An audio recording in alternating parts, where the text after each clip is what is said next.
A global catastrophe began in the world, during which the temperature on Earth became unsuitable for life. 95% of all residents died in the first minutes after the disaster began. The survivors tried to do everything possible not to die from lack of food resources. People began to lose their minds, and many created their own colonies, where they killed and robbed everyone who caught their eye, after which they ate them. Alex was one of the few who survived the beginning of the disaster, but died a few days later due to his naivety. However, he was revived before the end of the world and received the power of space. He also had a ton of his own savings, so he decided that in this life he would do whatever it took to survive and then have a blast. However, his last day of his past life was not at all joyful, as a gang of cannibals broke into his apartment and dragged the guy out of his hideout along with all his supplies. Alex screamed in pain as one of the bandits cut off his arm. Suddenly, a girl he knew, Evelyn, appeared in front of him. She said that it was she who lured Alex, so she was also entitled to a share. While the hero watched his severed hand being handed over to the girl, he thought that he was too naive. He decided that if there was life after death, he would make these people pay 100-fold. A moment later, Alex wakes up in his apartment safe and sound, even before the start of the great disaster. At first, he could not understand what happened, because he thought that those monsters had killed him. Looking at his phone, he finds out that he was reborn at a point in time when there was about a month left before the start of the disaster. He couldn't believe that he could be reborn.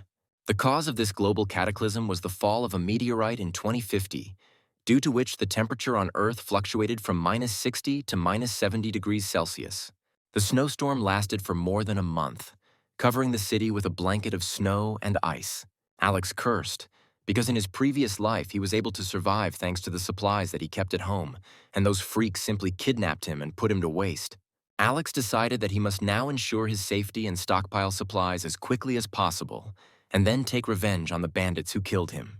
He also understood that in addition to protection and food, he needed to take care of weapons to repel the attacks of those people if they tried to infiltrate him. Suddenly he felt something get into his eye. Suddenly he found himself in another dimension, which was more like some kind of virtual world.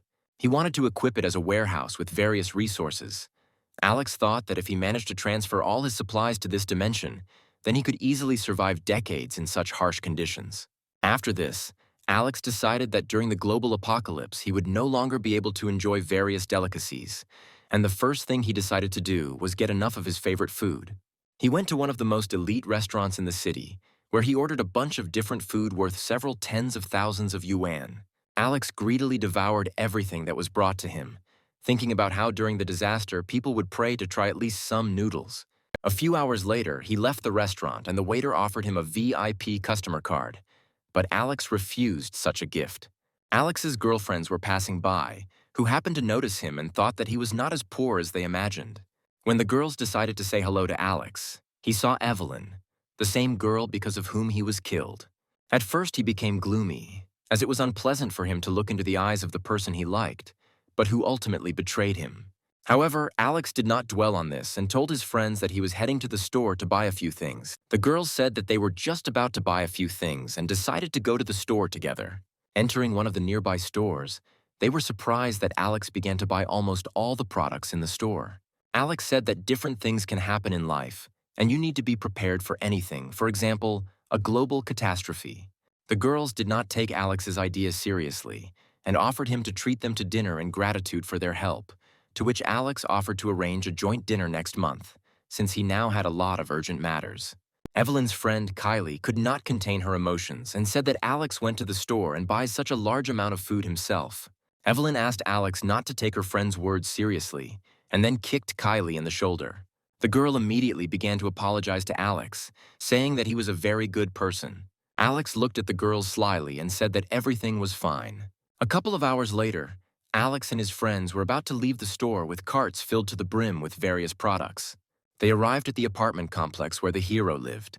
Alex noticed the puzzled looks of passers-by, but he didn't care, since he only cared about the thought of survival and revenge for his death. At that moment, the old lady, the administrator of the complex, Abigail, walked by with her little grandson. They were surprised by the large amount of food that Alex bought. She asked if they were really bringing food again, because they had just recently bought groceries. Then Evelyn said that these were Alex's purchases, and they were just helping him. Abigail was both surprised and horrified that Alex could easily leave people without food, while her grandson tried to steal a candy bar from Alex's cart. Alex noticed that they wanted to steal his chocolate and immediately took it from the child. Then the child began to scream at Alex and threaten him that he would kill him if he did not give back the chocolate. The words of the little thief did not frighten Alex, and he threatened the child in response. The child, in tears, grabbed onto Abigail, who began to scold Alex for scolding her grandson. Abigail then said that she was going to buy chocolate from Alex, promising to bring him the money later. Instead of giving her the candy bar, Alex handed her the phone and told her that she would either pay for the chocolate right now or go to the store and buy the chocolate there herself. Abigail became even more angry and began to threaten Alex that he would still pay for his greed. But Alex no longer paid attention to her. After a while, Alex was already at home with all his purchases, and Evelyn continued to ask him to invite her to visit. After this, Alex decided to check how food would be stored in his dimension, and then he was going to start searching for cures. He also needed to think about heating and insulating the house. Alex did not forget that he needed to get a firearm as soon as possible, since it would be very difficult to get one now, while getting a melee weapon and a bow and arrow was not difficult. He sat down imposingly on the sofa, realizing that he had another month left, and he could also sell his assets. The next day, Alex decided to check what happened to the food he left in his dimension. He noticed that the meat and vegetables were fine, but the fish had spoiled as time flowed differently in his dimension. Alex then decided to do the same experiment with ready-made products. Alex called the restaurant and said that he was throwing a big party for his friends. The administrator replied that his order would cost at least 1 million yuan, and that he needed to make an advance payment of 200,000 yuan. Alex transferred the prepayment amount and then went to the bank to leave his house as collateral. After Alex mortgaged his house, 6 million yuan was deposited into his account. Then he began to calculate further expenses for home repairs, medicine, and weapons, from which he concluded that he did not have enough money for all expenses.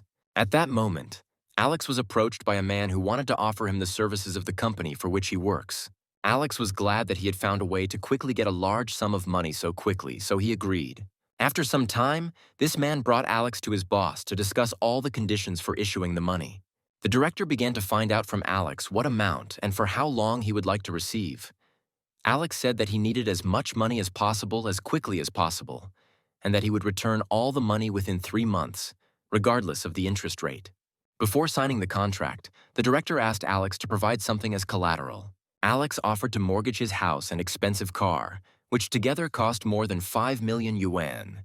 The director began to doubt that Alex would be able to return all the money on time. Then Alex tried to convince the director to at least slightly reduce the total loan amount to 4 million. At first, the director refused, but Alex asked to give him 4 million on the condition that he would return him 7 million yuan. The director accepted these terms, and Alex signed the agreement and then left the office. Alex was pleased that the director actually gave him these 4 million, since he was sure that in less than a month these people would die after the disaster began, and he would not have to return the money. The bank director and employee decided to check if this stupid guy had any other assets. Meanwhile, Alex got into the taxi, very happy that he was given such a large sum of money. After this, Alex decided to go to the office of one of the largest security companies, Yahello, which provides high-quality protection to various celebrities and politicians. In his previous life, he heard that the son of a tycoon built himself a $1 billion hideout. The manager of the commercial department of the security company approached Alex and greeted him. Alex immediately asked him a question about creating a shelter that could withstand any consequences of the end of the world. The manager said that their company could do everything necessary to create such a shelter. After that, he provided Alex with several drawings of various shelter options. Among the features of the shelter in the drawings were very thick steel walls, bulletproof glass, a high-tech ventilation system, an advanced video surveillance system, and armored doors. As he looked over the plans for the shelter, Alex thought that the most important thing for him was to make his home a large metal box that would withstand extremely cold temperatures and that no one could penetrate. And although the man did not know Alex's true goals, he decided that this client was definitely suitable for them. The manager added that their company is able to create a shelter almost anywhere, regardless of the size and location of the home. In between, the manager told Alex that before becoming a manager in this company, he was an international mercenary and therefore he himself knows a lot about such shelters. Alex was very interested in these words, and he decided to ask the manager if he could get him a firearm. The manager replied that he could not immediately resolve this issue, to which Alex said that the other day he accidentally came across several guys with machine guns.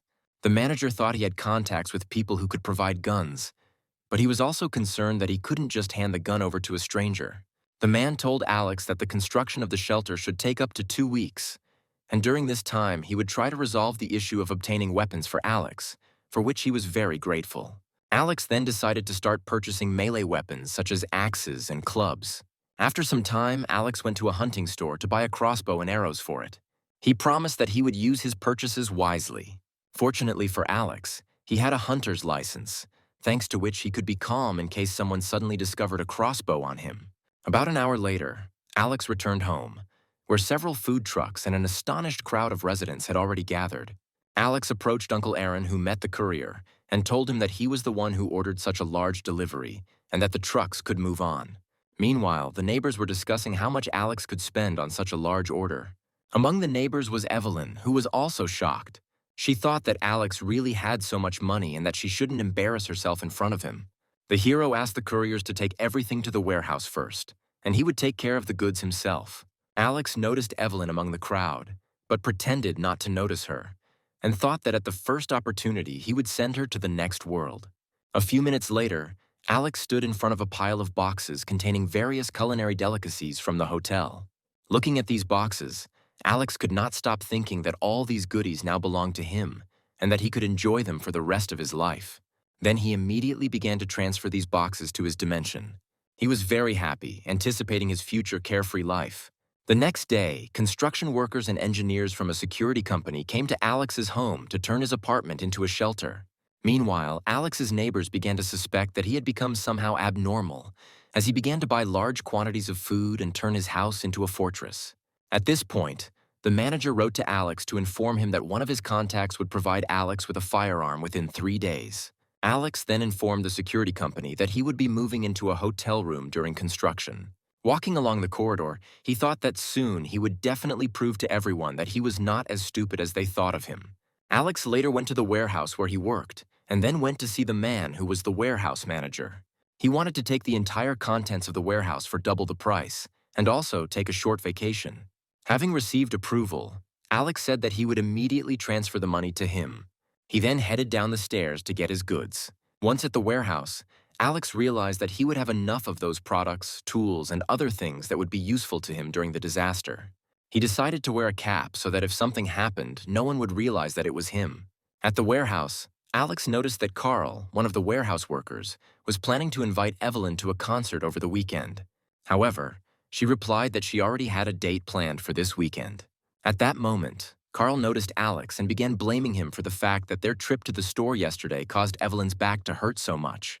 This was due to the fact that he forced the girl to pull his grocery carts. Then Alex realized that Evelyn had told everyone everything yesterday. Evelyn interrupted Carl and said that she didn't have any pain, but just had a slight tingling sensation in her lower back. However, Carl did not stop blaming Alex and demanded that he give Evelyn 500 yuan for the doctor as compensation. Alex told Carl that Evelyn herself decided to help him, and that Joe had no right to tell him anything. Carl was very frightened by Alex's behavior and advised Evelyn to stay as far away from him as possible. Evelyn was also scared because she noticed how much Alex had changed over the past few days. Soon Alex, as promised, went to the hotel while his apartment was being renovated. That same day, Evelyn decided to write to Alex and personally find out from him what happened to him and why he had changed so much in a short time. She said that she felt lonely since they began to communicate little, but Alex only read her messages with a grin and did not answer her. Evelyn was very annoyed that she decided to write to Alex first, but he completely ignored her messages. Then Evelyn decided to ask her friend what she personally thought about such changes in Alex. She suggested that he was really preparing for some terrible event. Kylie said that Alex was just crazy and that Evelyn shouldn't focus on it. She stated that if the world was facing something serious, it would be all over the news channels. About a week later, Alex received his shipment of firearms, with which he will be able to repel anyone who tries to break into his home. A little later, another courier arrived to the hero with a huge box. Alex received a large package containing various medications and essentials. After that, Alex said that he needed to order some more things and asked the courier to help him with this. The courier agreed to help, And at that moment, Alex received a message from the manager of the security company. It said that the conversion of Alex's house into a shelter had already been completed. A few minutes later, Alex was already in his apartment, where all the walls were sheathed with a thick layer of hardened steel. The manager also described how his workers installed an advanced ventilation system in the apartment and improved the thermal insulation system. They also installed armored bulletproof glass in all of the house's windows, which was even stronger than all the steel cladding in the house. In addition to this, workers equipped the entire building with a video surveillance system with 300 cameras, with which all floors could be monitored simultaneously. Alex thanked the manager and his company for such a good result. When the manager left the apartment, Alex felt sorry that the manager would hardly be able to evaluate the effectiveness of the bunker when the end of the world came. At this time, Alex finally received his last order in the form of a whole truckload of clean water. He ordered this because water would be the hardest thing to get during the apocalypse. A man named Aaron, who was very kind to Alex, decided to ask him why Alex ordered so much water. The hero knew that in a past life, Aaron gave his last supplies to his mother and child, and he himself died. Alex told Aaron to quickly stock up on food and water before it became too expensive, as very cold temperatures were forecast for the winter. Aaron asked if this information was true. Then Alex replied that he had decided to prepare thoroughly and suggested that Aaron also stock up on water. At this time, Aaron's boss intervened and assured him that Alex could not be trusted under any circumstances. Aaron said his boss was just getting a little carried away and asked Alex not to hold it against him. In the remaining days, Alex decided not to waste money and spent all his savings to the last yuan in various bars and restaurants. Alex also continued to buy mountains of food from stores for his warehouse. He learned how to shoot a gun and went to the gym so that during the disaster, no one couldn't resist him. 3 days before the disaster, Alex came to work early so that no one would suspect him of missing most of the things from the warehouse and added sleeping pills to his colleagues' tea. A few minutes later, Alex returned to his colleagues and invited them all to relax and drink a mug of tea. All the workers, without exception, decided that it really wouldn't hurt to get some rest, and everyone sat down to drink tea together. Alexa knew that the sleeping pills would take effect within 30 minutes. Half an hour later, all the warehouse employees were already fast asleep, and then Alex began stealing things from the warehouse. Before removing all the items from the warehouse, Alex turned off the entire security system and all CCTV cameras. Then the hero decided to activate his super ability. After that, Alex began to transfer all the boxes from the warehouse to his dimension. In a matter of seconds, Alex collected absolutely everything from the warehouse into his dimension: gasoline, toys, food, household goods, and much more. He decided that he would first move everything to himself and then sort it. After a few minutes, Alex transferred almost all the things to his dimension, leaving one small load in the corner. Alex decided to look at the contents of the boxes. Inside, I found sets of clothing that can withstand extremely low temperatures. He decided that this could be very useful in the end of the world. After that, there was not a single box left in the warehouse that Alex did not take to his dimension. Later, Alex returned to his sleeping colleagues and removed traces of the sleeping pills so that no one would think that it was he who stole all the things from the warehouse. He also drank a drink to pretend that he too had fallen asleep. A couple of hours later, colleagues began to wake Alex up. They informed him that someone had stolen all the items from the warehouse. The hero took on a surprised expression and immediately ran to the warehouse. Arriving at the warehouse, Alex pretended to be very shocked that someone had completely robbed their warehouse in such a short time. Then one of the employees approached Alex with a phone in his hands. Alex picked up the phone and heard the voice of the director, who wanted to know what was happening in their warehouse. Alex said they don't yet know how it happened and that all the items have disappeared from the warehouse in the last 2 hours. Hearing this, the director's voice became even more angry, and he began to blame Alex for everything that was happening. At first, Alex did not understand what to do. He even thought about turning himself in to the police. Alex then tried to convince the director that he could not empty the entire warehouse alone in those 2 hours. Alex also added that they themselves would not be able to find out the reason for the loss of so many goods, and that they needed to contact the relevant authorities so that they could investigate and sort it out. The director agreed with Alex's suggestion and said that he would contact the CEO to contact the necessary people to investigate. After the call, Alex told his colleagues not to worry about what was happening and that the director would send specialists to investigate. Alex also told the employees that everything would be fine if they cooperated with the investigation and that it was not their fault that they all fell asleep on the job. Soon, one of the representatives of the investigative commission told Alex that if he learned any details about this, he should tell them. The representative of the investigative commission also asked Alex not to leave the city until the investigation was completed. However, Alex had no intention of leaving anywhere.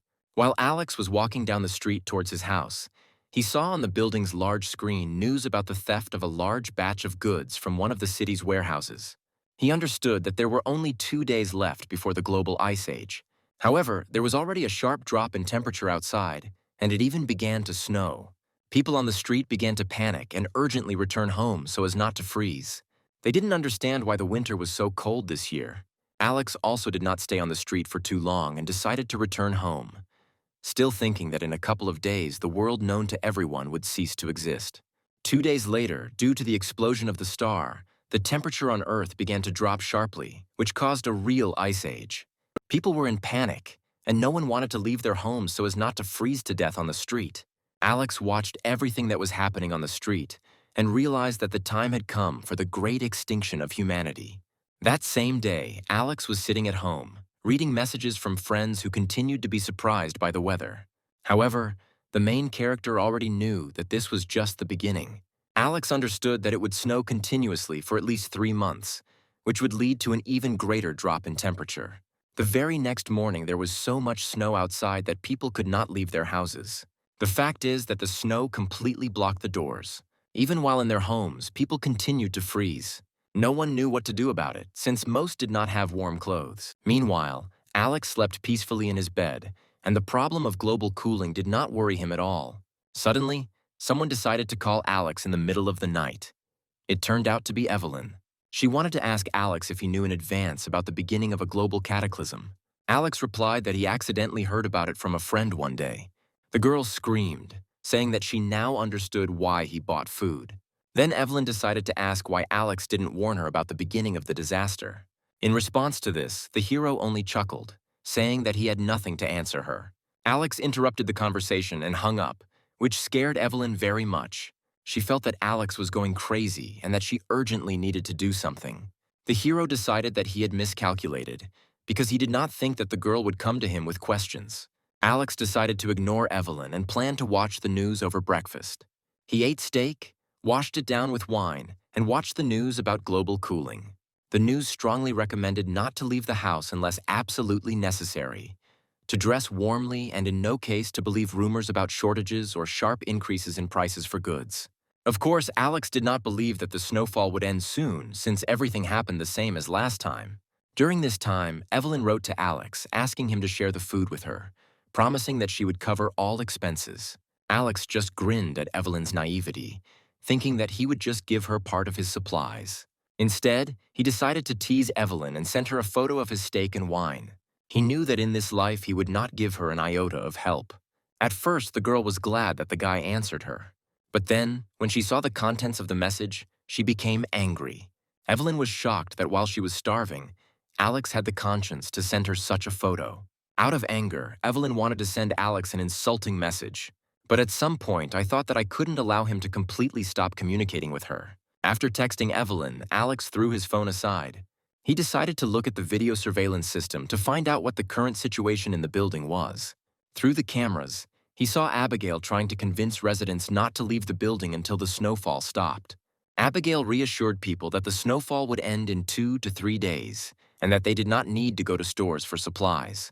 People tried to pass by, saying that no one knew exactly when the snowfall would end, and that if they did not have time to prepare supplies, the prices of goods would increase greatly.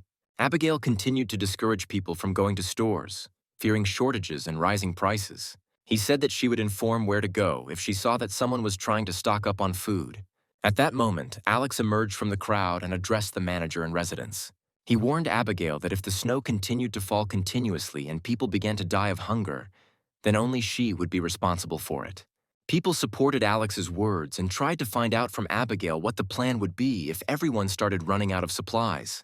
Abigail tried to calm the disgruntled neighbors by telling them that the snowstorm would soon subside and that no one would be short of supplies. After that, she asked Alex not to create panic among people because, according to her, he was breaking the law in this way. Alex turned towards the elevator to return to his apartment and said that under no circumstances would he go outside. Abigail was very angry with Alex's behavior and began to think about how she could get revenge for this. Meanwhile, several days have passed since the beginning of the cataclysm. Alex, as if nothing had happened, just sat on the couch, ate various treats, and played video games. Alex thought that it was much easier and more enjoyable for him to spend time playing games than maintaining any relationships with people. At some point, Alex received a message from Abigail. She asked him to remove all the snow from the entrances to the house. Alex thought that Abigail specifically wrote this request in the general chat in which all the residents of the building were. In response, Alex wrote that there is no point in clearing the snow now, and that it is better to wait until the snowfall ends. The residents of the house supported Alex's words, which angered Abigail even more. Then she decided to write in the chat that Alex wants to turn all the residents against her, and that such a young and strong guy like Alex should take the initiative and help his neighbors. Then she ordered Alex, on behalf of the district committee, to go out and clear the snow from the street. Alex realized that she was hiding behind her position and was going to turn everyone against him. The rest of the residents were waiting for the moment when Alex would resort to rudeness and insults.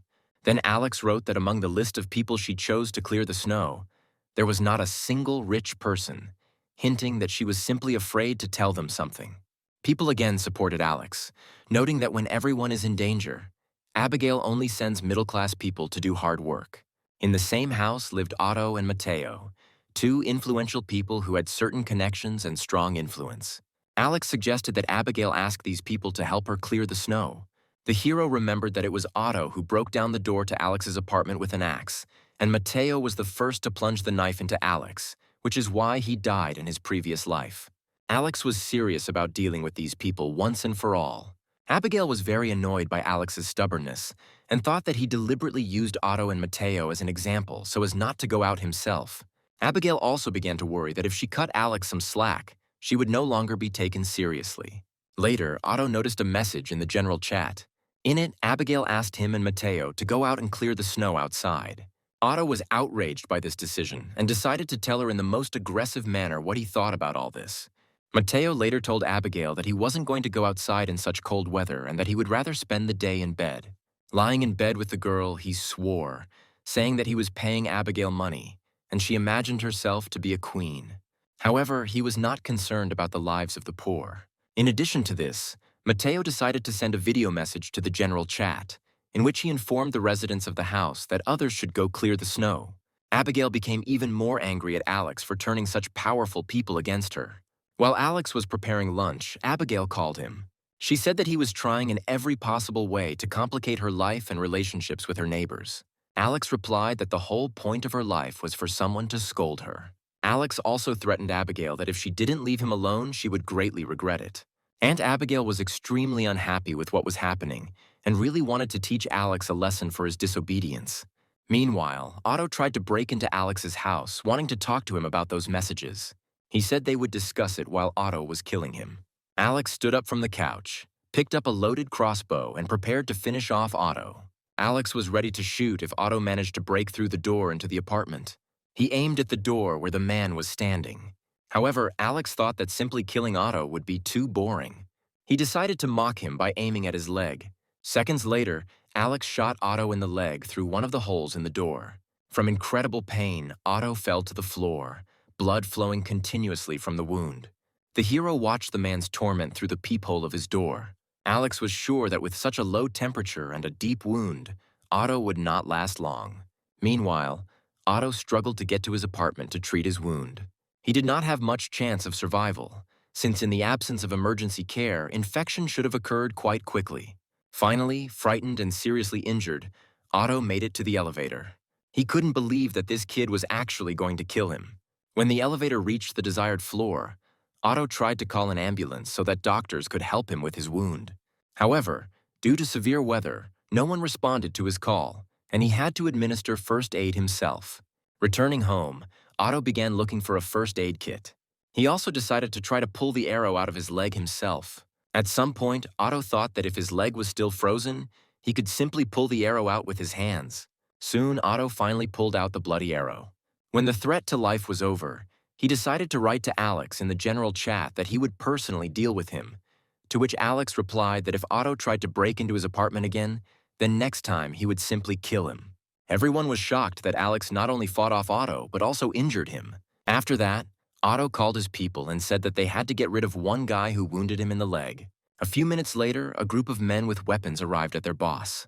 Then they went to the desired floor. The group stood at the door of Alex's apartment and demanded that he leave.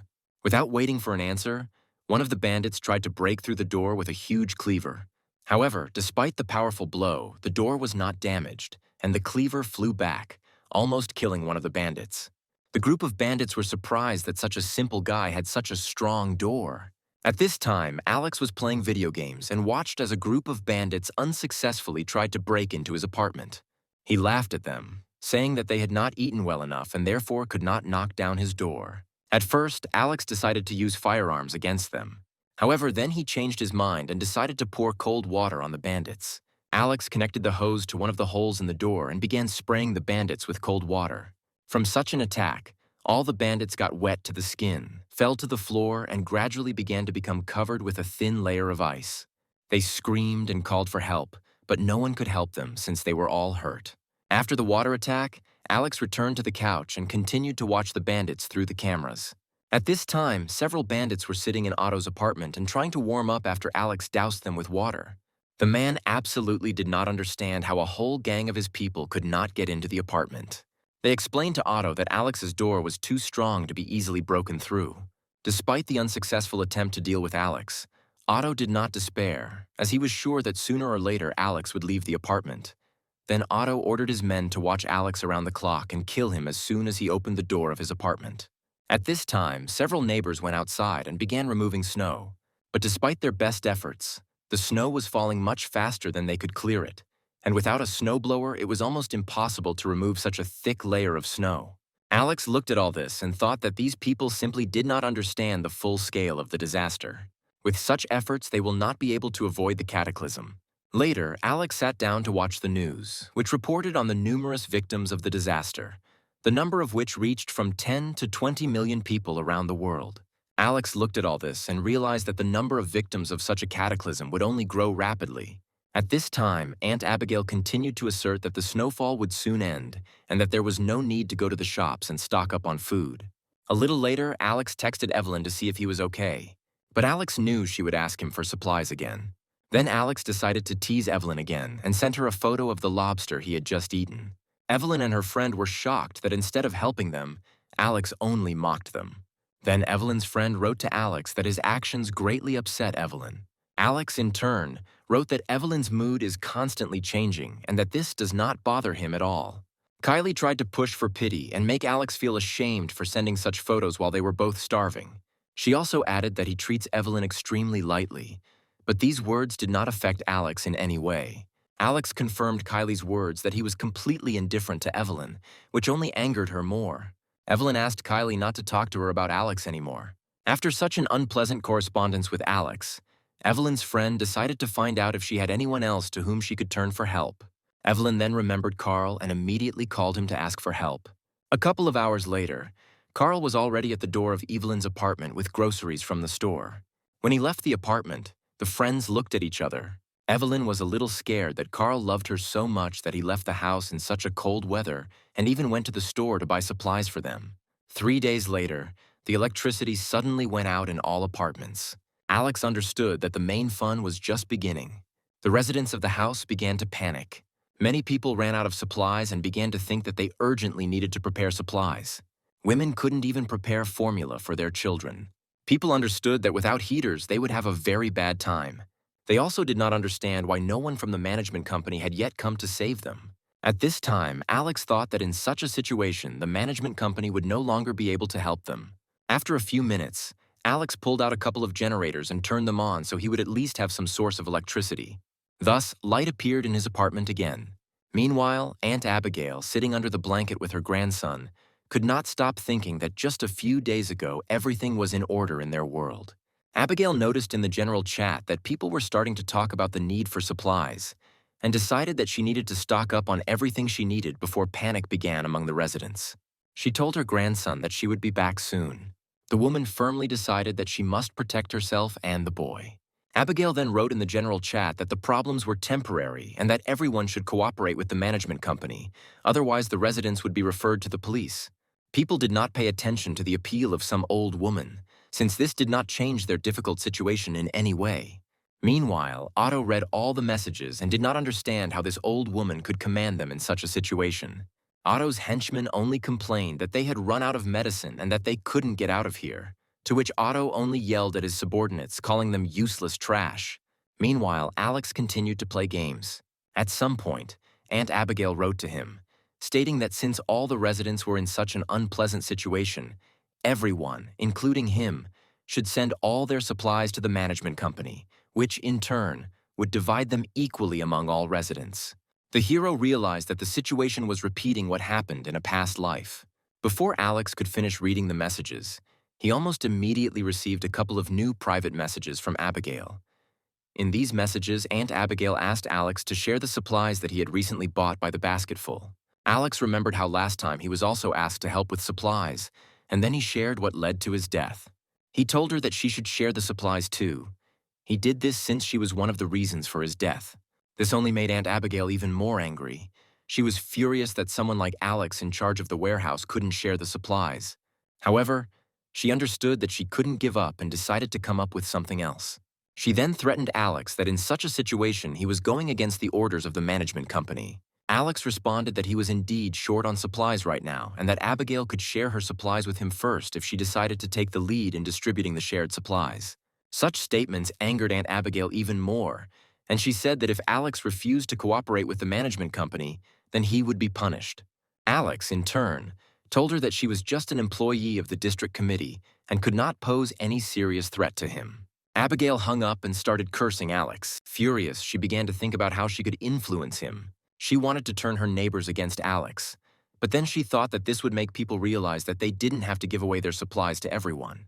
Alex later watched through cameras as neighbors voluntarily donated their supplies to Aunt Abigail. Alex thought that these people themselves were to blame for giving her their supplies so easily and obediently. Thus, the food will be consumed faster, which will lead to their rapid death. Soon, Abigail and her grandson took over all the neighbors' supplies, instead of distributing them among the residents. The woman laughed, saying that she would never take food away from her grandson for the sake of these people. At that moment, someone called Aunt Abigail, and it turned out to be Otto. The woman was a little scared when she saw the bandit's name on the screen. Otto told Aunt Abigail that she had made a good living from her neighbor's supplies. Abigail tried to justify herself by saying that all the neighbor's supplies were now in her storage. After this, Otto demanded that she share her supplies with him. He threatened that otherwise his men would break into her house and take all her supplies. The man's henchmen, hearing his words, smiled slyly, anticipating something interesting. Within minutes, the henchmen burst into Abigail's apartment and were about to take all the supplies. Abigail tried to stop them, but at that moment she received a strong blow to the face for deceiving all the neighbors and trying to keep all the supplies for herself. Alex watched all this through the cameras and received incredible emotions from what was happening. Then Alex came up with the idea of posting a post in the general chat so that everyone could see how greedy and cruel Abigail is. He anticipated the strong reaction of the other residents. While Abigail lay on the floor, Otto and his henchmen began searching the apartment for supplies. At that moment, the woman stood up and pitifully grabbed the man's leg. Abigail begged Otto to leave some supplies for her and her grandson. But instead, Otto pushed Aunt Abigail with such force that she flew to the other side of the room and lost consciousness. The woman's stunned grandson watched everything that happened. Then Abigail's grandson decided to take revenge for his grandmother. He took the no and hit one of the bandits right in the buttocks. The bandit immediately turned around and hit the boy in the stomach with all his might. From such a blow, the boy flew into the wall, lost consciousness, and fell on the sofa with a lifeless face. The bandit laughed, saying that he must definitely document this professional beating. Abigail, with tears in her eyes, tried her best to revive her grandson, but her attempts were unsuccessful. At that moment, Otto and his henchmen took out all the supplies they found in Aunt Abigail's apartment and left it. They said that this was her payment for deceiving everyone. Meanwhile, the neighbors in the chat did not stop discussing what happened to Aunt Abigail and her grandson, and Alex was quite pleased with this outcome of events. At the same time, Alex knew that very soon all his neighbors would suffer the same fate as Abigail. But fortunately, he didn't care. A little later, a message from Abigail came into the chat, in which she asked the neighbors to provide medicine so that Scarlett's doctor could perform an operation on her grandson. The hero knew that Scarlett was an emergency doctor at a local hospital who saved people during a disaster. She was one of the few people who treated Alex with kindness. At this point, Abigail continued to ask neighbors for help with supplies, to which people responded with either ridicule or condemnation for trying to appropriate other people's supplies. Alex was amazed at Scarlett's honesty, who, even in such difficult times, did not stop providing medical assistance to people. Some time has passed since that moment. During all this time, so much snow fell that the first floors of multi-story buildings were very soon covered with a thick layer of snow. The snowstorm began last week and blanketed the entire world, with temperatures reaching more than 100 degrees below zero in some places. Those people who did not have time to return home and take shelter from the cold died very quickly from such frost. Meanwhile, Abigail began asking neighbors to share food for her and her grandson, and one of the residents responded to such a message by offering her a couple of packs of noodles for 1,000 yuan each. Someone replied that they were ready to buy noodles from her for 2,000 yuan. People in the chat began to reassure each other that winter had simply arrived a little earlier this year, and that it was not the end of the world, like some kind of zombie apocalypse. Mateo never ceased to be amazed at the naivety of people who still believed that this would end soon. Later, Mateo decided to write to the girl that he was ready to buy these noodles from her at any price she named. He thought that this money would still not help anyone survive this cataclysm. A little later, a single mother with a child wrote to the general chat, saying that she and her child had nothing to eat and that these noodles would be their salvation. A single mother begged her neighbors to help her, since her daughter was only 9 months old, and her mother could not feed her milk because she herself had not eaten anything for a long time. Alex understood that this single mother was not as simple as it seemed, because last time she also fought for her life and the life of her daughter to the last. About 10 days have passed since then. Evelyn called Alex again. According to Alex's calculations, all her supplies should have already run out. Alex took a video call to tease Evelyn and her friend about his hoard. Both were shocked that Alex still hadn't run out of supplies. Alex told Evelyn and her friend that he had a lot of fast food at home because he was too lazy to cook regular food. Alex also wanted to show off his fireplace, which keeps his house warm. Evelyn couldn't help herself and started calling Alex sweet names, and at the same time begged him to let them inside. Looking at the girl now, the hero absolutely did not understand how he could run after her for 2 whole years. Alex, not wanting to help Evelyn, told her that in this weather it was better for her to stay home. Alex then decided to continue to mock Evelyn and Kylie and noticed that, judging by their appearance, they were very cold right now. The fact that Alex not only refused to help Evelyn, but also bullied them made Evelyn very angry. Alex then decided to remind Evelyn that her friend Kylie didn't help her like last time. Alex wanted to make it clear to Evelyn that he had absolutely no obligation to help her in this situation, and then he hung up. This angered Evelyn even more, who never received any help from Alex. Out of anger, the girl threw the phone to the side. Kylie said that they were unable to immediately understand Alex's intentions to prepare for the cataclysm, and that now they had forever missed the opportunity to escape. Evelyn's friend added that now Alex is even cooler than Carl because now his money will not help in such a situation. Because of these words, Evelyn lashed out at her friend, causing them to start fighting with each other. At this time, Alex was watching the news, which conveyed information that the authorities would now provide electricity only for 1 hour a day. This will be done so people can charge their phones, put on kettles, and use other small household appliances. Alex realized that the situation was becoming so critical that it was not even hidden on television. After watching the news, Alex decided to find out what his neighbors were writing in the general chat, and when he entered it, he saw how people did not stop offering their noodles at inflated prices. Alex felt simultaneously ashamed of them and amused that despite the seriousness of the situation in the world, people do not stop trying to earn money that will very soon become useless. Meanwhile, Dr. Scarlett arrived at the building and treated Otto, while Abigail's grandson continued to feel unwell and his condition worsened.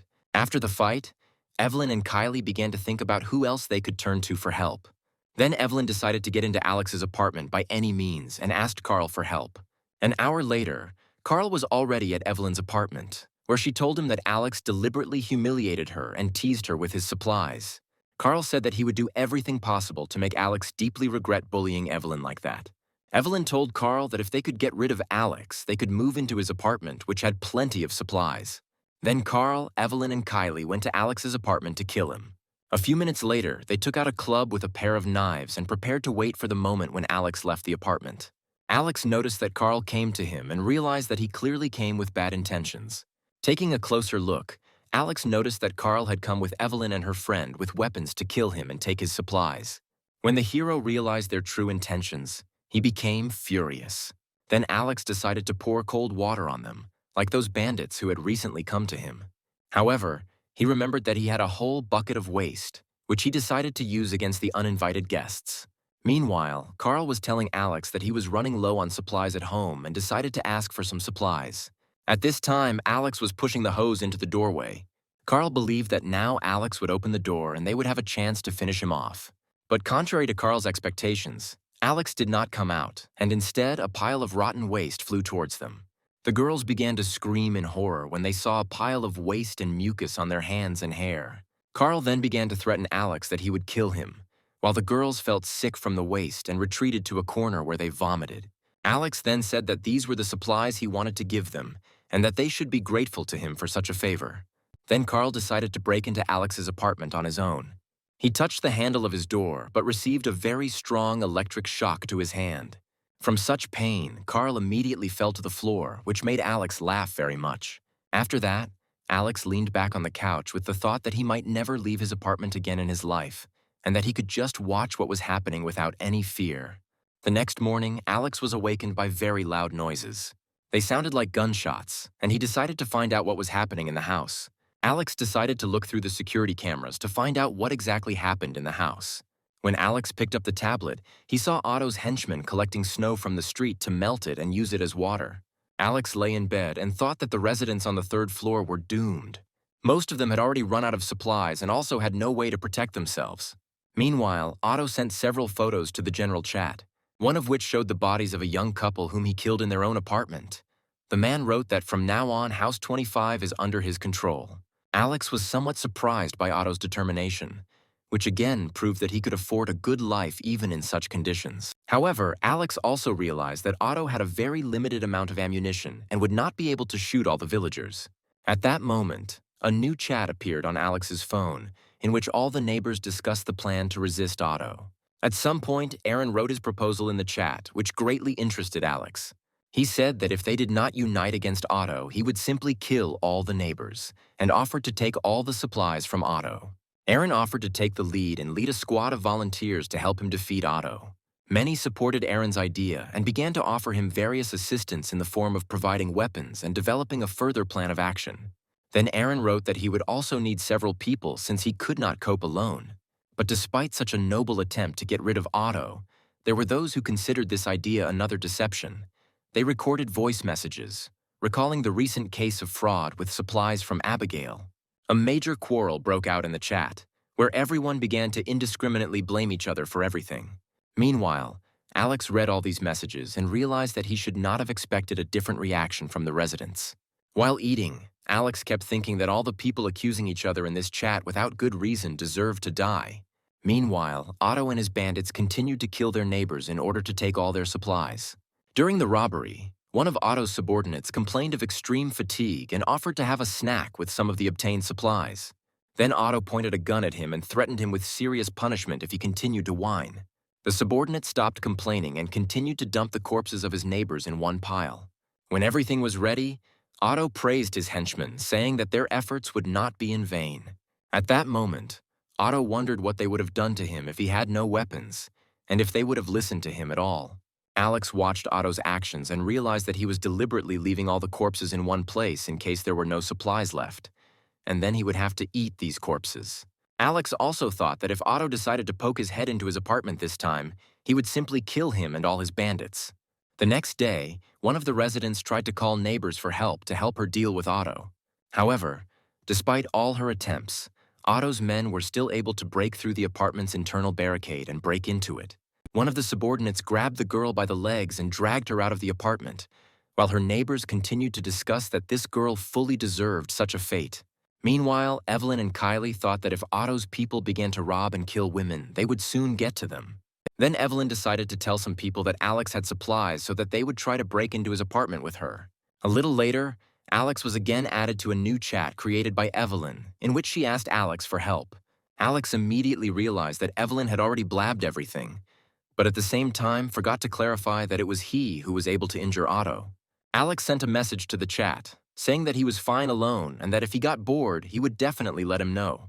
In response, chat participants began to write about how selfishly Alex was behaving, while one psycho broke into other people's apartments and took all the supplies. To this, Alex replied that in such a situation, the life of each person depends on his personal abilities, and then left the chat. The others were extremely unhappy that Alex was behaving like a complete egoist, despite the fact that they had all known each other for a long time. One of the girls asked what they should do about his intractability. Then they decided to stop trying to come to an amicable agreement with Alex and go on the attack. One of the guys said that he used to work for a company that specialized in picking locks of any complexity and decided to break into the lock of Alex's apartment, after which they would all get rid of it together. A few minutes later, they were all waiting for this guy to pick the lock of Alex's apartment while the others prepared to attack. The girls also held umbrellas in case Alex decided to douse them with cold water again. They didn't expect Alex to do anything other than spray them with water. Alex noticed them trying to pick his lock. Then he activated the high voltage on the door. After activating the security mechanism in the door, the guy who was trying to pick Alex's lock received a very strong electrical shock. At first he screamed and asked for help, but then fell to the floor unconscious. The electric shock was so powerful that the guy's arms were simply torn off. The other burglars began shouting words of condemnation and contempt at Alex. They said they just wanted to peacefully discuss everything with him, but he just kills them. Then Alex took out a crossbow and prepared to defend himself so that none of them would continue to try to break down his door. Alex shot one of Evelyn's partners with a crossbow. The arrow pierced his shoulder and the man screamed in pain. Then the guys decided to stop trying to break in and return to Evelyn. However, a few seconds later, Alex fired several more shots, which wounded 2 more people, including Carl. Then they decided that they needed to get out of here as quickly as possible. A couple of minutes later, everyone was in Evelyn's apartment. One of the girls, Laura, tried to pull the arrows out of the guys. However, when trying to pull out the arrows, the girl noticed that Alex deliberately used rusty arrows so that they could not be pulled out.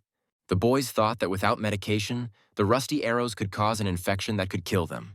Then everyone started blaming Evelyn for it. Laura slapped her, scolding the girl for not warning anyone that Alex had a crossbow and that he could fight them back. Evelyn said that she herself did not know that Alex might have a crossbow. Since the last time they visited him, he did not have any crossbow. Carl tried to explain to everyone that Evelyn really didn't know anything about Alex being armed. However, everyone understood that the wounded needed immediate assistance. Then Laura decided to ask Scarlett for help. A few minutes later, Scarlett was there. Scarlett noticed that she was again helping a patient who had been hit by an arrow. Laura thought that Alex had already shot someone in this house with a crossbow, but Scarlett reassured the girls and said that they had already seen such patients in the hospital. Scarlett later told the residents that without special medical equipment, she would not be able to help them. Scarlett also added that without medications and antibiotics, she would not be able to simply pull out the arrow, and then the wounded would not be able to survive. The doctor thought to herself that she had seen similar wounds on one of the residents and believed that this was definitely the work of Alex. Finally, she once again said that removing arrows without medicine is very dangerous.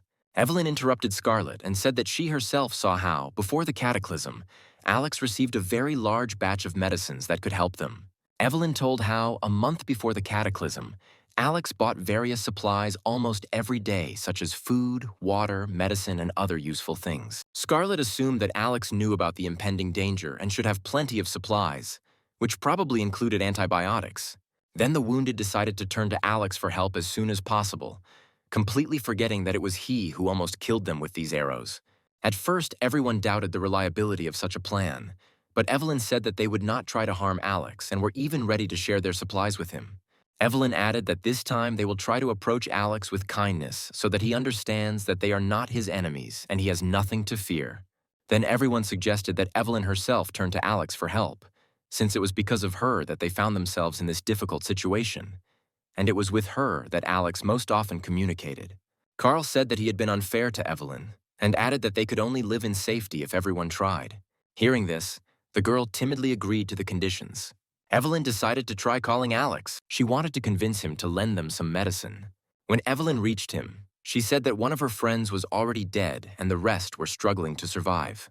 Alex asked Evelyn if they could survive such harsh weather. He knew that since the beginning of the cataclysm, snow had blocked all entrances to the city, turning it into a kind of island. At this time, many have already run out of supplies, and even if they do not die from the cold, due to lack of food, they will still die very soon. Evelyn, still crying, began to beg Alex for forgiveness, promising to improve and not do this again. She reminded him that if they didn't take action, they would all die, and promised that if he gave them medicine, she wouldn't bother him anymore. Then Laura simply snatched Evelyn's phone and told Alex that they were all in a hopeless situation, and asked him to put aside his insensitivity and finally help them. Alex denied her claims of insensitivity and laughed. He said that he used rusty arrows and did not kill them on purpose to see the fear on their faces.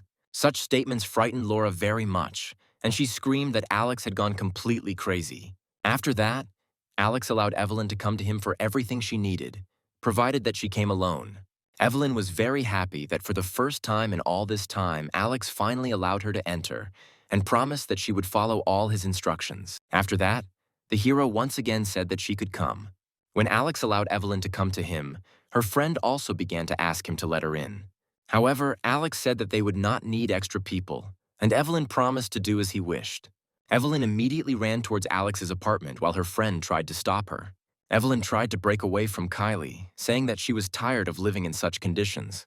Then Laura slapped Evelyn in the face and began to say that she would not leave for this freak after everything he had done to them. And Carl did not understand how he could so easily ask Alex for help after everything Evelyn had promised him. Evelyn replied that it was not strange for her to seek a way to avoid a cruel death. Evelyn then approached Carl and told him that he was a good man and that he should let her go if he wished her well. Evelyn also added that she was very grateful for the care and help, but Carl could not offer as much as Alex could offer. Then Kylie ran after Evelyn, not understanding why she should get everything.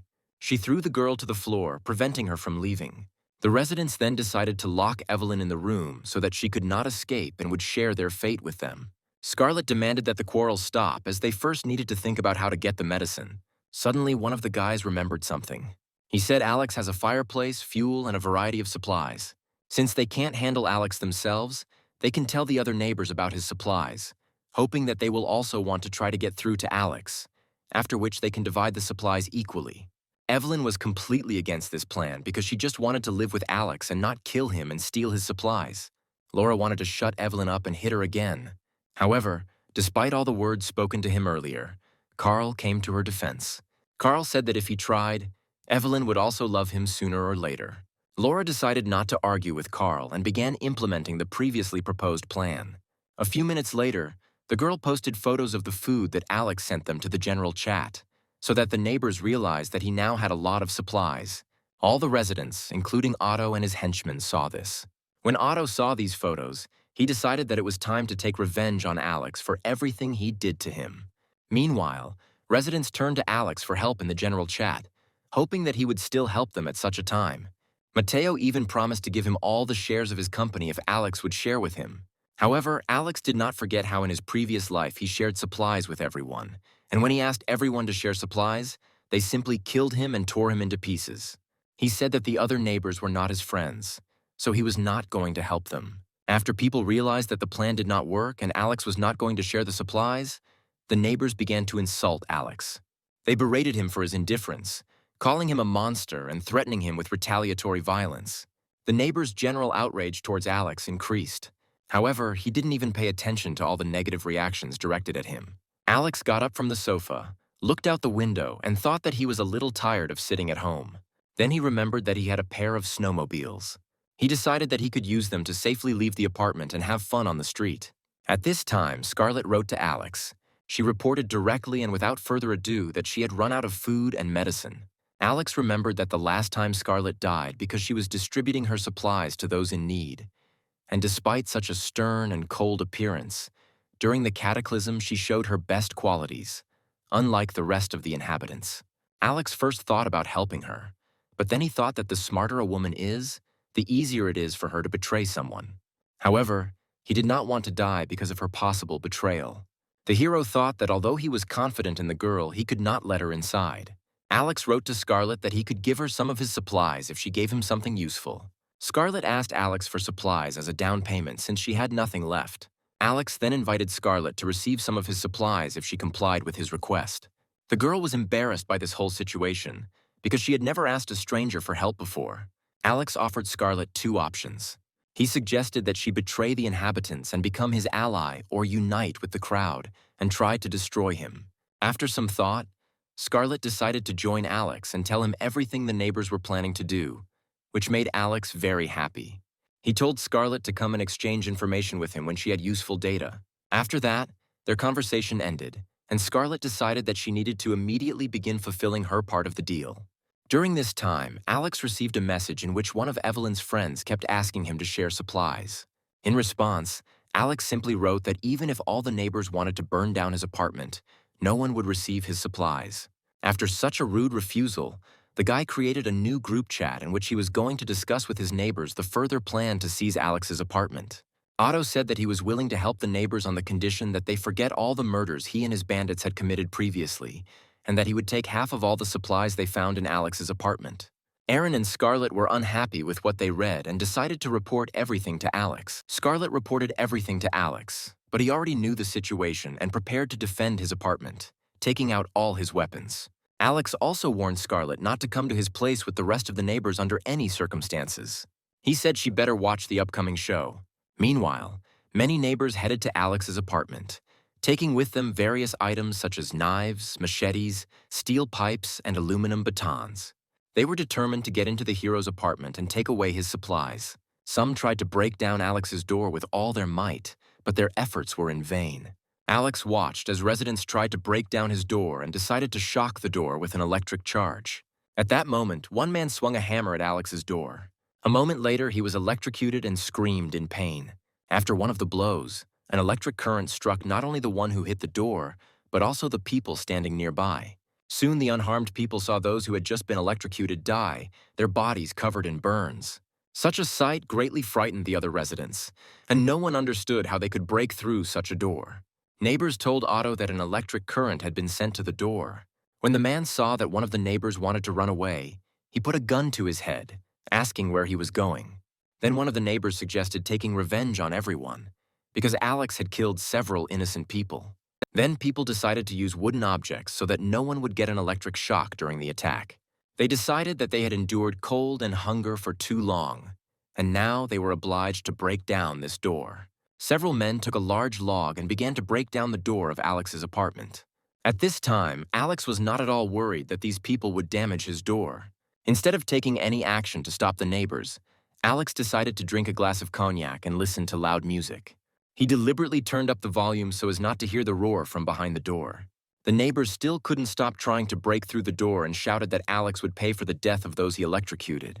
However, they soon became very tired and stopped trying to break the door. One of the neighbors decided to inspect the door and told others that such doors are usually used in bank safes.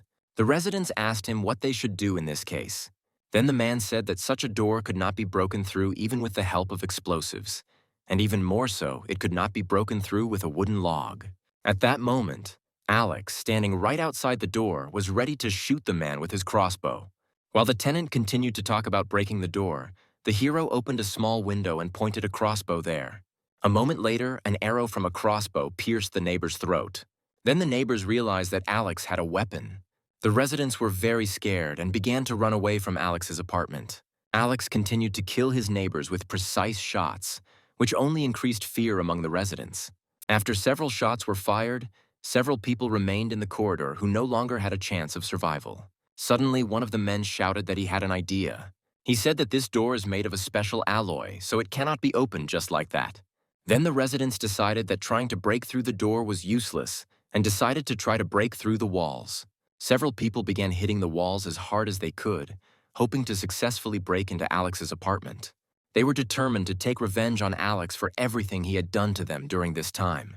However, after several minutes of trying to break through the walls, residents noticed that the wall was not giving in. The residents did not understand why the walls were so strong. Then they noticed that the walls were also made of the same steel alloy as the door.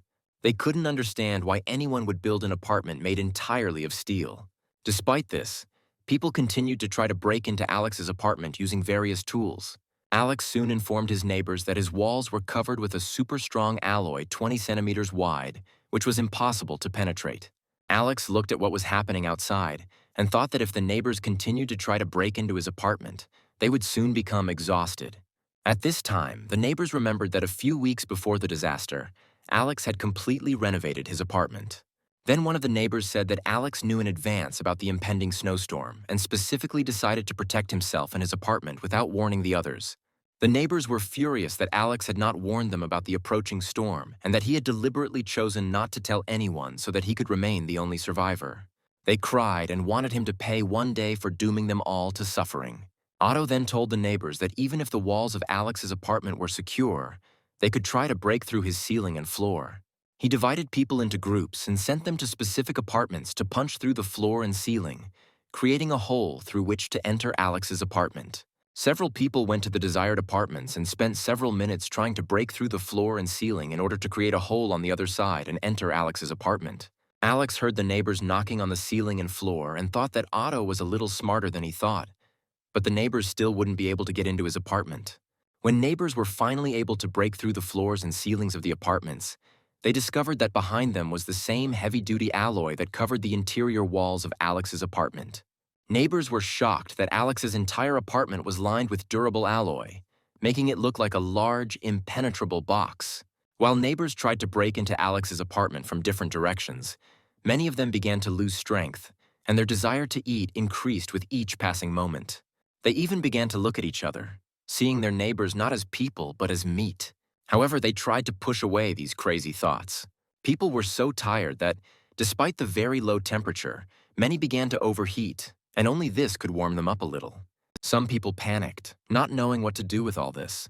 Many began to become hysterical and shout at Alex that he was a selfish person who was not going to help his neighbors.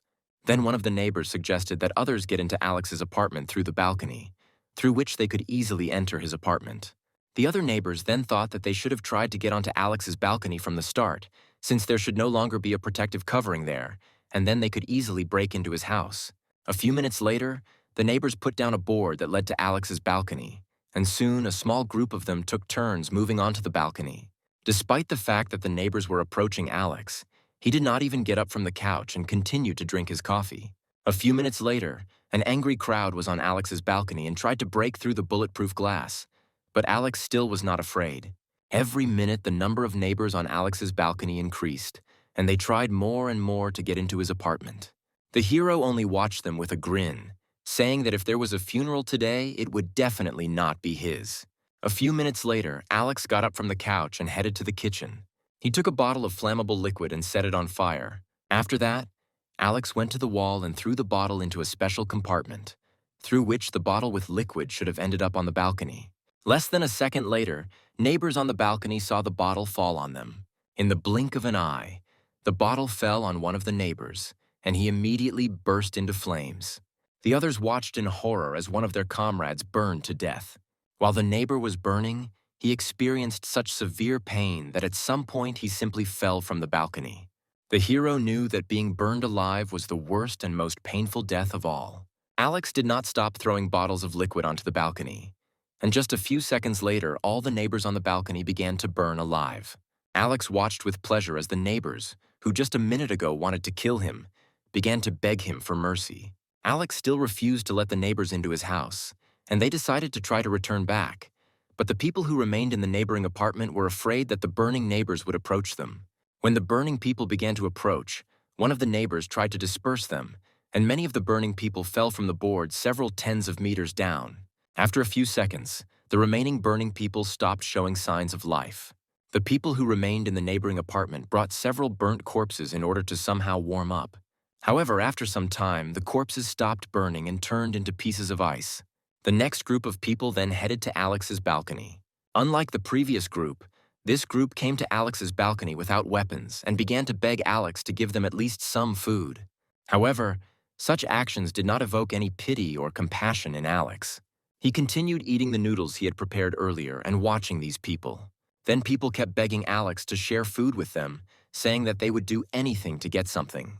Alex thought that now he could easily manipulate these people based on their hunger and decided to give them a chance. The hero walked up to the balcony and said that he would give a bag of instant noodles for a week to anyone who brought him Otto's head.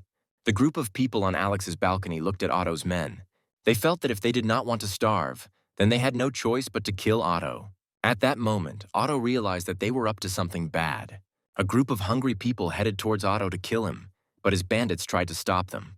While Otto and his bandits defended themselves from the attackers, Otto noticed that a new message from Alex had appeared in the general chat, in which he wrote that he would give instant noodles for a week to anyone who brought him Otto's head. Otto realized that Alex was trying to turn the remaining people against him and tried to return home as soon as possible to consider further actions. The next day, the group of people Alex was talking to were waiting in the hallway to catch Otto by surprise and kill him. A few minutes later, Otto went out into the hallway to go outside and remove the ice that was preventing him from going outside normally.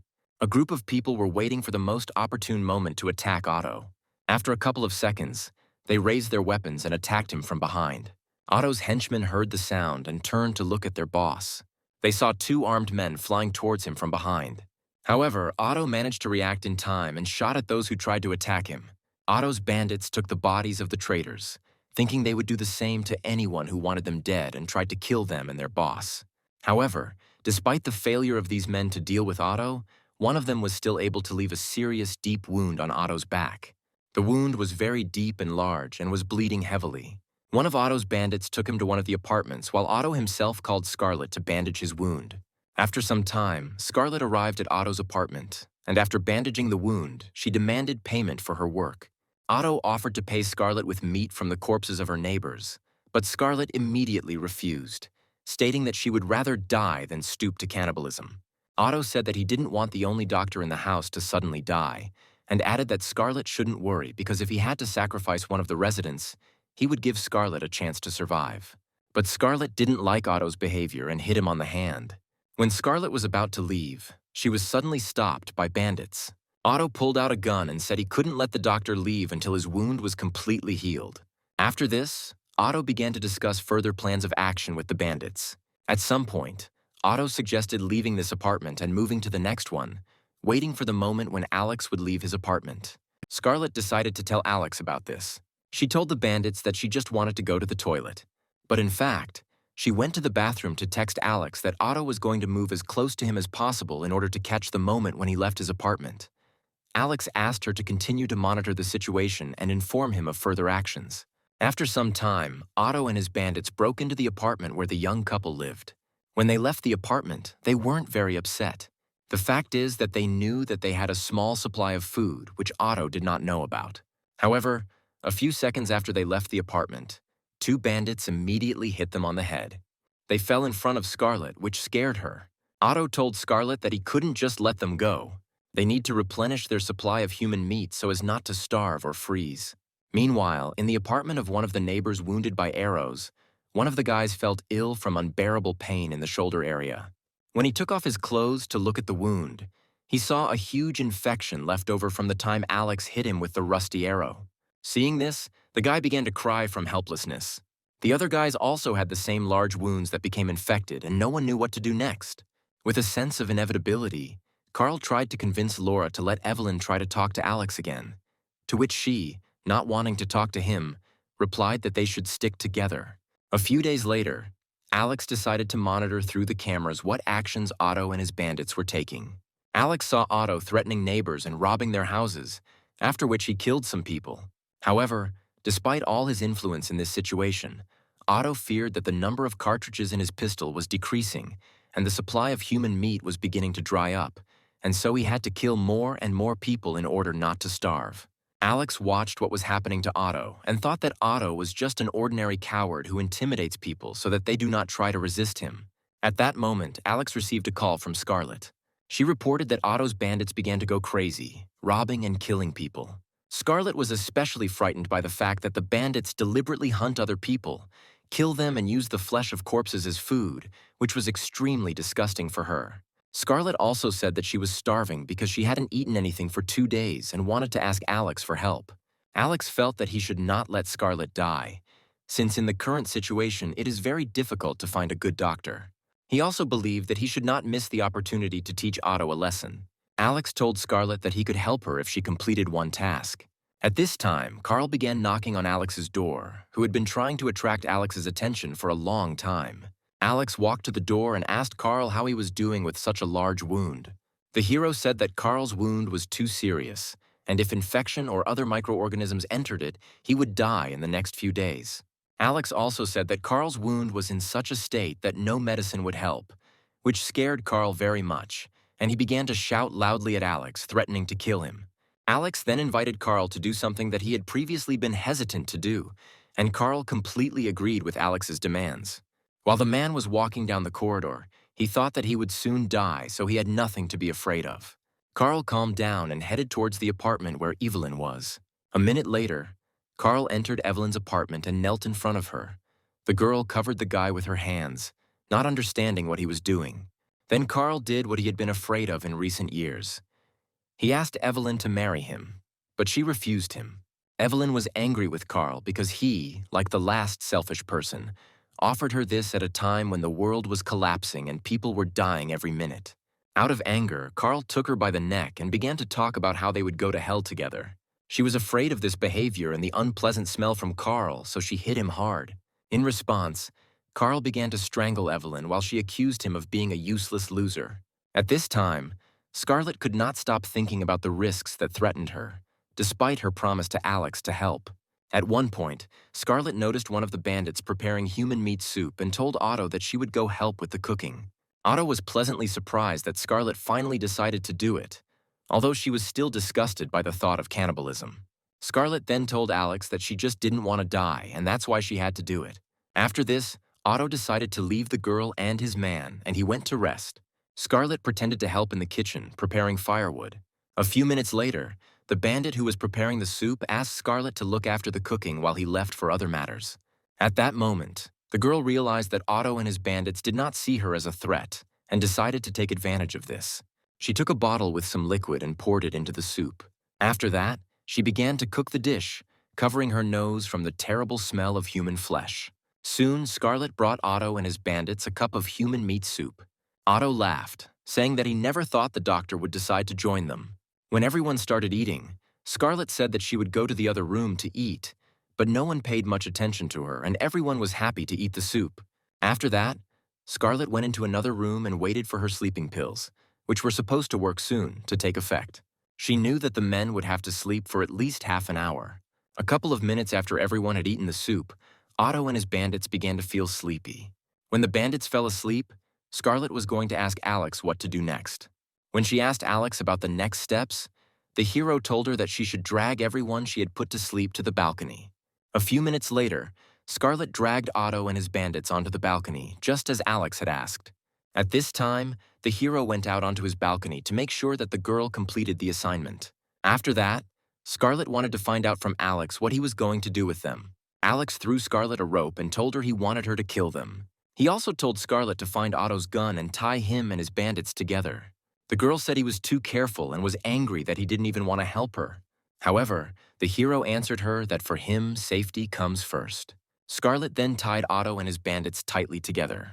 After that, she took Otto's weapon, which he kept on his belt. When Scarlett pulled out the weapon, Alex told her to remove the magazine from it and throw it towards him, after which she could leave. The girl asked why she should believe Alex, but the hero replied that she had no other options. Scarlett, without hesitation, disassembled Otto's pistol and threw it with the magazine to Alex. When Alex caught the weapon, he noticed that it was very similar to the one he had seen Otto have earlier. After that, Alex returned home, which interested Scarlett a little.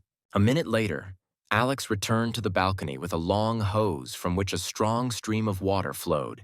He pointed it at Otto. Scarlett looked at this and thought that Alex was a real madman since he decided to kill Otto and his bandits with frostbite. Otto was terrified when he woke up and found himself sitting on the balcony, tied up and completely wet. A couple of seconds later, Otto's bandits were also horrified by what was happening. At first, the man did not understand what was happening. He began to guess that they had been euthanized. He then noticed Alex spraying him and his thugs with water from a hose. When Alex saw that Otto and his bandits had woken up, he said that they were being too noisy. Then he increased the water pressure in the hose to get them as wet as possible. After a few seconds, Alex decided to stop watering Otto so as not to waste his water supplies. Soon, Otto and his bandits froze to death, icicles hanging from their faces. After that, Alex called Scarlett and said that she had proven her loyalty to him. The girl knelt down doomedly and said that she would come to him now. Soon the girl reported that she was standing right outside Alex's door. Alex saw through the cameras that Scarlet was already standing at his door. He noted that there was nothing in her hands. The hero stood at the door with a gun in his hands in case Scarlet tried to attack him, after which he allowed her to enter. Scarlet slowly walked into Alex's apartment, seeing him pointing a gun at her. When she walked inside, she immediately took off her coat. She immediately felt a warmth that she had not experienced since the beginning of the cataclysm. Then Alex came up from behind and began checking Scarlet for dangerous objects. The hero asked how she could prove to him that she was not a danger. The girl asked him what he wanted her to do. Alex told Scarlet that since he allowed her to live in his apartment, she had to prove to him that she was not a threat. A few minutes later, Scarlet stood in front of Alex in her underwear, after which the hero was finally convinced that she did not pose a threat. Alex gave Scarlet a towel so she could wash herself in his bathroom in peace. He took Scarlet to the bathroom and said that he had prepared clean clothes for her that should fit her. He said that if it didn't suit her, he would look for something else. While Scarlet was taking a bath, Alex checked her pockets for useful items and found several syringes. A few minutes later, Scarlet came out of the bathroom in the clothes that Alex had prepared for her. It was a long blue sundress with bare shoulders. The clothes suited her perfectly both in size and visually. Alex sat Scarlet down on the couch so she could blow dry her hair.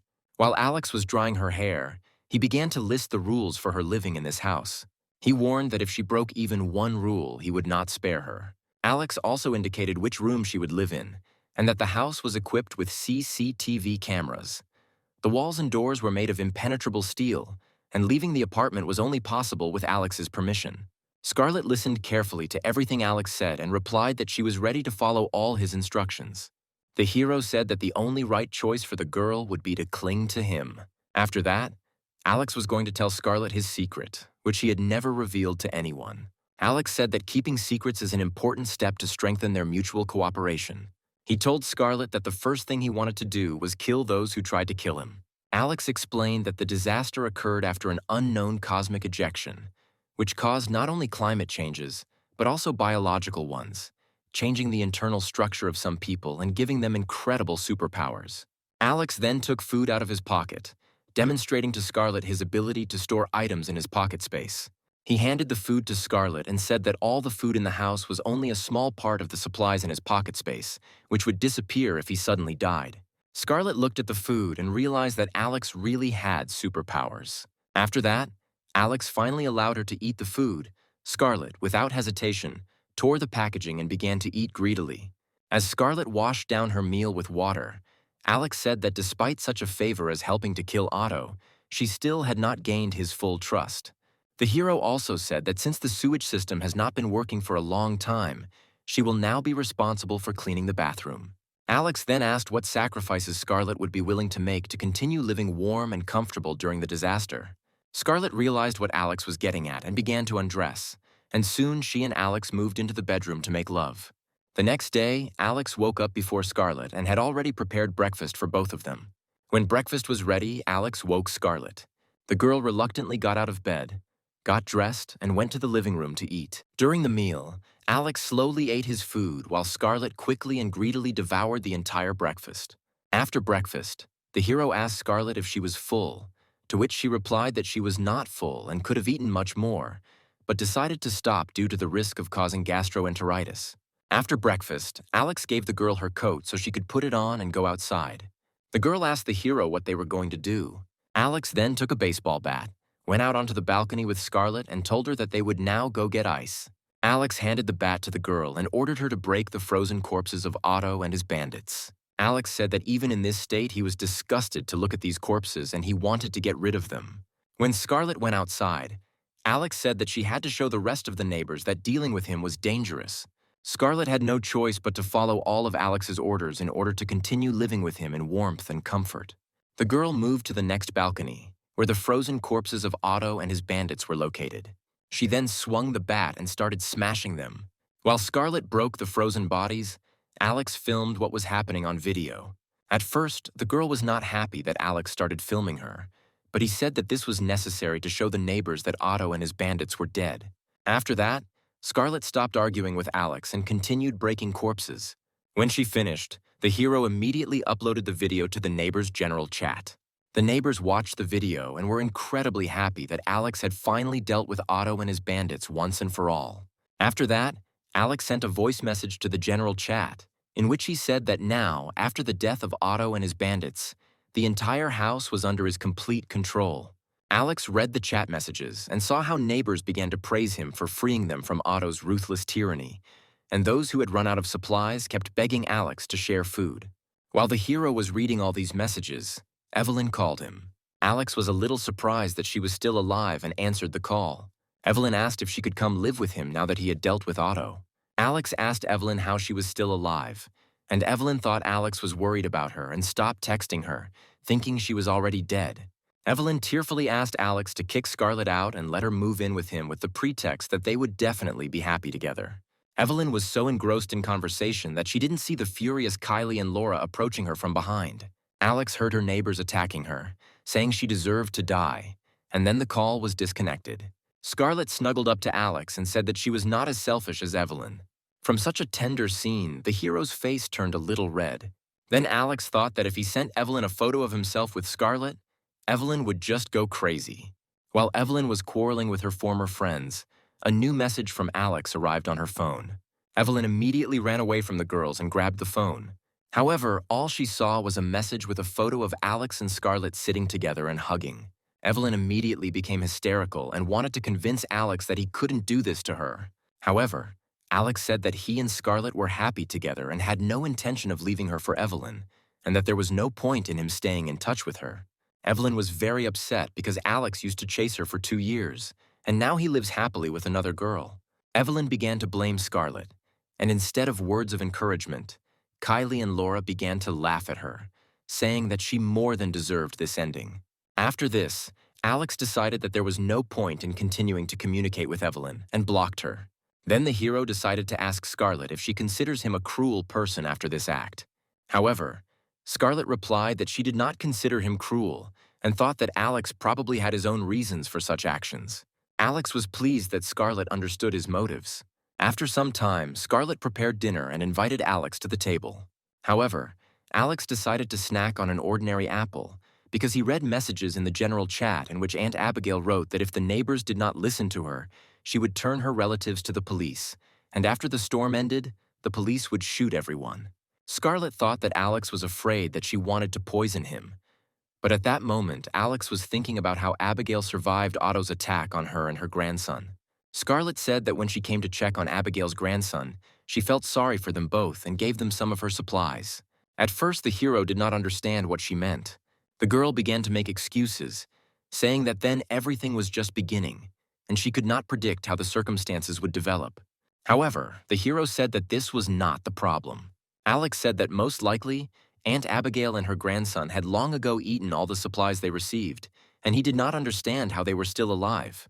Scarlett added that Abigail's grandson died a week and a half ago due to a shortage of medicine, so she may have eaten her grandson's supplies to survive. At that moment, Scarlett noticed a man standing from one of the windows of a neighboring building.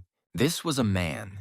He stood on the windowsill and laughed hysterically, and then suddenly jumped down. He finally lost his mind and decided to end his torment. Scarlett asked Alex when the storm would end, to which Alex replied that he did not know and they could only wait. Alex then received a call from Aaron, who answered without hesitation. Alex immediately said that Aaron could leave all the formalities and say directly what he needed, and he would be happy to help. Aaron was one of the few good people who could be useful to Alex. Aaron said that his girlfriend's daughter Lucy has a high fever and they have run out of medicine. They are very worried about the child's condition. He asked the hero if he had any medicine. Alex thought that Aaron was a lonely person and Lucy had a good figure, so Aaron decided to take care of her and her daughter. Alex said he had the medications he needed and Aaron could come get them. Aaron was very grateful to him. And then the hero said that the man could seek help at any time, since he was even closer to Alex than his own uncle. When Alex finished the call and hung up, he thought that Lucy was not as simple as she might seem at first glance. Aaron was the only person who listened to Alex and prepared a certain amount of supplies in advance, and therefore he was the most suitable option for Lucy and her child. Then Scarlett decided to ask how close Alex was to Aaron. Alex replied that in such a situation you need to constantly think about personal gain. Alex said that Aaron is a good person and does not want Aaron to end up in a hopeless situation and become like his neighbors, since there were very few good people like him left after the disaster. A few minutes later, Aaron finally came to Alex to get the baby's medication. However, the hero noticed that Lucy and her child came with Aaron, which he did not expect at all. Aaron said he came because Lucy asked Alex to help her and her baby.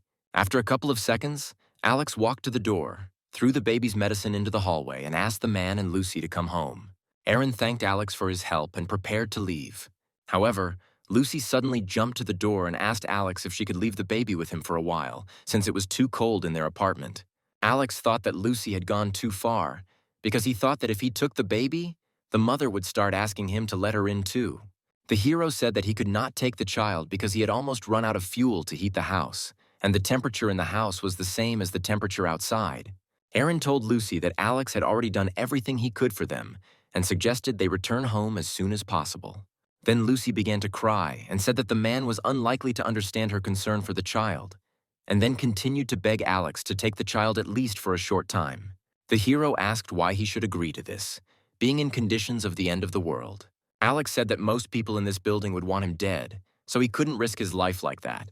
Aaron also said that the guy had already helped them by giving them medicine, which is now difficult to get. However, Lucy asked Alex why he allowed Scarlett to live with him, to which Alex replied that they were dating. Scarlett heard what Alex said about them, and even though he just said it, she was pleased to hear it. Aaron then told Lucy to return home as quickly as possible, telling her that Alex had already helped them a lot. The man hugged Lucy and the child and told Alex that he had helped them a lot and asked them not to pay attention to Lucy's behavior. Alex replied that he understood that Lucy was worried about her child, and then they said goodbye. After Aaron and Lucy left, Alex returned to Scarlett with the thought of how unbearable this woman was. Scarlett said that there are many women now who worry about their children. The hero replied that he should under no circumstances break off relations with Aaron. When Aaron and Lucy returned home, Lucy put her daughter to bed, after which Aaron began to express dissatisfaction with her behavior that day. Lucy began to make excuses, saying that she was doing all this for the sake of her daughter, so that she would be in more pleasant conditions. Aaron then told her that he understood that she was worried about her daughter's life, but also said that all kindness has a price. He added that if Alex had not warned him about the impending threat, he would have died long ago, and then Lucy would not have been able to live with him and her daughter. Lucy then told Aaron that she actually doubted that Alex deserved such praise due to his overguarding. These words greatly angered Aaron. The girl stated that Alex simply did not want to help them. Lucy also said that Alex uses such small help to then take advantage of Aaron, believing that if Alex was a good person, he wouldn't be so cruel to the dozens of people who died because of him. After that, Lucy started saying that Alex's apartment was big enough for them to live with him, but Aaron was already so angry at Lucy that he simply interrupted her and told her to shut up. He told Lucy not to say such words about Alex, since he himself could distinguish between good and evil. After this, Lucy's child began to cry, and the girl apologized to the man, saying that she was just worried about him. Aaron, not wanting to continue the conversation with Lucy, said that he would sleep in the living room that night, after which he left the bedroom.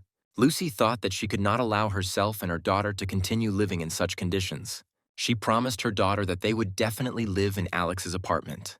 The next day, a group of former construction workers forced their way into the building where Alex lived. They intended to find supplies here. The chief builder ordered his subordinates to immediately begin the search. Seeing one of the residents in the corridor, they immediately chased after him to neutralize him. The man tried to run away from them, but he failed. The bandits dealt him a fatal blow with a shovel directly to the neck. The builders decided not to touch the dead resident for now and leave the body in place until their work was completed. A few minutes later, the construction workers reached the 24th floor. When they arrived at Alex's apartment door, one of the construction workers prepared an explosive device to blow the door open. When the explosive device went off, there was a large explosion. This caused a loud sound that woke Alex up. The hero took the weapon and checked the CCTV cameras to check the condition of the apartment. The walls of the apartment and the door withstood such a powerful explosion. Alex then saw, via CCTV, a group of construction workers trying to enter his apartment. He saw that the builders had various construction tools, such as shovels, rebar, and axes. Alex remembered that shortly before the disaster in the neighboring house, someone hired a group of construction workers to repair the building. Then the hero made the logical conclusion that since these builders came to him, they knew about him far beyond the boundaries of this building. After such a powerful explosion, the builders were surprised that the door to Alex's apartment withstood such a powerful explosion. They suggested that during the time they got to this building, the explosive device could get wet and therefore become less powerful. At this moment, the hero approached the door and prepared a special chemical solution. It was white phosphorus and was as destructive as standard construction explosives. When Alex prepared his special solution, he threw it with flammable liquid into the corridor. When the construction workers saw the flammable liquid and chemical solution flying towards them, they immediately began to run away from Alex's apartment. However, the destructive power of the chemical solution combined with the flammable liquid was so great that all the builders began to burn alive. At some point, a group of construction workers tried to leave this floor as quickly as possible. However, Alex took the gun and started shooting through the door at the construction workers. He began to shoot everyone who was in his field of vision. The construction workers were confused due to a lack of understanding of where the shots were coming from. Within seconds, half of all the construction workers who had made their way into the building were lying on the floor in the hallway with burnt skin and bullet wounds. Alex thought that he was lucky that he did not buy a machine gun, since the consumption of bullets from a machine gun would have been too high. Alex also thought that the cold outside was able to neutralize most of the potentially dangerous people, and now only the most brutal enemies survived. So Alex needed to deal with them as quickly as possible. He was also surprised at how well the construction workers prepared before breaking into his home. After Alex managed to repel the attack of the builders, he went to calm Scarlet, who was very scared. When he removed the blanket from her, he saw that she was so scared that she was almost crying with fear. Scarlet quickly calmed down and said that she thought there was an earthquake and decided to hide. Alex told her that even if it was an earthquake, they would still die. When Scarlet finally calmed down, she sat down next to Alex and asked him what really happened. When he told Scarlet everything that had happened, she said that these builders were even more dangerous than Otto and his men. Alex said that without weapons, these people did not pose a threat, and that in order not to die in a disaster, people who did not know each other began to gather together, forming a kind of family or pack. But despite this, Alex was glad that he was again able to protect himself from a potential threat. Scarlet said that they must definitely take revenge for this, and the hero completely agreed with this idea. But revenge should be not only for their sake, but also for the sake of the rest of the inhabitants. After this, Alex noticed how neighbors in the general chat began to worry because of the sounds of explosions and gunshots. He wrote that a group of construction workers broke into their house to rob and kill them. But, fortunately, he managed to fight back and neutralize most of them. Then the neighbors began to write words of gratitude to Alex in the general chat and said that while Alex was with them, they are not afraid of any external threat. However, Alex also informed all his neighbors in the general chat that his ammunition was running low, so now everyone must provide their own protection from a potential threat. After this, he received another call from Aaron, who was concerned about Alex's condition and began asking if he was okay. Aaron said that he used to get along well with these guys and could not imagine that they were capable of this. Alex said that he was fine, but he did not yet have a plan for further protection. He also asked Aaron to tell everything he knew about these people so that Alex could develop a plan of action. Alex said he wants to join forces to deal with the threat as quickly and efficiently as possible. Aaron initially suggested posting about it in the general chat to get volunteers, but Alex said it wasn't necessary as it would only make people doubt his efforts more. Alex suggested that the builders would probably return to take revenge, and sooner or later the neighbors themselves would want to turn to him for help. Aaron was quite happy with this plan, after which Alex ended the conversation with Aaron and turned to Scarlet. He said that because of some neighbors' personal hatred of him, he could not do some things on his own. Therefore, he asked Scarlet to gather information about the builders with Aaron in order to get rid of them as quickly as possible. A few days later, Scarlet, dressed as a maid, collected all the information she could get together with Aaron. Scarlet told Alex that a group of construction workers had come from Building 26 and were heavily armed, some of the construction workers even carrying firearms. In addition to the builders, the threat was posed by two leaders from Building 21, who formed their own gang, consisting mainly of young and motivated guys. Alex also learned that in the remaining residential buildings, most of the residents died either from extreme cold, exhaustion due to lack of supplies, or committed suicide. Alex then told Scarlet that they needed to continue to gather information about any potential threats in order to minimize all risks. Meanwhile, a group of construction workers continued to break into residents' apartments, kill them and rob them in the hope of finding at least some supplies. The men decided that soon everyone remaining in the building would beg them for mercy. The neighbors began to become very worried that the builders might break into their apartments and kill them, and they believed that Alex was to blame for everything that was happening, so he should surrender to the builders. Alex and Scarlett got out of the shower. The hero took the phone and realized that the neighbors reacted to what was happening faster than he himself expected. Alex wrote in the general chat that if the neighbors could not protect themselves from this danger, then it was their own fault, and that he was not going to give up. Alex was very disappointed with the behavior of those neighbors who still continued to blame him for being the only one of all people who was safe. The neighbors then said that at any moment these construction workers could come to their house and kill them, to which Alex replied that he could potentially kill every person in this building, which greatly scared the neighbors. People began to worry that after Otto's death, they were still not free from some kind of threat. They hoped that the snow would melt soon, otherwise they would all die soon. At this point, Alex called Aaron and said that it was time to begin implementing their common plan. Aaron said he was ready to go and then began to implement the plan. He wrote in the general chat that if everyone united, they could easily resist the enemies. Then Aaron wrote that due to the fact that many people had no supplies left, some would not be able to provide adequate resistance, and suggested contacting Alex to he led all his neighbors. Aaron said that he would personally try to convince Alex to help the neighbors. After this, Aaron personally wrote to Alex, and the hero said that everything was going according to plan, and when the time came, the neighbors themselves would join him, and together they could save the building. After this, Alex notified all his neighbors in the general chat and said that he was ready to offer them his help and listen to any suggestions on how to cope with the threat. The neighbors said that as long as Alex didn't let them die, they were willing to follow his instructions. The hero then asked the neighbors if they were ready to arm themselves and confront the gang if he gave such an order. In response, the neighbors doubted their choice, and then Alex suggested that his neighbors wanted him to act alone against the gang, and then there was no point in him going and saving them. Alex also said that otherwise the neighbors might just sit and wait for their fate. Then Aaron entered the conversation and asked the hero not to hang up. He said he was willing to make an effort to survive, then asked his neighbors why they wanted to just sit on the sidelines and do nothing. Alex said that from now on all the neighbors must obey him and follow all his instructions, and if someone does not make an effort, then no one will receive help from Alex, after which he ended the conversation.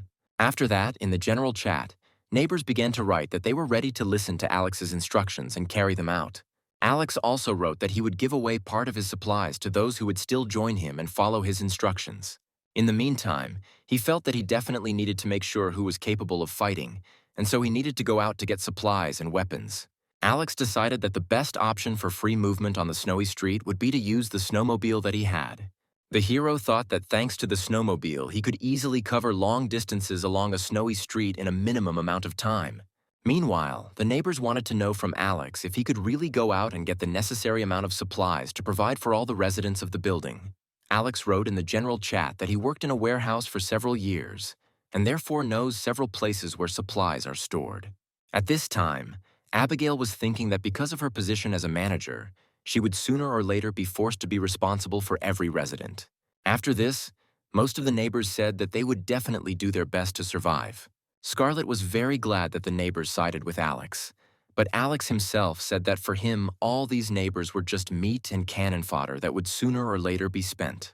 However, Scarlett still doubted whether Alex was really going to go outside. The hero told the girl that he just needed to find the right moment to go out. He also noted that he and Scarlett now have more than enough supplies. At first, the girl said that she would go with Alex, but he was categorically against her going out with him. Alex felt that Scarlett believed that he did not trust her. Then he said that they were in a relationship and he completely trusted her, after which he went to the exit of the apartment. When Alex left the apartment, Scarlett was still upset that Alex wouldn't let her go out with him. A few minutes later, Alex went down to the 4th floor and saw that all the walls and floor were stained with blood. Alex opened the window, climbed out through it, and found himself on the street. It was very difficult for him to move through the snow, the height of which could reach the 4th floor. Then Alex decided to look around to make sure no one saw him. After making sure no one had noticed him, he retrieved the snowmobile from his secret dimension, which was fueled and ready for use. However, someone did see Alex leaving the building on a snowmobile. While the hero was riding a snowmobile, he was haunted by the thought that someone had noticed him, and now he would become an important target because of his snowmobile.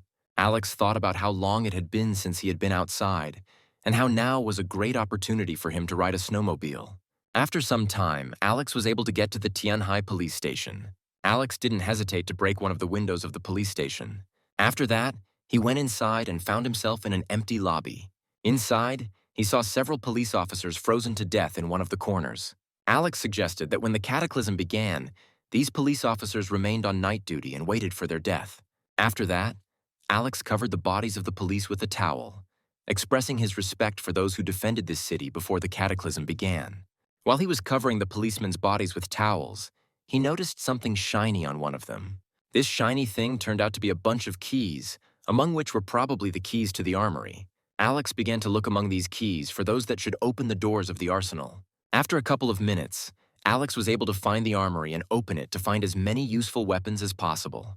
The hero was delighted to see among the entire arsenal various automatic rifles, shotguns, pistols, explosives, and even a sniper rifle. Alex was very glad that, in addition to firearms, there was ammunition and special equipment. The hero held the rifle in his hands and thought about how his shooting accuracy had improved significantly recently. After Alex had seen enough of the entire arsenal of weapons and equipment, he immediately placed it all in his pocket space. The hero decided that he also did not need to forget about his cannon fodder. He then headed to one of the suburban supermarkets to get food, which he planned to give to his neighbors for their protection. After a few minutes of driving, Alex arrived at the site where one of the suburban supermarkets was supposed to be located. Finding one of the supermarket windows among a pile of snow, he broke it. He then made his way inside by climbing down a rope. Alex walked through the department with expensive clothes and thought about how such clothes that he could not afford before turned into ordinary garbage.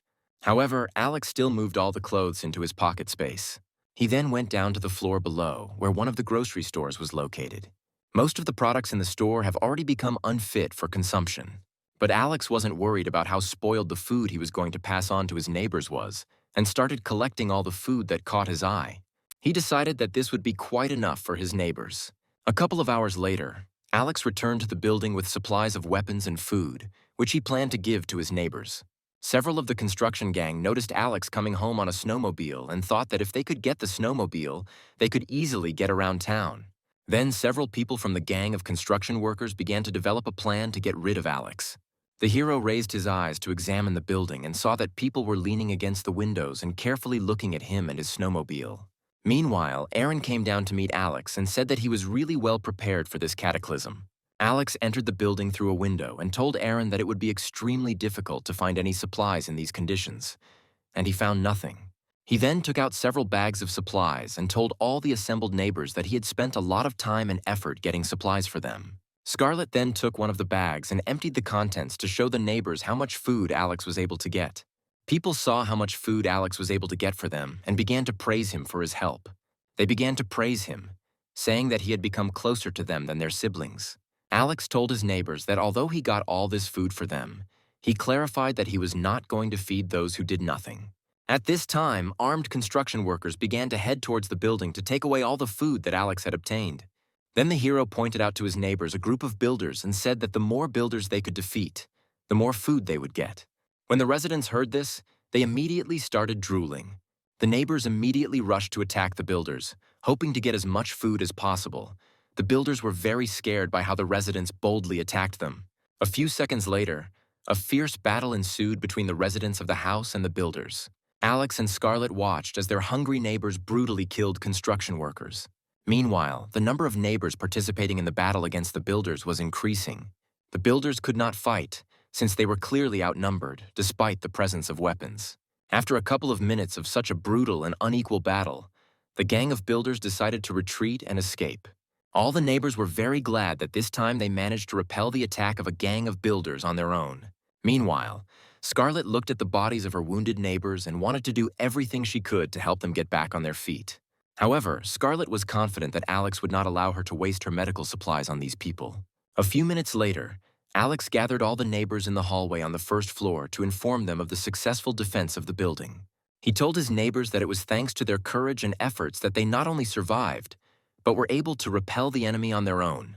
After that, Alex called several men who killed the most enemies. As the men approached, Alex presented them with several groceries in recognition of their significant contributions to the defense of the building.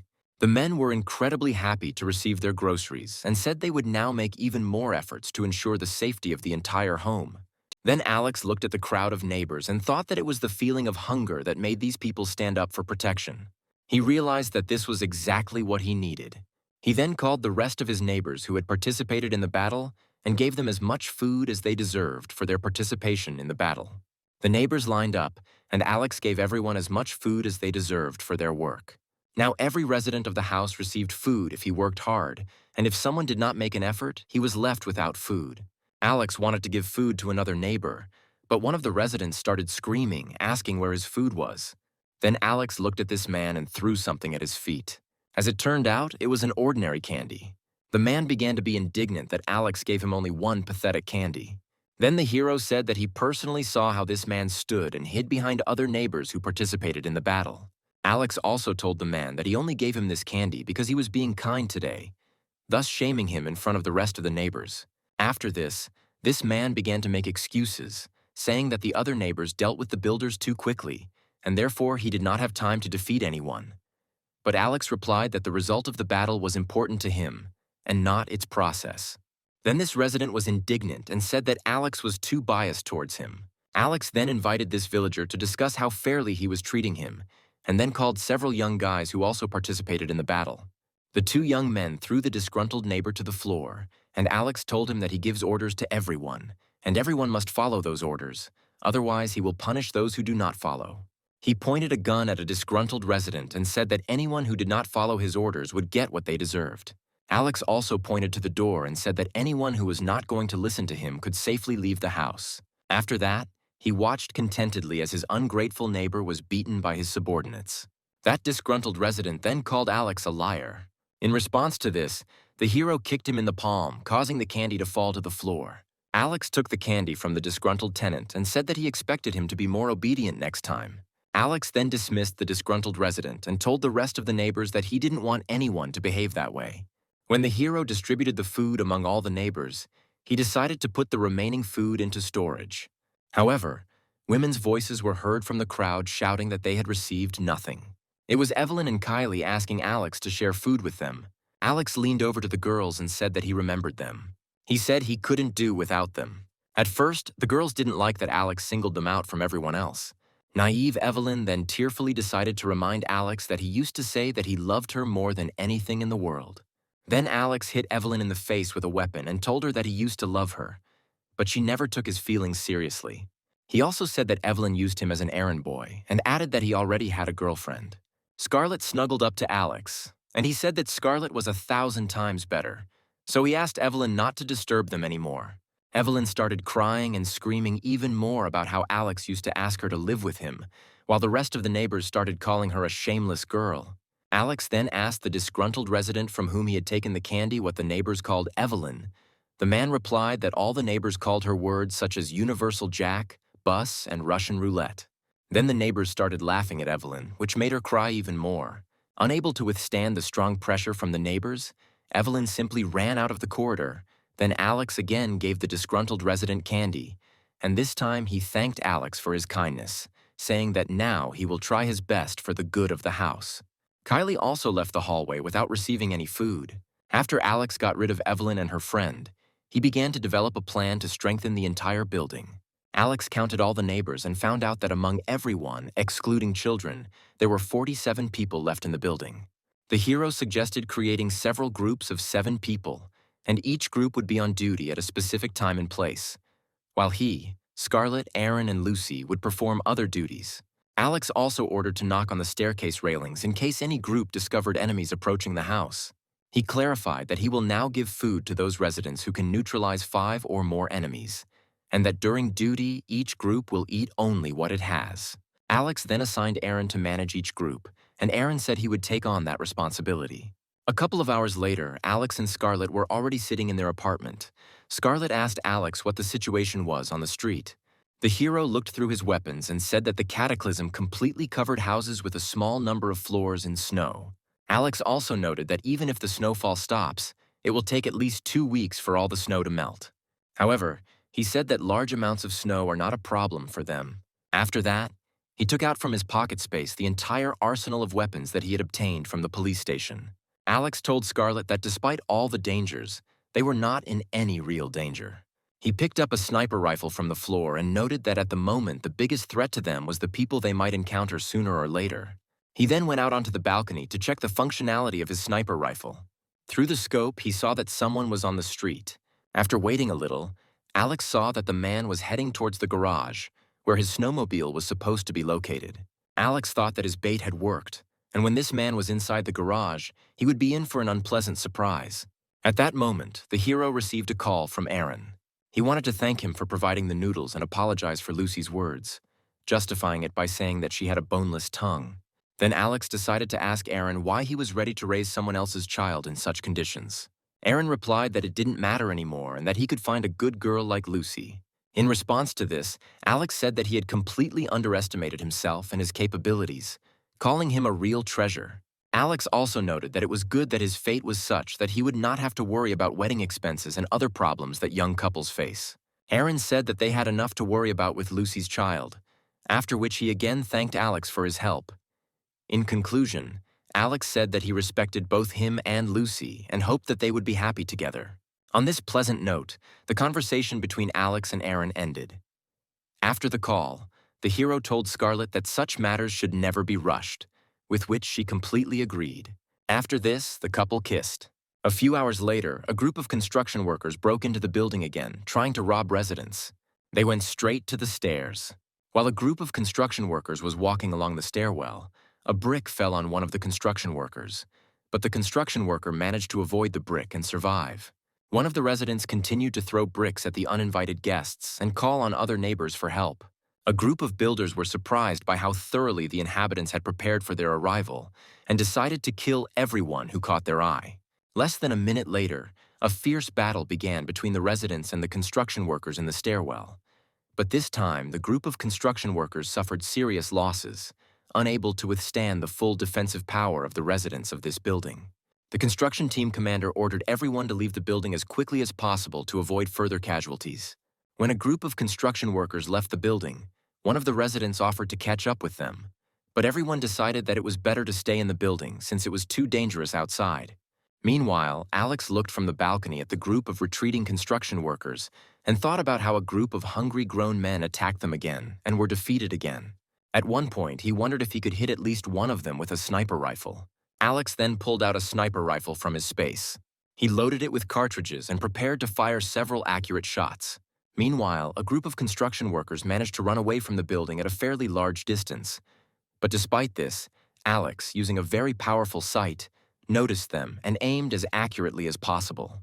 The hero pulled the trigger and instantly neutralized one of the builders with a precise shot to the head. The construction workers immediately stopped and began looking for the place where the shot was fired. Alex was very pleased that he was able to neutralize one of the builders so easily at such a great distance.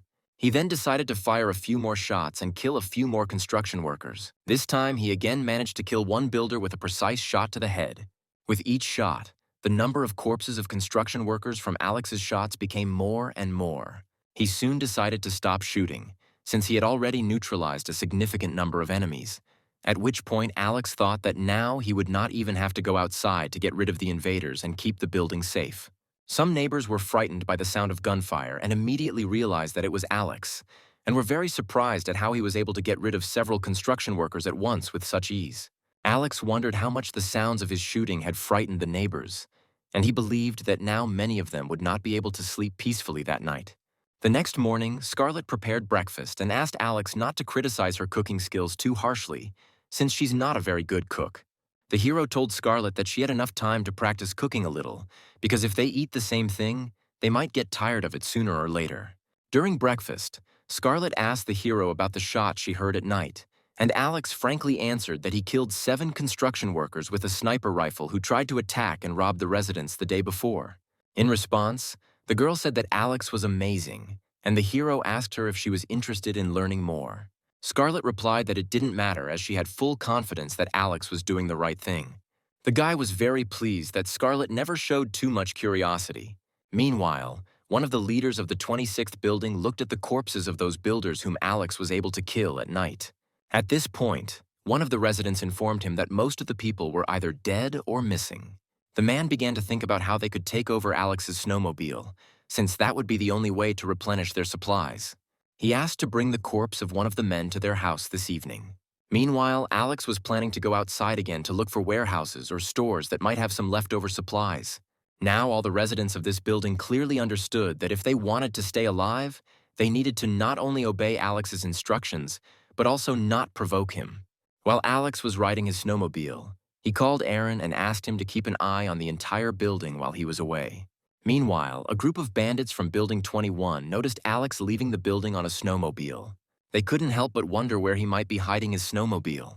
One of the bandits noticed that the area was large enough for Alex to find some secluded place. The bandits believed that if they could take possession of this snowmobile, it would not only help them solve the problem of lack of resources, but also solve the problem of the lack of people in their gang. One of the bandits especially wanted to get this snowmobile so that he could easily move between stores and pick up cigarettes from there, without which he was already going crazy. For several hours, Alex rode a snowmobile around the snowy city, trying to find some large warehouse or store from where he could pick up more supplies. Later, he remembered the main warehouse at the southern base, which was difficult to reach alone. He decided that there must be some supplies there. A few minutes later, Alex arrived at one of the largest city warehouses, from which all products were already being redirected to other city warehouses. Alex could feed thousands of people with these supplies, and he immediately tried to get inside.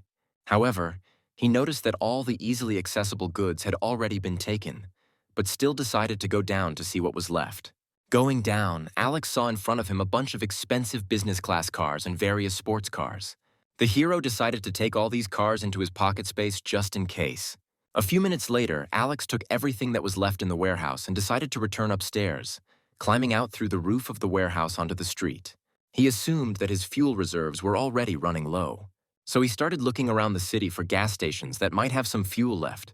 After some time, Alex arrived at one of the gas stations, but as it turned out, there was almost no fuel left at this station. At first, the hero could not understand what to do. Alex couldn't believe that he would still have to save fuel. Lying in the snow, he thought that if there were a small group of people here, it would be easy to dig an entrance. At some point, Alex realized that he really had to dig his way to the gas station. He understood that the snow had fallen less than a month ago and had not yet become icy. Then he stood up and took out an excavator from his space, which he had hidden before the cataclysm began. Alex then refueled the excavator and began digging a path to the gas station entrance. Luckily for Alex, he had already worked with similar equipment in the warehouse. Once the backhoe engine warmed up a bit, Alex immediately began digging out all the snow that had accumulated around the gas station. After a few minutes, he managed to dig out all the snow that was in the way, and he immediately decided to go inside. Upon entering, Alex assumed that all the fuel must be stored at the very bottom and decided to go down to test his theory. Alex soon found one of the doors leading to the gas station basement and decided to try to open it. When he was able to open the door, he went downstairs to check if there was any fuel there. On the lower floor, Alex saw several tanks of fuel, which should last him for the rest of his life. Then the hero decided to check how much fuel was left in these tanks. At that moment, Alex thought that since he got here so easily, all these fuel reserves now belonged to him. Alex was incredibly glad that now all the benefits of civilization, which remained under a thick layer of snow and which no one else could have gotten so easily, now belonged only to him. After a few hours, Alex was able to move all the fuel and food supplies into his space. After that, he set up a tent at a gas station and decided to rest, planning to go to the place Aaron had talked about the next day. Then he crawled into his sleeping bag and fell asleep. Meanwhile, Scarlett came to one of the girls with a child to check the baby's condition. Since he was sick, Aaron decided to go with her. Despite the fact that Alex left some food for the neighbors, he took all the medicines, and Scarlett found it difficult to treat the child. At that moment, Aaron appeared and gave Scarlett medicine to cure the child. The girl was worried about the baby's condition, and Aaron tried to calm her down, saying that everything would be fine. When everything was ready, the girl thanked Scarlett and Aaron for their help. Scarlett told her that if Alex had not provided them with the medicine, it would have been much more difficult to cure the child, and therefore it was Alex who needed to be thanked. After that, Scarlett and Aaron went down the stairs. At that moment, Scarlett noticed that someone was very quickly going down the stairs and approaching the girl with the child. It was Abigail. She had a knife and screamed that her grandson died because of them. After that, Abigail plunged a knife into the girl's neck, and in surprise, she accidentally dropped her child. However, Scarlet managed to catch the child, and then the wounded girl asked her to take the child and leave here as soon as possible. Then Abigail pointed a knife at Scarlet and demanded that the child be given to her. Scarlet refused to give the child to Abigail, to which she said that if her grandson was dead, then this child should not remain alive. Abigail tried to attack Scarlet and the child, but Scarlet covered the child with her body and ran up the stairs. However, the woman caught up with them and swung a knife at Scarlet, saying that she should die for not saving her grandson. The girl was already preparing for the blow, but at that moment Aaron appeared, stopped the crazy Abigail, and snatched the knife from her hands. He pushed the old woman away from the girl and covered her with his body. Aaron then asked Scarlet if everything was okay, to which she replied that she and the baby were fine, but the baby's mother did not survive. Scarlet said it was entirely her fault, but she didn't expect Abigail to go long without food. At this point, Abigail came to her senses and began blaming Scarlet for the death of her grandson. Abigail started getting louder, saying that everyone was to blame for her grandson's death and that everyone had to die. Aaron could not stand it and told Aunt Abigail to shut up immediately, since it was Alex who saved them all from Otto, who kept all the residents in fear for a long time, and she should be grateful to Alex. Scarlet also told her that it was not Alex's fault for not giving her the medicine, however. Abigail continued to claim that her grandson died because Alex refused to help her. Scarlet then said that she managed to persuade Alex to provide medicine for Abigail's grandson, but when she arrived, her grandson was already dead, and it was she who killed him. However, Abigail continued to claim that she did not kill her grandson and that they killed him.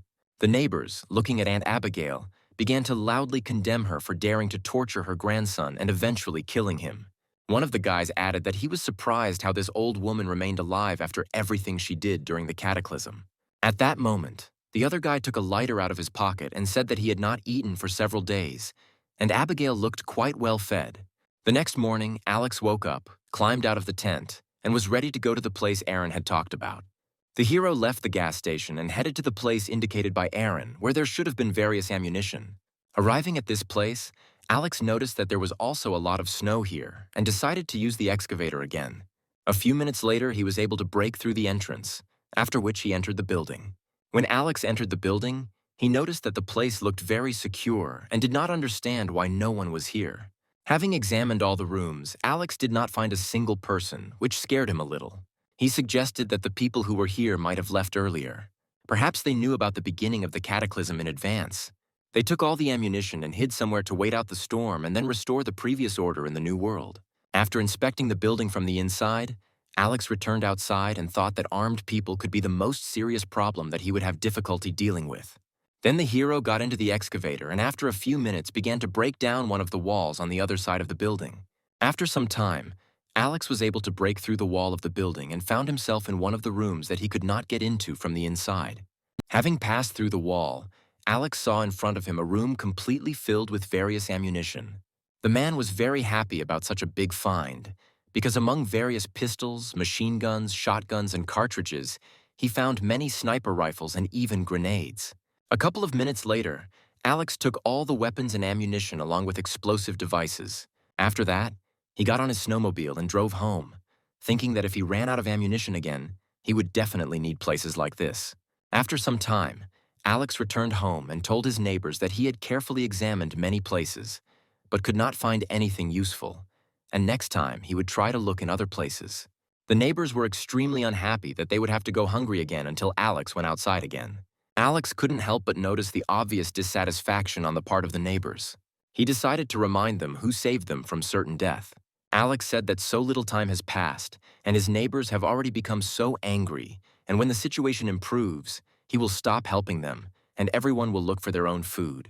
One of the neighbors told Alex that he had simply misunderstood them, and they were well aware of how difficult it was to find supplies in such harsh conditions. After this, the hero decided to return to his apartment and informed his neighbors that they were all free for the day. Many of them looked at Alex and thought that he was treating them like cattle, even though they were risking their lives. One of the neighbors, holding a knife behind his back, invited Alex to go outside with him in a small group. He said Alex's snowmobile could carry 2 more people. Several people supported the idea and said they would be willing to help Alex find supplies. However, Alex realized what these people were up to, after which he took out a gun and immediately shot one of the neighbors right in front of everyone. Alex said he didn't believe a word they said and decided to remind them of their unconditional submission. When the hero pointed his weapon at the rest of the neighbors, they began to say that they actually wanted to offer him help. Alex said that if he didn't kill these people who just wanted to kill him, other people wouldn't understand that they better stay out of his way. After several shots, he dealt with those who wanted to get rid of him.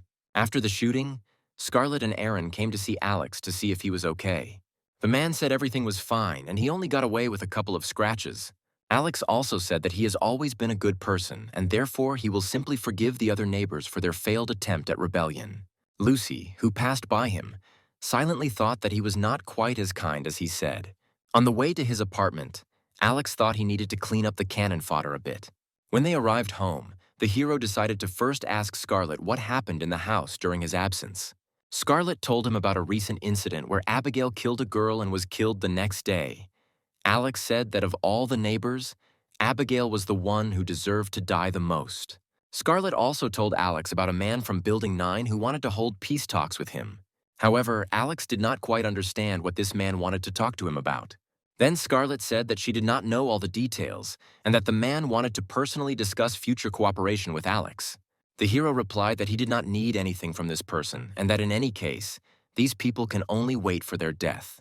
Scarlett thought she should tell these people that Alex wasn't going to talk to them. However, Alex said that he would first like to know everything about these people from Scarlett in order to better understand with whom he would have to negotiate. As it turned out, Leilani headed one of the largest cosmetics companies, which was worth more than $200 million. But it later turned out that the entire company was one big financial pyramid. Leilani was in good shape despite her age and had approximately 10 survivors from Building 9 under her command. Scarlett also added that Leilani is in charge of the entire 9th building. Alex thought that even a woman could show some form of leadership in such conditions, and realized that this woman was not as simple as she seemed. Afterwards, Scarlett asked Alex if he had decided to date Leilani. Alex replied that he first needed to understand the overall situation in order to better understand what this woman wanted to achieve from him. Alex then saw messages on his phone that Leilani and someone named Carter had added him as friends. The hero thought that he had already met this man. Alex accepted applications, and at the same moment Leilani wrote to him to discuss their joint cooperation. Leilani offered to call, but Alex replied that if she had something to say, let her say it directly and without further ado. Leilani felt that Alex was a very tough person and that he should be approached with extreme caution. She had heard about Alex that he had killed a lot of people and had a snowmobile and a sniper rifle, so she needed to choose her words carefully when talking to him to increase her chances of a successful deal. Leilani wrote to Alex that she had long admired him and would like to collaborate with a person like him.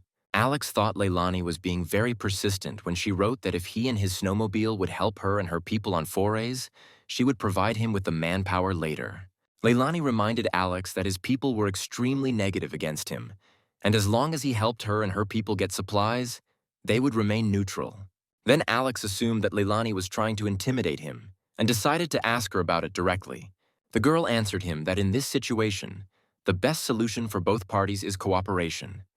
In response, Alex told Leilani that this was the first time he had seen such a confident and purposeful person, after which he added that he would definitely think about her proposal and will answer her.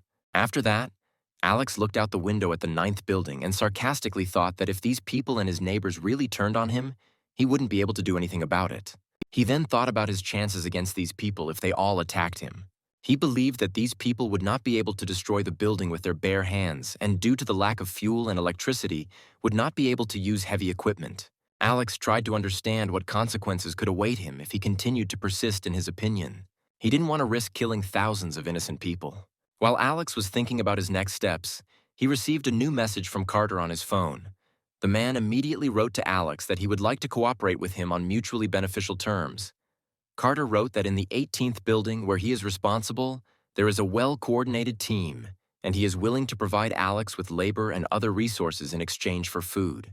Alex felt that Carter was a very talented performer who could get maximum benefit at minimal cost. He then asked Scarlett if she knew anything about Carter and the 18th building. Scarlett said she heard from some of the neighbors that Carter was a very charismatic person, and almost everyone in the building survived thanks to a close-knit team and an even distribution of resources among the residents. Alex felt that Carter was a very good leader, but he believed that this was not enough to survive in such conditions, after which he wrote to Carter that he would consider his proposal. Carter then sent the hero a list of his demands and conditions, which did not seem too difficult to Alex. He hugged Scarlet and told her that he could either start a war between the buildings or agree to a truce and cooperation. Scarlet thought she was lucky that Alex respected her, as she thought there was something wrong with his head. At some point, Alex asked Scarlet what he should do, and this scared her greatly. The girl, trembling, replied that if Alex started a war, he would waste a large amount of valuable ammunition, and if he gave food to the residents of another building, it would be a waste of resources. Panicked that the guy was clinging too tightly to him, Scarlet offered him the option of moving out of the building. The hero thought that this was a good idea, but he could not create the same bunker in another place. As night approached, Alex asked Scarlet to cut the body armor into several pieces of fabric to later make regular clothing from. Meanwhile, he wrote in the general chat that people from other buildings want to attack them and take all the supplies. After this, the neighbors wrote that they could not allow this to happen and that they needed to prepare and fight back. Alex also suggested that the neighbors divide up all the supplies and hide some of them in case people from other buildings were able to grab some supplies. At that moment, he received a message on his phone about entering into a conversation with the managers of residential buildings. Alex accepted an invitation to join a group with building managers, and someone immediately began listing to him the terms of their common cooperation. Among the conditions, the managers of the housing building specified that in exchange for personal safety, Alex must provide them with part of his supplies and his snowmobile. The hero, of course, did not want to agree to such conditions and felt that it would be much easier to get rid of the residents of other buildings and their managers. Then it suddenly dawned on Alex that he could just lure all these people into a trap. The next day, the hero armed himself with a melee weapon and gathered outside to prepare for a possible attack from residents of other buildings. Alex realized that the leaders of these buildings were only hiding behind the idea of peace negotiations in order to find out all his combat readiness, and he wanted to surround these people and get rid of them as efficiently as possible. He planned to throw a grenade at the surrounded and trapped people to get rid of as many people as possible at once. And even if Alex failed to destroy all the attackers with the explosion, no one would dare attack him again. Meanwhile, Aaron distributed the food that Alex gave him to feed the villagers a little before the fight. The neighbors ate and thought they had made the right choice by listening to Alex's instructions. When the hero found himself among the neighbors, they began to ask him about the results of the negotiations and whether they could return to normal life after everything they had experienced.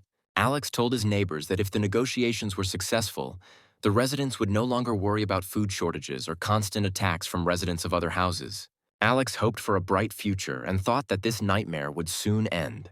People followed him with the hope of victory, but Alex himself understood that not everyone would return alive. Soon, the hero went out with his neighbors to prepare for defense. However, as soon as Alex and his group stepped outside, they immediately noticed groups of residents from other buildings approaching them. Alex did not expect that the residents of other houses would appear so soon. The neighbors also did not know what to do in this situation. Then he ordered Leilani's group to return back as quickly as possible. After that, Alex called Aaron and said that there were too many enemies and he needed reinforcements. After that, Alex hid in the snow, took out a sniper rifle and prepared to defend himself from potential enemies. The rest of the group of residents began to suspect that residents from other buildings had clearly not come here to negotiate. Aaron then told the residents that they had nothing to worry about, as Alex must have had some kind of plan. One of the neighbors drew Aaron's attention to the fact that there were too many of these people, to which Aaron replied that their main task was not to give Alex a chance to stand against them. However, he said Alex assured them they had nothing to worry about and they should have trusted him. In front of the group of people stood the managers of the residential buildings. Among them were Carter, Leilani, Evan, Jose, and Andrew. Alex looked at Leilani and wondered if they could handle the ambush he had prepared for them. He also thought that under any circumstances, he should not allow these residential building managers to attack first. Meanwhile, Jose brought to the attention of the other managers that there would be enough of their tenants to wipe out everyone in Alex's building, and they sensed that Alex was afraid of negotiations. Leilani told the other managers that they should not rush to conclusions, and first they need to discuss everything and the terms of further cooperation with Alex. Jose then shouted to Alex's men that they were there for general negotiations. Aaron noted that the composition of residential building managers was different from the one Alex had agreed to negotiate with. to which Carter responded that they had decided that the full number of managers would not be practical for a visit. Aaron then told the apartment building managers that only 5 people could enter and they had to be screened, and the rest should stand aside. Jose felt that Alex was too bold a man because he ordered an audit of residential building managers and at the same time dared to put forward his terms of negotiations. At this time, Alex overheard the entire conversation of the managers through Aaron's phone and thought that these people decided to intimidate him. At this point, Alex began a dialogue with Aaron, to which Jose replied that they came here to negotiate and therefore were not going to wait that long. Aaron said that he understood everything, after which he asked all the managers to step back a little. The managers did not understand why they had to leave, but did not argue and decided to fulfill the request. Alex watched the situation through the scope of a sniper rifle and waited for the moment when the managers of residential buildings and their residents moved a sufficient distance. When the leaders were far enough away, Alex gave Aaron a whistle signal.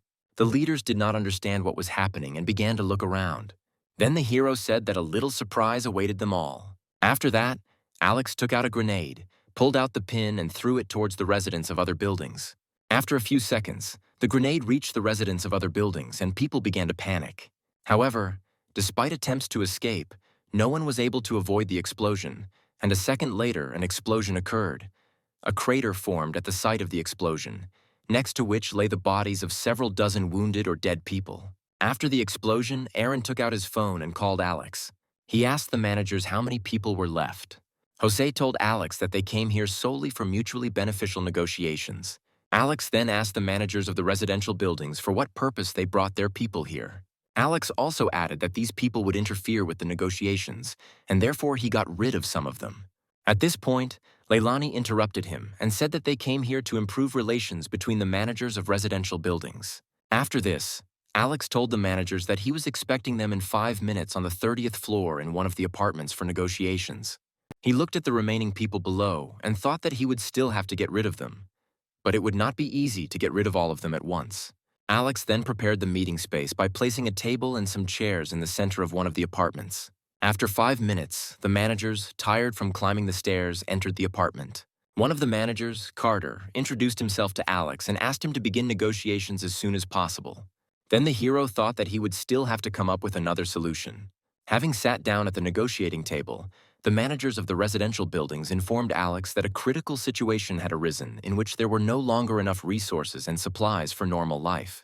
The managers also said that due to the lack of food and other resources, their residents are slowly dying from cold and hunger, and therefore they would like to negotiate, hoping that Alex will provide them with the necessary resources under certain conditions. Alex stopped listening to the complaints of the managers and took out a gun for seconds, and then put it on the table. The managers of the residential buildings were scared at the sight of the weapon and said that they wanted to resolve all issues peacefully. Alex said that residential building managers shouldn't be afraid because the guns were already starting to bother him, so he put them away. Alex then tried to calm the managers and asked them to sit down. He informed them that he did not at all like having to unwisely distribute his supplies between the managers and their residents. However, he understood that the people who manage the buildings are not so stupid. Alex also noted that he understands that they are doing everything possible to take care of their residents even in such harsh conditions. After that, Alex said that he would offer his conditions, and if at least someone did not agree to fulfill them, he would start a full-scale war between the buildings. Alex's first condition was that he was ready to provide the managers and their residents with food, but in reasonable quantities, and they must decide for themselves how to distribute the supplies. Alex said he could provide food for a maximum of 300 people, but Leilani did not agree to such conditions. She said there are about 100 people in her building, and she doesn't know how she will distribute supplies to her residents. Then Alex said that there was no point in this empty conversation and suggested moving on to the next conditions. At this point, one of the leaders said that they did not need to rush. He said they really needed to discuss stock distribution again. Jose added that this is really not enough to feed all its residents.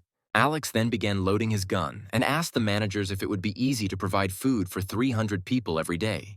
Frightened, Carter suggested leaving the question and moving on to Alex's next condition.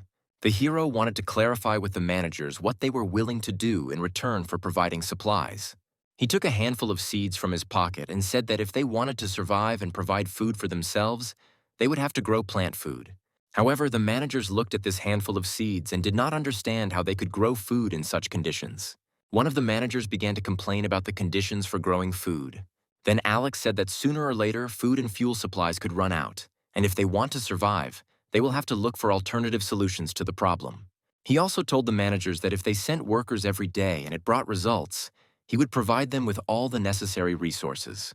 He added that if they were successful, he would give them cigarettes, alcohol, clothes, and medicine, which greatly interested the two managers. One of the managers asked Alex to give him at least one cigarette as soon as possible.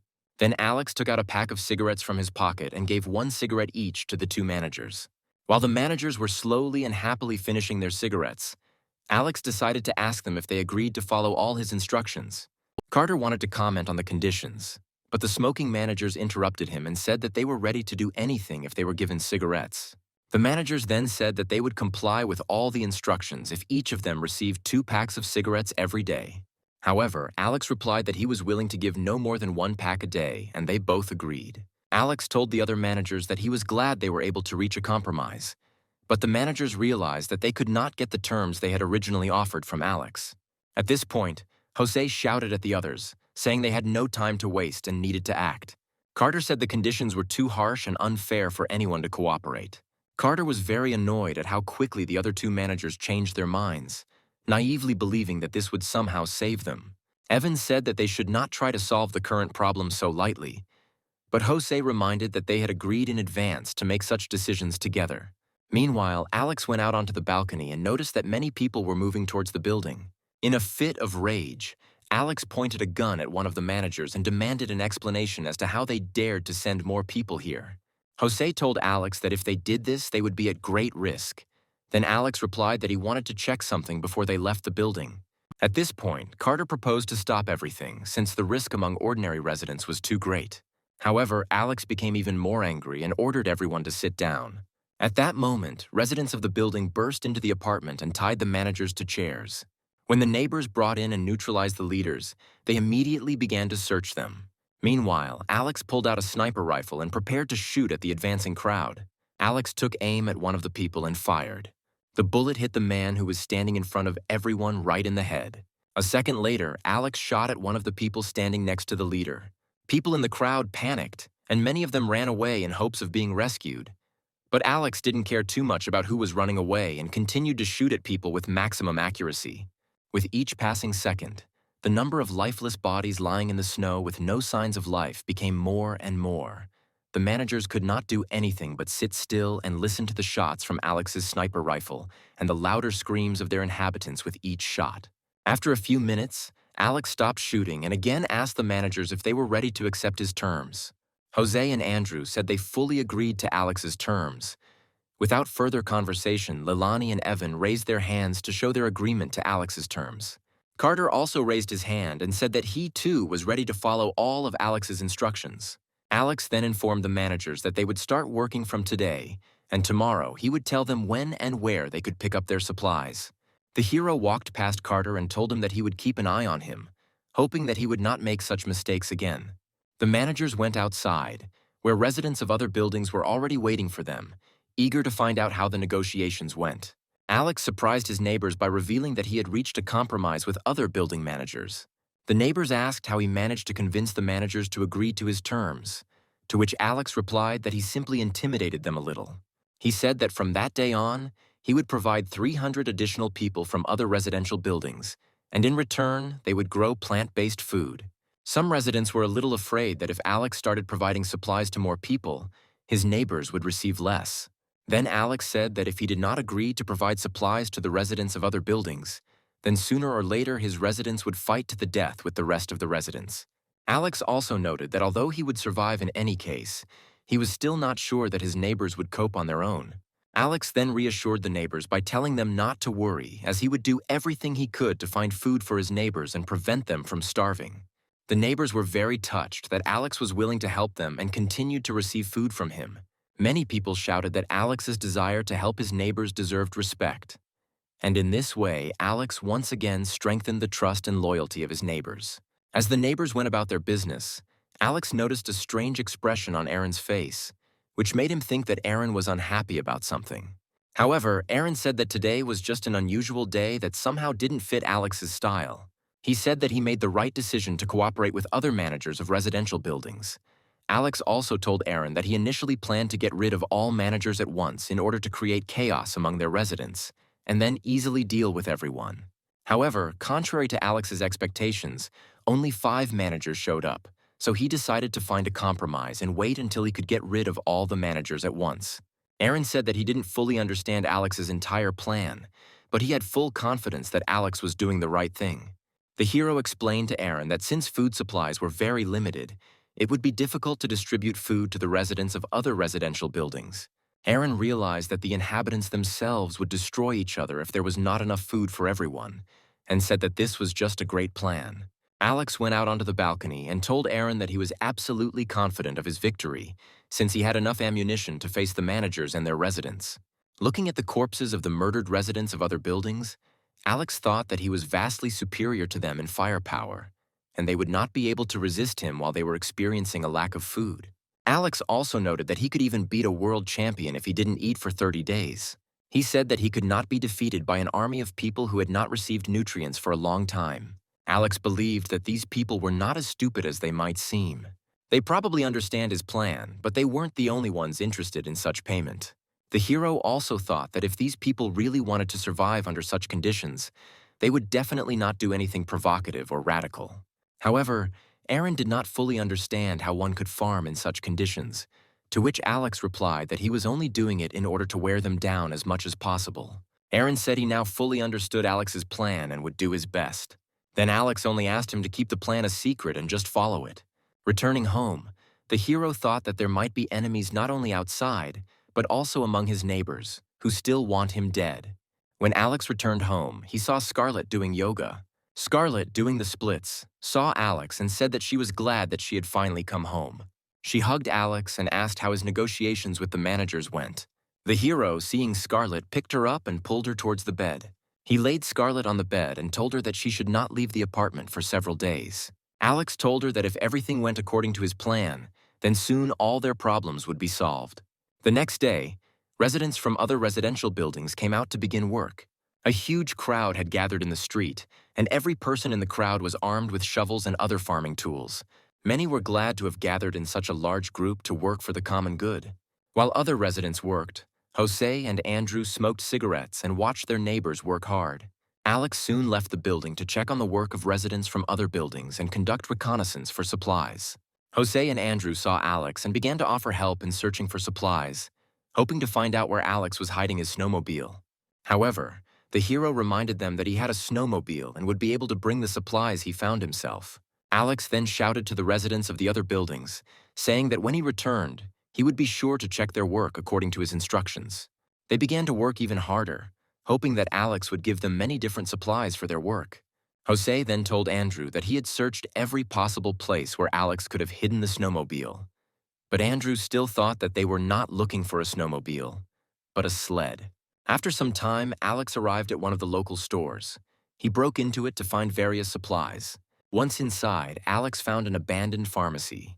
While searching for supplies, Alex found a special medicine that had neither taste nor smell. Alex thought that with this medicine he could easily poison all the residents from other buildings, and without medical intervention they would die in a matter of minutes. He decided to take the entire supply of the medicine for himself, believing that even if it did not kill these people, it would definitely cause serious damage to their internal organs. The medicine should take effect within the first 15 minutes of application, and Alex thought he needed to reduce the vigilance of the residents of other buildings as much as possible.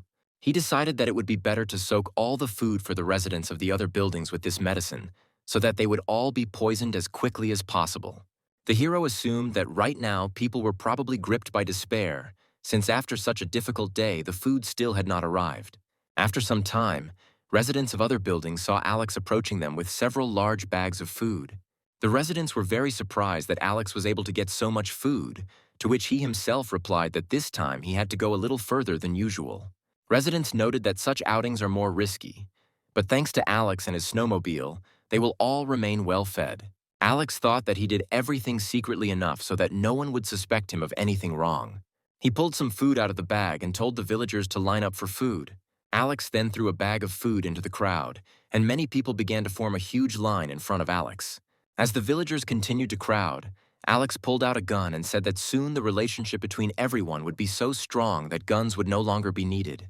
The residents were incredibly happy about Alex's help, and he began distributing food to residents from other buildings one by one. When Alex had distributed all the collected food, he sent them to rest and told them that they should work well tomorrow. The residents dispersed, thinking that today they would sleep well fed. Alex just looked at these naive people and thought that very soon they would all find themselves in an extremely unpleasant state. Soon Alex returned to his apartment. The first thing he really wanted to do was take a shower. While Alex was taking a warm shower, he thought that when all this was over, he would leave this place and start all over again. Meanwhile, one of the residents returned to Jose's apartment and immediately ran to get the bag of food he had received. Jose looked into the bag of food and began looking for his pack of cigarettes at the bottom of the bag.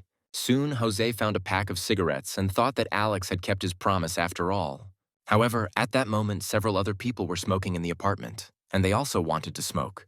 People began to beg Jose to share at least one cigarette, and he calculated that if he gave everyone a cigarette, he would have at least half a pack left. Jose gave each of them a cigarette and said that it was very difficult for him to get these cigarettes. He said he was willing to share them if everyone who received a cigarette would work harder in the future to continue receiving cigarettes. After everyone had their cigarettes, Jose took the bag of food and called everyone into the kitchen to share the food. After that, everyone present sat down in their seats and began to slowly eat the food that Alex had poisoned shortly before. Jose lit a cigarette and suspected that Alex might have poisoned the food. However, he decided to leave his men in the dark so that they would continue to work hard the next day. At this time, in another apartment, a young couple was discussing that if they work hard, then a life without hunger awaits them in the future. The next day, Alex was awakened by loud screams from neighboring apartments. He heard them when he came out of the bath. When Alex walked out onto the balcony, he heard the residents of the other buildings arguing about which of them worked harder and who did nothing all day. Alex and Scarlett sat down to breakfast together, and Scarlett was a little bothered by people screaming on the street. Then Alex told her to just ignore them. Meanwhile, outside, a group of people with unquenchable zeal continued their attempts to break through to the ground. Alex went outside with the thought that his plan was starting to come true faster than he expected. Before heading out to get supplies again, he told Aaron that there was a big food shortage in the other groups, so he should try to stay out of trouble. Alex then went to other buildings to distribute the poisoned food to local residents. Arriving at one of the buildings, he began distributing poisoned food to hungry residents. Alex also learned from the residents that they were more than happy with the quality of the food they received, indicating that they had indeed eaten all the food they had previously received. The hero then distributed the remaining food to the other villagers, thinking to himself that they would all soon meet the same fate. Meanwhile, some people from other buildings began to fight each other, accusing each other of killing their neighbors. Many, in a fit of rage, began throwing each other from the balconies. At the same time, Alex prepared his weapon, listening to the screams of people falling into the street from a great height. The number of corpses on the street near the buildings grew more and more, and Alex continued to prepare his weapon and eagerly waited for the next day to see the results of his plan. The next day, Alex went outside with Aaron and a group of several residents from other buildings. Once on the street, he observed countless corpses. Alex, Aaron, and a group of neighbors decided to take a short walk down the street and roughly assess the losses among the residents of other buildings. Despite the great height of the floors from which people fell, there were those who did not die immediately, but only received severe injuries, which is why many could not even move and simply froze to death at night. Aaron asked Alex if he was going to send more groups of residents from other buildings to work. The hero answered him that if these people want to survive, they will have to work, and they will definitely go out for food. Alex also noted that if the residents of other buildings do not go to work, he simply will not give them food, and sooner or later they will either start working or die of hunger. Residents of other buildings who came out with Alex and Aaron were very frightened, after which they immediately began to prepare for a new working day. Aaron noticed that not a single group came out to remove the accumulated snow, and suggested that Alex call the right group of people, but the hero said that these people now do not care about clearing the snow. Alex told him that this night was the beginning of the struggle between ordinary people and leaders, and if they do not solve the problem of distributing supplies among the residents on their own, then many of them will soon die. He added that if the situation continues to develop in this way, then soon these people themselves will die in large numbers. Alex also noted that now this does not concern them, and now the managers of residential buildings must figure it out themselves. after which he wrote to a group of managers that if tomorrow he does not see significant results from the work of the residents, he will stop giving them food and cigarettes. The next day, Alex and Aaron noticed that more residents from other buildings had joined the work. Alex noticed that only 60% of the total number of workers showed up, which indicated that his plan was working perfectly.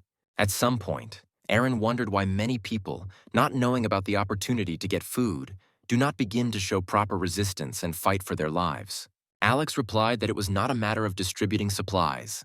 The fact is that many people do not want to risk what they have left, and therefore such people try to avoid such disputes. While the hero was talking with Aaron, Leilani approached them with an important question. She told Alex that she wanted to discuss their mutual cooperation. The girl said that if nothing changes, sooner or later someone will be able to rob them, and the number of victims will increase several times. However, Alex pretended that he didn't care, but deep down he was just waiting for this to happen as soon as possible. Leilani then suggested that Alex think about expanding the territory, since the previous order had already been destroyed. They urgently need to think about creating their own kingdom, where Alex will be in charge, and she will help him with all her might. Alex couldn't take Leilani's words seriously, but she continued to prove to him that this was their only option to stay alive and move on with their lives. Then Alex reminded Leilani that all those people who once listened and supported her soon lost their loved ones. He then asked her what guarantee there was that if he listened to her, he would not become one of those people. After that, Alex grabbed Leilani, threw her into the snow, and said that he was not going to become one of those unfortunate people. After that, Alex went further to the workers, and Leilani shouted after him that she was ready to do anything so that he would listen to her and follow her plan. However, the hero no longer listened to her and simply watched as residents from other buildings worked hard. He was surprised that there were still no casualties among them. A little later, Carter noticed Alex and asked for what purpose he came to them. Instead of answering, Alex asked Carter how he and his tenants managed to achieve such a result, but Carter did not understand what he was talking about. Alex then explained that the residents of the other groups had fought among themselves and stopped working, and he was wondering how Carter was able to maintain a calmer environment between the residents. Carter replied that he simply immediately told his tenants about the results of the negotiations, and no matter how much food Alex gave them, he always distributed it equally among the tenants. Alex said that this is a great solution because no one will worry about someone dying of hunger sooner or later. Carter wanted to ask Alex for help, but Alex said that he couldn't help right now and then moved on. Eventually, he told Carter that if he continued to take care of his residents, he could attract even more people and thereby increase the overall efficiency of the operation. The hero also told him that he did not want to be greedy in such a serious matter and was unlikely to be able to save all the residents. Carter, not wanting to fully accept Alex's words, began to think about how else he could solve this problem. Afterwards, Alex met Jose and Andrew and told them that he would try to find cigarettes and alcohol during his outing today. Jose and Andrew kept telling Alex how kind and generous he was and encouraged him to help them during the outing. Then Alex pulled Jose and Andrew closer to him and said that they were now brothers and he would definitely solve any problems they had, realizing that he would soon try to get rid of them. After talking with the men, Alex began distributing food to residents from other buildings.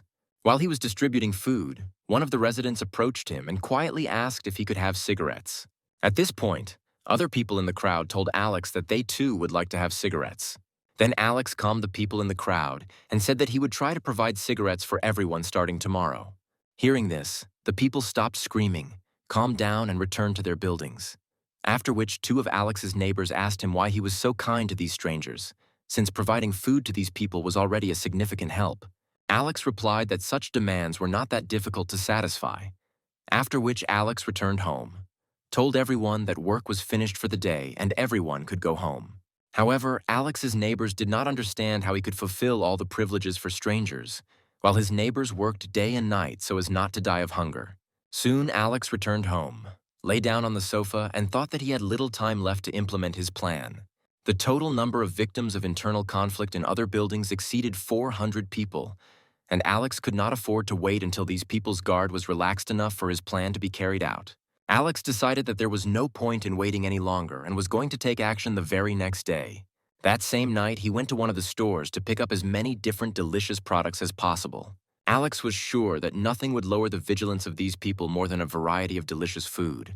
As soon as Alex collected the necessary products in the right quantities, he began adding rat poison to them, which would definitely kill all these people. At some point, the hero decided to light a cigarette and thought that his plan was developing too well to be realized so easily. He also began to think that all the previous disagreements were not the fault of these people, and perhaps he was simply worried in vain. However, Alex soon decided that he was doing all this for his own safety and therefore should not stop under any circumstances. Alex was sure that not a single threat from these people could withstand his power and influence. In the evening, the hero returned home and called Aaron and several neighbors to carry out his plan. Alex told Aaron and the rest of the assembled neighbors to stand and wait while he distributed the collected food to the residents of other buildings. Seeing a group of people approaching, Alex began distributing poisoned food to them. He thought that very soon his plan would work. Soon, a crowd of residents from other buildings near Alex formed. Then the hero continued to distribute the poisoned food to everyone. While Alex was distracted, Jose pulled a gun from his jacket to kill Alex. Jose was ready to shoot Alex and end his reign. When the hero turned around, his face was distorted in horror when he saw a gun pointed at himself. However, at the last moment, Aaron managed to cover Alex, and Jose accidentally shot the man. Alex couldn't believe that these freaks killed Aaron, the only person who, despite such harsh conditions, still retained his dignity and kindness. While Alex was trying to bring his friend back to his senses, one of his neighbors was also planning to kill him and end his reign as quickly as possible. At that moment, Alex said that he would not allow anyone to do this again, after which he pulled out a machine gun from his jacket. In a fit of rage, Alex began shooting at everyone around him, regardless of whether they were residents of other buildings or his neighbors. Many people, armed with various weapons, did not stop trying to kill Alex, but he managed to neutralize every resident who approached him. Soon, many people decided that they could not defeat Alex, and everyone who remained began to run away. They were amazed that Alex had such a machine gun and began to run away from him as quickly as possible. Alex quickly ran out of ammo in his machine gun and, instead of reloading it, pulled a couple of pistols out of his jacket and continued shooting at people. Soon, the survivors turned out to be Jose, Andrew, and Leilani, who begged Alex for mercy and said that they had nothing to do with this mutiny. However, Alex had not listened to them for a long time and fired several accurate shots at Jose and Andrew. Of all the living people, only Leilani remained, who said that she did not even know that they were going to kill Alex, hoping for his mercy. Leilani said she had a daughter she had been waiting for a long time. However, Alex had no intention of showing mercy and shot Leilani in the head without any regret. After the last shot, Alex said that he could not afford to repeat what happened in his previous life. Behind Alex lay the lifeless bodies of people whom he had helped survive in such conditions, and who could not appreciate all the help they received. At that moment, Alex remembered Aaron. He immediately ran to him to try to help. Alex pulled out a syringe of adrenaline from his jacket and injected it into Aaron's body. After that, he began to call other people for help. At this time, several neighbors were nearby who heard Alex's scream and decided to help save Aaron. Two neighbors carried Aaron's body on a stretcher into the building and then carried it to Alex's apartment. Lucy was horrified to see Aaron's lifeless body on a stretcher. She looked at Aaron's body and thought that she and her child could not feel safe while Aaron was in this condition. Lucy tearfully said that he shouldn't have protected Alex from being shot and proved his loyalty. Alex was very annoyed by such statements, after which Lucy asked Alex if Aaron would be able to get back on his feet, to which Alex replied that she should not worry. The hero told Lucy that he would take him to his home where Scarlet was, perform the operation, and he would be fine. Lucy then said that if Aaron did not survive, then she and her child would not be able to survive in such conditions. Alex was amazed that even though he was still trying to save Aaron, Lucy had already believed that he would die. Then Lucy said that she wanted Aaron to live a long and happy life with her and her child. When Alex ran into the apartment, Lucy only thought that if Aaron died, Alex would stop giving her and her child food. When the hero reached the apartment, he told Lucy to return home, since she would still not be able to help him during the operation to remove the bullet. Lucy then got down on her knees and said that Aaron needed her there and that she couldn't leave him under any circumstances. Alex looked at Aaron's body and thought that if this was really necessary, then he would have to let Lucy into his apartment. Alex and his neighbors then carried Aaron's body into the apartment and opened the door to bring the body in and let Lucy in. As soon as they entered the house, Lucy finally felt the warmth that she had been missing for a very long time. While Alex and Scarlet carried Aaron's body into the apartment, Lucy simply looked at the apartment and was surprised by the presence of heating, food, and a fireplace, and thought that she also wanted to live in such conditions. As soon as Alex and Scarlet brought Aaron's body into the apartment, they saw Lucy greedily drinking water. After Lucy drank the water, she asked Alex if he had any powdered milk. Alex looked at Lucy and became angrier by the moment. Lucy, seeing Alex's rage, immediately said that she wanted to feed her child, who was very dear to Aaron. Alex told her that if she didn't help, he would kick her and the child out of his apartment. He then entered the kitchen and took out surgical instruments and equipment from the space to perform the operation. With all the supplies in place, Alex set up Aaron's bed in the center of the kitchen. When Lucy saw Alex using his powers, she started asking him what it was and how he did it, but Alex didn't pay her any attention. When the hero laid Aaron on the bed, he told Scarlet that she must save him at all costs, and if she needed additional medicine or equipment, he would definitely get it. Scarlet began the operation and said that she would do everything possible to save the man. When Alex asked her if there was any chance of saving him, she replied that if the bullet hit his vital organs, the chances of survival would be very low. At this time, Lucy began to cry and think about what she would do if Aaron did not survive. Alex immediately tried to shut her up.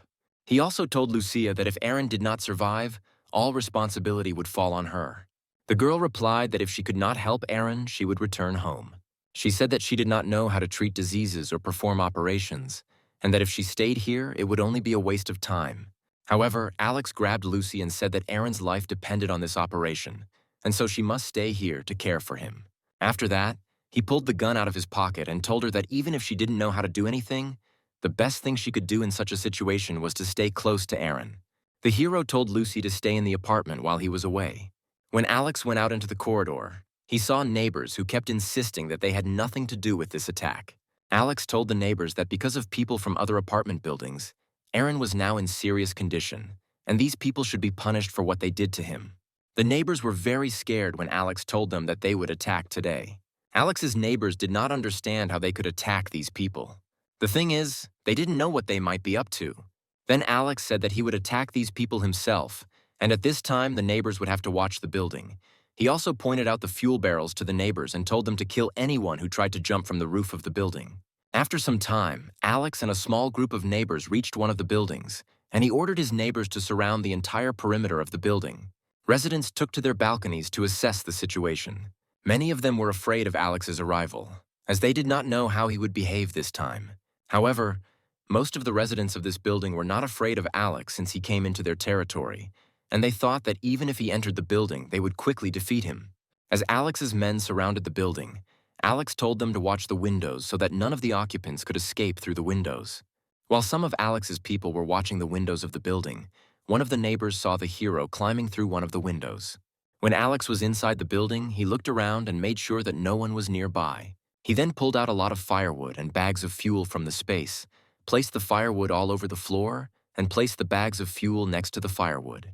After that, he began to fill the firewood with gasoline. Residents of the building tried to find Alex on the street, not understanding what he was up to. Meanwhile, Alex had poured out almost all the fuel and was about to set fire to the wood. When he took the lighter out of his pocket, he thought that the inhabitants of this building should be very grateful to him for preventing them from dying from the cold. After that, Alex threw the lighter into the fuel and began to leave the building. Soon, the fire engulfed the entire floor. A few seconds later, Alex's men saw him exit the building unharmed. Soon, the smoke began to completely engulf the building, and Alex ordered his men to watch the windows. Meanwhile, the residents of the building began to choke from the approaching smoke and tried to open the windows. However, all the windows in the building simply froze, and people began to look for a way to leave the building. Alex held a machine gun in his hands and remembered the times when he was in college. He often gathered around the fire with friends and sat there until the night. Alex looked at the burning building and thought that when he sat with his friends around the fire, the flames were smaller and less dangerous. Meanwhile, the first victims began to fall from the windows of the building, trying to escape the fire. Alex's people watched as people fell from windows and thought that their house had become a trap from which they were desperately trying to escape. After a few seconds, more and more people began to fall from the windows of the building, wanting to escape and not be burned alive. One of the fallen began to crawl to Alex's people and ask them for help. However, Alex's men remembered that he told them to kill anyone who falls from the building without hesitation. Then some of Alex's people began to mercilessly kill the inhabitants of the building, leaving them no chance of survival. Some carried out the order without asking any questions, while others simply watched in horror what was happening. Soon, Alex's neighbors approached one of the women and expressed surprise at how easily she dealt with the residents who had fallen from the windows. The girl turned away from the corpses and said that she could not sit on the sidelines while the rest of the neighbors were making efforts for the common cause. Meanwhile, the corpses of residents of other buildings continued to fall from the windows. Alex watched as his neighbors dealt with the corpses. He also looked at the huge burning building and only thought that it would be nice to start such a big fire again so that he could admire such a big flame.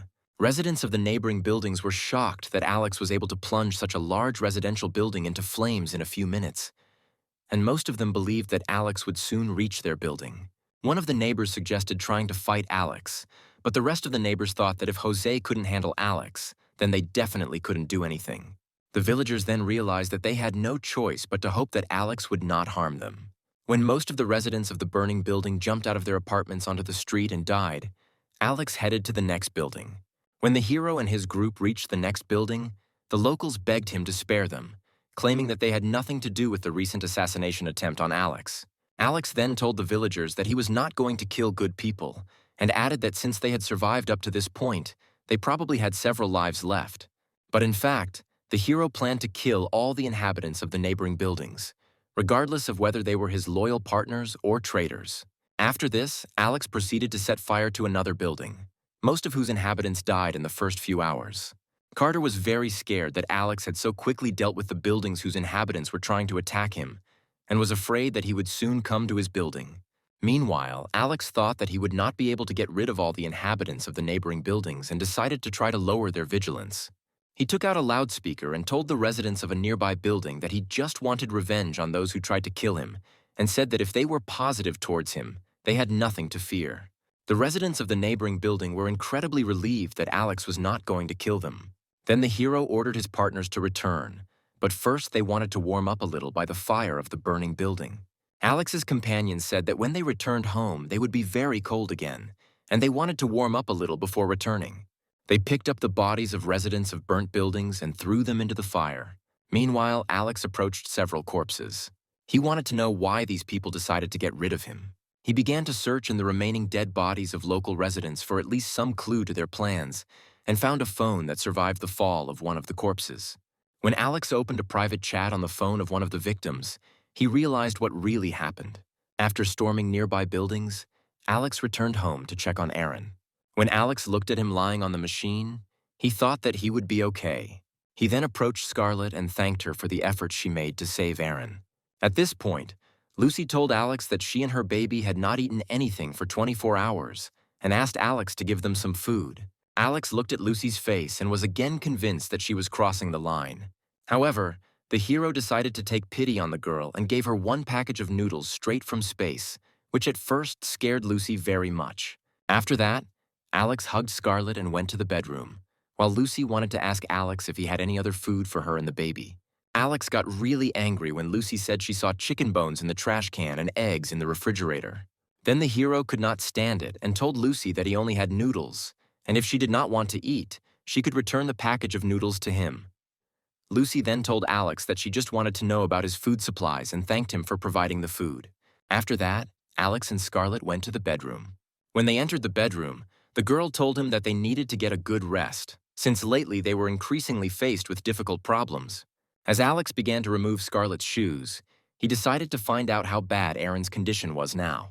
Scarlett told him that Aaron was very badly injured, causing him to lose a lot of blood, and at first she thought she couldn't save him. Alex then began massaging Scarlett's legs and asked her how she managed to save the man. Alex was shocked when Scarlett said that when Aaron's pulse should have stopped, his body began to rapidly recover, the wound healed and the bleeding decreased. Alex realized that the root cause of the entire climate disaster was a special gamma ray from space, which also gave him special abilities. He then suggested that he was far from the only one who had been exposed to radiation, and that there were still people in the world with unique abilities. Alex also believed that in a past life he was in the same serious condition as Aaron now, and perhaps such a state awakened his abilities. The hero believed that a person's dying state could become a prerequisite for obtaining supernatural power. He also thought that if Aaron gained his powers in such a critical state, perhaps it was possible to preserve his ability to accelerate regeneration and at the same time save his life. Afterwards, Alex told Scarlett that she needed to give Aaron more sedatives so she could keep him under control. Scarlett suggested that Aaron might also gain some kind of ability. However, Alex said that he had never seen anything like this and believed that if Aaron was overcome with rage, his apartment could be damaged. Scarlett then promised Alex that she would definitely take care of Aaron, but Alex told her to rest well. The girl then began to worry that Alex had decided to entrust Lucy with monitoring Aaron's condition. The hero said that despite her excessive impudence, Lucy understands that if something bad happens to Aaron, he will kick her out of his apartment. After that, Alex returned to the living room, where Lucy was looking for something, looking around. Alex told her that she could now live with the child in the room where Aaron was lying, and from that day on she should look after him. Lucy accepted Alex's conditions without questions and immediately went to the room where Aaron was lying. When the girl and her child entered Aaron's room, the hero remembered that he had completely forgotten about the need to urgently deal with the traitors. As night fell, Alex prepared his equipment to deal once and for all with the man he had wanted to destroy since the disaster began. After preparing everything he needed, Alex went to one of the residential buildings and got to the desired apartment. The hero prepared a pistol, shot at the door lock and knocked it down. As soon as Alex opened the door, the emaciated and disfigured Evelyn attacked him with a knife in her hands. However, despite the sudden attack, Alex managed to defend himself with a police shield, from the blow of which the knife fell out of Evelyn's hands. After that, the girl fell to the floor, and Alex sarcastically told her that they had not seen each other for a long time. Then he noticed Kylie's corpse, which was missing arms and legs, and realized how Evelyn could survive in such conditions for so long. Evelyn started screaming at Alex and wondering why he was still alive. Alex then took out a bat and told Evelyn that he had found out her secret plan to prepare an uprising, to which Evelyn replied that it was his fault that he did not allow her to live in his apartment. Then the hero swung a bat at her and said that he was not going to deal with her and her antics. Alex hit Evelyn with all his might, breaking her leg. After such a blow, Evelyn could not offer Alex any resistance. Then the hero grabbed Evelyn by the hair and pulled her exhausted body towards the window.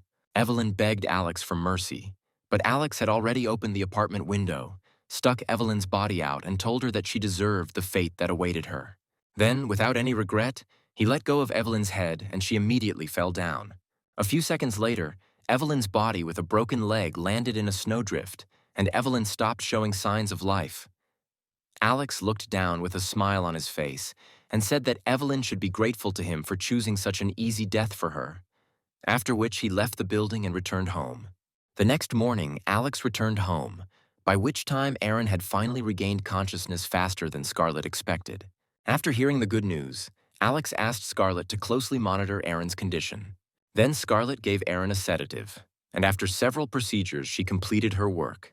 Before Alex left the apartment again, Lucy asked him to bring his phone charger and a pack of diapers for the baby. Alex looked at Aaron and remembered that sometimes people in a coma can hear everything that is happening around them, so he decided to use a little trick. He looked at Lucy and told her that he had matters that he needed to solve and promised that after that he would definitely help her. As Alex left the room, he thought that he would soon be able to get rid of the annoying Lucy. After this, Alex again went on another raid against the residents of nearby buildings. When another residential building was almost completely burned, Alex told his subordinates that they could return.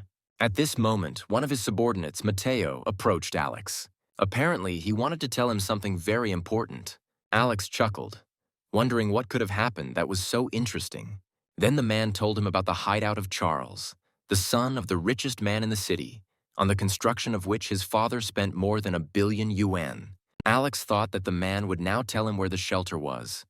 But the first thing his partner said was that there were too many people in this place who could overhear them, and suggested that Alex talk in another place. When the hero and Mateo moved to a less crowded place, Alex asked him to tell everything in as much detail as possible. The guy said that the hideout is located in an estate worth more than 250 million yuan.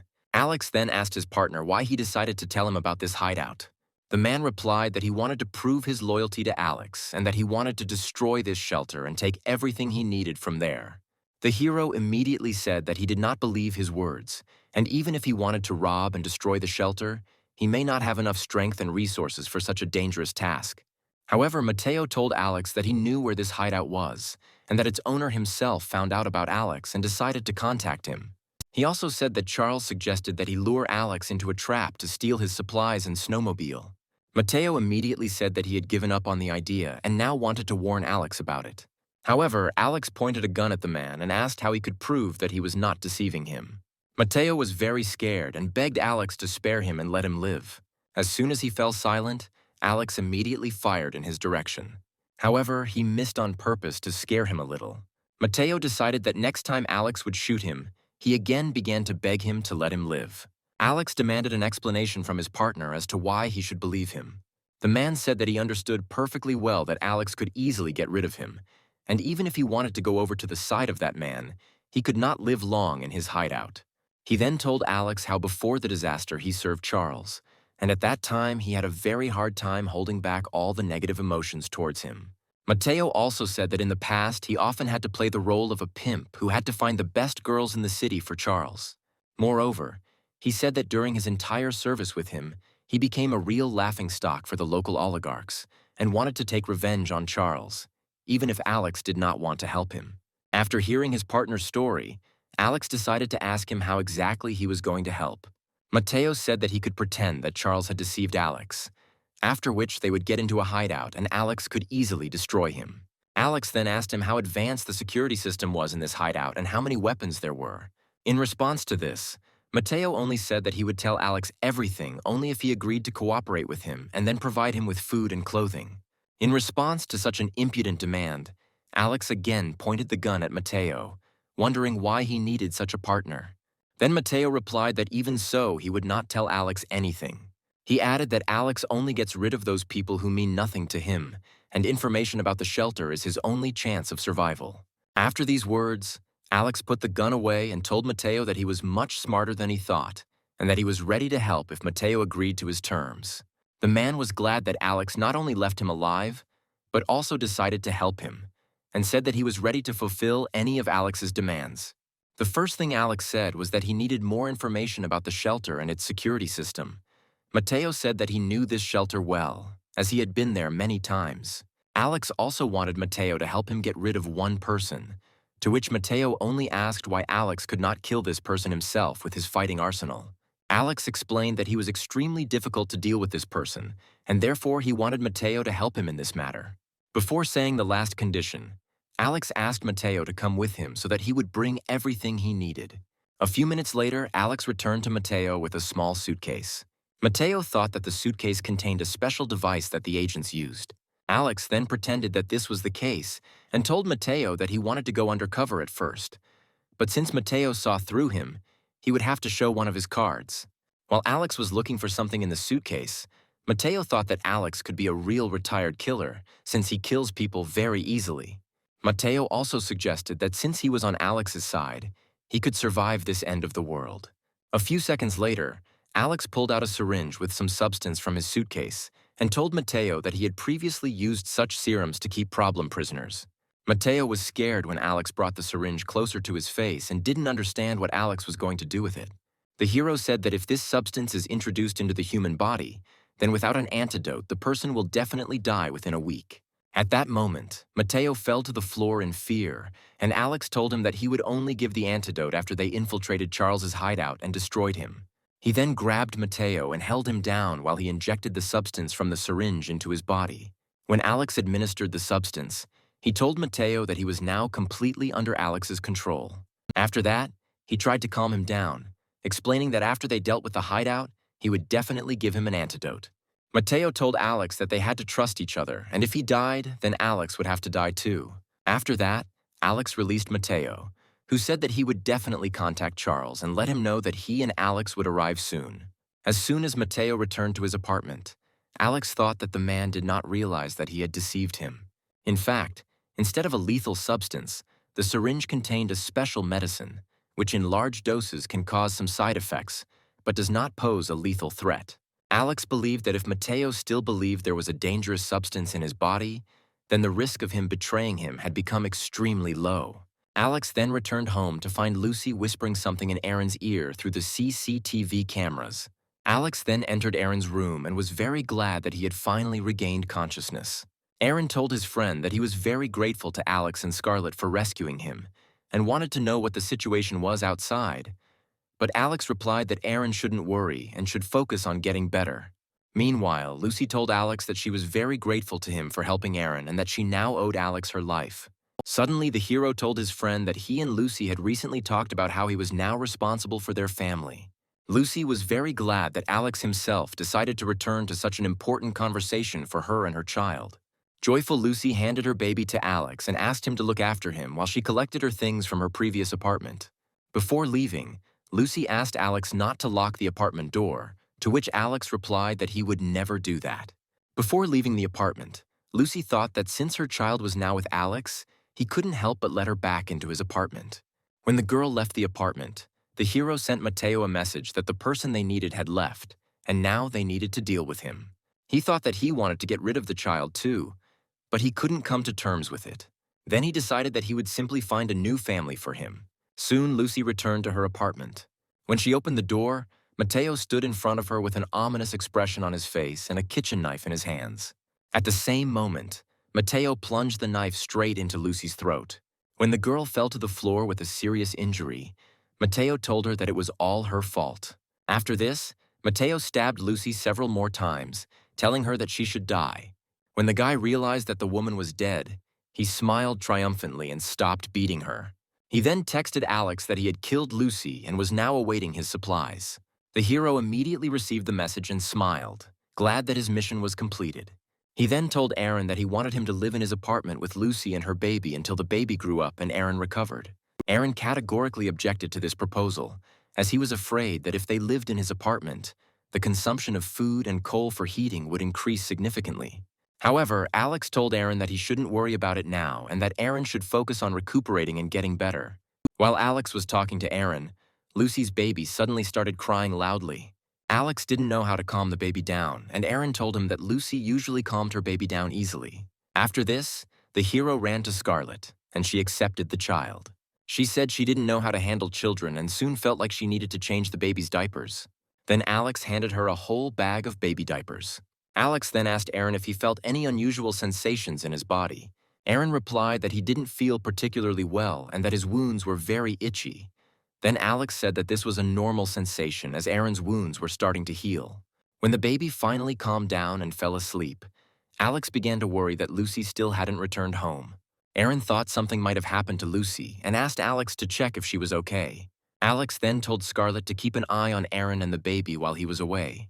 Before leaving the apartment, the hero prepared police equipment.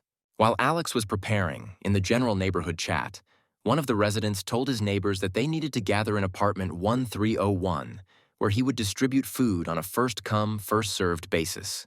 Alex wrote in the chat that if the neighbors don't want to die, then they should stay at home.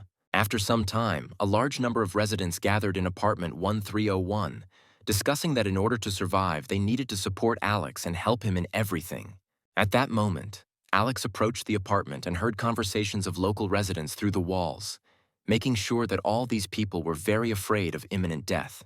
He then pulled out a couple of grenades and threw them right into the center of apartment 1301.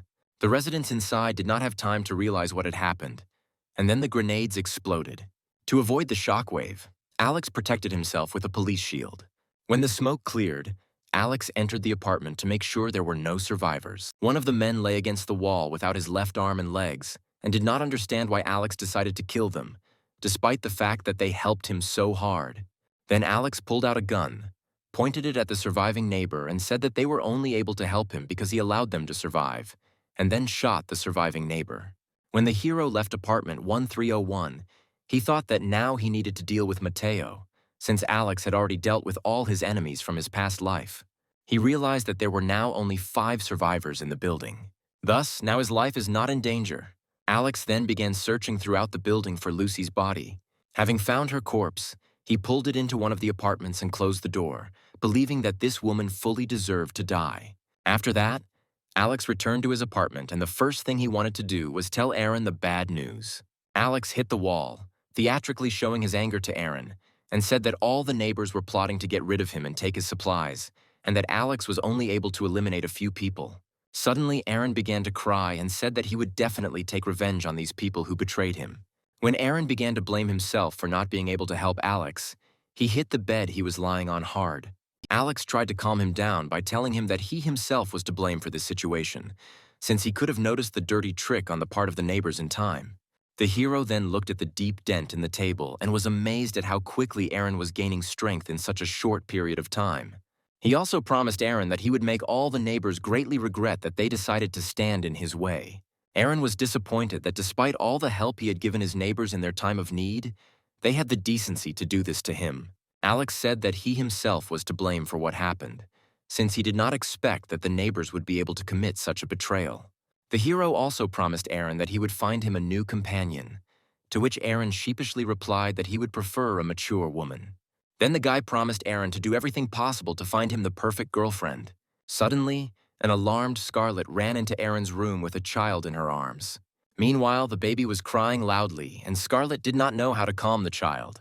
Then Alex looked at Scarlet's breasts and suggested that the baby needed to be fed. Scarlet blushed and told Alex that she couldn't breastfeed since she wasn't a mother. Then Alex realized that now was not the time for him and Scarlet to have children of their own. Alex took the child and told Scarlet that he had to find a new family for this child and was ready to provide everything necessary. The girl completely agreed with this plan and felt that it was necessary to find people who could take care of the child. After some time, Alex went out into the street with a small child in his arms to try to find a new family for him. He approached one of the residential buildings, which he decided to leave intact, and the residents of this house thought that Alex was going to kill them and burn the building.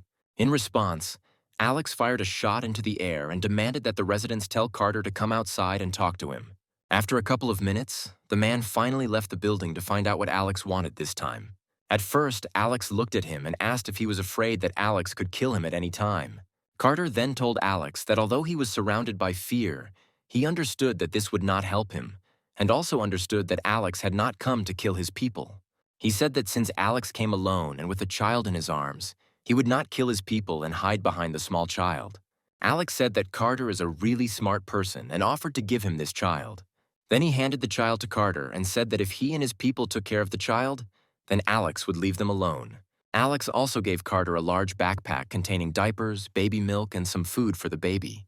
He then placed his hand on Carter's shoulder and warned him that he should be well aware of what would happen to him and his men if anything happened to the child. Carter told the hero that he should not worry about the child and that they would not allow anything bad to happen. After that, he went to his neighbors to give the child to them. When Carter returned to Alex, the hero asked how many neighbors he had left. Carter replied that there were 66 people left. Alex did not understand how he and his people were going to survive, to which Carter replied that since they had lived to see this day, they could cope. The man looked at his men and said he believed they would be okay as long as they had hope. Alex then said that the food problem was much easier to solve than he thought. He pointed to one of the buildings he had burned down. He said there was enough food left after the fire for Carter to feed his men.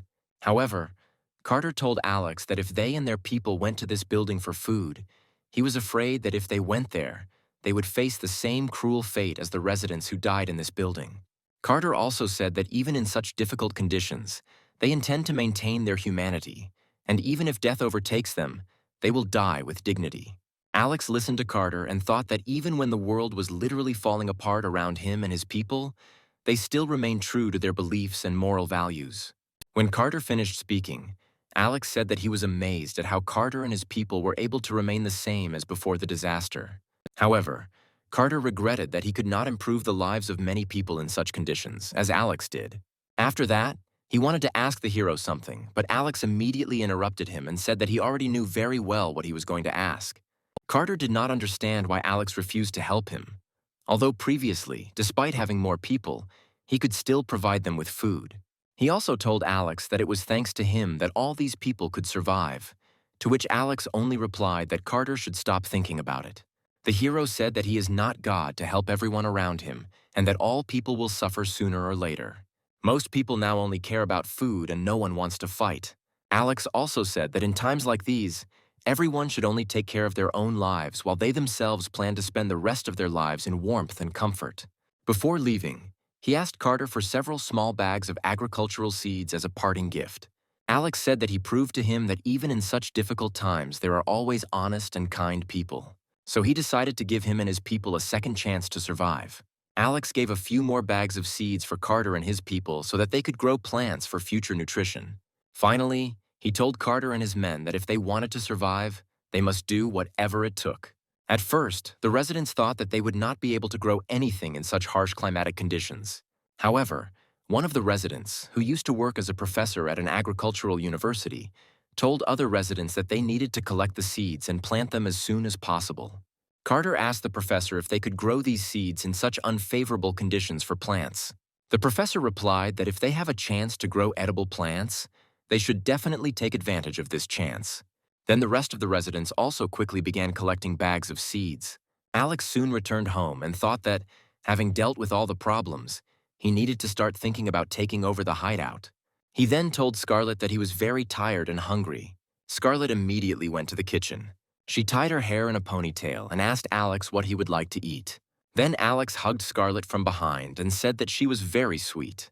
Scarlett was very embarrassed and told Alex that he should wait until Aaron fell asleep. However, Alex replied that his apartment was well soundproofed, so they didn't have to worry about Aaron hearing anything.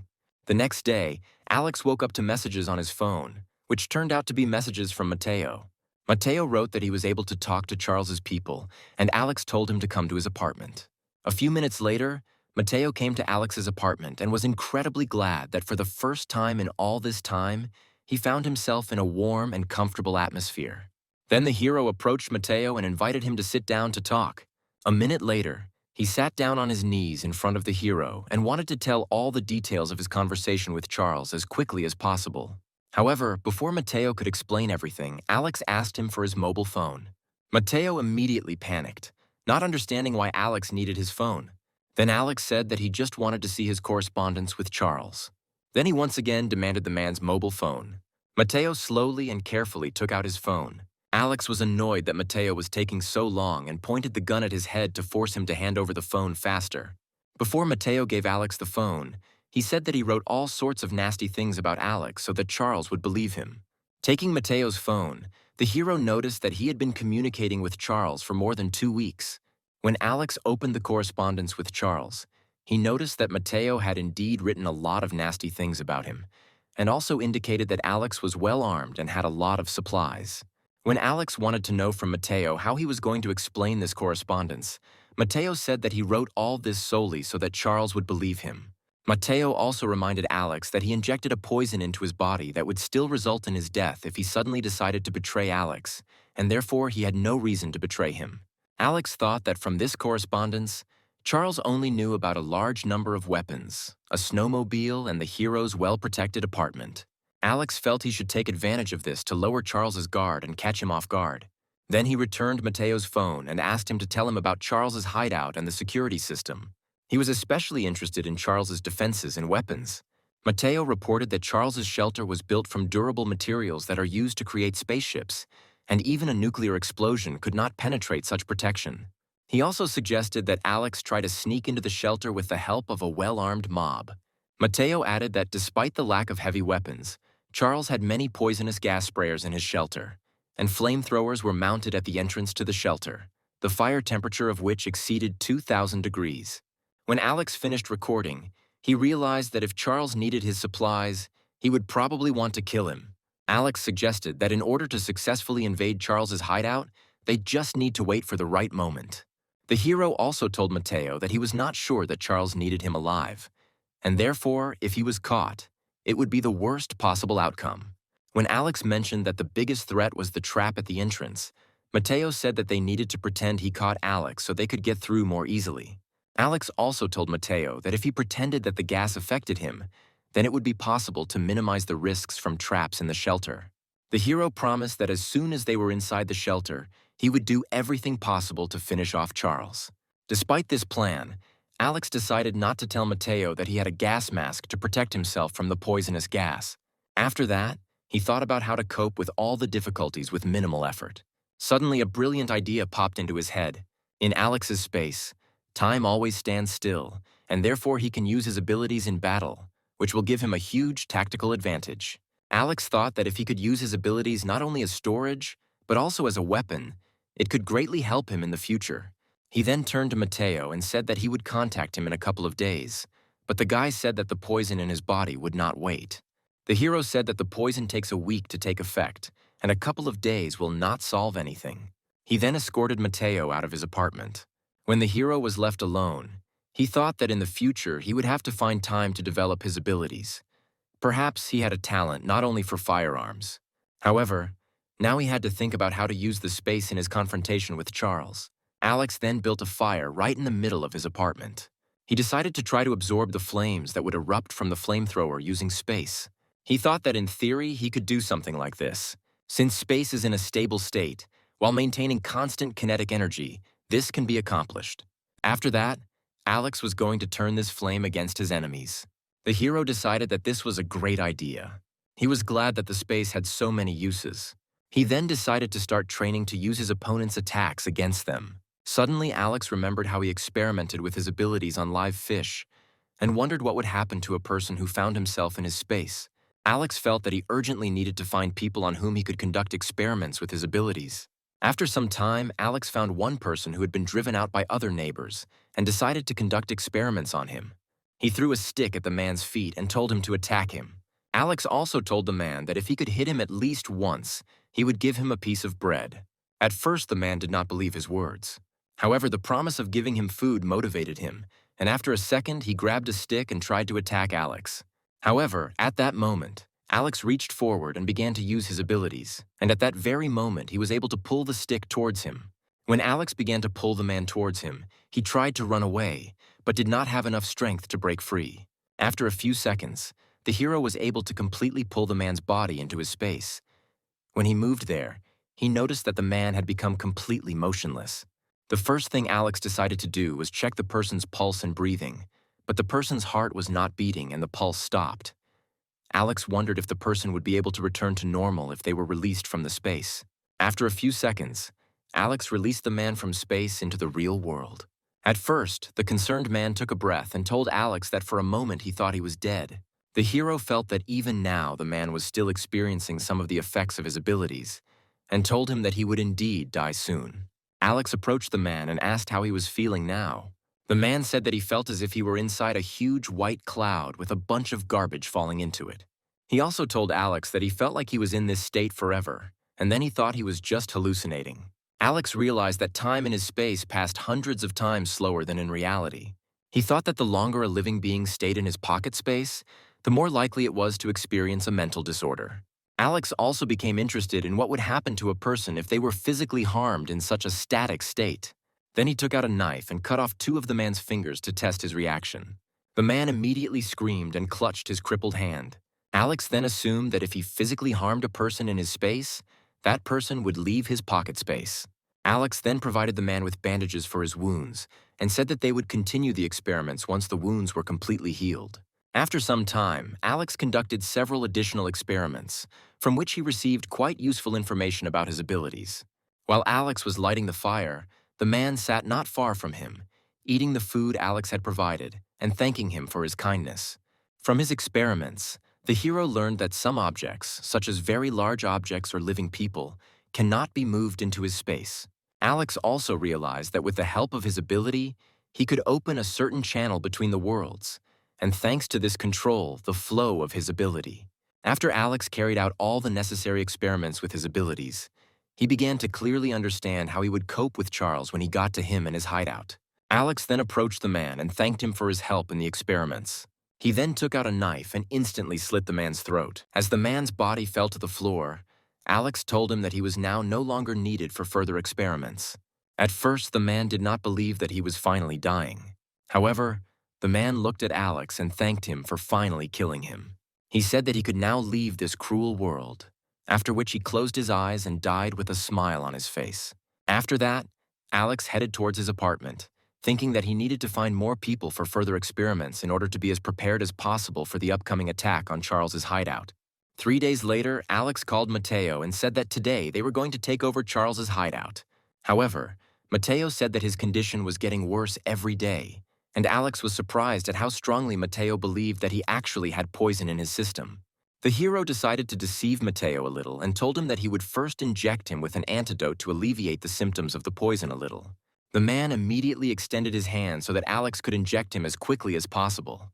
When Alex took out the syringe, he informed Matteo that he would still die in 5 days, even with the antidote in his system. However, he said that he was not going to play with his own life. Matteo promised to do everything possible to make the attack as easy and effective as possible. He then called Charles to let him know that he would be bringing Alex back soon. After the conversation, Alex began to collect everything he needed to attack Charles. At this time, Scarlett wanted to know what Alex was going to do this time, and Alex told her that he would tell her everything when he returned home. Before Alex left, he left Scarlett and Aaron food for 2 weeks in case he didn't return. The girl was very worried about Alex and hugged him tightly. She was very concerned that Alex decided to get involved in a dangerous business again. But Alex assured her that he never does anything he is not sure about. Alex also said that his greatest fear is death, and that is why he is not going to die. He then kissed Scarlett before heading with Matteo to Charles's hideout. Alex told Scarlett that when he returned, they would definitely continue what they had just started. When he left the apartment, Scarlett became even more worried that something bad might happen to Alex. When Alex got on the snowmobile, he pulled out a rope and asked Matteo to hold out his hands to be tied up. Matteo felt that Alex still did not believe in his help and thought that he was going to betray him. However, Alex said that it would be easier for him if Matteo sat with his hands tied and would look more convincing when arriving at the shelter. Matteo had no choice but to agree, and Alex tied his hands. They then went to Charles's hideout. While Matteo was sitting on a snowmobile, a strong storm began, and he asked Alex for a spare helmet. But Alex said that Matteo would look even more convincing this way. After some time, Alex and Matteo finally reached the prestigious area where Charles lived. Along the way, Alex admired how well the residents chose the location for such a premium area, with views of the rivers and mountains. Alex also noted the favorable terrain for the perfect shelter, and noted that the area had significantly less snow than other parts of the city. He was surprised that, despite the serious consequences of the disaster, the area was only slightly affected. Matteo said that despite all the luxury of the area, the locals still survived the horrors of the cataclysm, while Alex lives in warmth and comfort. Alex and Matteo then set off on foot, although Matteo thought it would be better to continue on a snowmobile. One of the locals, a red-haired girl, saw Alex and Matteo arrive on a snowmobile. She thought that a snowmobile was a necessary tool for survival in such conditions. The girl was also afraid that she and her neighbors would soon run out of fuel, in which case they would have to rely only on outside help. The girl believed that if she wanted to stay alive, she would have to take a risk. Soon, Alex and Matteo reached one of the buildings, presumably the entrance to Charles's hideout. Alex pointed a gun at Matteo and told him to open the door immediately. Matteo then said that he would now open the door and walked up to the camera above the entrance to the shelter. At this moment, Charles looked at one of the monitors. He was surprised that Matteo arrived a day earlier than expected. Charles was also unhappy that they had arrived without a snowmobile and decided not to open the door at this point. Alex then told Matteo that if he did not open the door immediately, he would shoot him. Matteo tried to open the door again. He looked at the camera and said that he had worked hard to get here and demanded that the door to the bunker be finally opened. Then Charles told him that if he tried anything unexpected, he would immediately set him on fire. After that, Charles finally opened the door and Alex and Matteo were able to go inside. The hero continued to hold Matteo at gunpoint. Once they were in the shelter's corridor, Alex couldn't help but be amazed at how much money Charles had invested in creating this shelter. Then Matteo pointed Alex to a door at the end of the corridor that could lead them to the hideout. Through the security cameras, Charles saw Alex and Matteo in the hallway. Then he decided to immediately start releasing gas. Suddenly, Alex and Matteo noticed that gas began to flow from the ventilation system. They felt that they were in an extremely hopeless situation as the gas spread down the corridor. Alex told Matteo to open the door immediately, but he replied that he would wait until Alex died to take his supplies and snowmobile. Alex realized that Matteo wanted to betray him from the very beginning and promised that he would kill him. However, Matteo said that even if Alex shoots him, he will still die at the hands of Charles. After a few seconds, Charles stopped the sleeping gas and was satisfied that he was able to neutralize Alex and Matteo at the same time. When the supply of sleeping gas stopped, Matteo lay unconscious on the floor while Alex, wearing a gas mask, began to draw the remaining gas into his space. Soon, the hideout door opened and Alex decided to wait for Charles to get closer, which would make it easier to disarm him. However, Alex saw that instead of Charles, an unknown man with a knife and rope entered the corridor. The hero cursed under his breath about Matteo not telling him that there were more people here. While the man examined Matteo's body, Alex realized that it was the famous actor Leonardo. Alex remembered the rumors that Leonardo and Charles were on very good terms, which is why Leonardo was in this hideout. A few minutes later, Leonardo walked up to Charles and placed the bodies of Matteo and Alex in front of him. He said that he dealt with this idiot very easily. Then Charles said that he could have dealt with Alex himself, since he had invested a lot of money in the security system of his shelter. While Leonardo and Charles discussed their future plans, Alex released the sleeping gas he had collected earlier from his space. After a couple of seconds, Charles and Leonardo began to feel extremely tired and weak, and began to hallucinate. Soon they both fell to the floor unconscious. As Charles fell to the floor, Alex cut the ropes Leonardo had tied him with. Having freed himself, Alex approached the neutralized bodies of Charles and Leonardo. After this, he tied them up and searched them, but found nothing useful. Then Alex decided to explore the area of the shelter a little in order to roughly assess its scale. The first thing he came across was a huge room with a bar counter, and could not believe that Charles continued to live comfortably even in such harsh conditions. Then he went out into a corridor where there was a spiral staircase and several more doors. Opening the next door, Alex discovered a large courtyard space in which a variety of plants grew that survived even during the cataclysm. Alex was very pleased that this shelter was now completely his. After this, the hero decided to go up to the second floor to find out what other interesting and useful rooms there were in this shelter. Once on the second floor, Alex was amazed at the number of rooms, including a playroom, a recreation room, a pet room, and others. When Alex opened the door to the waterbed bedroom, he saw a huge bed with several girls in swimsuits. The hero thought that even rich people can have their secrets. After that, Alex went to the room with the animals and was surprised that Charles was actually breeding animals in such unfavorable conditions. However, when Alex opened the door to this room, he was very surprised. Instead of various animals, he saw several sleeping girls in different costumes. At some point, one of the girls woke up and, seeing Alex, addressed him as a prince. She admitted that they were wrong and began to ask for forgiveness and beg them to let them go or give them more time. When the girl grabbed Alex's leg, he just kicked her and pushed her to the side. He understood why there was not a single living soul left around. After that, Alex took out a gun and shot at the unfortunate girls to finally put them out of their misery. Alex then found a very large room that looked like a security center.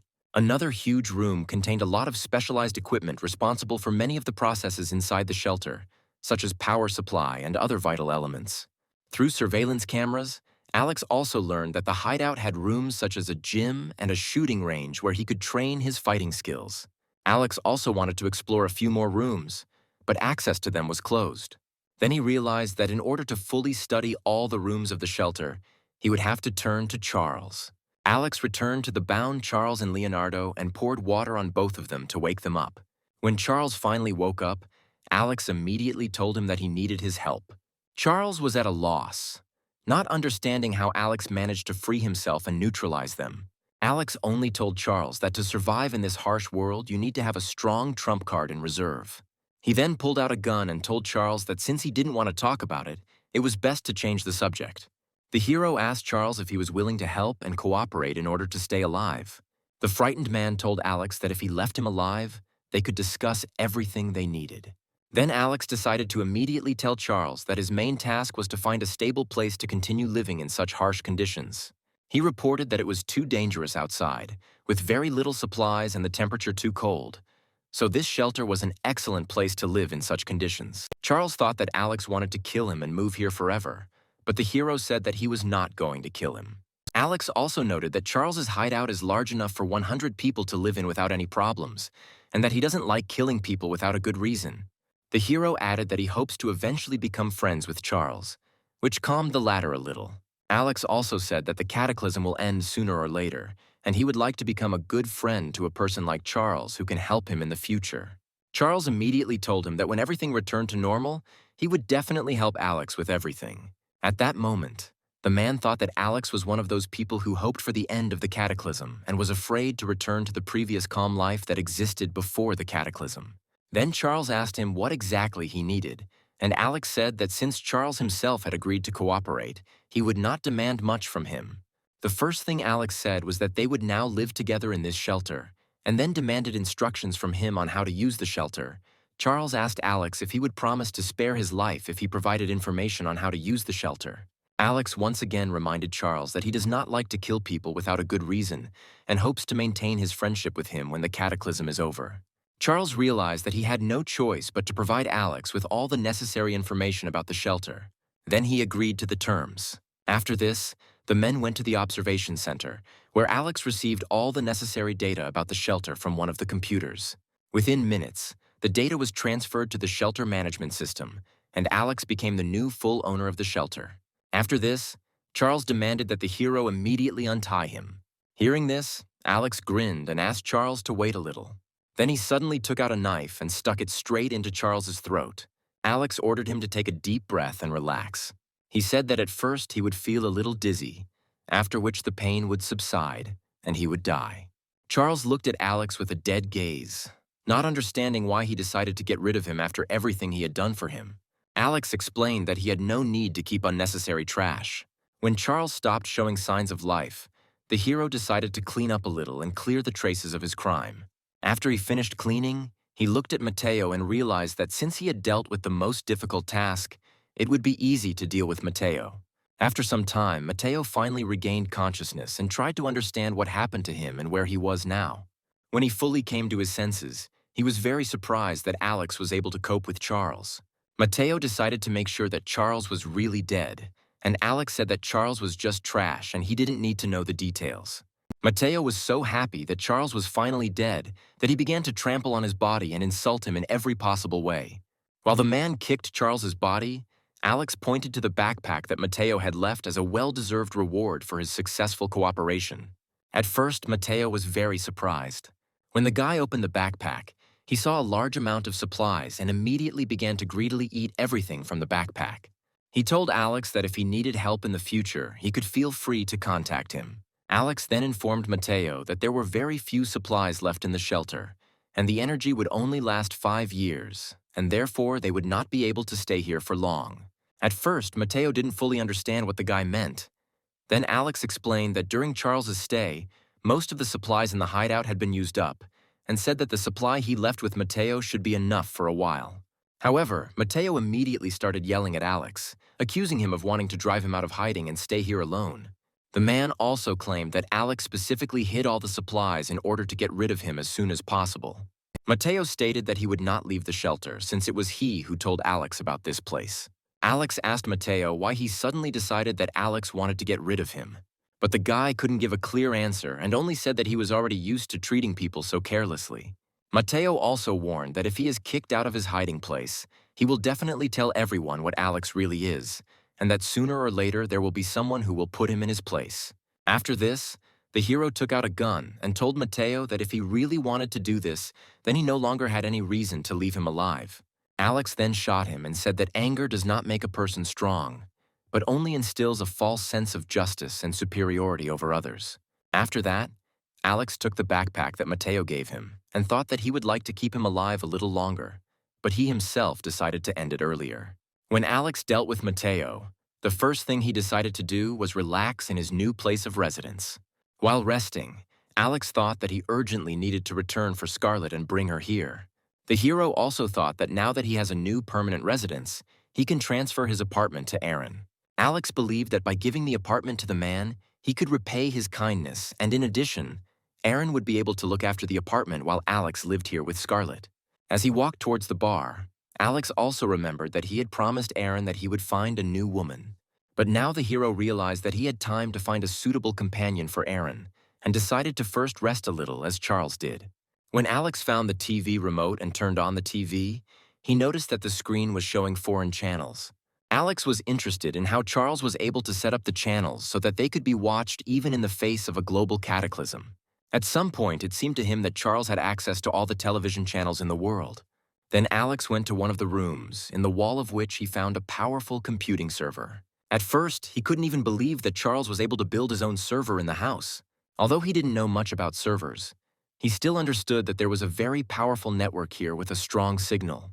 Alex believed that such a powerful network would give him access to a lot of useful information. After that, he went to the computer center and, using reliable internet sources, learned that in the first month after the start of the cataclysm, almost half of the Earth's population died. Also from these sources, Alex learned that at the moment there are only 2 billion people on Earth trying to survive. And at this rate, in a year, the Earth's population will be reduced to 5%. He also found information about mutants and people with superpowers. Having opened one of the articles, Alex learned that after the start of the cataclysm, some people began to manifest various super abilities due to special radiation. However, in addition to people with superpowers, there were also those whose bodies had undergone serious deformations and mutations. Despite this, there were very few mutants.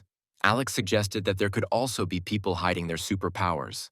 He then decided that as the world situation became increasingly dangerous, he should remain in hiding. Soon, Alex went outside and got on his snowmobile to go pick up Scarlet and bring her to their new place of residence. However, before he could start the snowmobile and follow Scarlet, he heard a voice. In fear, Alex pulled out a gun, aimed it to the side, and asked who called him. Behind Alex stood a pretty woman who wanted to tell him something. Seeing a familiar face, Alex assumed that this woman was the famous Chinese supermodel Julia. Julia was the dream of almost every man in China. Then the girl told Alex that she had not eaten anything for 3 days and asked him to help her. At first, Alex politely refused Julia. He said that if she wanted to go with him, she must have some good reason. Then Julia admitted that she did not want to die and looked pleadingly at Alex, saying that she was ready to literally do anything to survive. Alex couldn't resist Julia's gaze and still decided to help the girl. However, he tried to hide his emotions and simply told her to follow him. Julia notices how experienced Alex is when he enters Charles's house. As soon as the girl walked inside, she immediately felt warm and took off her coat. She pretended to be surprised and asked if this was Charles's residence and what his relationship was with him. Alex didn't answer her question, but carefully asked if she knew Charles well. Julia explains that Alex doesn't really know Charles very well. She added that in their social circle, they meet at events and simply nod and greet each other. Alex poured the tea, thinking it was a smart move. He handed the tea to Julia, saying that the place belonged to him now and she shouldn't ask questions. Julia drank the tea, enjoying its warmth, and noticed that it was the first cup of hot water she had drunk in days. She then coyly asked if she could use the bathroom to take a hot shower. Alex naturally allowed her. Julia undressed and left her clothes in the living room, enjoying a long, hot shower. Her body instantly relaxed, and she began to think about how to get Alex to take her side. She believed that with her beauty, it would not be difficult to win him. And compared to some of the men she knew, Alex was simply a godsend. She believed that her luck had not run out yet, and even if she had to be with Alex for several months, she agreed. After her shower, Julia walked outside barefoot, deciding that she would do whatever it took to stay. She had a clear idea of what would happen next, and mentally prepared herself for it, telling herself that this was just a deal. When the snowstorm was over and everything returned to normal, she would still be a top-class celebrity and no one would know about it. She wrapped herself in a towel and approached Alex, asking if she could stay. Julia said that she needs a strong man like Alex who can protect her. Seeing that Alex remained unperturbed, she took his hand and began to ask for help, assuring him that she would not create problems and would calmly leave as soon as the blizzard ended. However, Alex shakes her hand off, realizing that she views him as a means of protection and plans to leave as soon as the blizzard ends. He took a sip of red wine and quipped that he didn't know if the blizzard would ever end or if the world would return to the way it was before. Julia suddenly begins to worry and claims that, of course, everything can return to normal, as if reassuring herself. She worried that if the world could not return to its previous state, then all her previous achievements would be in vain. Alex, not wanting to argue, says that if she thinks everything can go back to normal, then so be it. But for now, if she lives in his house, she will follow his rules. He pulls Julia close and she whispers that she understands. Alex decided not to stand on ceremony with her anymore and kissed her, throwing her onto the sofa. After spending the night together, Alex retrieves an item of clothing from another dimension and tosses it to Julia. She looks at him dumbfounded, wondering what kind of superpower allows him to summon objects out of thin air. When Alex is about to turn away, Julia grabs his hand and asks him not to leave. He looks at her cheerfully and says that he has things to do and will deal with her later in the evening. Then Julia blushes and explains that she needs to discuss something important with him. Alex, feeling a little hungry, agrees to talk while they eat. Julia obediently sits down at the dinner table, and Alex instantly summons some food from another dimension and places it on the table. He calmly says that since they are going to move in together, they need to set some ground rules. He says that his house is quite big and adding another woman will not change anything, But he has only one requirement: she must obey him. He expects her to understand what he means. Julia, of course, understands what Alex is getting at. He clearly sets some unspoken rules, but she also did not become a celebrity out of naivety. The girl says that she can agree to his terms, but she has principles that she hopes he will respect. Alex, amused, throws up his hands and tells her to continue. Julia seriously states that everything that happens between them will remain within the framework of this ice age. If they break up, he shouldn't reveal what they were doing because her reputation would be ruined if people found out. Alex, eating at ease, understands her concerns and readily agrees to her terms. Plucking up courage, Julia puts forward a second condition. He cannot force her to do anything that is unpleasant to her or make outrageous demands. Having said this, she blushed and began to awkwardly shift from foot to foot. Alex looked puzzled, reminding her that she was the one who approached him, and now she was acting like a victim. He pulled her close and told her not to act all innocent, especially since she was an actress. He wondered how she became a top-class celebrity with such poor acting skills. Julia remained silent, unable to respond to his reproaches. Then Alex picked her up and sat her on the dining table, whispering in her ear that she shouldn't worry because he didn't have any strange fantasies. Early the next morning, Alex was preparing to leave.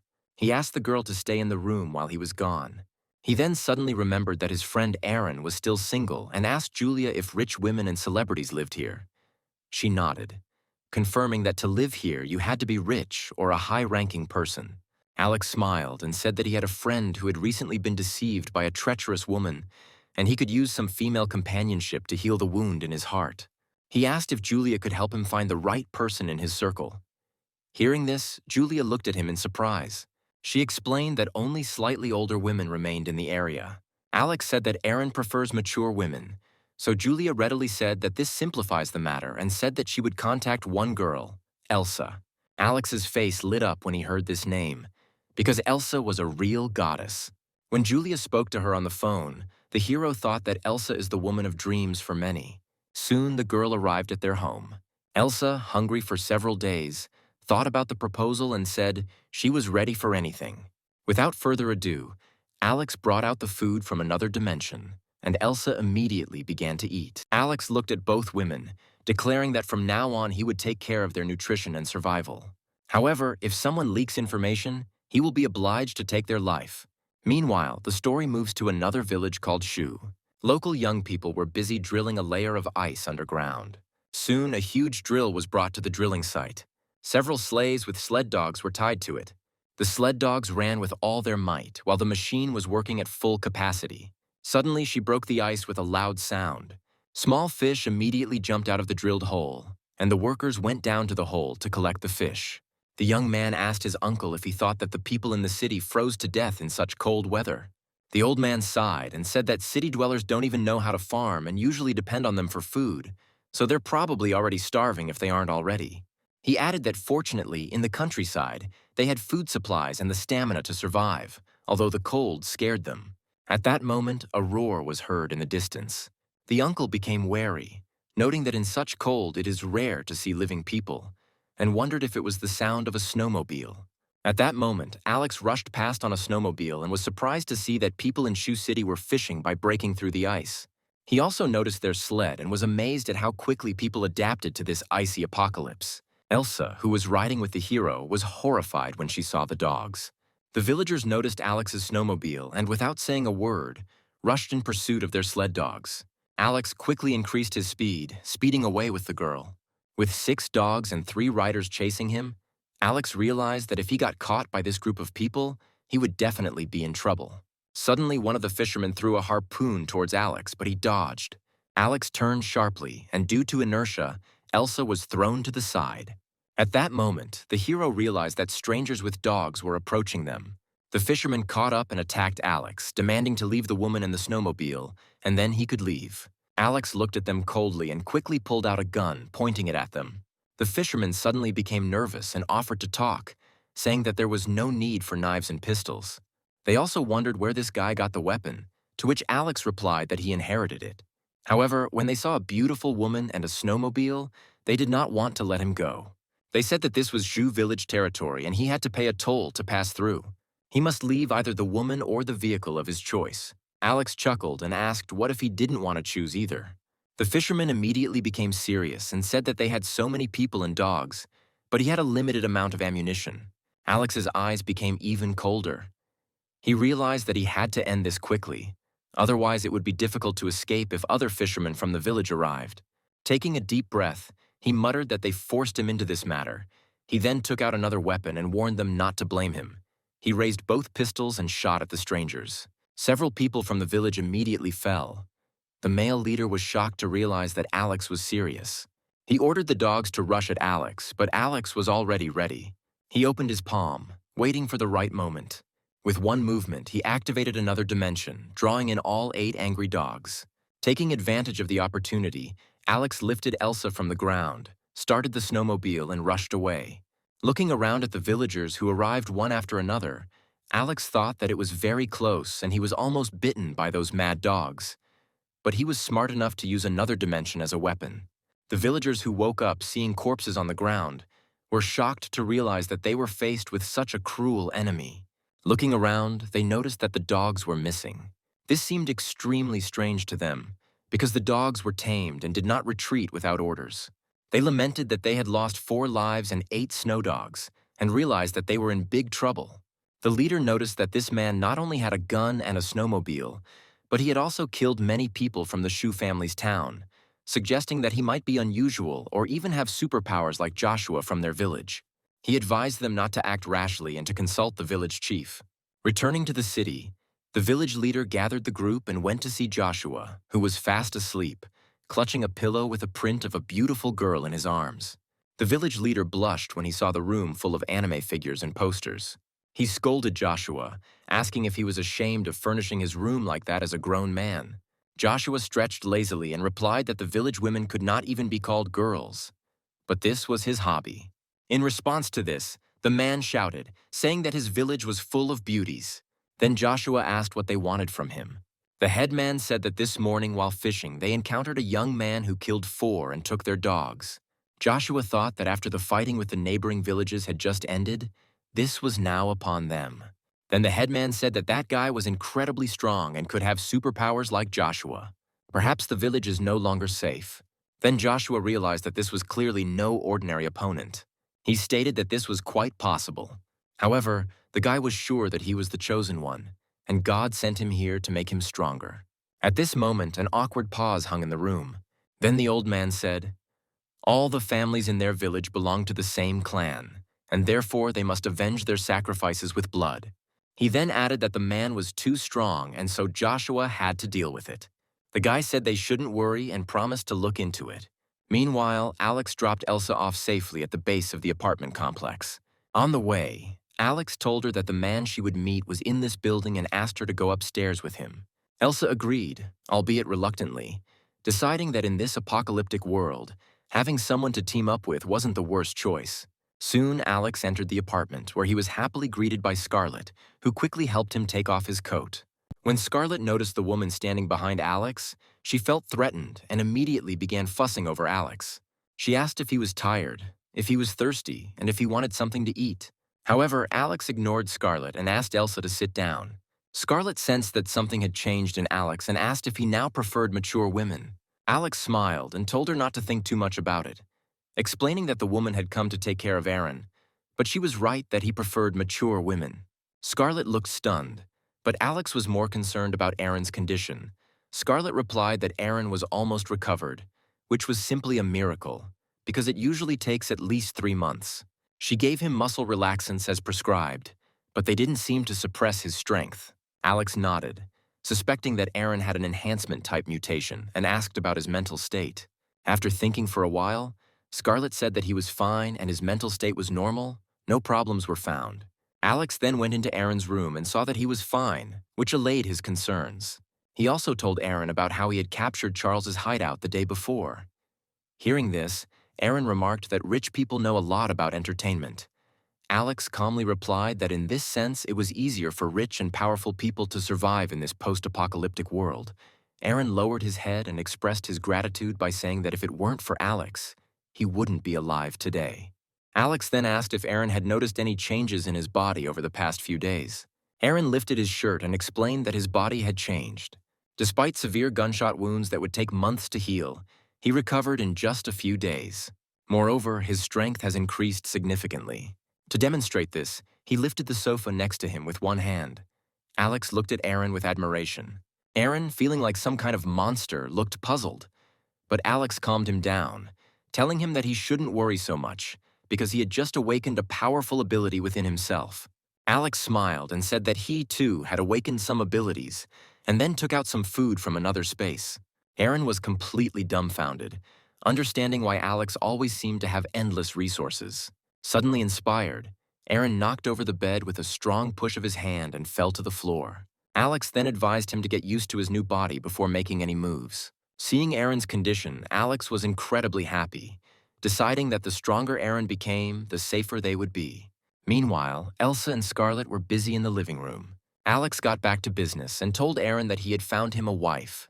Aaron looked at Elsa and his eyes widened in disbelief at the sight of the girl of his dreams. Elsa walked over and greeted Aaron with a smile. Alex looked at both of them and suggested that, given the exceptional circumstances, they should unite and live together. The newly made couple looked at each other embarrassedly. Aaron was clearly embarrassed to see such a beautiful woman in front of him. Alex said that he would leave the house to them, and he and Scarlett would move to a new shelter. Aaron became worried and protested, saying that he couldn't take the house away from Alex because it was for his safety. Alex reassured him by telling him that he had found a better place to stay and that Aaron could bring his wife to visit any time. After setting up the house for Aaron, Alex and Scarlett went downstairs to go to their new home. Then Alex spoke about the wedding gift for Aaron, taking out a snowmobile from another room. Aaron was amazed and protested, saying that it was Alex's vital means of transportation and he couldn't take it away from him. He asked what Alex would do without the snowmobile. However, Alex replied that he could do without him, and to prove this, he took out an SUV from another space. Everyone around him was speechless at the sight of his extraterrestrial abilities. Soon, Alex and Scarlett drove to their new villa in an SUV, Scarlett curiously asking what the new house was like. Alex smiled and said that their new house was huge and many times more comfortable than where they lived now. He mentioned that there was another person in their new home, which made Scarlett nervous, wondering if it was another woman and if Alex had changed his feelings for her. Alex patted her arm, telling her not to think too much about it. He explained that he was simply worried that she would be too busy, so he found someone to help share household responsibilities with her. Scarlett finally relaxed and snuggled closer to Alex. He smiled at her and told her to be obedient, and then everything would be fine. As they were driving, the wind suddenly began to pick up, and suddenly a whirlwind hit the back of the SUV. Alex quickly realized something was wrong, noting that the snow was too unnatural. Then there was a loud bang. A gust of wind hit the car, causing it to veer off course. Holding the steering wheel tightly, Alex pressed the gas pedal and told Scarlett to hold on tight. Extending his left hand, he opened a passage into space, drawing the advancing snowstorm into it. The hero understood that they needed to leave here quickly. Alex realized it was a tornado. He noted that the city had not seen a tornado for several centuries, decided that this was definitely an attack, and not a natural disaster, apparently. They were attacked by a person with superpowers. However, Alex calmed down, realizing that his ability was the highest degree of defense. As long as he did not panic, the enemy would not be able to kill him. He thought for a moment and realized that the attacker must be somewhere nearby. The hero deftly turned the car around and opened up the space again, drawing in the tornado. Meanwhile, in the shadows, Joshua realized that something was wrong. The tornado hit the car and then suddenly stopped. The tornado had drained a lot of his energy, and he wasn't sure how strong his opponent was. The more Joshua thought about it, the more he became convinced that this guy was not so easy to deal with, and that perhaps he also had superpowers. Two villagers sensed something was wrong and asked Joshua what was going on and why his superpower didn't work this time. Joshua replied that they were facing difficulties and needed to find another way, suggesting they retreat for now. At this point, Alex in the car was ready for action. He understood that this tornado had taken a lot of strength from the attacker. He then took out a sniper rifle with a telescopic sight and took aim. After that, he got out of the car and again aimed at the opponents. He then fired several shots. One of the villagers fell into the snow with a wound in the leg. Joshua and the other villager were stunned. They realized that the guy had a sniper rifle and could hit from such a long distance, which defies all logic. Alex raised his sniper rifle again, causing Joshua to hide behind the snowy mountain in fear. Alex smiled, noting that since Joshua was hiding, then it was time to return the gift given to him. With that, he raised his left hand and released the engulfed tornado. Joshua saw a tornado that looked exactly like his own superpower and was dumbfounded, thinking that the guy had the same superpower as him. Just as Joshua was about to be swallowed up by the tornado, he gathered his last strength and unleashed his superpower again. The two tornadoes collided and canceled each other out, and Joshua took this opportunity to escape. Alex watched the retreating figures and decided to let them go for now. He decided that he could not follow them into the village, especially with Scarlet in the car. After all, one small mistake can lead to disaster. He shouted that if they wanted revenge, they could find him, but next time it would be on his territory. Without stopping, he continued towards their new home. Meanwhile, he felt that he had learned a lot from this battle, realizing that the future world would most likely be dominated by people with superpowers. Scarlet, concerned, asked if those they didn't kill would return to take revenge. However, Alex reassured her, explaining that their new shelter was very safe. And even if a superpower like a tornado were to bury him, it wouldn't affect their lives in any way. He promised that with their ability, they had nothing to fear. Meanwhile, the defeated villagers were heading back to their settlement. Meanwhile, Julia, dressed in lingerie, was lying on the bed.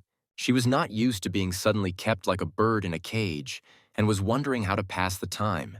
As the door clicked open, Alex walked in and told her to stand up as he wanted to introduce her to his friend. Julia was scared, thinking that he might be going to set her up with someone else. Alex laughed at her reaction and explained that it was okay, and she should even call her new friend sister. Julia, again surprised, nervously asked if this woman was his girlfriend. Instead of answering, Alex handed her the clothes. Julia began to think about the fact that she, a world-class star, was sharing a man with another woman. Determined not to lose to another girl, she applied beautiful makeup to her face, deciding that if she were to lose, it wouldn't be because of her charm. Meanwhile, Scarlet also prepared carefully, believing that female charm is the best weapon and that their competition is just beginning. After much careful preparation, Julia finally appeared in the living room.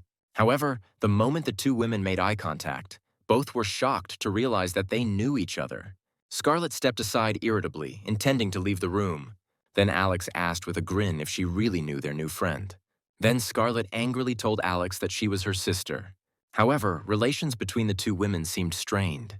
Julia pulled Alex aside and whispered that no matter what he did, he must not let Scarlet find out about them. Alex scratched his chin and smiled, asking what exactly she shouldn't know about them. Julia, instantly angry, clarified the nature of the deal between them. It turned out that both of their families boasted many talented people. Julia chose the entertainment industry to become famous, wanting to become an actress, and Scarlet decided to go into medicine. Meanwhile, Scarlet looked at Julia contemptuously, saying that if Julia were truly talented, she would have risen through her own efforts. She added that people in high places make fun of their family because everyone knows that Julia is doing shady things. The shame she causes with her behavior is sickening to hear, let alone see. Alex found Scarlet's expression somewhat amusing. Scarlet kept telling her sister that she was only popular because of her figure.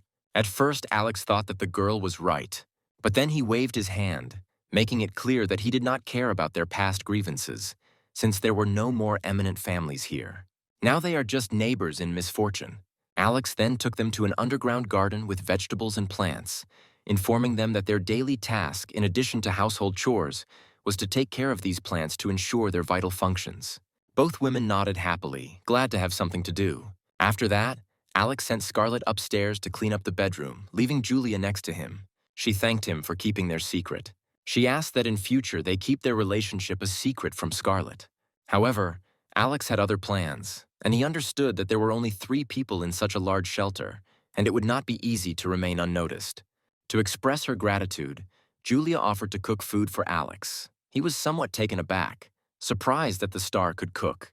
Then Julia went to the kitchen, explaining that not all celebrities are useless and that cooking helps her relax when she's bored.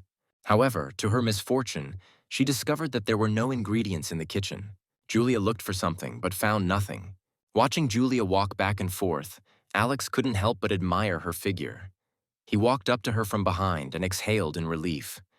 Julia stood up nervously and, leaning back, looked anxiously into the guy's eyes. Her face turned red as she asked him what he was doing, reminding him of their agreement not to behave like that and asking him if their relationship was found out. Alex smiled, making it clear that he could not do anything about it since she was too captivating. He then pulled out a bunch of ingredients from the space and placed them on the table. Julia widened her eyes in amazement and looked at the table. Alex playfully patted Julia's thighs, assuring her that this was how they would eat from now on.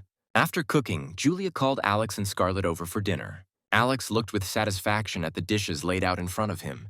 At this time, Julia and Scarlett were thinking about their own things. The red-haired girl was worried that her sister might have noticed them. Scarlett then tasted the food and immediately frowned, deciding that there was too much salt in it, and wondered how anyone could eat such a thing. Julia felt a little guilty, realizing that in such circumstances it was not so easy to choose the right seasoning. Alex watched all this smiling. He deliberately incited rivalry between these two women in order to ultimately benefit himself. He quickly picked up the dish with his chopsticks and served it to Scarlett, hinting that this dish was less salty. The girl obediently ate the dish from the young man's hands. Feeling satisfied, Scarlett immediately began to feign love between her and Alex, claiming that food always tastes better when he feeds it. Julia, sitting on the sidelines, watched her sister's performance with a heavy heart.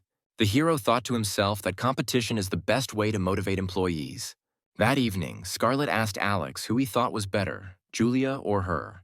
Alex reassured her not to think too much and told her that she was the one he loved the most. Hearing this, Scarlett immediately hugged Alex tightly. Alex thought to himself that she was truly naive. Although he seemed passionately devoted to her, he had never truly been in love with her. She simply satisfied his basic needs. For him, love was just a disease that makes people lose their minds. Over the past few days, Alex has been slowly practicing his shooting skills. Suddenly, his phone rang. Just as he was about to answer, he realized that this was not a message, but a regular phone call. Considering that after the apocalypse, all electrical networks were turned off, and almost everyone he knew had disappeared, he became curious about this unfamiliar number. He laughed, saying that even if it was someone he knew, he shouldn't worry, and quickly hung up, blocking the number. However, 2 minutes later, the same number called again. This time, Alex was alarmed, wondering what was going on since he had blocked the number.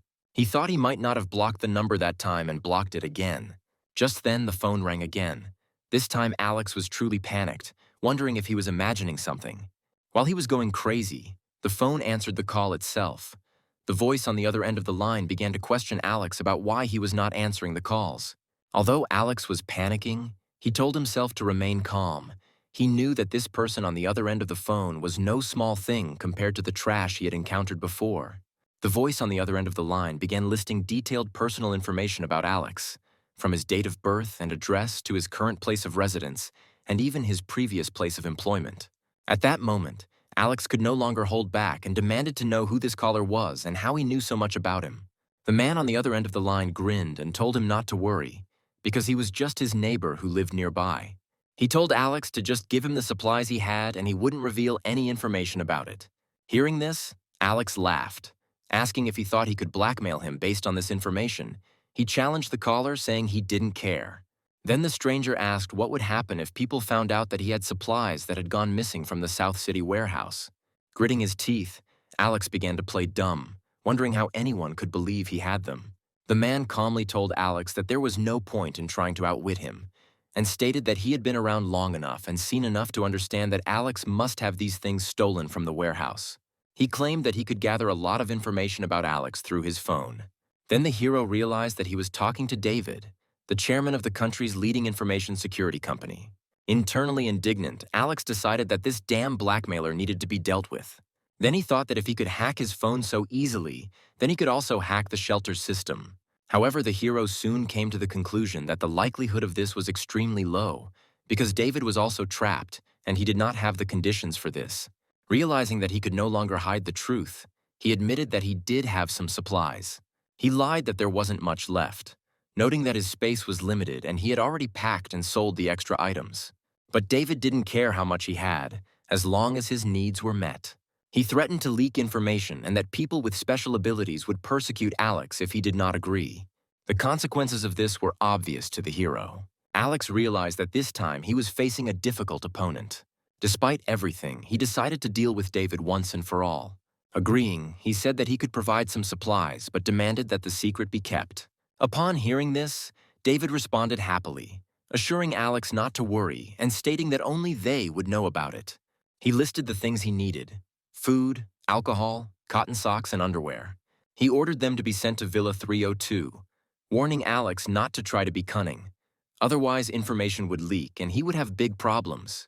Then the hero said that he would not do anything because he just wanted to live a quiet life. After hanging up, Alex had already formulated a plan, deciding that David should die. He walked into the living room where Scarlett was sitting on the sofa. The hero came to her and sat down on the sofa, taking a sip of water. He then told Scarlett that he needed to discuss something with her. As Scarlett leaned over, Alex explained that their location had been discovered. He briefly told her about David's actions, mentioning that David knew about the large amount of supplies and was trying to blackmail him. After listening to everything, Scarlett also realized that the situation was complicated. After thinking for a moment, she said that they had indeed encountered such people who were not as cunning as one might think, but were certainly very smart and had low moral standards. Otherwise, they could not be real businessmen. Alex was at a loss what to do. He really wanted to kill David, but he was afraid that the bastard might have a backup plan, and therefore he did not dare to act. The thought of being constantly blackmailed if he left him alive was unbearable for Alex. Scarlett nodded, agreeing that if the information leaked, it would definitely pose a threat to him. She recalled cases in which corrupt officials killed internet tycoons to get rid of evidence. The next day, this evidence appeared online, and Alex also heard similar stories. These desperate people always had a contingency plan. If something happened to them, they would automatically leak insider information, causing their opponents to hesitate. Worried, Scarlett rushed to Alex and said that even the death of that guy would not stop the leak. She suggested that if they couldn't find a good solution right now, they should leave it at that and relax. However, Alex was in no mood to think about anything else while the problem remained unresolved. He knew that the longer this dragged on, the more disadvantageous it would become for them. Just then, Julia walked in, and Alex decided it was time to sit down and discuss strategy. After hearing the whole story, Julia noted that it was indeed a headache, comparing it to creating rumors that were easy to spread but difficult to debunk. In the entertainment industry, such behavior was categorically despised. Alex suddenly became agitated as he realized something. He realized that spreading information about him was akin to unethical media spreading rumors about celebrities. Scarlett noted disdainfully that even if it was a rumor, people would most likely choose to believe David. Alex rested his chin in thought. Although David had information about him, it was not conclusive evidence, however. If this information came out, it would undoubtedly cause him a lot of trouble. Since he couldn't stop David from going public, he decided to confuse the situation. Scarlett and Julia looked at Alex curiously, asking what he was going to do. Alex smiled mysteriously and turned to make preparations. He headed to the control room and called David, who asked if his things were ready. The hero, laughing, replied that he should not rush. On the other end of the phone, David burst into laughter, declaring that if anything happened to him, Alex's secret would be automatically sent to the phone of every resident of the city. He warned Alex to weigh the consequences. At that moment, an idea came to Alex's head. He agreed to wait and bring him things and then hung up. He turned on the computer and began to quickly type something. As it turns out, he posted a lot of threads on the few remaining forums. Alex created sensational news to bury the truth among lies. His goal was to make sure that even if David told the truth, no one would believe him. Thus, he will reduce his risk of being detected. This was the end of his efforts. He left the rest of the plan to the mercy of fate. Then, following David's instructions, Alex collected all the necessary things. The hero was determined to kill this upstart. He slowly left the villa and soon arrived at David's house and placed the bag of belongings on his doorstep. He then took cover behind a pine tree, aiming his sniper rifle at a backpack left by the front door. He planned to shoot David as soon as he came out to get his backpack. After getting everything ready, he sent David a text message saying the items were at his door. He then watched the entrance carefully, silently waiting for David to appear. Time passed and there was no movement at David's front door.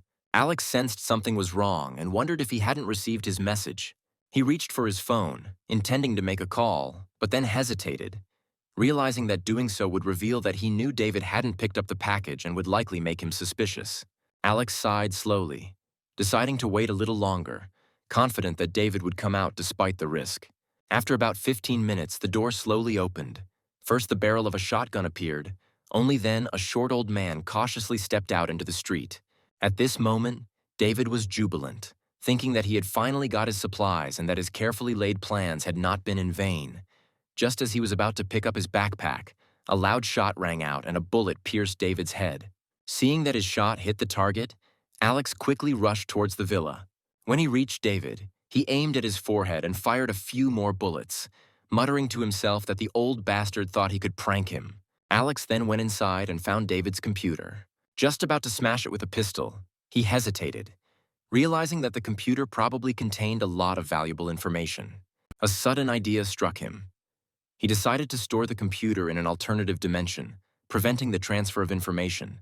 Taking a deep breath, Alex decided that this was the best he could do. With all this nonsense over, Alex would rather go home. He thought that even if the information leaked out, Alex was ready to blatantly lie and set others up. His goal was to clear his own name by any means. Soon he returned home, stretching. He left the control room. Scarlett worriedly asked what he was doing and mentioned that she had made him soup. When the hero sat down in a chair, both women surrounded him. Alex asked if either of them had received messages on the phone. Julia looked puzzled, mentioning a bunch of strange messages. Scarlett also found the messages somewhat confusing and perhaps deliberately misleading. Alex explained that the messages were meant to mislead them. He released them as a smokescreen. From now on, hundreds of similar messages will be sent to all forums and to the phones of all residents. Since he couldn't stop David from sending out real information, he was left to cover up the truth with lies. Scarlett looked at him doubtfully, wondering if this would cause even more suspicion. Julia also believed that suddenly blowing up the topic would easily attract people's attention. However, Alex said with a straight face that attracting attention is inevitable. Regardless of whether he sent these messages, David undoubtedly would have. So by sending out smokescreens, he could at least confuse the situation. Most people had neither the time nor the interest to distinguish fact from fiction. Julia's eyes lit up as she looked at Alex, admiring his intelligence.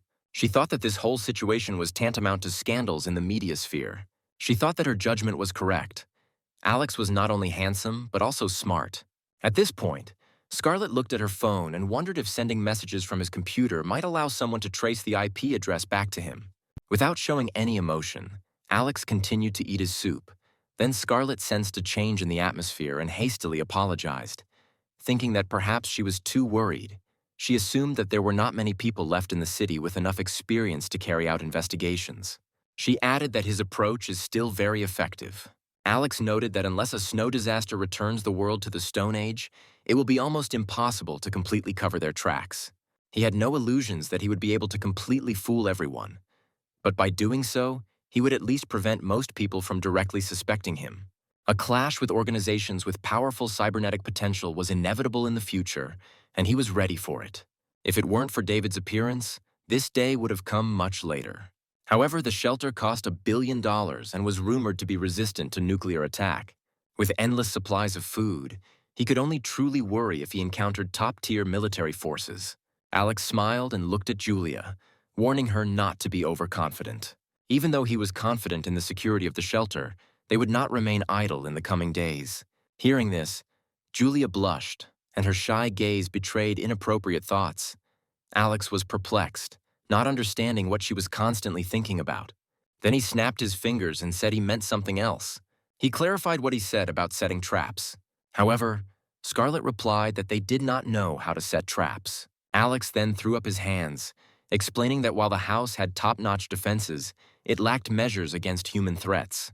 There were not enough defensive weapons inside the shelter. Therefore, he planned to set up a dense network of traps around him. If anyone dares to attack him, it will be a one-way trip. Upon hearing this, both women seemed to perk up instantly, both of them nodding eagerly, assuring him that they would do everything they could to ensure his safety. Julia added that she may not understand the pitfalls, but she will do her best. Nodding, Alex stood up and pulled out a large pile of dimension contraptions, consisting mostly of steel nails and animal traps. He picked up a steel nail and began instructing them on its use, reminding them to memorize the trap's design. Scarlett and Julia, aware of the impending danger, were especially attentive during training. The hero said that such traps would create big problems for their enemies. Alex explained that simply scattering nails in the snow would not pierce anyone. He took out a wooden board and nailed a peg to it, explaining that this would pierce his leg and that steel nails were too smooth and could be easily pulled out. He then took out a box of screws, stating that when combined with screws, the traps would be much more difficult to remove and cause more damage. At least 1,000 of these spike traps had to be placed throughout the villa, leaving no blind spots. Alex picked up an animal trap, explaining that in this weather it was an excellent tool. If someone fell into it, then they were finished. He carefully explained to the girls how to properly set up traps and how to maximize their damage. Following his instructions, both women immediately set to work, enthusiastically creating a large number of traps. Alex also did not sit idly by. Standing by the window, he became familiar with the area surrounding them. There were 2 main routes leading to their villa. He remembered the 2 mines he had retrieved from the armory that could be ideally placed at these 2 access points. These detonating mines could instantly destroy tanks and armored vehicles. If triggered by a person, they would turn into fragments. Alex made a mental note that in the future he would have to be careful and avoid these mines. However, these booby traps only worked once and could easily be detected by the enemy. Alex needed a way to ensure that anyone who got close would not escape unharmed. In no time, a large number of traps were ready. Then the guys moved outside and Alex personally demonstrated how to set the traps, emphasizing the importance of depth. Due to the ongoing snowfall, traps could not be buried too deep or too high. Alex approached the important trails, dug a deep hole with a shovel and carefully placed the mine in it, covering it with snow. Soon a little snow will fall, and their trap marks will be almost invisible. The next step was to counter any devices or tools that the enemy might use to disarm the traps. Alex came up with a brilliant idea. Connect the pins of hand grenades with steel wire and place them under the snow. If someone trips on it, the steel wire will cause a chain explosion. This should serve as a serious deterrent. Even if someone managed to bypass the external traps, a protective corridor more than 10 meters long remained inside the shelter, which gave confidence. Alex also had an ace up his sleeve, his spatial abilities. Returning to the house, Julia eagerly asked Alex when the enemies would come. Alex looked at the girl dumbfounded.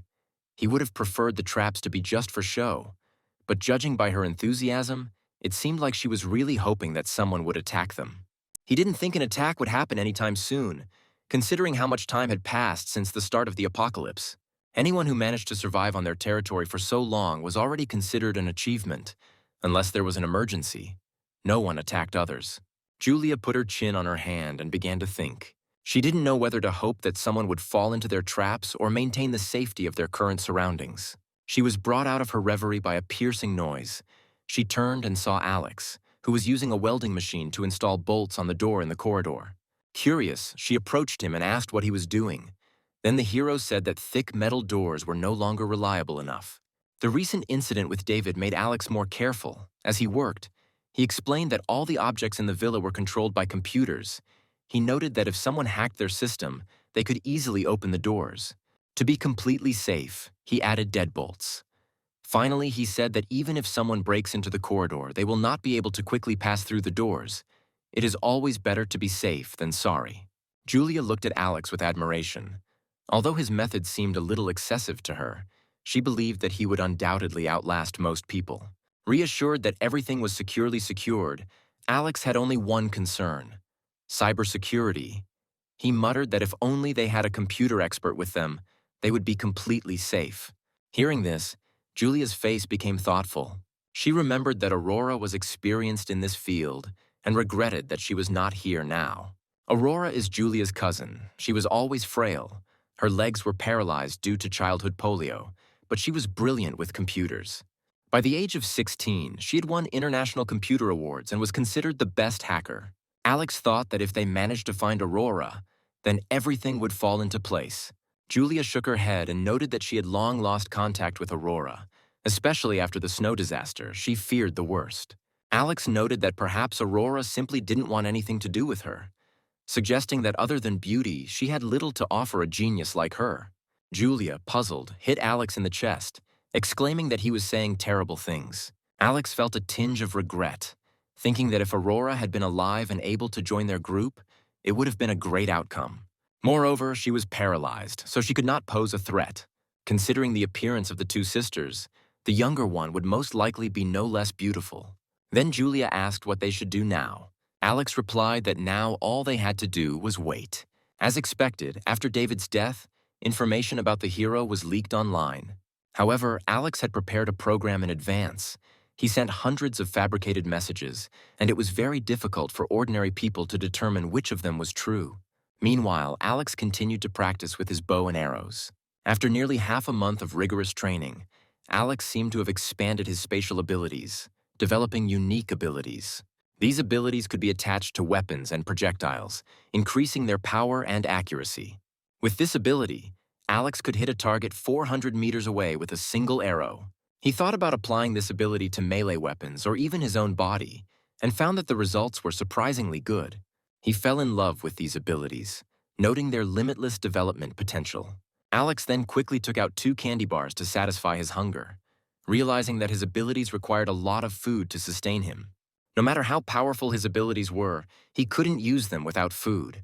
Thinking about the endless supplies in his space, Alex felt invincible. At the very least, he could wear down his opponents by having unlimited supplies. Meanwhile, in an underground shelter, Roman, the leader of the Western Military District Organization, was worried about energy problems. Just then, Grace's secretary came in with a stack of documents and said that the information received had been reviewed. All messages came from Villa Number 1 area. However, one message was special. It came from David's mobile phone, whose home was in Villa 302. Roman took the report and thought for a moment, asking for a detailed report on Alex. Grace reported information to Roman, which indicated that Alex was just a small warehouse manager. Roman's expression immediately became disinterested. He treated Alex like a petty thief who, most likely, was engaged in theft, using his position, and hid the stolen goods. Even if this case had something to do with Alex, the goods were in his possession, there couldn't be so many. Roman came to the conclusion that Alex was definitely not the organizer of the warehouse theft case. Grace immediately began to flatter Roman, agreeing that such a small boy could not have such opportunities. Roman suspected that this must be a foreign conspiracy. They should have obtained intelligence in advance and thus seized the materials in advance. Grace continued to flatter Roman, agreeing that the leader's judgment was truly brilliant and that such little tricks could never deceive him. The girl was wondering whether it was worth looking for Alex, and then Roman decided that they had not yet combed the area.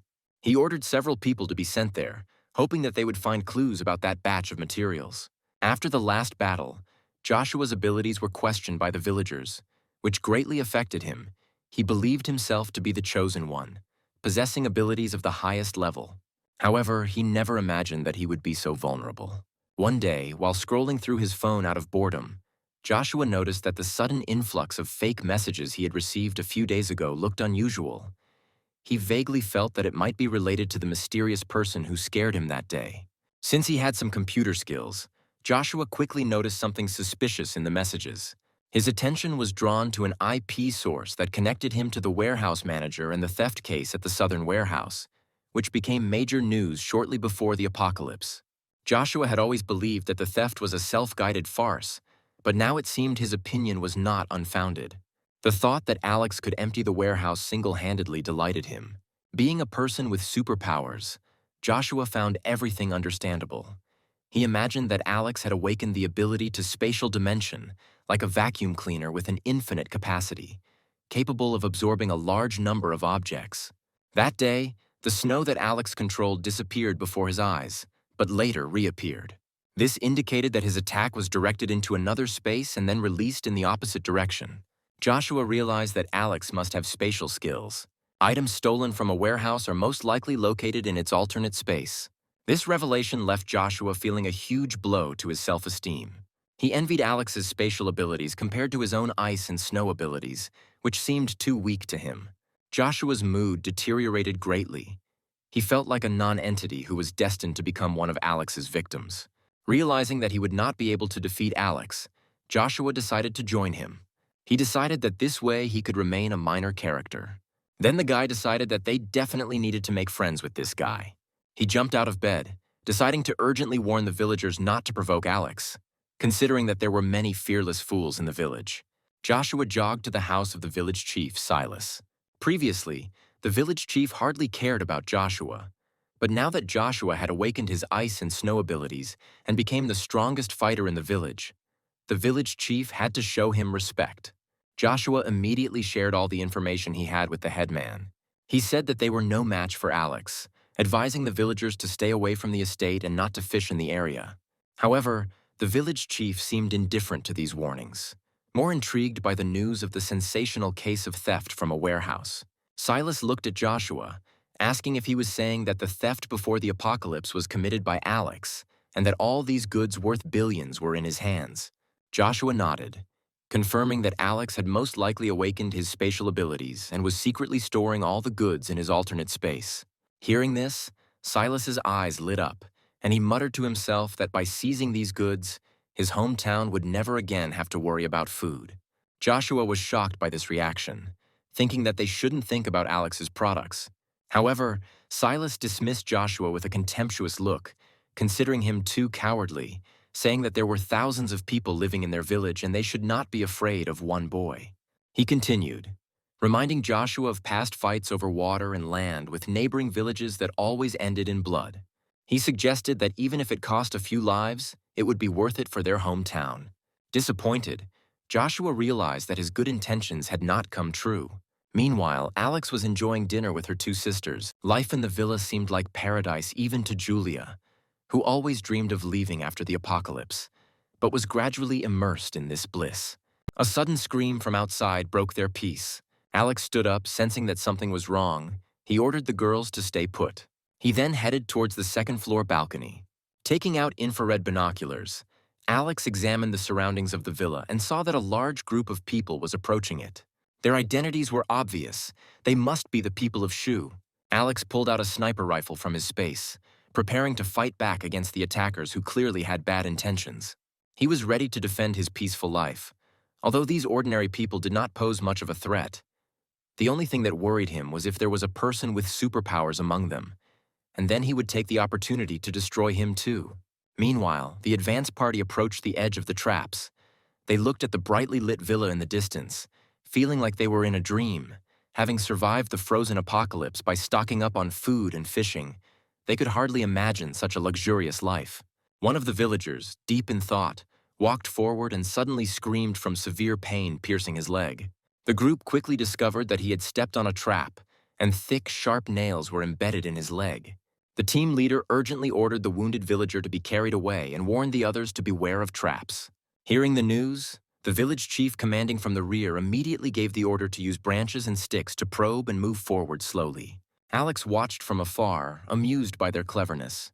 However, he understood that the show was just beginning. Even though they managed to disarm several traps, the villagers were gradually closing in on them. As they watched the village chief deftly deal with the first wave of traps, their confidence grew. However, at the same time, they began to lose their vigilance. At that moment, someone felt a sensation next to his foot, as if he had tripped over a rope. The next second, there was a powerful explosion, instantly killing a dozen people. The villagers retreated in fear from the huge crater that was formed after the explosion. However, one man did not have time to move far when he suddenly felt severe pain in his chest and face. Picking up his clothes, he discovered that although he had managed to avoid the explosion, they were not safe from shrapnel. The wounded resident fell to the ground in panic and began rolling around and screaming. Suddenly, there was another loud explosion as he inadvertently set off a booby trap grenade. Frightened residents rushed back, but many nail traps remained on the snow-covered ground. In a panic, everyone was disoriented, and the scene became extremely bloody and chaotic. After the first attack, the villagers suffered heavy losses. Continuous explosions and nail traps created a horrifying sight. Some residents began to retreat, realizing the seriousness of the situation. In previous battles, they had never found themselves in such a predicament. Realizing the need for additional help, they decided to call Joshua, who could manipulate ice and snow. Fearing more casualties, the villagers surrounded the village chief and quickly turned to Joshua for help. Silas, whose expression darkened, remembered how Joshua had warned him before not to get involved with Alex, and how he had scolded Joshua for being a coward. Alex calmly watched what was happening with a sniper rifle in his hands, wondering why the Iceman had not yet taken a single step. The villagers were less than 200 meters away, so it would be easy to kill them even if that person attacked him from behind. Meanwhile, Silas, caught between a rock and a hard place, was reluctant to ask Joshua for help due to his previous boastful claim that he could handle Alex without outside help. And besides, asking his grandson for help was simply unthinkable. Silas pulled himself together and loudly cursed the villagers, questioning their usefulness without Joshua and remembering how they had dealt with similar traps in the past. He called the traps child's play, good only for deceiving boors, and stated that he intended to meet Alex directly. The man said that as long as this man was locked up, he could not do anything to them. He then handed the binoculars to one of the villagers, telling him to take a good look at the villa and see what was inside. The man took binoculars and aimed them at the windows of the house. Seeing the situation inside the villa, the residents were amazed. They saw a brightly lit house, a dining table laden with delicacies, luxurious furniture, and two fabulous women enjoying dinner. This sight tempted them, but they did not cease to fear because of the traps on the snowy ground. They decided that it would be better to call Joshua, whose abilities made it possible to detect all the traps in the snow. The village chief, enraged by the villagers' fear, scolded them for their cowardice. He threatened that if they got scared, they would return home. This speech worked wonders, and the villagers declared that they were not cowards. They picked up their tools and continued clearing the traps. Seeing this, Silas nodded with satisfaction, encouraging them that they should not be afraid of traps. If they are careful, they will be harmless. After Silas's speech, the villagers boldly continued to clear the traps. They began throwing blocks of snow from afar, which led to several traps being triggered. There were only 100 meters left to the villa, and they believed that all the food and beauties inside would soon belong to them. Silas also smiled smugly, assuring that there was no need to be afraid of children's traps. Meanwhile, people were getting closer to the villa. Soon, they were almost next to the gate. Alex watched them through his scope, noting their determination. Although their method of disarming the traps was effective, it hadn't occurred to him yet. But the real show was yet to come. Only primitive traps could be neutralized using primitive methods, and the upcoming high-tech ones were supposed to be a real test. The shotgun team was ordered to keep up. One of the men readily volunteered to shoot Alex if he showed himself.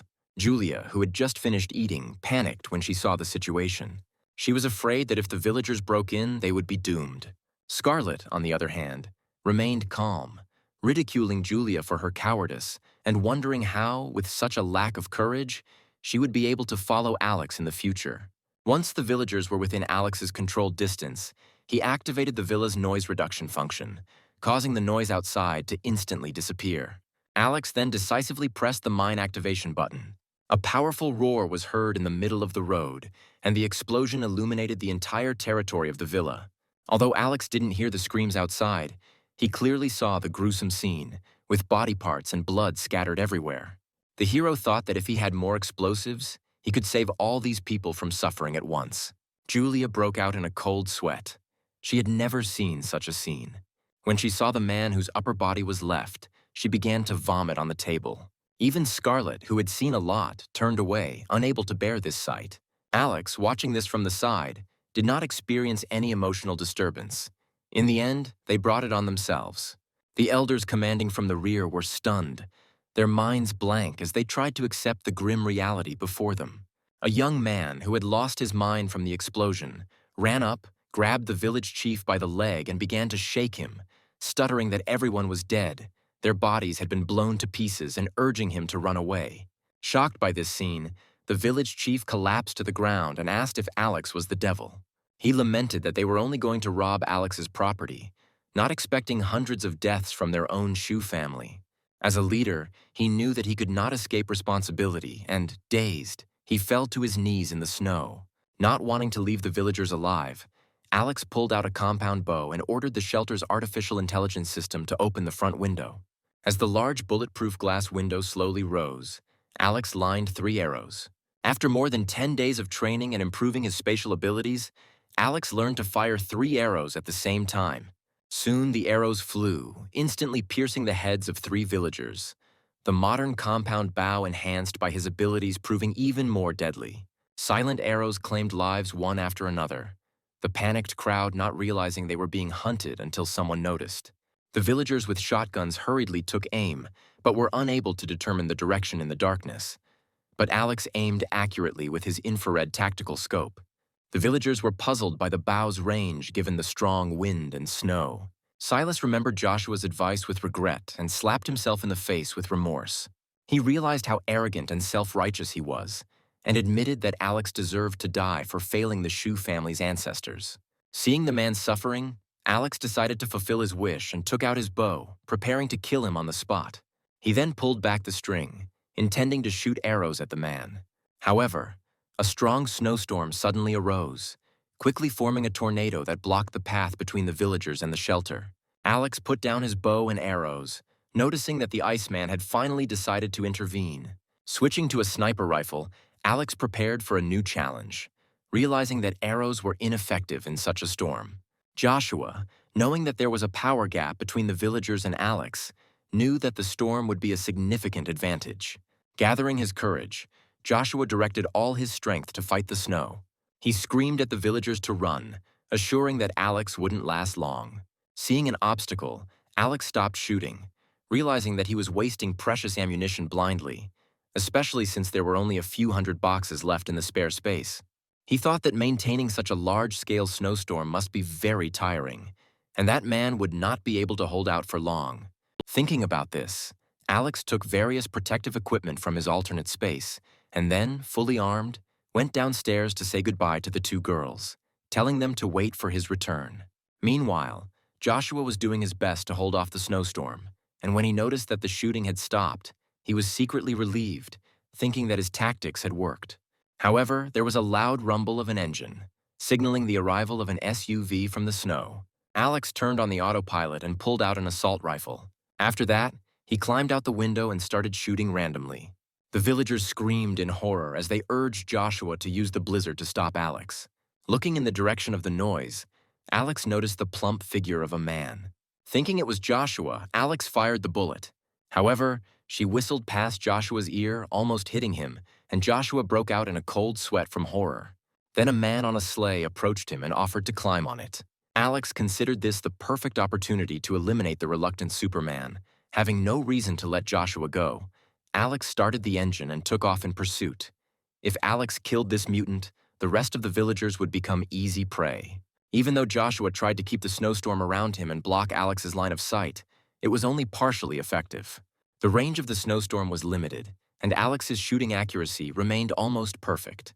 Meanwhile, Alex, with an ominous smile, watched what was more important for Joshua: his own life or the lives of the villagers. The sleigh with the villagers had little chance against Alex's luxury snow SUV. Moreover, they dragged the bodies of their relatives for burial, which significantly slowed down their movement. Then the hero decided that it was time for him to go on the attack.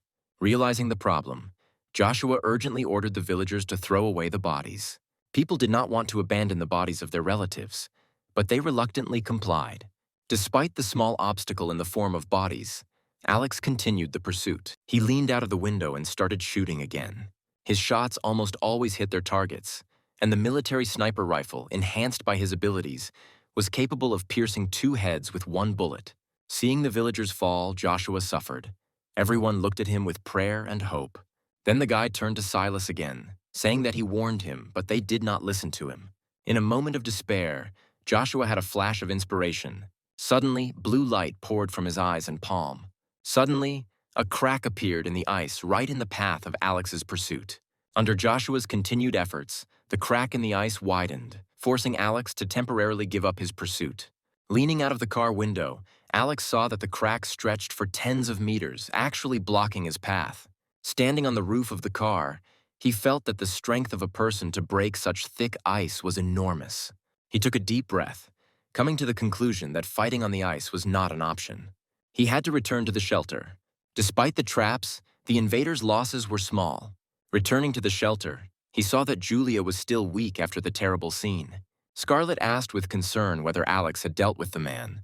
Alex calmly replied that Joshua was too cunning and his abilities made him difficult to kill. Alex admitted that he was too careful and allowed him to escape. Julia asked if they were too cruel and if Alex was afraid of being held accountable for his actions in the future. The girl thought that the snowfall would soon end, but now she was not sure about it. Alex casually touched her cheek, asking what she thought about it, but the girl did not answer. Feeling hungry after his ordeal, Alex asked Scarlett to prepare some food. He asked for pig brains, duck stomachs, and intestines with garlic. Hearing the names of these dishes and remembering the bloody scene, Julia felt like she was getting sick again. Alex made fun of her, saying that she was weak and needed nutritious food to recover. Meanwhile, everyone in the village was terrified. They expected the heroes to return with loot, but instead they were faced with a chaotic retreat and the disappearance of almost half of the people. People were desperately looking for their loved ones. The survivors and the dead were deeply grieving. Joshua stood and watched what was happening, not knowing what to do. One of the men urgently grabbed his hand, saying that they wanted to see him. Silas, who was in critical condition, wanted to see his grandson. Joshua hurried to Silas's house, where a crowd of villagers was waiting for him. The victims knew that Joshua had saved them, but many still felt bitter and blamed him for what happened. One woman, wiping away tears, accused Joshua of cowardice and failure to protect their family. Then a learned elder intervened in the conversation and ordered the residents to be silent. He called Joshua inside and asked him to talk to Silas. Silas, barely clinging to life, expressed guilt and regret. He admitted that his refusal to listen to Joshua's advice led to the deaths of many members of the Shu family. The man said he was too careless. But in fact, they are all ordinary villagers, and therefore their arrogance cost them their lives. Silas said that if they should blame anyone, it should be him. Now the residents were angry at Joshua because they had lost their loved ones. But the man hoped that he would not hold a grudge against them. Then Joshua said that he understood everything. He asked Joshua to protect the family well, trusting him with their future. Silas began to cry as he made this last request, and Joshua nodded in agreement. After this, Silas died. At that moment, the villagers rushed into the house and cried when they saw that the village chief had died. Joshua watched the whole thing with tears in his eyes, and then headed towards the door. He quietly left the house, feeling heavy from the elder's last request. He understood that if that guy brought his people here, he would not be able to resist him. Joshua didn't understand why so many responsibilities fell on his shoulders. When he walked back, he met a young woman who was waiting for him at the threshold. She introduced herself as Sally and expressed her gratitude for Joshua's bravery. She said that her father, who was wounded and could not come himself, sent her to thank him. Although they had nothing to offer as a gift, she appreciated Joshua's help. Joshua, touched by Sally's words, realized that he was not a sinner, but a hero of the village. He told the girl that they were from the same village so she could come to him for help any day. After that, he and Sally said goodbye. Sally's words calmed him, and he developed deep sympathy for her, thinking about their future together. Determined to protect the girl's family and provide a stable environment, Joshua decided to protect them and build a future with the girl. Returning home, he began strategizing for future encounters, now acutely aware of Alex's terrifying nature. Joshua promised his grandfather to protect the village, and now that he had found love again, he could not allow Alex to ruin his happiness.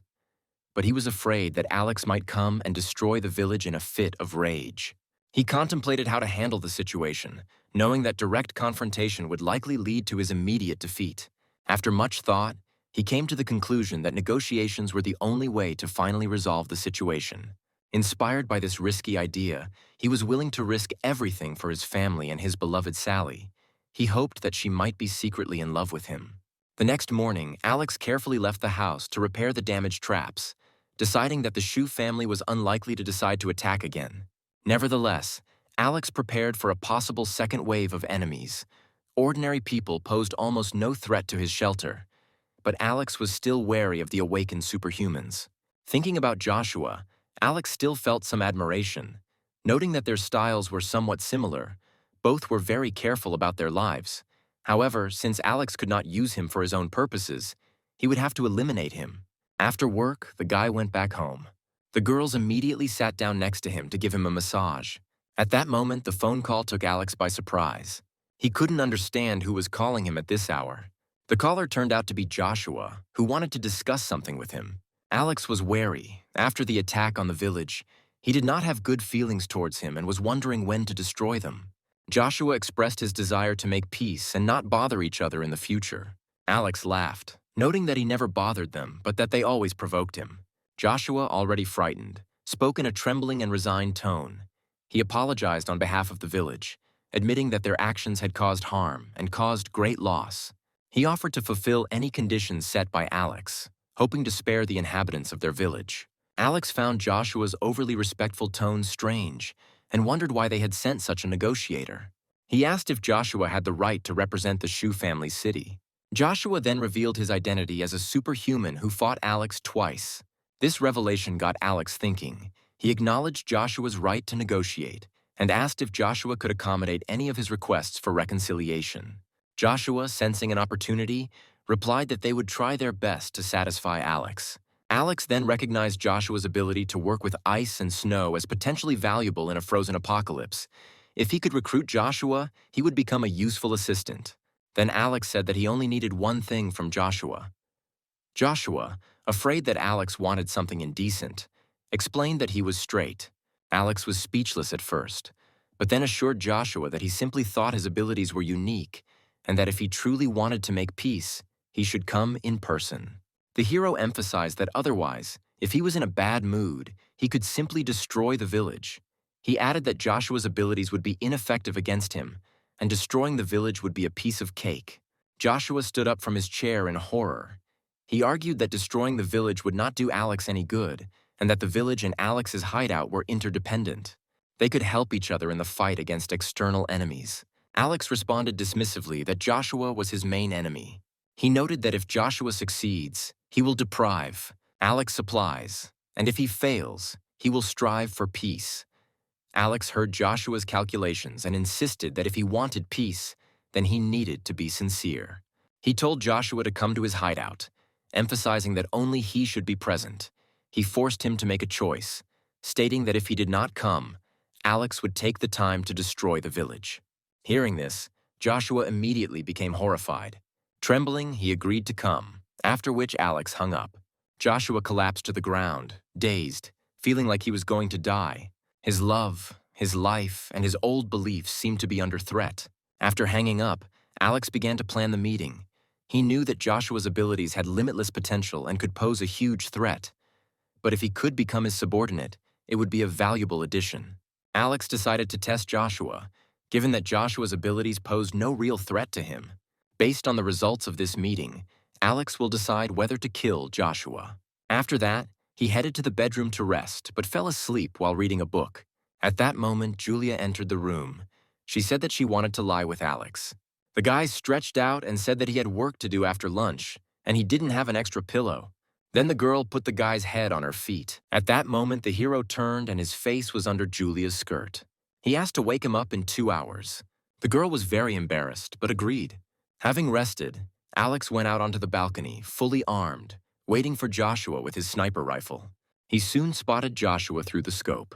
Alex aimed his gun at Joshua's head. He could have easily shot him, but before Joshua had walked a few steps, he slipped and fell. He couldn't believe that this was the same powerful Iceman with limitless potential. Alex thought that he seemed very scared. Seeing that Joshua did not pose a threat, Alex relaxed and prepared for the meeting. Joshua then called Alex and told him that his house was surrounded by traps and warned him that he would not go any further. Soon, Alex appeared right in front of Joshua. Joshua's legs began to shake at the sight of Alex. He did not expect that the terrible killer he imagined would turn out to be like an ordinary person. Gathering his courage, Joshua said that he complied with Alex's request and came alone, hoping that this would show enough sincerity and lead to peace. He stated that the battle was pointless from the beginning. Alex laughed, noting that Joshua was the one who initiated the attack and was now seeking peace, calling the battle pointless. Joshua awkwardly scratched the back of his head and, smiling stupidly, admitted that their village was really to blame for this. He asked Alex on what terms he wanted to make peace. Alex wanted to know what Joshua could offer to earn his forgiveness.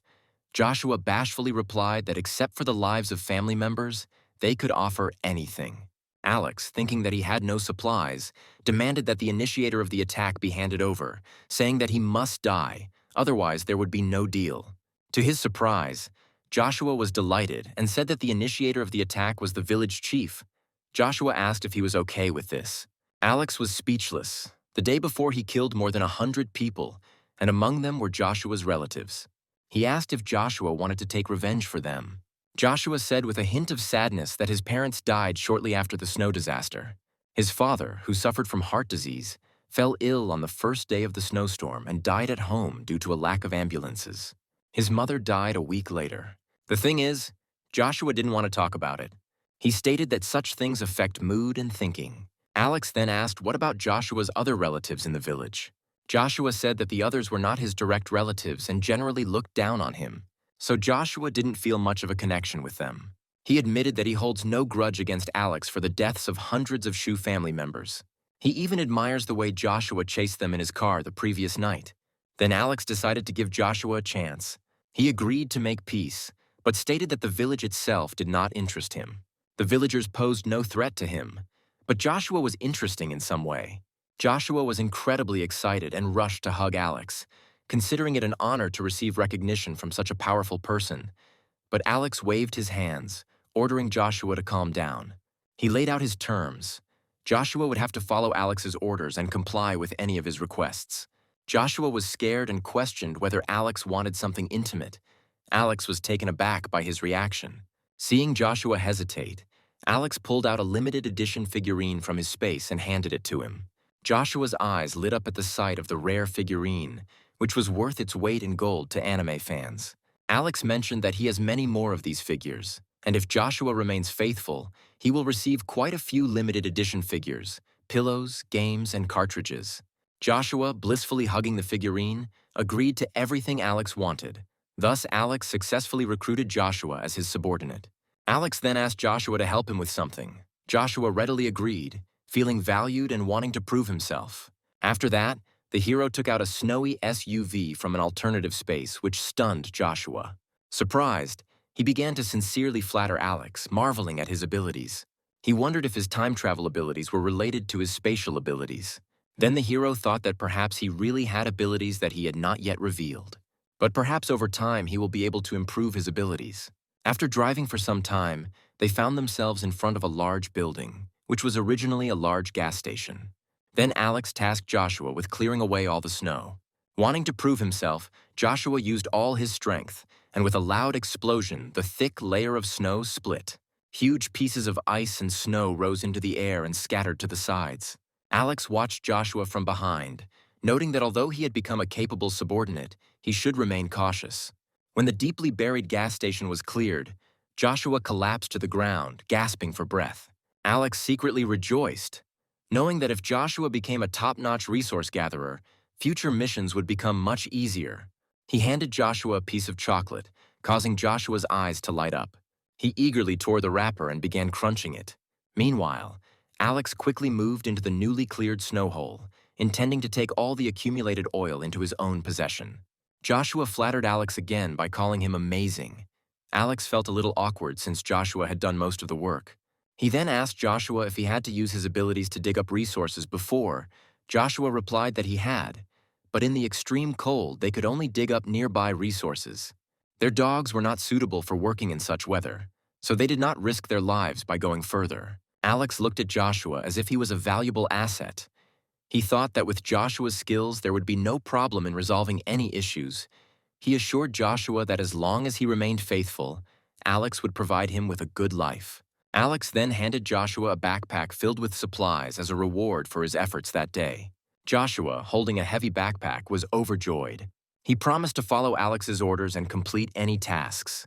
While they were driving back, Alex casually asked how Joshua awakened his abilities. To Alex's surprise, Joshua's face turned red. Stuttering, he said that after the death of his parents, he wanted to give up his life. Although he did not have the courage to commit suicide, he lay in bed, ready to starve himself to death.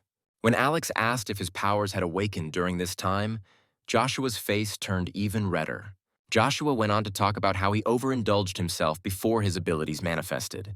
This included many instances in which he almost lost consciousness, but eventually his body underwent a strange transformation. Alex, covering his face in bewilderment, found Joshua's awakening process strange. He then dropped Joshua off at a river which was only a few hundred meters from their village. Joshua, puzzled, asked if Alex could take him across the river. However, Alex explained that his car was not suitable for driving on ice, so he did not cross. Alex knew he needed to remain careful due to Joshua's ice manipulation abilities. Joshua found the excuse unconvincing, but decided not to ask any more questions, remembering how cool Alex had looked during the chase the previous night. Before Joshua left the car, Alex called out to him, advising him to be especially careful in the apocalypse world, especially given the Shu family's reputation for their vegetables and food. Alex's warning had a deeper purpose. He wasn't genuinely concerned for his family. He wanted to make them more cautious and thus provide an additional layer of natural protection for his refuge. After all, Such an instrument in his hands was an irreplaceable thing for him. Returning to the village, Joshua excitedly reported the good news to Chief Connor, expecting praise. But instead, he was met with harsh criticism. Connor scolded Joshua for making independent decisions that led to great losses. Joshua was speechless for a moment, feeling overwhelmed. He tried to explain that Alex had promised to protect the Shu family's city, and seeking peace was the only option given their lack of power. Connor began to yell at Joshua even more, questioning his right to make decisions and ordering him to report all actions to him from now on. Joshua, who considered himself a hero, was reprimanded as a naughty child. The man said that Joshua allowed himself too much, and then said that he was now the leader of the village, and forbade the guy to act on his own. After a while, Connor admitted that there was nothing wrong in Joshua's intentions, but emphasized that he was too young and had not thought through all the consequences. He stated that if he had not stood up for Joshua, he would have already been expelled from the village. Connor came to the conclusion that Joshua must atone for his guilt and continue to carry out his orders. Seeing that the guy did not want to agree, he began to put pressure on him, and then Joshua had no choice but to agree. Connor expressed satisfaction that Joshua had complied and told him to remember to never act on his own again. As Joshua left, Connor thought about the arrogance of youth. He thought that young people should not neglect their elders just because they have acquired some skills. Connor then took out his phone and sent messages to the village chat, taking credit for making peace with Alex, the representatives of the various families. Relieved that Alex was no longer a threat, praised Connor's abilities and expressed regret for not supporting him as the head of the clan earlier. They regretted that hundreds of people had died because of Silas's mistakes, and praised Connor for his foresight and wisdom. Back at the hideout, Alex briefly told Julia and her sister what had happened to ease their worries. Julia clapped her hands in approval at the news and expressed relief that they no longer had to worry about an attack. Scarlett, however, was used to such events and looked at her sister with a grin. Angry, Julia said that this was not true, because she simply did not want to see such terrible scenes anymore. She understood that if the confrontation had continued, the people from that village would have died just like that. Scarlett, however, didn't bother to listen to her explanation and simply said that her sister vomited a lot yesterday. Then the girl came up to Alex to hug and enthusiastically praise him, saying that he was so strong that these small cockroaches could not threaten them. But Alex began to worry if well-prepared organizations would appear in the future, causing the most trouble. Julia said they shouldn't always think the worst. At least they solved their current problem, and that's worth celebrating. With that said, Scarlett walked up to the bar for drinks, declaring that if they were celebrating, they should have some. Julia also offered to cook some of her signature dishes, thinking to herself that she was a famous social butterfly in the entertainment industry and had a good tolerance for alcohol. Alex laughed and said his alcohol tolerance was pretty average. Hearing this, they agreed to stop when enough was enough. After some time, both women lay unconscious on the sofa. Alex forgot to mention that he used to work as a warehouse manager and sold alcoholic beverages. Slightly tipsy, Alex walked up to them and started messing with Julia, who was passed out. Suddenly, Julia opened her eyes and was surprised to find him lying on top of her. She asked how he could do this when Scarlett was lying next to them. However, Alex ignored her and continued kissing the girl. A few days later, Joshua, on behalf of the heroine of one anime, unexpectedly sent the hero a message asking him to take him on a mission, complaining that sitting at home was too boring. He also proposed creating a team of 5 people with superpowers. Alex was speechless, but in order to win the hearts of people, he reluctantly endured his disgust to chat with this fat man and get some useful information out of him. Little by little, it became more and more unbearable for Alex. This guy probably didn't have a girlfriend, and he clearly had too much energy. Alex started swearing at him, calling him fat and asking him if he was bored out of his mind. But Joshua was not offended. On the contrary, he felt that he had become even closer to him and said that he had correctly guessed that he was bored all day. Alex was speechless. These types of people were on the fringes of society, so when they came across someone even slightly nice, they were ready to give it their all. Even if Alex spoke rudely to him, Joshua thought only positively about it. Over time, Alex really stopped scolding this poor, lonely man. When the shelter became boring, Alex went to the control room to carefully monitor everything that was happening and make sure there were no security threats. Julia was doing a good job with the garden, and it seemed like surviving the shelter wouldn't be such a big deal. However, there was one issue that Alex could not help but worry about: the problem of cybersecurity. This supercomputer controlled all the shelter's programs. Without it, the entire shelter would have been instantly paralyzed. If the network had been hacked by top talent, the shelter could have collapsed without being attacked. Meanwhile, Julia and Scarlett seemed to start arguing. Julia stating that Scarlett should help with the current situation since she had been with Alex longer, and he would definitely listen to her if she asked him. Scarlett looked helpless. She knew Alex too well. He was such a cautious person that he didn't want to risk even the slightest danger, especially since they relied on him for their livelihood. If something happened to him, none of them would not be able to survive. But Julia was very worried that their sister Aurora could still be alive, and they were not even trying to contact her. After some thought, Julia declared that no matter what, Scarlett must try. She said that all they have is their body. Scarlett looked at her questioningly and asked if Julia was planning to seduce him. An angry Scarlett stood up and said that he shouldn't think that she didn't know what they were up to behind his back. When she realized what Julia was hinting at, the girl said that she would never agree to such a thing. Meanwhile, Alex, who had been listening at the door, suddenly entered the room and asked what they were doing. Julia, trying to act calm, grabbed his hand and said that they were just discussing family matters. Alex asked if they were discussing that the girls still have relatives alive whom she wants to bring to her place. Scarlett replied that after the storm, she lost contact with her family and did not know if they were alive. Then Julia hinted that her sister had contacted her, who was in danger and was asking for help to save her. It turned out that Julia's sister had contacted her the day before, saying that she was in a very dangerous situation and hoped that Alex could find a way to save her. At first, the hero assumed that the relatives wanted to take Julia with them, but she said that this was not the case. She said that her sister is truly in danger, and Julia is the only one who can save her. He asked if they were going to put this responsibility on him, expecting him to risk his life to save a stranger.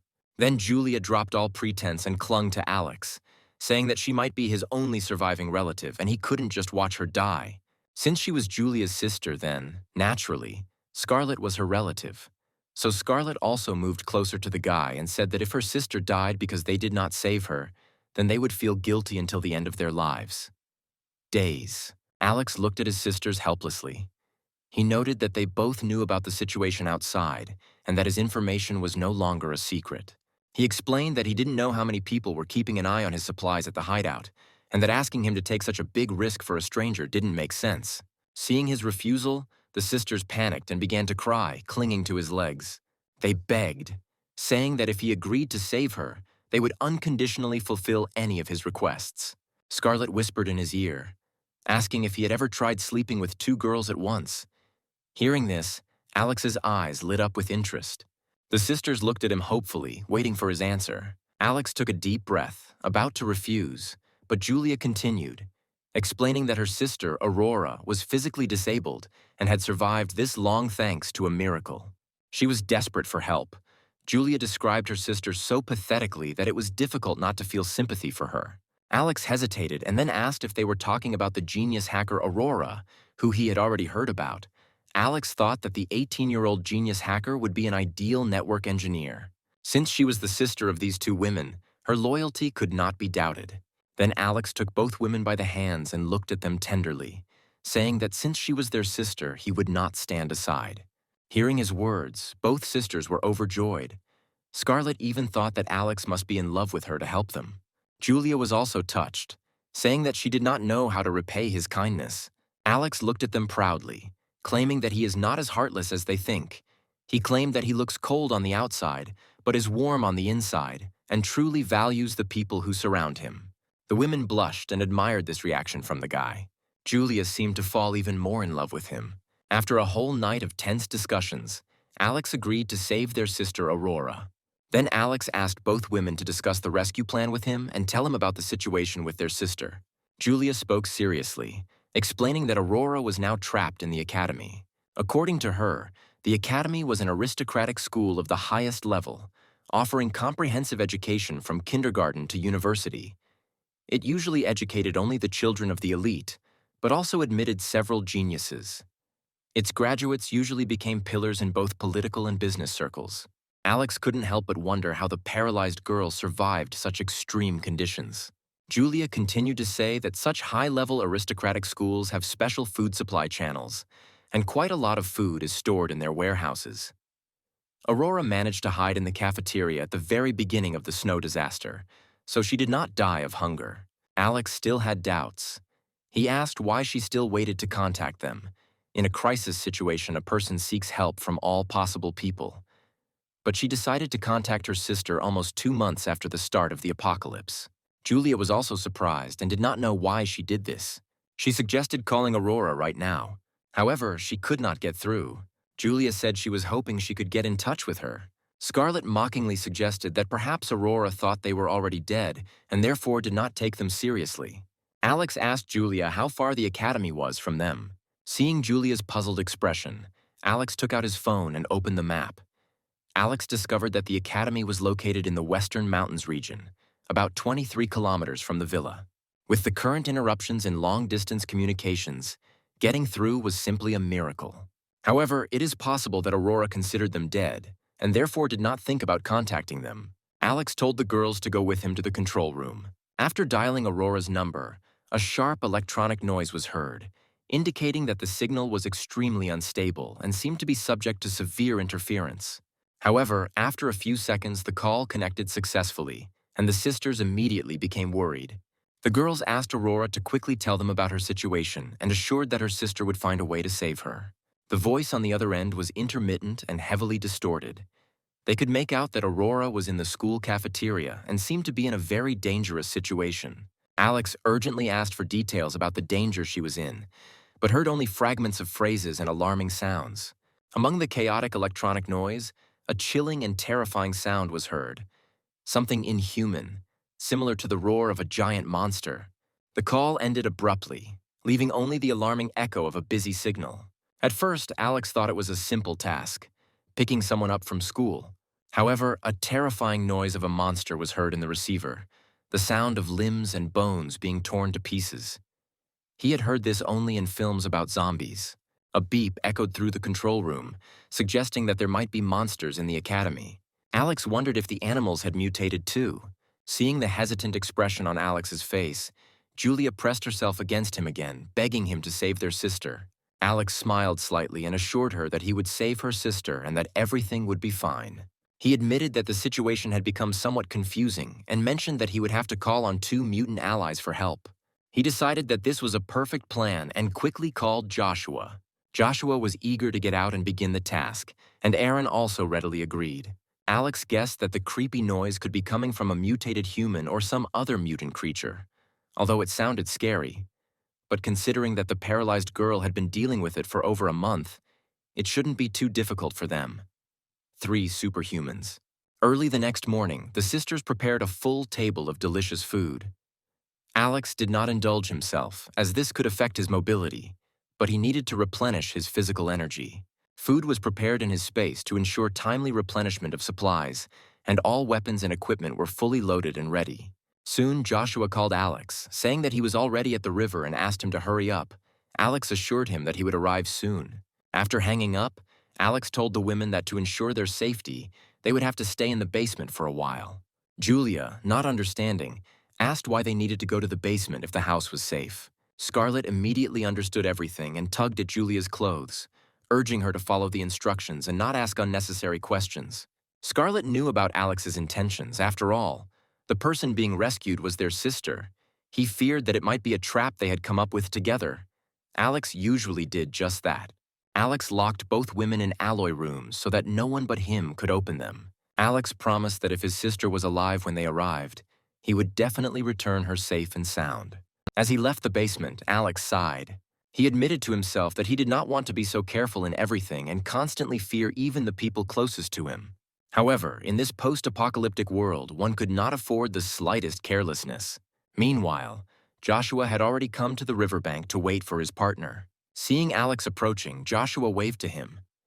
Alex was surprised because they had agreed to meet at another time. Joshua replied that he was just afraid he would be late. Then Alex reached over and called his SUV and told the guy to get into the car. After they got inside, Joshua asked where they were going. Then the hero replied that they were going to the academy to save a person. He mentioned that this person was very important to them. Alex thought to himself that Aurora's computer skills were indeed very important. But before he could answer, Joshua began chatting non-stop about trivial events in his life. He mentioned Sally from their village, who, according to Joshua, was secretly in love with him. Alex was annoyed. If it weren't for Joshua's helpfulness, he would have wanted to throw him out of the car. He quickly changed the subject and asked what the villagers now thought of him. Joshua suddenly fell silent. He hesitated for a long time, without giving a clear answer. Alex thought to himself that he almost destroyed half of the youth and the population of the village, and the villagers probably despised him. If not for the fear of his power, they would definitely take revenge. Soon a snowmobile appeared ahead. Alex quickly got out of the car to greet Aaron. He said Aaron seemed in great spirits. Aaron raised his hand and said that his physical and mental strength had improved significantly. After this, Alex introduced the two superhumans to each other. Surprisingly, it turned out that all three had special abilities, which was rare. Aaron couldn't help but ask what kind of opponent the three special ability users needed to join forces against. Alex told them not to worry and explained that they were just going to the school to save a student. He mentioned that he managed to contact her yesterday and that she is now at the academy, but it seems that something is wrong there. Alex explained that the sounds they heard indicated the presence of mutant creatures. Aaron expressed his doubts by asking if Alex knew what this creature was that even he couldn't handle. Alex then assured them not to worry too much, based on the sounds they heard on the phone the day before. The mutant they were dealing with was not human. Even if it were a mutated human, he would most likely be in a state of rabies. The sounds he made could not come from normal human vocal cords. However, if the three of them unite, then no matter how terrible this creature is, it will not be able to harm them. With this determination, they headed towards the academy. Meanwhile, at the academy, snow had already covered the entire campus, and only the roofs of some tall buildings were visible. In the gym, a group of surviving students were exhausted from constant clashes with a terrible monster. Some began to blame Aurora, who was in a wheelchair. They complained about the growing number of deaths and wondered why Aurora was still alive. A terrible creature appeared unpredictably, and the teacher who protected them always took special care of Aurora. Gradually, all the students began to perceive her as a burden and even blame her for the deaths of her classmates. In despair, one of the students wondered if they even had a chance to survive. After the snow disaster, out of more than 100 people, only about 40 remained alive. Listing the names of their dead classmates, everyone felt themselves starting to go crazy. At that moment, the girl with wavy hair noticed Aurora in her wheelchair and felt very disgusted. She wondered why so many people died while Aurora remained unharmed. She expressed her displeasure by pointing at Aurora and accusing her of being a burden. Since Valerie's teacher was especially attached to Aurora, she quickly became the object of everyone's discontent. Some even suggested throwing it away as monster food. Although the more adequate students knew that even if Aurora died, the monsters would not spare them. The guys decided that if they left her to be eaten by monsters, then her sacrifice would at least have some meaning. They decided that next time they would simply not take Aurora with them. However, they understood that Valerie cared about each student equally. However, there were fewer and fewer students. Even if Aurora died, they could not be sure that they would not be next. Suddenly, a girl with a ponytail came out of the crowd. A strange smile appeared on her face. She walked up to Aurora and looked down at her. Aurora, seemingly frightened, hissed and asked what she wanted. The girl with the ponytail, Catalina, leaned towards Aurora with a poisonous look and told her to just go and die and stop dragging them down. She caused so much trouble for everyone, and Catalina was even disgusted to look at her. Aurora was stunned by the scene, tears flowing from her eyes. Instead of condemning Catalina, the crowd around them began to clap and applaud. At that moment, a girl stood in front of Aurora. It was Aurora's best friend, Riley, who had been helping her all this time. Riley turned to Catalina, insisting that they were all classmates and that she should not go too far. Catalina, however, burst into wild laughter and accused Riley of being trash, saying that she didn't deserve the right to talk to her.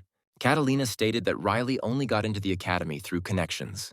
An enraged Riley responded that money was worthless at a time like this and questioned Catalina's sense of superiority. This angered Catalina even more, and she replied that nobodies like Riley had no right to speak back. She then directed her anger at Aurora, blaming her for causing the death of so many of her classmates and telling her to end it herself. Aurora lowered her head and silently listened to the curses of her classmates. Riley continued to argue, arguing that Aurora was also a person and had the right to life, and the death of other students had nothing to do with her. The girl then chimed in with an innocent look, admitting that while Aurora's disability made her a liability, Catalina was right. The students began arguing among themselves again, with some accusing Aurora of moral blackmail due to her disability. They expressed their displeasure by saying that it was time for her to find a place to die.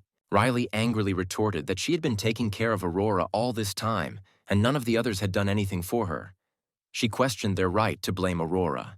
Catalina mockingly replied that Aurora was a noble girl from a famous family, and Riley was just a student who got into the school thanks to connections. She suggested that if it weren't for Aurora's disability, she wouldn't even bother with someone like Riley. But Riley replied that Aurora was not at all what Catalina thought. Aurora was silent, covering her ears with her hands, as her head was pounding from the incessant screams. At this moment, a girl came out of the crowd. It was Stella, the secretary of the class committee from a noble family. She suggested being more united at such a moment.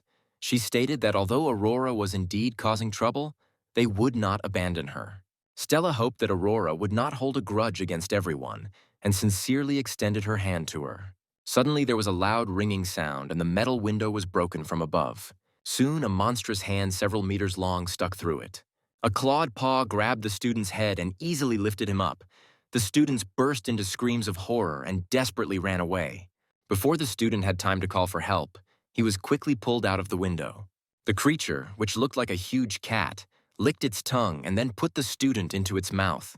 When the students heard the heart-rending screams of their classmate, they covered their ears. Everyone ran to the back of the gym in horror, leaving Aurora behind as Riley struggled to push her wheelchair. When they got to the back door, they found it locked and impossible to open. Soon the monster jumped into the gym through a hole in the window. It sat on the floor and began to play with the student's corpse. Then it bit his head off with a crunch. The beast threw the unnecessary remains of the body aside. He then jumped towards the rest of the student and growled threateningly at the crowd. The students realized that the creature standing in front of them had a high intelligence. It took the opportunity to attack them while the teacher who was protecting them went in search of food. All the students were herded into one part of the gym, too scared to fight back. Suddenly, someone pushed Aurora's wheelchair into the open. Caught by surprise, Aurora fell to the floor. Riley wanted to help her up, but she was paralyzed with fear and couldn't move. The large, cat-like creature was indeed attracted by this action and slowly approached Aurora. At this moment, the man who pushed her wheelchair, seeing an opportunity, tried to run away to the door. However, the creature, watching everything that was happening, bared its teeth and quickly hit the fleeing man with its paw. In one motion, he pinned the man to the floor. The blow was so strong that the man's entire body was affected, and soon he lay in a pool of his own blood. Barely alive, he called for help, but no one dared to respond.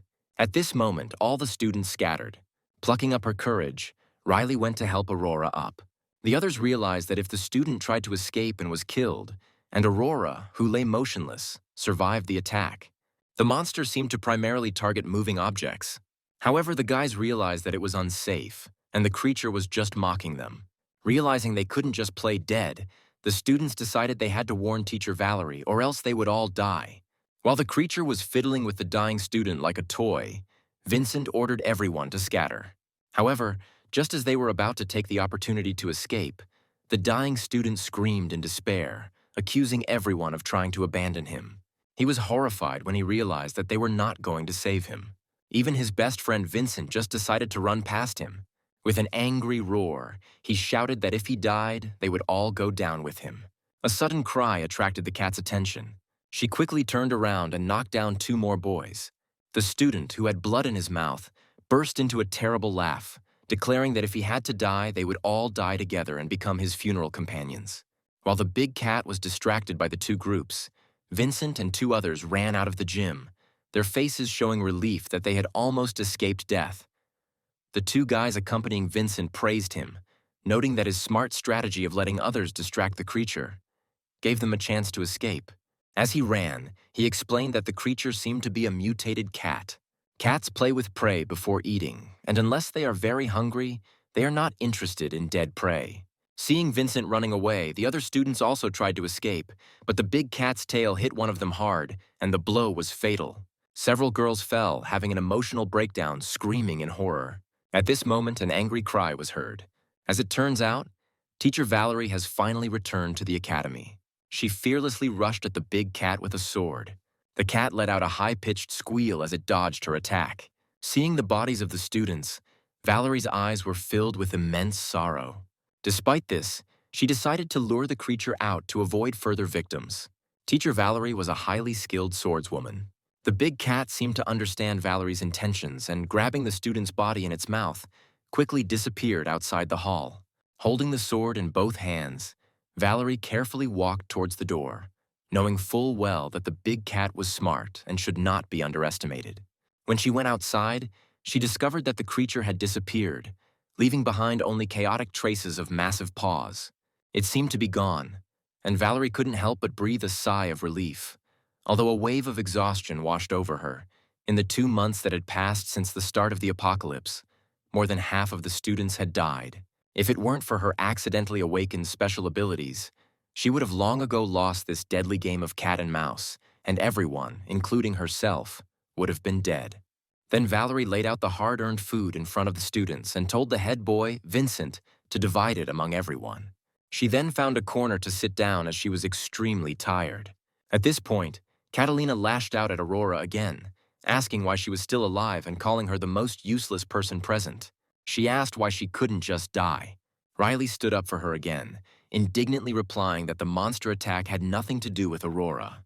However, Catalina was relentless, declaring that she simply could not stand Aurora. Stella tried to calm the situation down and took some of the food to give to Aurora. Before she had time to give the food, Catalina hit her on the arm and angrily snapped, saying that giving her food was a waste. She argued that the food supplies at school were limited, and sooner or later Aurora would be eaten by monsters anyway, so it was better to save food for the others. Teacher Valerie, who had been resting with her eyes closed, slowly opened them. She was already used to conflicts between students and was too exhausted to deal with it. While there were no casualties, she needed to conserve her strength and focus on the mutated big cat. Suddenly, the student, filled with despair, screamed that there was no point in arguing. She realized that they would all die and become just food for the monster. The creature would periodically come to select a few of their students to eat, but it would never kill too many at a time because it preferred prey to live ones. She came to the conclusion that there was no hope left in this world, and no salvation was in sight. Vincent looked at the food in his hand and insisted that there must be hope. He believed that they were the future elite of society and could not just die. He looked at the snow-covered rooftops, hoping that they would be able to communicate with the outside world, and that his father would definitely send someone to save them. At that moment, the silence was broken by the sound of a car engine.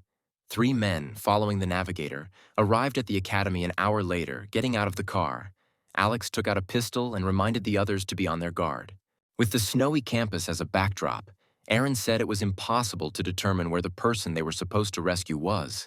Alex tried to contact Aurora by phone, but found that there was no signal.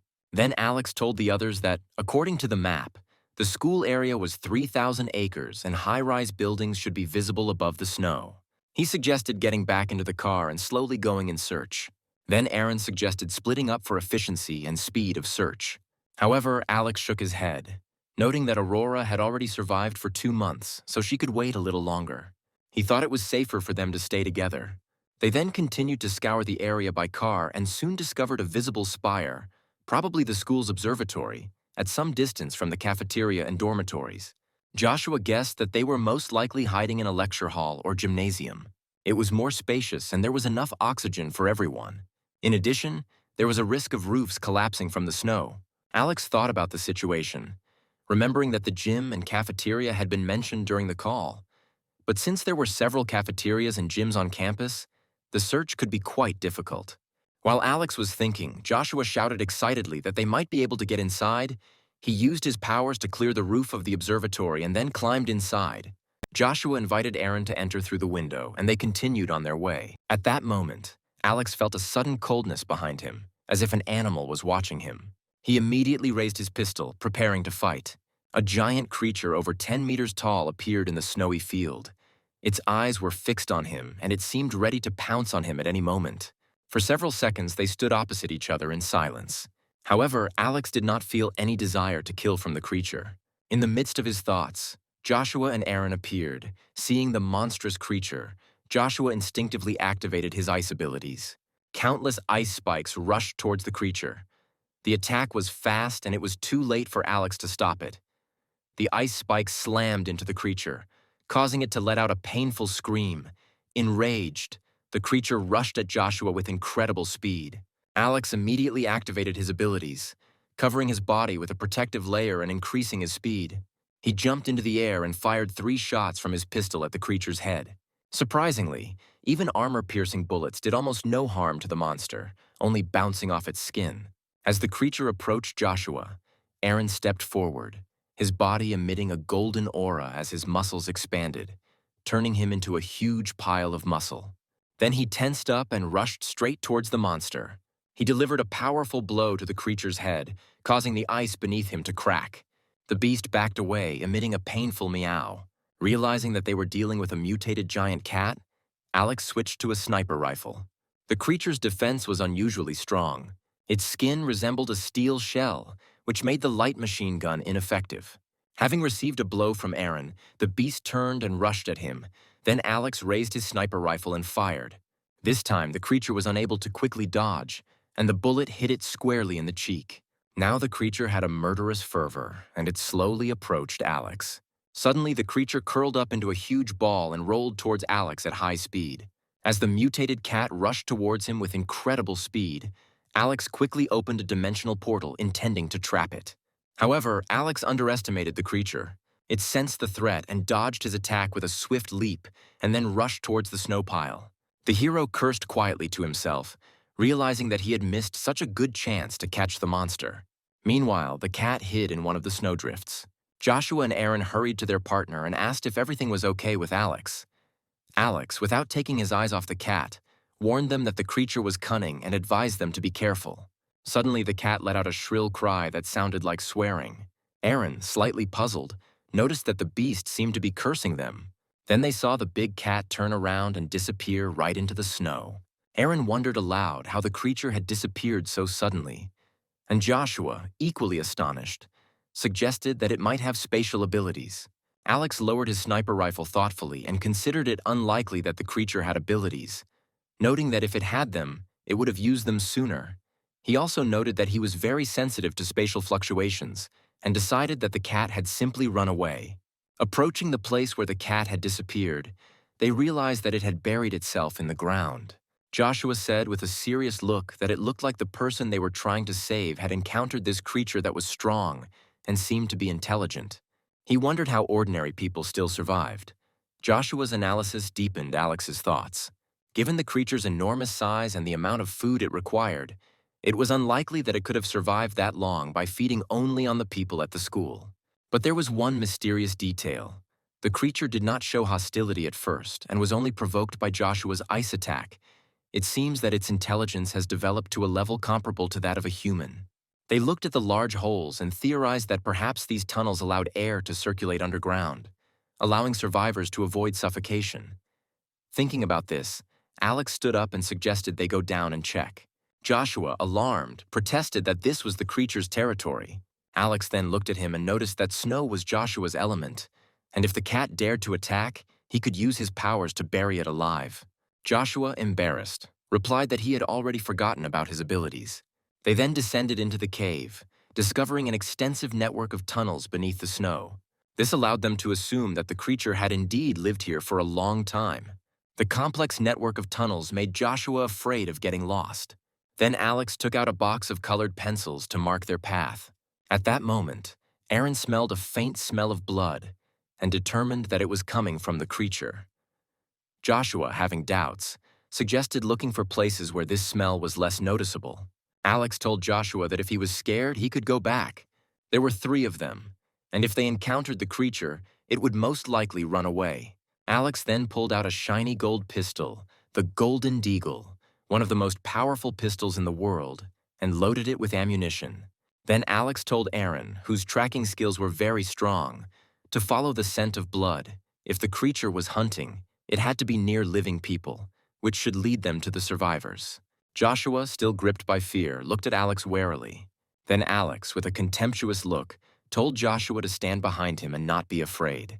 If they encounter the creature, Joshua will have to use his ice powers to trap it while the others take care of the rest.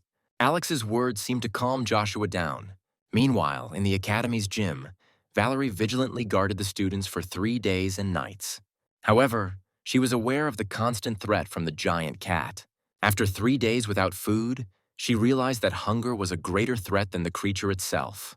While she was in deep thought, Vincent and Stella approached her. Vincent suggested that Valerie go and find food since everyone was starving. Stella added pathetically that Valerie was their only hope for survival and that she couldn't rest anymore.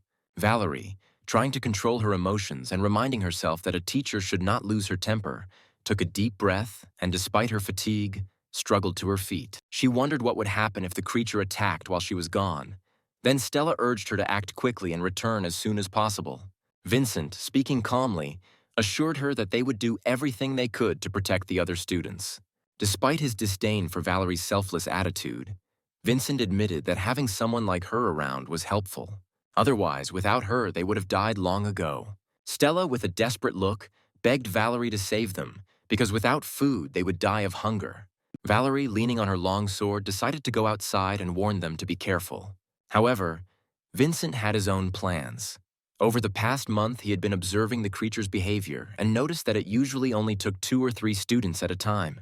So he chose a few people who could be used as a distraction if the creature attacked. Leaving the gym, Valerie understood that the creature was most likely nearby and was waiting for an opportunity.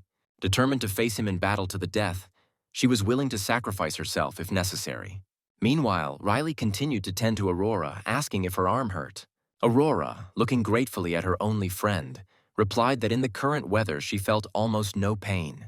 Riley encouraged her with a determined look, telling her to believe that they could survive and not to lose hope.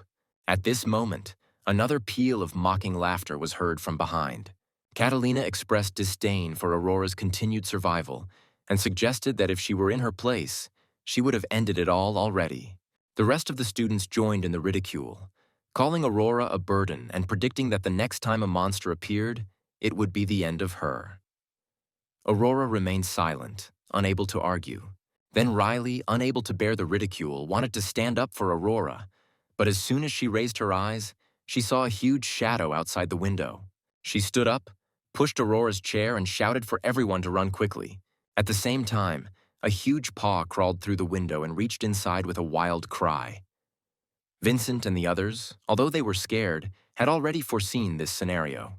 They grabbed several students to push them towards the monster. The disciples were instantly crushed. Meanwhile, the others fled in panic. However, outside the gym, the monster did not notice Valerie standing behind him. Valerie rushed furiously at the monster. By the time the big cat reacted, it was already too late. Valerie's blade slammed into the big cat's neck. At this moment, the beast let out a piercing cry. The students watching this scene were too scared to move. Meanwhile, Valerie decisively blocked the entrance to the gym, not giving the monster a single chance to get closer. At that moment, Alex and his partners approached the entrance. Their appearance attracted the attention of both Valerie and the monster. The girl's eyes lit up with hope when she saw the men. Thinking that they must have come from outside to save them, she shouted for them to come and help. Joshua was about to take a step, but Alex stopped him. Alex watched Valerie with interest, noting her exceptional fighting skills and refined swordsmanship. It was obvious that her abilities were far beyond those of an ordinary person. However, he considered it more prudent not to get involved in unnecessary fights, since their main task was to find people. The big cat was a serious threat, and any rash actions could endanger all 3 of them. Aaron, understanding the situation and recognizing Valerie's skill in fencing, thought it wise to stay away from her. The 3 of them closed their eyes to what was happening and left the scene of the battle. Valerie was speechless, annoyed that they did not join her in the fight against the monster. She angrily shouted at them, asking why they didn't want to help. Despite her screams, Alex and his companions continued to ignore her. Soon, Aaron swung the gym door open, causing the students inside to yelp in surprise. However, when they saw the 3 newcomers, they felt relieved. Alex quickly noticed Aurora in a wheelchair. He expressed relief that they arrived on time. Vincent approached them and asked if they were Sishan's soldiers and if his father had sent them. Alex, hearing about this for the first time, asked which unit he was talking about. Vincent explained that his father, Diego, was the leader of the squad. Johnny thought this was funny, given Vincent's unkempt appearance. He chuckled skeptically, but was intrigued. He asked to tell him more about the base. Vincent was surprised by Alex's interest. He guessed why they came from another shelter. Then the hero asked how much Vincent knew about other shelters. Alex knew that there were several emergency shelters in Tianhai, and he suspected that there were higher-level ones that Vincent had not mentioned. Realizing that Vincent might not have valuable information, Alex decided to focus on Aurora. Other students, seeing potential saviors in Alex and his companions, willingly offered them money and help in exchange for salvation. They even made romantic proposals to Alex. The crowd of students began to whisper, not understanding why the guy was ignoring them. At this moment, the hero approached the pink-haired girl. When the hero confirmed Aurora's identity, he introduced himself and prepared to take her to his hideout. However, Aurora then asked if he could do her a favor. The hero assumed that she wanted him to save all her classmates as well. She asked him to stop the ongoing battle as she was concerned for Valerie's life. At first, the hero did not believe that she was asking for so little. However, he agreed to help, knowing that this would earn her favor. He signaled to Joshua and Aaron and they headed out of the gym. Meanwhile, Valerie was engaged in a fierce battle with the big cat, whose body was scattered on the ground. Alex decided he would take the creature with him for later study and then signaled to Joshua. Using his powers, Joshua created a huge crack in the snow. It was very large and grew very rapidly. As a result, ice and snow fell on the cat and separated her from Valerie. The girl barely had time to jump away from the place where the stones fell. Valerie, shaking with anger, turned to Alex and his partners. She demanded to know why they intervened. She was ready for the final battle with the monster and was furious that they had saved her. Valerie said this was the last chance to trap this monster. Alex turned away from her and explained that their intervention was aimed at helping and that Aurora was the one who asked for it. If it weren't for her request, he wouldn't have lifted a finger. Valerie, unable to contain her anger, screamed for Alex to stop. As she swung her long sword at him, Alex pulled out his golden deagle. The strong recoil of the pistol forced him to jump away, and he shot at the girl. However, Valerie, swinging her sword, split the bullet in two. Alex watched this, amazed at her skill. Meanwhile, the girl continued her attack, rapidly approaching Alex. In response, the hero quickly opened a spatial gate in front of him. Valerie, realizing the danger too late, felt herself being pulled inside by an invisible force.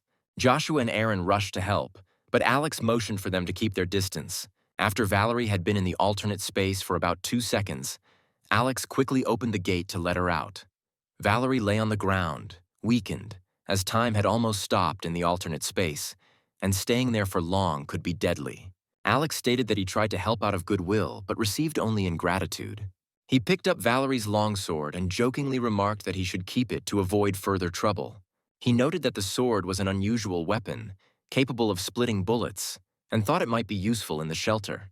Valerie rose to her feet with difficulty and demanded that the sword be returned to her.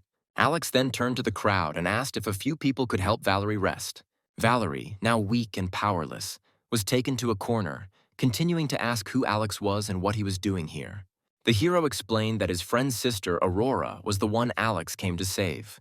Hearing this, Valerie asked if Alex could take everyone with her. The students, taking advantage of the opportunity, began to fervently beg to take them too. They mentioned their influential origins, hoping to convince Alex to save them too. Then Alex, losing patience, raised his voice, stating that he was only taking Aurora. He emphasized that he was only saving his family and that the students should contact their families. The students became worried, explaining that the phone had no reception and they were unable to contact their families. Observing the situation, Valerie begged Alex to save the students. The girl said that they are the future of the country. Alex, not paying attention to her pleas, said that he did not see the difference between them and ordinary people. He observed that students, despite their high education and privileged background, would not be able to make significant contributions to society. He jokingly remarked that he was just a commoner and was only here to save his family. As Alex prepared to leave with Aurora, several students quietly approached her. Suddenly, one of them grabbed her by the neck and the other pinned Riley to the floor. With a fierce look, Catalina threatened that if Alex did not take them with her, then she would strangle Aurora right now. Valerie tried to intervene, arguing that they were classmates and should not do this. But the students ignored her. Seeing the current situation, Alex turned to Aaron and Joshua and chuckled as he noticed that they dared to threaten him. Then the hero took out 2 police pistols and without hesitation fired several shots, knocking down the 4 criminals. The surrounding students screamed in horror and ran away. Valerie was shocked too, wondering how he could be so ruthless. Then the hero said that these children themselves were just ready to kill the defenseless girl. Ignoring the others, Alex walked up to Aurora, who was now clearly shaken by the recent events. But he decided that as long as she kept her sanity, it shouldn't be too much of a problem. After that, Alex extended his hand to her and said that they were going home. Aurora, coming out of her daze, hesitantly asked if Alex could take her friend Riley with her. At first, the hero thought that she was just another freeloader. Aurora then explained that Riley was also specially admitted to this school. Only the children of high-ranking officials and wealthy tycoons, as well as geniuses who were recruited for their talents, were accepted here. Riley was a mechanical genius who won numerous awards domestically and internationally. The wheelchair Aurora used was custom-made by Riley. Hearing this, Alex took another look at Riley and realized that his shelter could really use an experienced mechanic. He then looked seriously at Riley and asked her to explain how she could benefit. Riley's eyes lit up and she quickly responded, sharing her extensive knowledge of automotive design and maintenance, her study of various types of firearms, and her skills in making bladed weapons. She promised that she could modify cars and firearms, as well as handle any crafting task. Alex felt that he had found a valuable employee. He agreed to take Riley with him for Aurora's sake. Riley, almost jumping for joy, quickly helped with the wheelchair. Meanwhile, other students began to crowd around, trying to promote their talents. They offered themselves as drivers, translators, and so on. But despite the undoubted talents of the students, Alex could not understand how their skills could be useful in a post-apocalyptic world. Suddenly, Stella boldly stepped forward from the crowd, blocking Alex's path. She accused Alex of being responsible for the monster's escape and demanded his help in dealing with it before leaving. Alex, holding his gun at the ready, coldly said that he was very upset that the students thought that their arrival ruined everything. Seeing Alex's firm position, the other students did not dare to say anything more. Before leaving, Aurora looked at Valerie and thanked her for taking care of him all this time. Although none of her classmates were particularly good people, Valerie was a responsible and caring teacher. Aurora knew that Valerie would never abandon other students. After Alex and his group had walked some distance, Valerie suddenly came up with an idea. She offered to follow them, noting that she herself was badly wounded, and the monster, most likely, was also not in the best condition and might not dare to go out on surface for some time. Joshua quietly asked if they could follow them like this. Alex mockingly remarked that if Joshua felt sorry for them, then he should go and save them. A little effort from Joshua could have buried them all alive right here. Joshua was startled by the proposal, knowing that these people had done nothing to provoke him. Then Alex quickened his pace, declaring that when a person is poor, he takes care of himself. He could not afford to take care of these pampered children of the rich. They soon reached the surface, and Alex turned to Joshua and told him to go with Aaron on the motorcycle. Alex then handed him the helmet and remarked that Joshua, being able to do ice and snow arts, shouldn't be afraid of the cold. Joshua realized that it wasn't that bad, and noted that he hadn't enjoyed riding for a long time. Meanwhile, Alex carefully placed Aurora in the front passenger seat and Riley took the back seat. Then they quickly left the academy. Valerie and her group, who watched the departing transport, were stunned. Stella asked with a confused look what they should do now since everything around was covered with snow. Then Vincent stepped forward with a smile, unlocked his phone, and said that he would handle the situation. Meanwhile, inside the car, Aurora and Riley enjoyed long-forgotten comfort and warmth. Alex waved his hand and 2 drink bottles and candy bars appeared in front of them. He noted that they must be starving and advised them to replenish their energy reserves, but not to eat too quickly to avoid indigestion. The girls gratefully accepted the food and began to eat greedily. Once they finished, Alex struck up a conversation with them. He told Aurora that she was very impressive. She wondered how Alex could think she was impressive when everyone always thought she was a burden. She noted that if Valerie and Riley hadn't protected her and cared for her, she might have died a long time ago. Riley joined in, saying that they were good friends and there was no need for formalities. Alex smiled mysteriously and noticed that Aurora was definitely unusual. Despite being disabled from a young age, she managed to survive for 2 months in a post-apocalyptic world under the threat of a monster. While once or twice it could have been chalked up to luck or Riley's protection, such a long time frame seemed intriguing. Alex suggested that this might not just be a coincidence. Riley looked surprised, and Aurora's smile gradually faded, replaced by a slightly worried expression. She replied that Alex was truly unusual, and asked how he had managed to survive and take care of her 2 clumsy sisters until now. Alex noted that it's not about the mind. The point is that he just tries to look at things from different angles. And he also said that earlier, during Valerie's fight with the big cat, Aurora only asked to stop the fight and not to protect Valerie. This suggests that Aurora's goal may have been to protect the monster without harming Valerie. Alex concluded that the big cat was somehow connected with Aurora. Aurora's expression changed to a sly one, and she confirmed that Alex was about 60 to 70% correct. She explained that she was not the owner of the big cat, although she never intended to harm her classmates. The big cat did protect her. Riley realized that Furry was a stray cat that was being fed by Aurora, and the monster was a mutated form of Furry. Aurora confirmed this, explaining that Furry never attacked them due to their previous connection. Riley didn't believe it at first, but now everything became clear to her. She always believed that they were just lucky. Alex's interest in the big cat grew when he first arrived at the academy. Finding Aurora was not easy, but the appearance of a big cat seemed incredible. Noticing Aurora's playful expression, Alex asked if the cat only attacked them because they fed her, and she felt grateful. The girl realized that nothing could be hidden from this guy. Aurora admitted that Furry's intelligence developed after the mutation, and he even understands human language. Aurora also warned him in advance that they would come for them, and told him not to attack strangers rashly. Alex asked if the deaths of her classmates were also orchestrated by her through the big cat. Aurora denied any involvement, stating that although there were people she disliked among her classmates, she never wished them dead. Most of them died because they mistreated Furry when he was still a stray cat, and besides, Furry needed to be fed, and the situation gradually got out of control. Many of her classmates perceived Aurora as a burden, even deliberately pushing her away as a human shield. As the girl spoke, her face twisted into a sinister smile. She noted that these ridiculous fools never understood that Furry would never harm her. And every time she remained unharmed, people became more and more indignant. Aurora watched with pleasure as the students hate her and eventually meet their tragic end. Riley fell silent, now realizing that it all actually made sense. Aurora continued to reflect on how she eventually stopped caring about the people who bullied him. She noticed that their deaths were more pleasant, and Furry played his part in eliminating them one by one.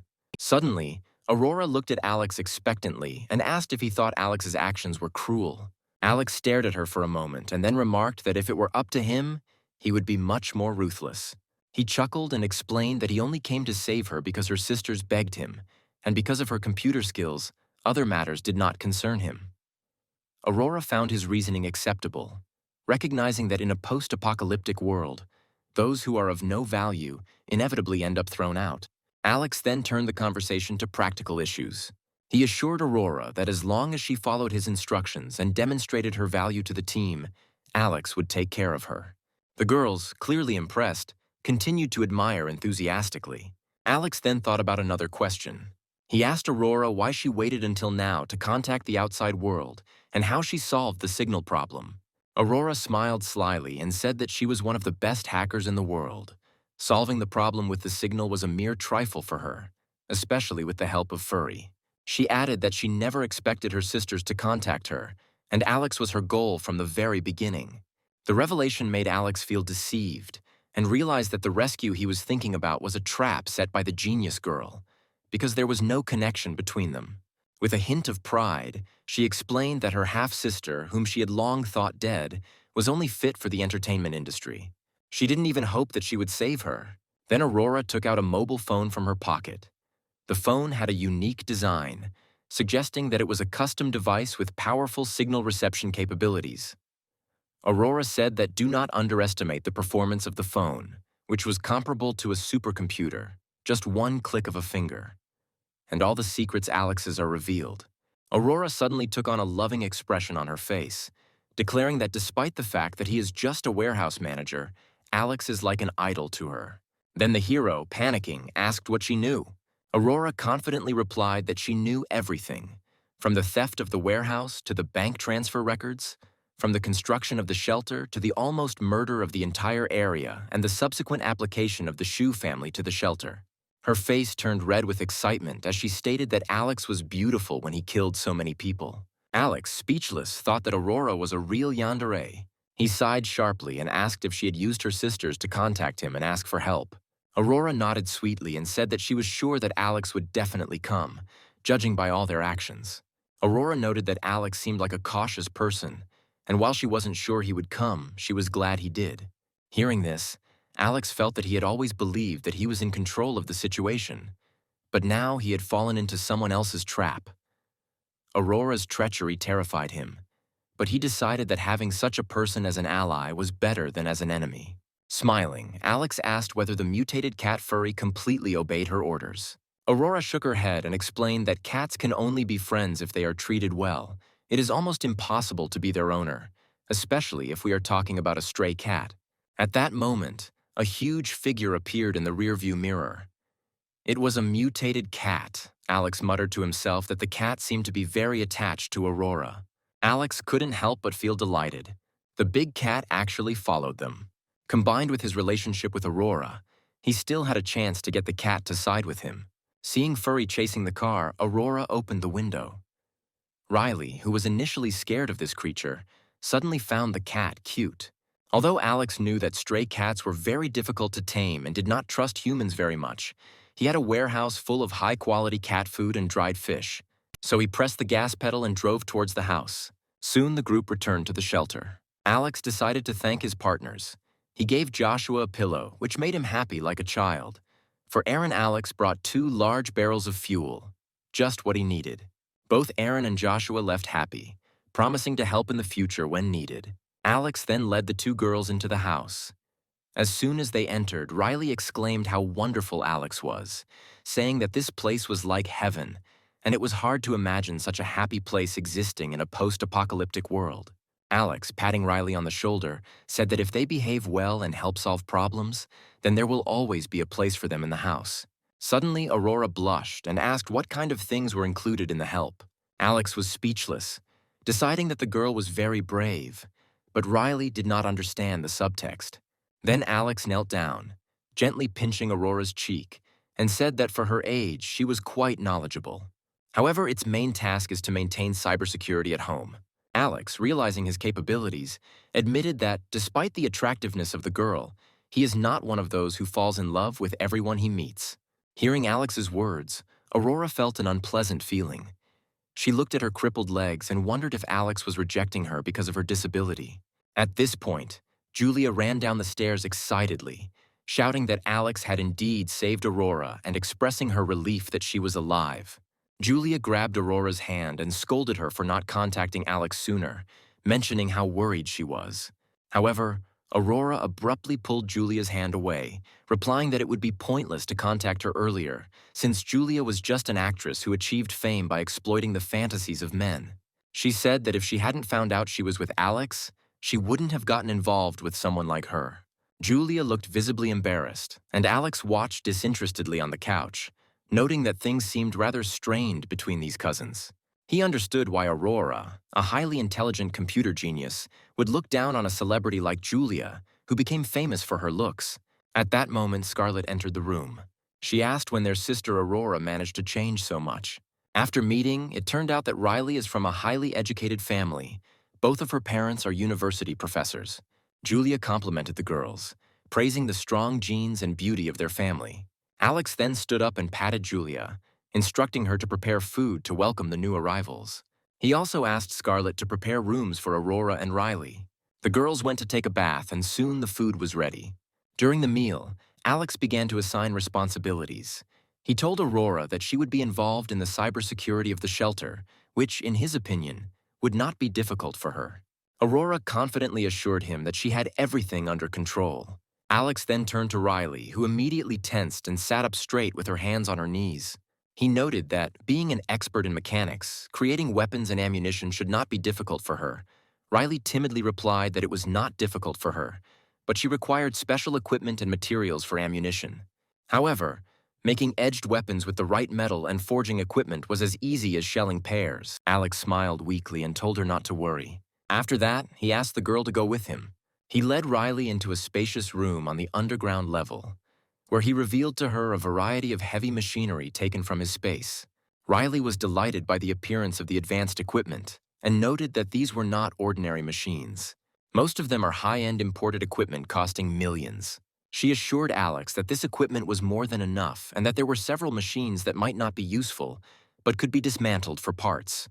She flexed her chiseled biceps and assured Alex that she had everything under control.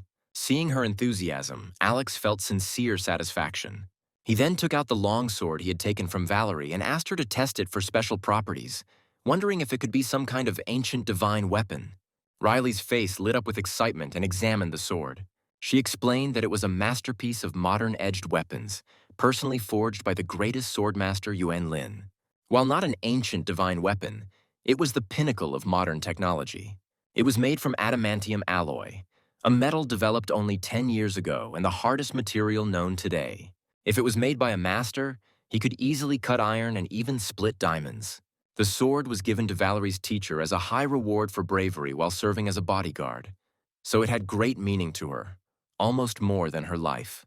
Holding an unusual sword in her hands, Alex felt a secret excitement, understanding why this woman could fight a giant cat with such ease. Having such a treasure for self-defense was simply ideal. When dinner time arrived, Alex prepared a sumptuous feast to welcome Aurora and Riley. He thought it had been a long time since they had enjoyed warm food. Riley said that the school was well supplied, with many expensive cafeterias and a warehouse full of ingredients. There were even several large stores. Alex smiled, finding the concept of such an elite school to be beyond his understanding. Riley looked at Alex with admiration and expressed gratitude for him taking them from there. She noted that without school supplies, they could have frozen to death. Alex looked at Riley and assured her that now that they were here, they had to prove their worth, and he would make sure they were well fed and clothed. After dinner, everyone relaxed on the couch, and Alex turned on the TV. Among the few news still airing, they received alarming news. The extreme cold that had lasted for 2 months had led to global turmoil. Regions fought bitterly for resources, and the concept of nation-states almost completely collapsed, with some armed organizations quickly rising up, using force to control resources and even enslaving survivors. Alex tensed, realizing that the situation was worse than he thought. Julia clung to him anxiously, expressing her fear and bewilderment that the situation had suddenly become so dire. The hero, maintaining his composure, explained that such a situation was to be expected. He noted that previously these armed forces had shown a certain restraint, at least respecting the decisions of national leaders. However, realizing that the Ice Age would not end anytime soon, they began to act fearlessly, relying solely on their military might. Aurora added that this is similar to the rules and regulations of some organizations. Although they exist, not everyone follows them. Their very existence restrained them from extreme actions, but now there is no order left. Alex nodded in agreement, knowing that the only result would be the transformation of the local military into warlords, signaling the approaching era of the warlords. In such a scenario, the lives of ordinary people will become even more miserable. The hero then took Aurora to the control room, which was to become her new workplace. Her eyes lit up at the sight of a massive supercomputer that looked like something out of a science fiction movie. Alex patted her on the shoulder, giving her responsibility for the cybersecurity of the shelter. Aurora, frozen on the holographic screen, nodded meaningfully. The hero noticed her concentration and decided that having such a highly intelligent computer genius like Aurora in the control room was an ideal option. Aurora soon got to work, her fingers moving across the keyboard at breakneck speed. Alex, standing behind her, could not understand her actions, but felt that her experience was impressive. In just 2 minutes, Aurora conducted a thorough check of the entire network of the shelter. Pausing her work, she shared the results of her analysis, showing that this system was once the most advanced personal network in the world and still remains so. Its artificial intelligence was incredibly powerful, capable of fixing vulnerabilities on its own, theoretically leaving no security loopholes. However, she noted that this was only true for ordinary hackers. High-end hackers could still find vulnerabilities. There have been thousands of network attack attempts over the past 2 weeks. Aurora estimates that if it weren't for Alex's appearance, the firewall would have been breached within a couple of weeks, bringing the entire shelter down. Alex felt a chill run down his spine upon hearing this. It was clear that the hideout was most likely under surveillance after that incident. He anxiously asked if Aurora would be able to fend off these attacks. Aurora smirked confidently and stated that as a world-class top hacker, cybersecurity was her forte. Although the attackers may be experienced, to her, they are just amateurs. Aurora planned to start by installing basic security and creating a new encrypted network, since wireless networks are the easiest to hack. After a few minutes of efficient work, she triumphantly announced that she had finished setting up. Alex smiled and patted her head affectionately, praising her for her impressive job. Aurora then returned to her tasks, ready to challenge any future invaders of their network. As a highly skilled hacker, she had to solve such complex problems. Alex, still cautious, advised her to protect their own network and avoid unnecessary risks. But he was interested in what organizations were spying on them. Aurora assured him with a smile that, judging by their previous attempts, they were not close to her level. Even if she fails to hack their network, she can at least cover her tracks to avoid detection. At that moment, Scarlet burst into the control room and, trembling with fear, reported that there was a monster behind the door of the shelter. As it turned out, it was Furry. He was lying calmly near the building. Alex and Aurora exchanged glances and giggled, noting that the cat seemed unable to let go of Aurora and followed her. Aurora tilted her head, explaining that he only trusted her and must be worried to follow her. Alex considered this an excellent opportunity to tame the cat, which was very important, because people living across the river could be in danger. With these thoughts, Alex took Aurora out of the control room. Scarlet, pale with fear, clung to Alex. Outside, a huge cat lay calmly in the snow and looked inside. Seeing Aurora, the cat closed his eyes and dozed off, looking tired and covered in a layer of snow. Alex thought that the cat must have been exhausted after the fight with Kevin. There were many wounds from swords on his body.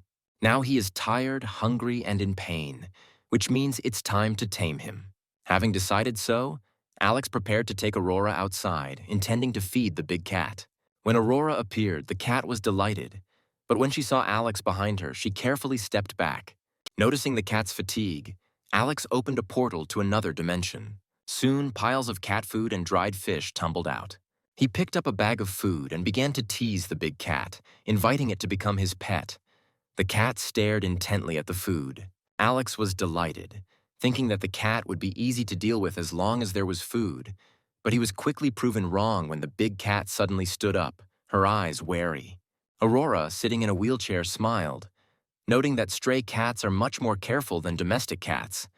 She mentioned that it took her several months to become friends with the big cat. Alex had enough time to establish a trusting relationship with this creature, but he was afraid that it might attack the village across the river. After some thought, Alex told Furry that although he didn't trust him yet, he could still provide him with food. In return, the cat must promise not to attack the villagers across the river. The cat quickly understood Alex's request and nodded happily. Having agreed, Alex returned to the shelter, deciding that in another dimension there would be enough treats to feed the animal. But with such a large cat, these snacks would not last long, so in the future he would have to look for other food. Returning to the living room, he heard the surprised and delighted exclamations of Scarlet and Julia. The girls called the guy to look out the window. Looking out the window, Alex saw that the big cat had disappeared. He widened his eyes in surprise when he saw that the creature could change its size at will. A giant mutant cat over 10 meters long turned into an ordinary cat. At that moment, Riley suddenly realized something. She explained that if the cat had always been that size, their dead classmates would not have been enough to fill its stomach. Aurora also analyzed the situation, noting that Furry's appearance was always sudden, which is illogical for such a large size. It was impossible for him to be so silent that even someone like Valerie's teacher could not detect him. All signs pointed to the fact that he could always change his size at will. Aurora suddenly furrowed her eyebrows in concern as she noticed the blood on Furry. Alex immediately bent down to take a closer look and was convinced that there was indeed a cut on the animal's body. Although the blood had frozen, the wound looked quite deep. It must have been inflicted by Valerie with her sword. However, Furry did not seem to be too worried about the wound, because such injuries do not pose a particular problem for a stray cat. Alex thought for a moment, deciding that he should prepare Furry's medicine the next day and take the opportunity to gain his trust. At night, Aurora and Riley slept in the same room. Riley, lying in a warm and spacious room, joked with Aurora that in the morning they were freezing and starving in a snow cave, and now they were in a heavenly room.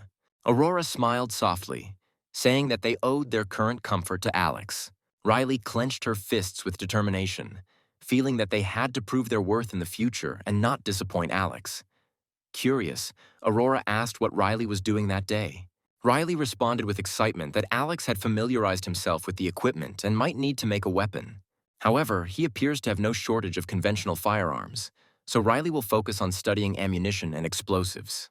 Aware of her duty, Riley spent the entire night thinking about Alex's possible needs.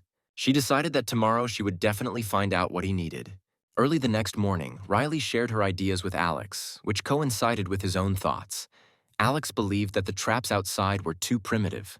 They could scare off the shoe people, but were not sufficient for more organized groups. Therefore, mines and explosives are exactly what he needs. Riley confidently assured him that she would sort everything out. Meanwhile, after Alex and his group left the academy, Valerie led the students to the surface. Vincent, overjoyed, took out his phone to call his father, Diego, and ask for help. On the surface, the signal was stronger, and soon he contacted his father. Upon learning of their situation, Diego ordered them to remain where they were and not move, promising to organize their rescue. The students joyfully greeted this news, delighted at the prospect of leaving this terrible place. Some tried to contact their families but received no response, causing them to fear the worst for their loved ones. However, some students felt uneasy, wondering why Vincent's father, if he had the opportunity to save them, did not go looking for them sooner. While Vincent and the others waited quietly at the entrance to the cave, the mysterious base finally made its move. Suddenly, a strange noise was heard outside. Vincent, incredibly excited, rushed out of the cave entrance, shouting that his father had finally arrived. The rest of the students also stood up and hurried after, afraid to be left behind. Soon the guys left the snow cave. The first thing they saw was a dog team. The dogs were clearly unusual, looking like well-trained military dogs.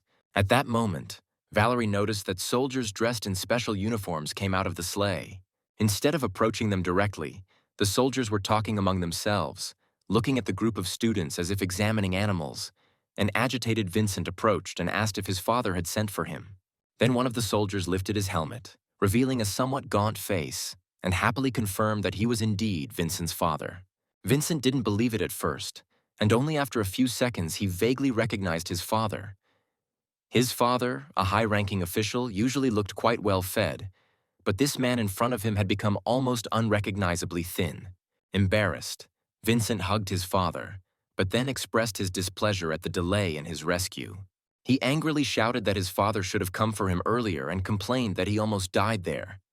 Diego looked embarrassed, suggesting that they not discuss past affairs.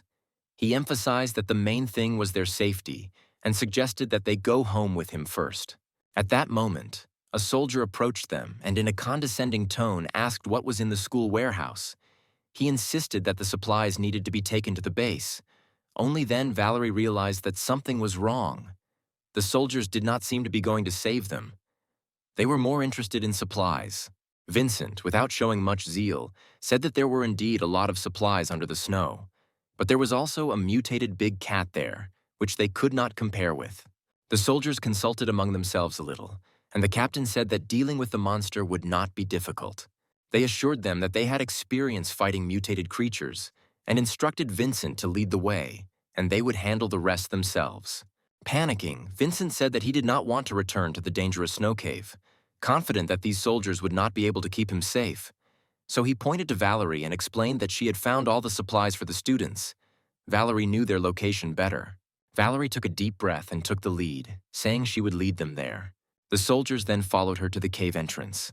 They assured them that as soon as supplies were found, arrangements would be made for them. However, the students became worried. They felt that help should look different. Soon sounds were heard from the entrance to the cave, and a soldier leaned out and shouted to the students to come and help move their things.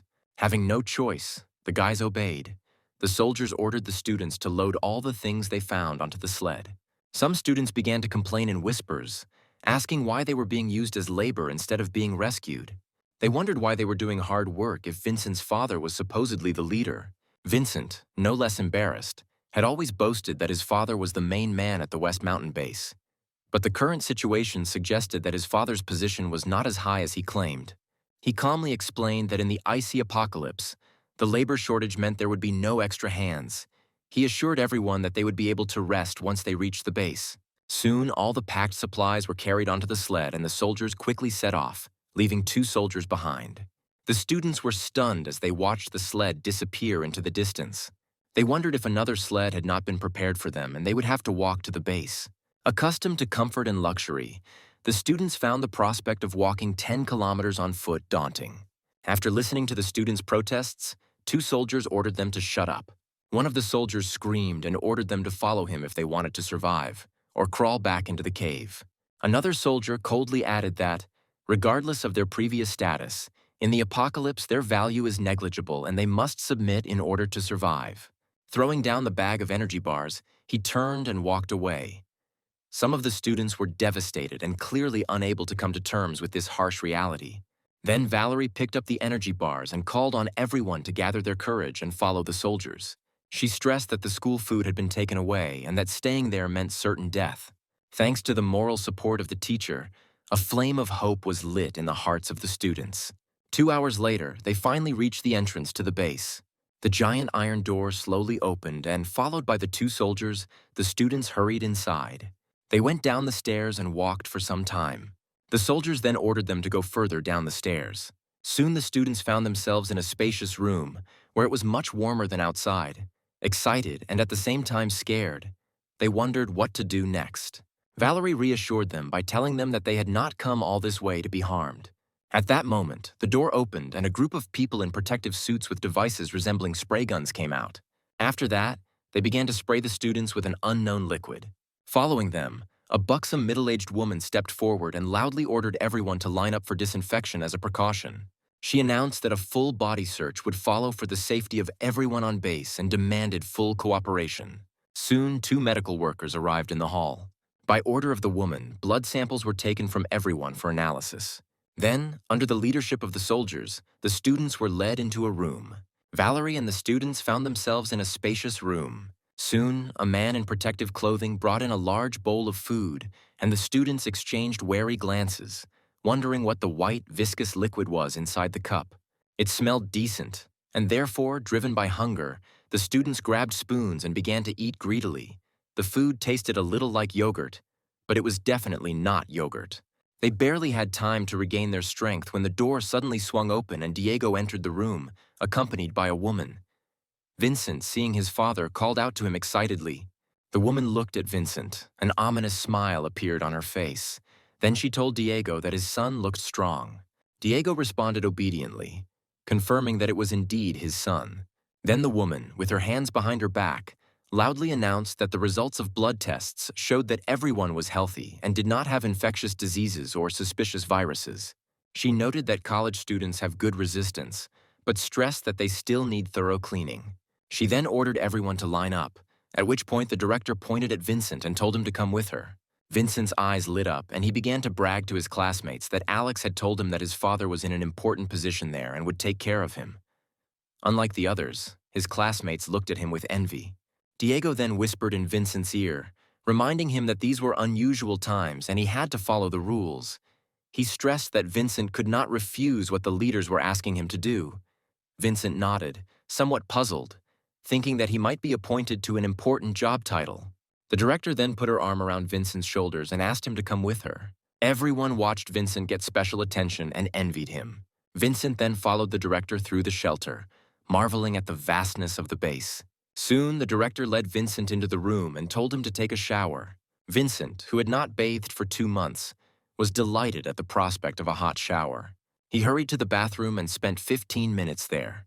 However, when he came out of the bathroom wearing only a towel, he was stunned. The half-naked director stood in front of him, wearing only her underwear, and her eyes were full of seductive intentions. Meanwhile, Valerie and other students were given new clothes, which seemed rather strange to them. They complained about the outdated styles and colors. At that moment, a woman with glasses looking like a manager entered. She ordered everyone to follow her, saying that she would take them to where they would work and live. The students lined up and, following the leader, felt a growing sense of anxiety. After that, the girl took the guys to another room, when a large iron door rose, revealing a huge workspace filled with bicycles. To their amazement, they saw thousands of people pedaling vigorously, their faces blank, numb, and exhausted. The stunned student asked what these people were doing. The woman with glasses looked over her shoulder and explained that this was now their workplace. Their task is to generate electricity for the base and connect the bicycles to the power grid. She informed them that each of them would receive a manual on the rules of the base, which they must strictly adhere to or face serious consequences. She warned them that their rations depended on the amount of electricity they generated and advised them to work hard if they wanted to survive. Suddenly, one girl collapsed to the ground, cried bitterly, and grabbed the hand of teacher Valerie. All the girls suddenly began to cry, accustomed to a luxurious life. These young women had never experienced such difficulties and instinctively looked to their teacher for hope.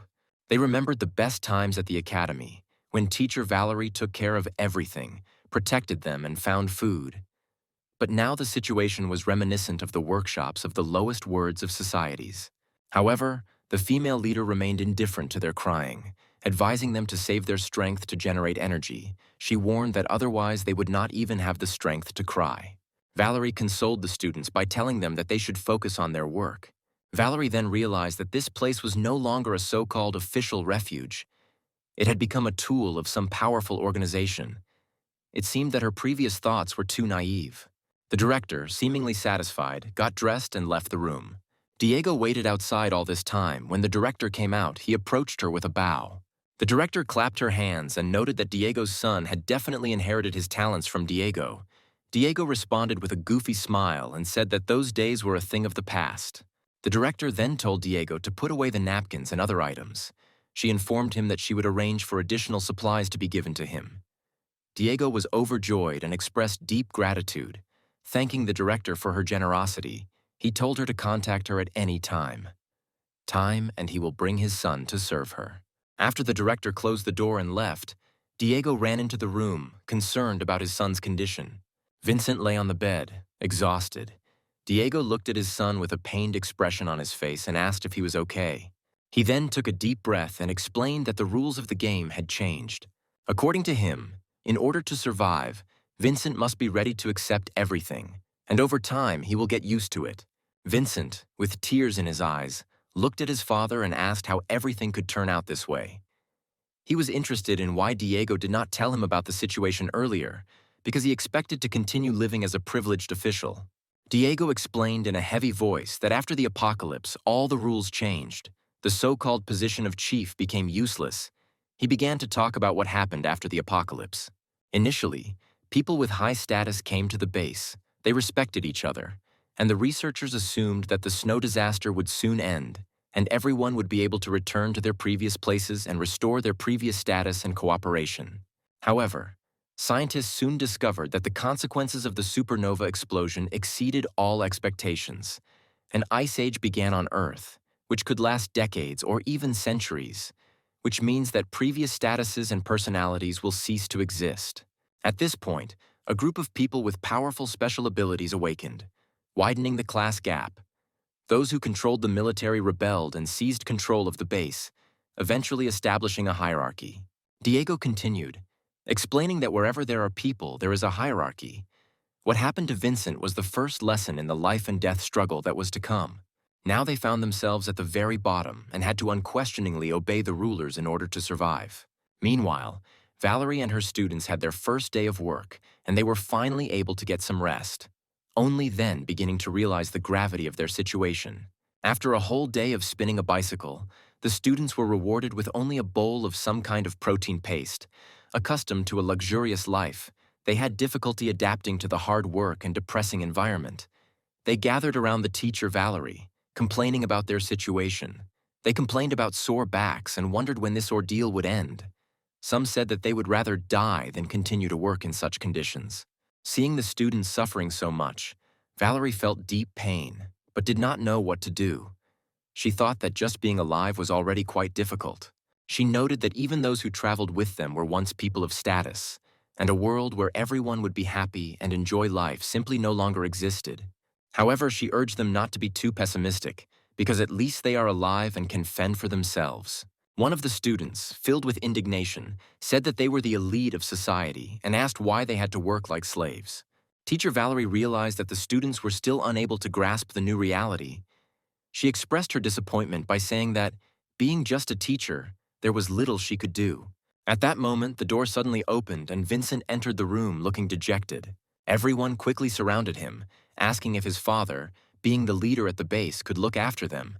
They expressed their reluctance to continue cycling and mentioned that even a clerical job would be better. Vincent responded with a grim look that everyone on the base had a role and their job was to generate energy. Then Valerie approached Vincent and asked what he had done that day. Clenching his fists, Vincent explained that he had a better understanding of the current situation at the base. He said that now their situation is very dangerous and from now on they will have to rely only on Valerie. After thinking for a while, Valerie seemed to understand the meaning of Vincent's words. Being an expert in martial arts, and now also possessing special abilities, she knew that it was only a matter of time before she became an important person in the current hierarchy of the base. Vincent then passed on the information he had collected. He revealed that the leader of the organization was Roman, a former high-ranking official who controlled the military. Many of his subordinates had awakened special abilities, and they quickly took control of the entire base, rearranging its order to run the organization more efficiently. Roman divided the base into 4 levels. In the first tier, Roman and his associates lived, enjoying the best living conditions. The second tier consisted mainly of leading scientists and doctors, whose living conditions were comparable to pre-apocalypse standards. The third tier housed the military, originally elite warriors, now powerful units with special abilities, living in a relatively carefree state. The bottom tier housed the bulk of the organization, doing the hardest work but receiving the fewest resources. They had no way out and were under close surveillance by a level 3 security team. Any act of disobedience was tantamount to suicide. The students were stunned by this revelation, with one girl overcome with despair, screaming, asking if this meant they were trapped here for life. Vincent coldly replied that they were brought here to replenish the workforce, and if someone wanted to end it all, no one would stop him. He added that no one cares about their lives, and they can easily replace them with other survivors from outside. At this point, a tall one student angrily grabbed Vincent by the collar, blaming him for being the cause of their predicament. He blamed Vincent for revealing their location, causing their resources to be stolen and them to be captured and taken to this hellish place. Vincent simply stared back with an impassive expression and asked if he thought that staying at the academy would save them from being devoured by cat demons. Vincent then forcefully pushed him away and then turned to Valerie, saying that their only hope was Valerie's teacher. He emphasized that, unlike them, Valerie was a person with special abilities, and such people enjoyed privileges, so Valerie should help them. Vincent's words turned out to be the last hope for the students. They quickly surrounded Valerie, pleading with her. They stated that as their teacher, it was her responsibility to take care of the students, and they could not handle the hard work. Valerie, looking helpless, replied that she was already keeping them safe, but there was little she could do about the division of labor at the base. She then turned around and laid down on the bed, telling everyone to rest as they would still have to get up and work the next day. Reluctantly, the students returned to their beds. The next morning, the loudspeaker at the door went off and everyone hurriedly got ready and lined up for the cafeteria. A bespectacled woman, accompanied by several soldiers, took a megaphone and announced good morning to everyone. She praised them for surviving another day and offered to thank their great leader Roman for ensuring they lived happily ever after. All the workers applauded, chanting words of praise for Roman. Valerie thought this was outright brainwashing. The bespectacled woman continued speaking into the megaphone, announcing that the base had rescued another group of survivors the day before and that they were now all one big family. She then invited the new family members to introduce themselves as all eyes turned to Valerie and the others, and there was warm applause. Valerie felt fear. She was familiar with this type of brainwashing. She knew that it was the famous herd instinct, and she understood that it would not hurt to be vigilant. Valerie took a deep breath. Although she understood the situation perfectly, she felt helpless. At this moment, the girl could only force her students to introduce themselves one by one. The bespectacled woman then called the morning meeting. Throughout the morning meeting, Valerie noticed changes in the expressions of her students. They seemed to gradually accept the new group and even began to communicate with the staff. Valerie found consolation in this, believing that living in such oblivion was better than waiting for death at the academy. At that moment, a young woman in a black suit entered the hall, followed by 2 armed soldiers. The bespectacled woman immediately addressed her with a flattering air, calling her Grace's secretary and declaring that she was honored to have her here. However, Secretary Grace did not even spare the woman a glance. She took a megaphone and loudly announced that the day before they had rescued a new group of survivors and asked if Miss Valerie was present. When Valerie stood up calmly, The students looked at her with eyes full of anxiety. Valerie slowly approached them, and then the girl in black introduced herself as Grace, the secretary of the leader Roman. She said that their leader would like to meet with Valerie. Hearing this, the entire cafeteria became agitated. Everyone began to heatedly discuss the fact that the leader of the organization really wanted to meet with the teacher and even sent a personal secretary for this. Such an appeal was seen as a quick path to high status. Hearing the noisy discussions, Grace's secretary raised her head slightly. Her gaze became stern, and at this moment, the cafeteria instantly fell into silence. She then smiled at Valerie and told her to follow her. After that, the girls headed down the spacious corridor. Soon, Valerie reached Roman's office, where she was met by a good-natured middle-aged man, about 50 years old. As soon as he saw Valerie, Roman walked up to her with a smile and took her hand, showering her with compliments. He praised her for being such a responsible and wonderful teacher, thanks to whom many students were able to survive in such difficult conditions. Valerie was somewhat stunned by this unexpected reception and did not quite understand the situation. Roman, still holding her hand, invited her to sit down and expressed a desire to get her advice. Roman shared his vision for the base. Then he sincerely stated that he would like to use its power to maintain the base and preserve the new human civilization. Hearing this, Valerie immediately understood the nobility of Roman's intentions and readily agreed to help for the sake of the future of humanity. Roman's smile became even wider, and he said that he would arrange for Valeria to be placed on the second level. Grace said she would take her there. The second level resembled a high-end office building with spacious hallways and bright lighting. Meanwhile, Alex's main task during this period was to feed the cat. He prepared premium treats and even fresh fish for the cat, gently begging Furry to become his pet. He assured Furry that if he agreed to return with him, Alex would make sure he was well fed every day. He also promised a warm place with a cozy fireplace. Furry, observing the warm and cozy atmosphere inside the house through the window, showed hesitation for the first time. Seeing Aurora inside, he definitely wanted to go inside, but something stopped him. Alex noticed the change in his eyes and felt hopeful, so he stood up and slowly walked toward the main door. As he had hoped, Furry followed him cautiously. At this moment, Alex tried to lure the Furry inside step by step. Soon, Furry actually followed him into the house. Alex was delighted.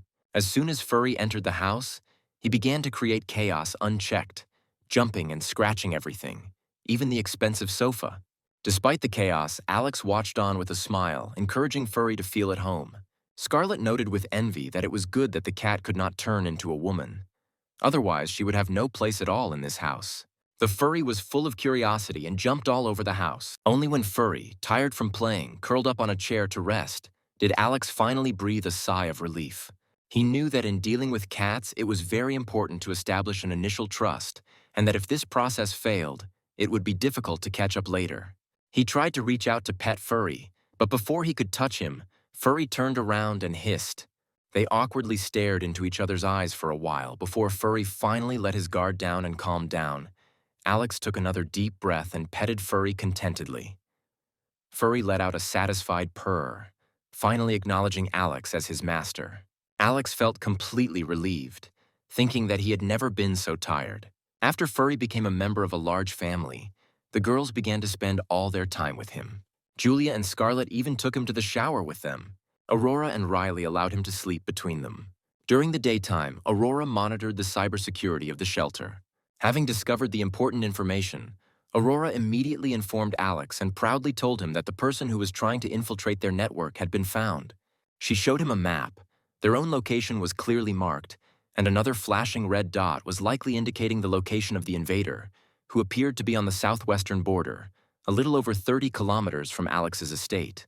Aurora noted that the invaders' technology was crude compared to theirs, and their equipment wasn't very advanced either. She noted that Alex could easily hack their system using his supercomputer, but the data on the invaders' computer was encrypted, so it would take some time to hack it with. One could confidently say that there was a huge organization in that area. Given their proximity, conflict seemed inevitable. Alex crossed his arms and took a deep breath, accepting that what was supposed to happen would always happen. He stated that he was not looking for trouble, but he was not afraid of it either.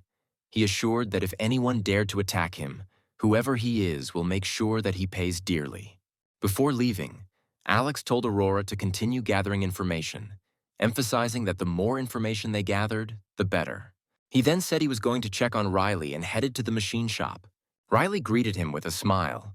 The guy said he came to see how her work was going. Turning, Riley took something from the shelf and handed it to Alex. It was a silencer for a sniper rifle, explaining that it was extremely important to him. The silencer will solve the problem of loud noise giving away his location, and will allow him to hit enemies from 300 meters away using his already enhanced firepower.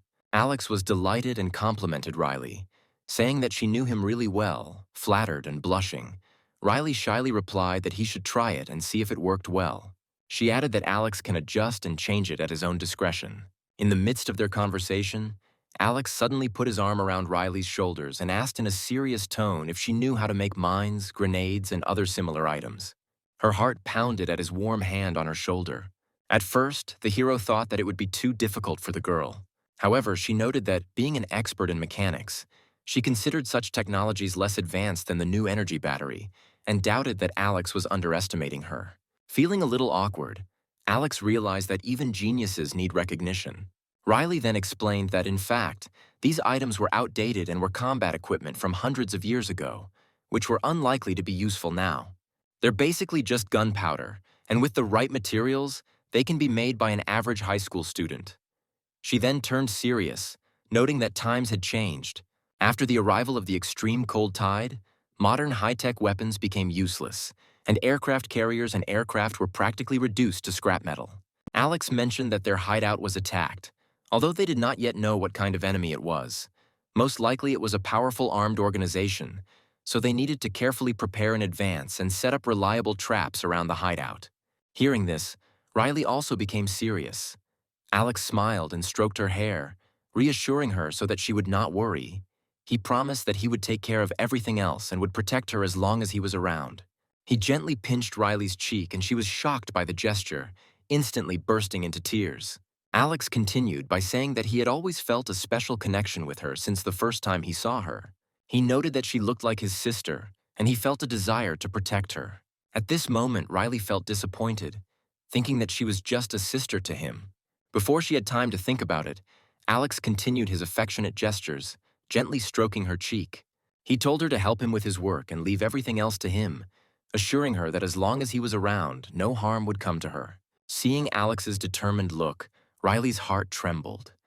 This was the first time a man had treated her so tenderly, and she was speechless for a moment. Leaving the workshop, Alex took a deep breath, feeling that he had once again stirred the emotions of an innocent girl. He thought that with someone as valuable as her, it was necessary to use benevolent tactics and use his charm.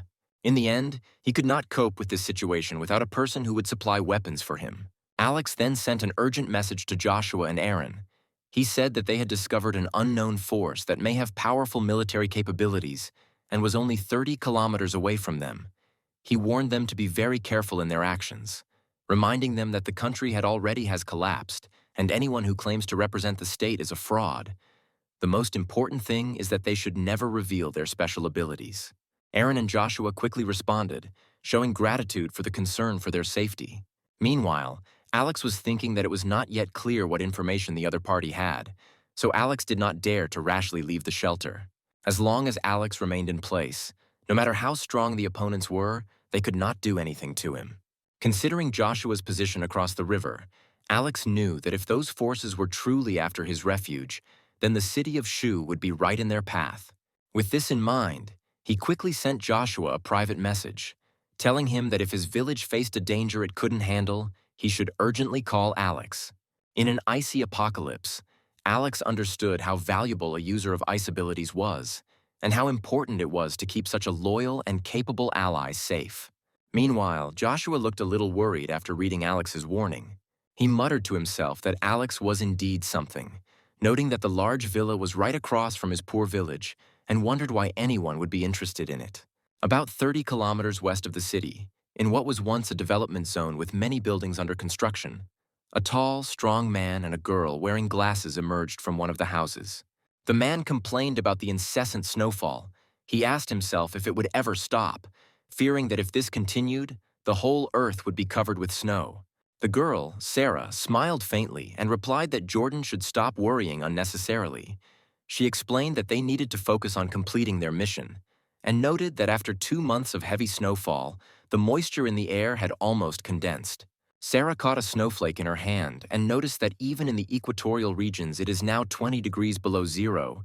She noted that it will only get colder and snowfalls will become more and more rare. She believed that the end of heavy snowfalls was the last mercy of the Creator to this world. The man, Jordan, not fully appreciating her mood, immediately sat down on the snow sleigh. Sarah, on the contrary, harnessed a large dog. She took the device out of her pocket, reported the completion of the task she had received several days ago, and received new instructions. They were originally limited to the Sishan area, but new orders required them to conduct a special search elsewhere. Although the objective was not specified, Sarah thought that it was likely not a particularly important task. She decided that they would simply do the necessary things and then return to base. After a long journey, Sarah suddenly looked into the distance, towards the estate where Alex lived. She identified it as her destination and sat down on the sleigh, ordering him to be on alert. The girl ordered the large sled dogs to move along the river. Then they suddenly came across Shu Village. They were originally heading to Alex's house, but the sight of Shu Village, especially the huge ice castle in its center, took Sarah and Jordan by surprise. The appearance of Sarah and Jordan alerted the sled dogs, whose barking quickly attracted a large group of villagers. After the battle at the estate, the villagers were on alert, and any minor commotion put them on alert. Sarah and Jordan are again amazed that there are so many survivors in this cold apocalypse. One of the villagers, armed with a firearm, asked them 3 important questions: who they are, where they are from, and what they are doing here. Sarah explained that they were from a government organization aimed at finding survivors of a snow disaster. She asked them not to be nervous, and then showed them their documents. Acting Village Chief Connor examined the documents and, impressed by their form and behavior, decided to trust them. He quickly became hospitable and asked if they would like to go into the village for a visit. At his signal, the residents prepared food and drink, and the man also ordered to donate part of their supplies to properly treat the officials. However, some villagers were skeptical about this, questioning whether they should be treated this way. Connor calmed them down, saying that he needed to know who they represented. In these chaotic times, the village has barely survived, and making connections with powerful people could prove beneficial to the Shu family. Besides, they only offered a little food, which wasn't much. As everyone sat down at the table, Sarah and Jordan were struck by the lively and well-organized community, which appeared to be unaffected by the heavy snow and appeared to be well provided for. They questioned the village leader Connor about how he runs the village so well. Sarah expressed curiosity about their achievements upon hearing the question. Connor said that it was due to their family's indomitable spirit of self-sufficiency and resilience, assuring that even a snow disaster would not bring them down. He proudly noted that, as the head of the village, he played a significant role in this. He mentioned that he always reminded the villagers to be prudent and prepared, so most of them did not worry about food. Connor boasted that after the snow disaster in there, no one in the village died of hunger. Some of the village elders nearby were speechless at his statement, thinking that Connor really didn't hesitate to take credit for himself. They knew that he had been the head of the village for less than a week, and that all the achievements actually belonged to Silas and had no relationship with Connor. Sarah casually asked how much food the village had saved up. Connor, feeling more confident, replied that the village historically supplied 1/3 of the city's vegetables. Suddenly, as he was about to boast further, he realized that he shouldn't just reveal the village's food reserves so easily, since it could lead to trouble if the authorities decided to demand them. Meanwhile, the slightly embarrassed guests were waiting for an answer from the man. Then Connor quickly changed his tone and said evasively that most of the grain and vegetables had almost spoiled due to the prolonged snowfalls, and the villagers were having a hard time making ends meet. Sarah, who was not easily fooled, remarked that for such a large village, with probably hundreds of families living in it, the maintenance of livelihood was impressive. Connor continued to claim that most of the village was managing it well. He pointed to the ice houses they had built, attributing this success to his leadership.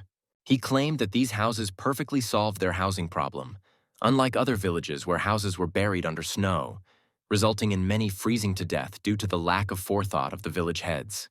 Sarah and Jordan looked at each other in disbelief, secretly surprised that they never expected this old man to be so capable. Jordan remarked as he looked at the ice castle from the window that it was incredible that such a structure could be built in an icy apocalypse. He noted that the craftsmen in the village must be very skilled. Connor smiled, bragging about the skill of the village workers and downplaying the significance of their achievements. Then, to appease the leaders, the villagers lined up and brought long hidden delicacies from their homes. Sarah grinned, thinking about how rich the village must be. At that moment, Connor approached them.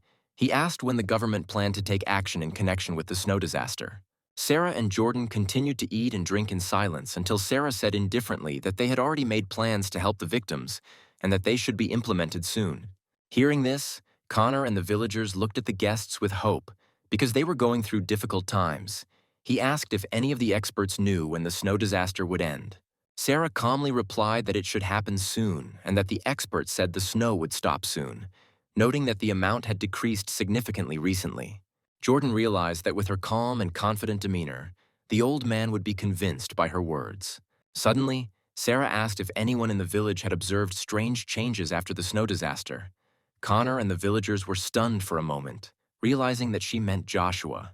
Luckily, Connor wasn't too stupid and responded with a forced laugh, claiming that everything was fine in their village and that they had never heard of such strange changes. Then Sarah and Jordan said that their mission was to find resources, but more importantly, to find mutants and return them to the base. She said that after the snow disaster, some people were mutated and acquired unusual abilities. She mentioned that the government values such people highly and that they will be generously rewarded if they provide useful information. Connor debated whether to tell Joshua about the situation, since he had yet to receive any tangible benefit. Curious, Connor asked what the organization planned to do with these people. Sarah, now more confident about the existence of mutants in the village, replied that these powerful mutants would become the basis of their organization and would be crucial to rebuilding the community in the future. She assured him that if he provided useful information, the organization would highly value his contribution.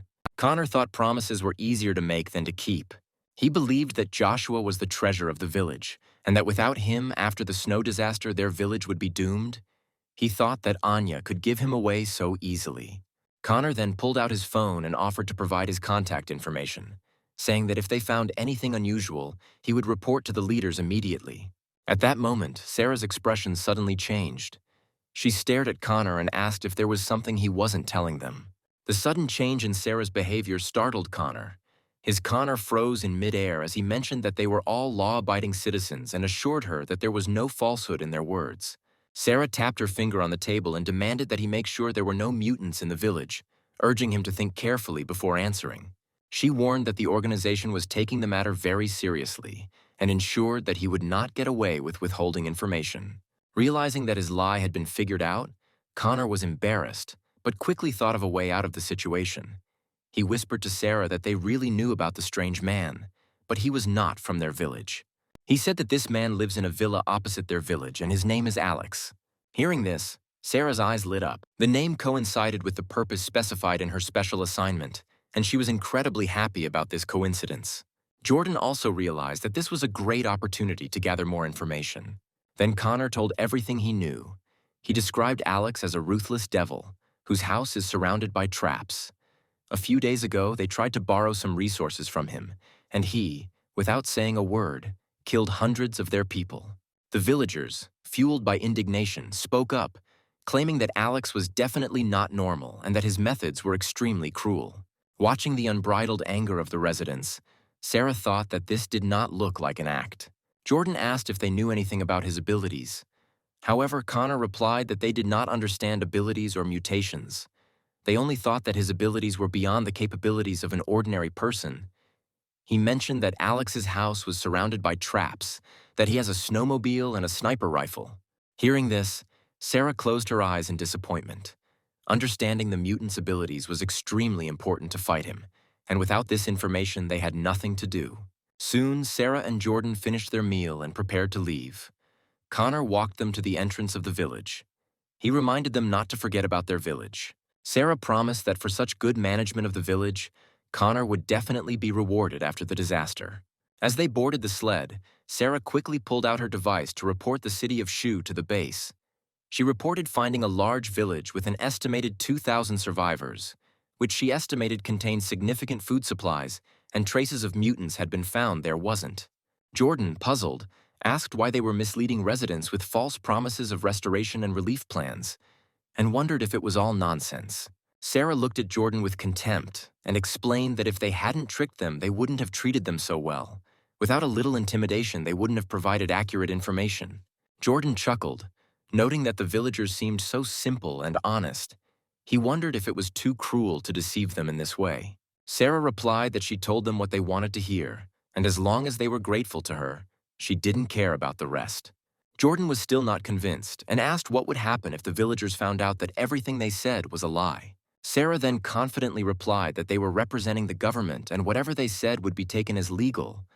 When the time came, she would have a new script ready. After some time, Sarah and Jordan prepared to meet Alex. Jordan took out binoculars to carefully examine the villa. He noted that their trip to the village had not been fruitless, as they now knew that his house was surrounded by traps.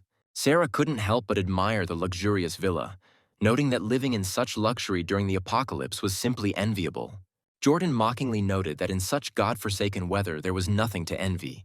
He noted that with such a large villa, Alex would not be able to stock up on fuel to avoid freezing, and the temperature inside would most likely be no better, not to mention the basic necessities. Sarah thought that if Alex really was the organizer of the devastation of the southern warehouse, then whether he had enough supplies or not was unknown. Sarah then ordered Jordan to take her to the shelter. She jumped onto his shoulders and Jordan made a sharp jerk. Soon they both landed confidently on the wall of the shelter. Once inside, Sarah admired the refuge built by the wealthy Charles. It was not only luxurious in appearance, but also almost impenetrable, comparable to a military fortress. However, she noted that there was no fortress in this world that she could not break through. Jordan, worried, suggested that they first try to negotiate, since breaking into the house in this form could be dangerous, especially since Sarah's abilities were not focused on combat. Sarah was slightly annoyed and reminded Jordan not to forget that even without her powers, she was still a Special Forces soldier. Jordan didn't argue, but warned her to be careful and to signal him if there was trouble. Sarah then assured him not to worry, saying that Alex didn't expect anyone to break into the house like that. She then opened a portal and stepped through it, momentarily finding herself in another dimension that allowed her to walk through walls. Slipping through the wall, she found herself in the living room of the shelter. The girl was amazed at how much warmer it was here than at the base. The luxurious furnishings and household appliances made life here even better than in a fairy tale. Sarah was now sure that Alex must have abundant resources, be it food or energy. Just as she was about to continue exploring, she was startled by a sudden scream. Realizing that the shelter and everything in it was unknown, she decided it would be wiser to return and report what had happened. However, not wanting to leave without making herself known, she placed a military knife on the table as a warning to Alex. She then walked through the walls and left the shelter. Seeing that Sarah had returned safely, Jordan immediately asked how things were going inside. Sarah replied that there had been an important discovery that they should immediately report to the base. She mentioned that she would explain everything on the way. Jordan, surprised by their sudden retreat, asked why they were retreating. He asked if she thought Alex was such a formidable opponent. After some thought, Sarah explained that it would be wiser to request reinforcements from the base rather than take unnecessary risks. Having accepted the team, Jordan did not ask any unnecessary questions and prepared to leave. Meanwhile, Alex woke up from a sharp sound. Opening his eyes, he saw Furry the cat in an alarmed state. Furry's fur stood up, and he meowed at the door.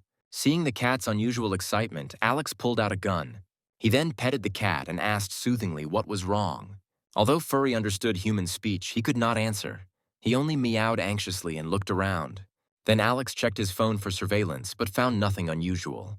However, Furry seemed eager to get out. As soon as the door was opened, Furry jumped onto the counter. He immediately drew Alex's attention to the military knife. Taking the knife, Alex examined it and realized that it was military style, not from his collection. He wondered how someone had placed the knife and how he had bypassed the shelter's defenses so silently. While these thoughts were running through his head, Alex quickly pulled up the security footage. He was stunned to see a woman walk casually through the living room, seemingly coming out of the wall. Alex was amazed at this ability, especially in a world increasingly filled with incredible and inexplicable phenomena. With the advent of mutants, he realized the seriousness of the threat that this woman posed. The hero understood that she had to be destroyed. Turning to Furry, Alex said that they were going to eliminate the intruder. Then he armed himself to the fullest, wearing a durable bulletproof vest. He checked the external security cameras and noticed Sarah and Jordan preparing to leave, knowing that there were only two of them. Alex felt the need to eliminate them, especially the woman. Meanwhile, Sarah and Jordan were returning on the snow sled, and Sarah was absolutely delighted. She noted that the reconnaissance mission was extremely fruitful. Not only did they find a village rich in resources, but they also discovered Alex's secrets. Curious, Jordan asked what exactly they found inside. Then the girl said that he, as an ordinary soldier in the team, was not given to know everything. However, since she was in a good mood, she decided to share some secrets. She explained that the theft from the southern warehouse before the snow disaster was most likely connected with Alex. She mentioned that the warehouse, owned by a brand with thousands of supermarkets, stored almost half of their goods, the estimated value of which exceeded tens of billions. Jordan, who at first did not fully understand the enormity of the situation, was now sincerely amazed. He asked if Sarah was hinting that Alex knew the secret of this theft. Sarah smiled mysteriously and said that the highest ranks at the base seemed to think so. They sent them to make inquiries about Alex in hopes of tracking down the stolen items. However, when Sarah entered his house, it became clear that the situation was much more complicated. His standard of living was exceptionally high, even more luxurious than that of the base leader, without significant resources. No one would dare to live so extravagantly in these apocalyptic times. This led Sarah. On the thought that their initial approach may have been flawed, she suggested that an ordinary person would not be able to survive for so long in the apocalypse without being a powerful mutant. When you connect this with a theft from a warehouse, which was an extraordinary event, then everything became gain-meaning. Jordan was amazed. He asked if Alex had the ability to hide resources and if she could be involved in the emptying of the warehouse. Sarah replied that these were just assumptions, but the likelihood of this was very high. Once she reported what had happened, even a quarter of the team's strength would be enough to destroy any resistance. No matter how fortified the house was, any defense would be practically useless against them. Jordan confirmed that Sarah's abilities indeed had limitless potential. He looked at Sarah with admiration, noting that mutated people are incredibly lucky. Seeing that Jordan was upset, Sarah quickly calmed him down, saying that when she succeeds and gets a high position at the base, she will certainly not forget about him. Meanwhile, Alex, riding Furry, overtook the sleigh of his enemies. He then took aim and fired his rifle. At that moment, Jordan noticed Sarah's head suddenly jerk and blood sprayed from her temple. Despite the smile remaining on her face, she collapsed lifelessly on the sled. Jordan then instinctively pulled out a gun, but could not find Alex. While he hesitated, Alex had already reloaded his pistol and was ready to destroy Jordan with one shot. However, the moment the shot rang out, Jordan disappeared from the sled like a ghost, taking Sarah's body with him. Alex felt a chill run down his spine, realizing that Jordan was also a mutant. Two mutants attacking at the same time meant the opposing force had to be huge. But no matter what, Alex couldn't let Jordan get the word out about him. Alex jumped off Furry's back, wondering what to do next. It was too late to turn to Joshua, and he remembered Furry. Then he instructed Furry to find the man and promised a reward of 100 dried fish when they returned. At this point, Jordan also realized that the sniper was most likely the same Alex. He must have been following them. With that thought, Jordan quickly took out his device and sent a distress signal to the base. At that moment, he heard a thunderous roar, and what he saw next made him scream in fear. The Furry turned into a giant ball, rolling furiously towards Jordan, making a deep trench in its path. Before Jordan had time to catch his breath, Furry, who had stopped for a moment, turned around and glared at him furiously. Then the man pulled out a weapon and started shooting, but ordinary bullets did not seem to cause Furry any harm. Alex, holding a sniper rifle at the ready, fired at every opportunity. But Jordan, possessing extraordinary dexterity of movement, barely dodged the bullets each time. Alex guessed that Jordan's abilities were related to speed. Despite the current situation, Alex was not worried. Being a cat, Furry had the highest agility, speed, and endurance. Jordan was forced to withstand a combined attack from Alex and Furry. He had to dodge bullets from afar and dodge a huge beast up close. Using his abilities took a significant portion of his stamina. He soon began to weaken, and thanks to the increased lethality and accuracy of the bullets, Jordan barely had time to dodge the shot before the Furry immediately pounced on him and bit into his shoulder. Facing death, Jordan punched Furry in the eye, attempting to bring the beast down with him. But Alex quickly fired another shot, hitting Jordan square in the forehead. When both mutants were dead, Alex approached them. Suddenly, Furry rushed towards the bodies lying on the ground, meowing. Alex looked closer and saw that the woman's body was surrounded by a golden glow. When Alex reached out his hand to touch her, he was overcome by an indescribable feeling that flashed through his brain, as if some instinct had awakened. He seemed to have absorbed the power of this woman. Realizing that mutant powers could be absorbed by each other, Alex hugged Furry with delight. Having absorbed Sarah's power, Alex looked at Jordan's body with some bewilderment. He was interested in why, despite the fact that Jordan was also a mutant, he did not feel any energy shift. As Alex touched the bodies, he moved them to another space and removed the bloodstains at the crime scene. He reflected on the fact that the world was becoming more and more incomprehensible. Having dealt with the two mutants, Alex hurried home. As soon as he entered the living room, Aurora informed him of an important discovery. Based on an analysis of the devices found on the two people they brought in last night, Alex learned that they belonged to an organization called Sishan Base. This organization was huge, with thousands of survivors, a strict hierarchical structure and a powerful military force, including a group of elite fighters, apparently consisting of special forces and people with supernatural abilities. Regular soldiers weren't much of a threat until another woman appeared who could walk through walls. A smile appeared on Alex's face. He patted Aurora on the head and praised her, saying that she was truly amazing. Aurora answered with a proud look that this was nothing. She said that with a little more time, Alex would be able to hack the entire network of the base. At that moment, Scarlet entered the living room, informing Alex that he should come to the laboratory for an important discovery. She couldn't wait to show off her scientific achievement, which she had been working on all night. They went to the microscope, and the girl explained that the activity of the cells of the two people they brought was 10 times higher than that of ordinary people. In addition, what was unusual was the way glycogen reacted to the release of energy, especially in the brain cells. From this, she concluded that the source of their supernatural abilities most likely lay in the brain. Alex suddenly realized this and briefly remembered his discovery. He noted that this could explain why he felt such a strong impact on his brain when he took away that woman's power. Scarlet became a little angry, feeling that her important discovery deserved more than just praise. She emphasized the importance of her research and explained that until now it was believed that mutations in humans occur under the influence of gamma rays. Although the probability of this was extremely low and many mutations were negative. However, understanding the principles behind these mutations could potentially make it possible to turn normal people into mutants through cell transplants or other means, a statement that piqued Alex's interest. Then the girl picked up a sample of Jordan's cells and explained that this man was most likely an artificially created mutant. He had only local cellular mutations, completely different from the natural mutations of a woman. There were many malignant cells in his body, which indicated that it was a defective product. Hearing this, Alex breathed a sigh of relief, realizing that it was an artificial mutation, meaning that the base's so-called elite squad was most likely made up of defective products, making them much easier to deal with. After that, Alex went to Riley's workshop where he asked her to make a list of materials needed to make explosives.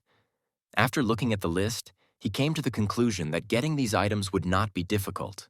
Alex then went to the underground training ground, wanting to test how wide his capabilities were after absorbing the woman's power. He pulled his bow to its limit, and the arrow, endowed with supernatural powers, hit the target and smashed it to pieces. Alex was even more amazed when the sound of the target breaking reached his ears only after he heard it, indicating that the arrow's speed exceeded the speed of sound. Amazed by such a significant improvement, he looked at his powerful arms. Alex never thought that absorbing the power of one mutant could increase his abilities faster than months of intense training. After Jordan successfully sent a distress signal, Zishan Base immediately went into a state of emergency. The information department promptly notified his immediate team leader, Arthur. This was the first time the base had received a distress signal in its entire existence. They confirmed the direction of the signal, but could not act rashly without Roman's permission. Determined to save his subordinates, Arthur hurried to the first floor to receive instructions from Roman. However, upon arrival, he was stopped by Secretary Grace, who informed Arthur that Roman was already resting and that they would have to wait until the next morning to resolve all issues. Arthur became visibly alarmed. Explaining that two of his subordinates were in danger and had sent a distress signal to the base, he insisted that he urgently needed to meet with Roman and ask for support. Grace smiled, saying that she understood Arthur's feelings, but stated that they could not disturb Roman's peace. Arthur then became angry, declaring that his crew members would not have issued a distress signal if they were not in mortal danger. Any further delay could lead to their death. However, Grace remained calm, explaining that Roman's rest was essential for the safety of the entire base. She emphasized that at Sishan Base, the leader's well-being was of paramount importance. Arthur persisted, asking for an exception due to urgent circumstances. Then Grace said that she was simply following orders and could do nothing more. Arthur returned reluctantly, knowing it was their duty to obey orders. Meanwhile, Grace watched them leave with amusement, her smile fading as soon as they were out of sight. Meanwhile, Roman was sitting on the bed with two girls clinging to him adoringly. They talked about how difficult it was to get so much done every day. Roman enjoyed their adulation, portraying himself as a leader burdened with worries about his people and base. He felt it was his duty to care for the future of thousands of people, believing that small difficulties were nothing in comparison. After the night ended, Roman called Grace to inquire about the noise outside. He wanted to know if anyone had been looking for her lately. Grace informed her that it was Arthur, whose subordinates had sent a distress signal to the base. Then Roman waved him off, noting that these were just two special forces soldiers asking for help. He allowed to send a reconnaissance group, but ordered not to send any of the commanders there. Meanwhile, in the meeting room, Arthur had already gathered several people, including the recently joined Valerie. Soon, Grace entered the room. She informed Arthur that Roman had agreed to send a team on reconnaissance, but would not provide team commander-level personnel. Arthur had to agree to send several soldiers to study the situation. After those gathered went to their rooms, Valerie noticed two familiar faces, Chrissy and Millie, her students. Valerie called out to them. Millie, seeing Valerie, beamed with joy and greeted her, saying that she was glad to see her again. Valerie was surprised and asked how they ended up on this floor. Then Millie smirked and explained that they had their abilities. As long as they served Roman, they could live on the elite like Valerie. Otherwise, they would end up on the 4th level like their classmates. Valerie was puzzled and asked what Millie meant. Millie wanted to say something else, but Chrissy stopped her, advising her to speak less to avoid unnecessary trouble. Valerie wanted to ask more questions, but Millie said she had nothing to tell her.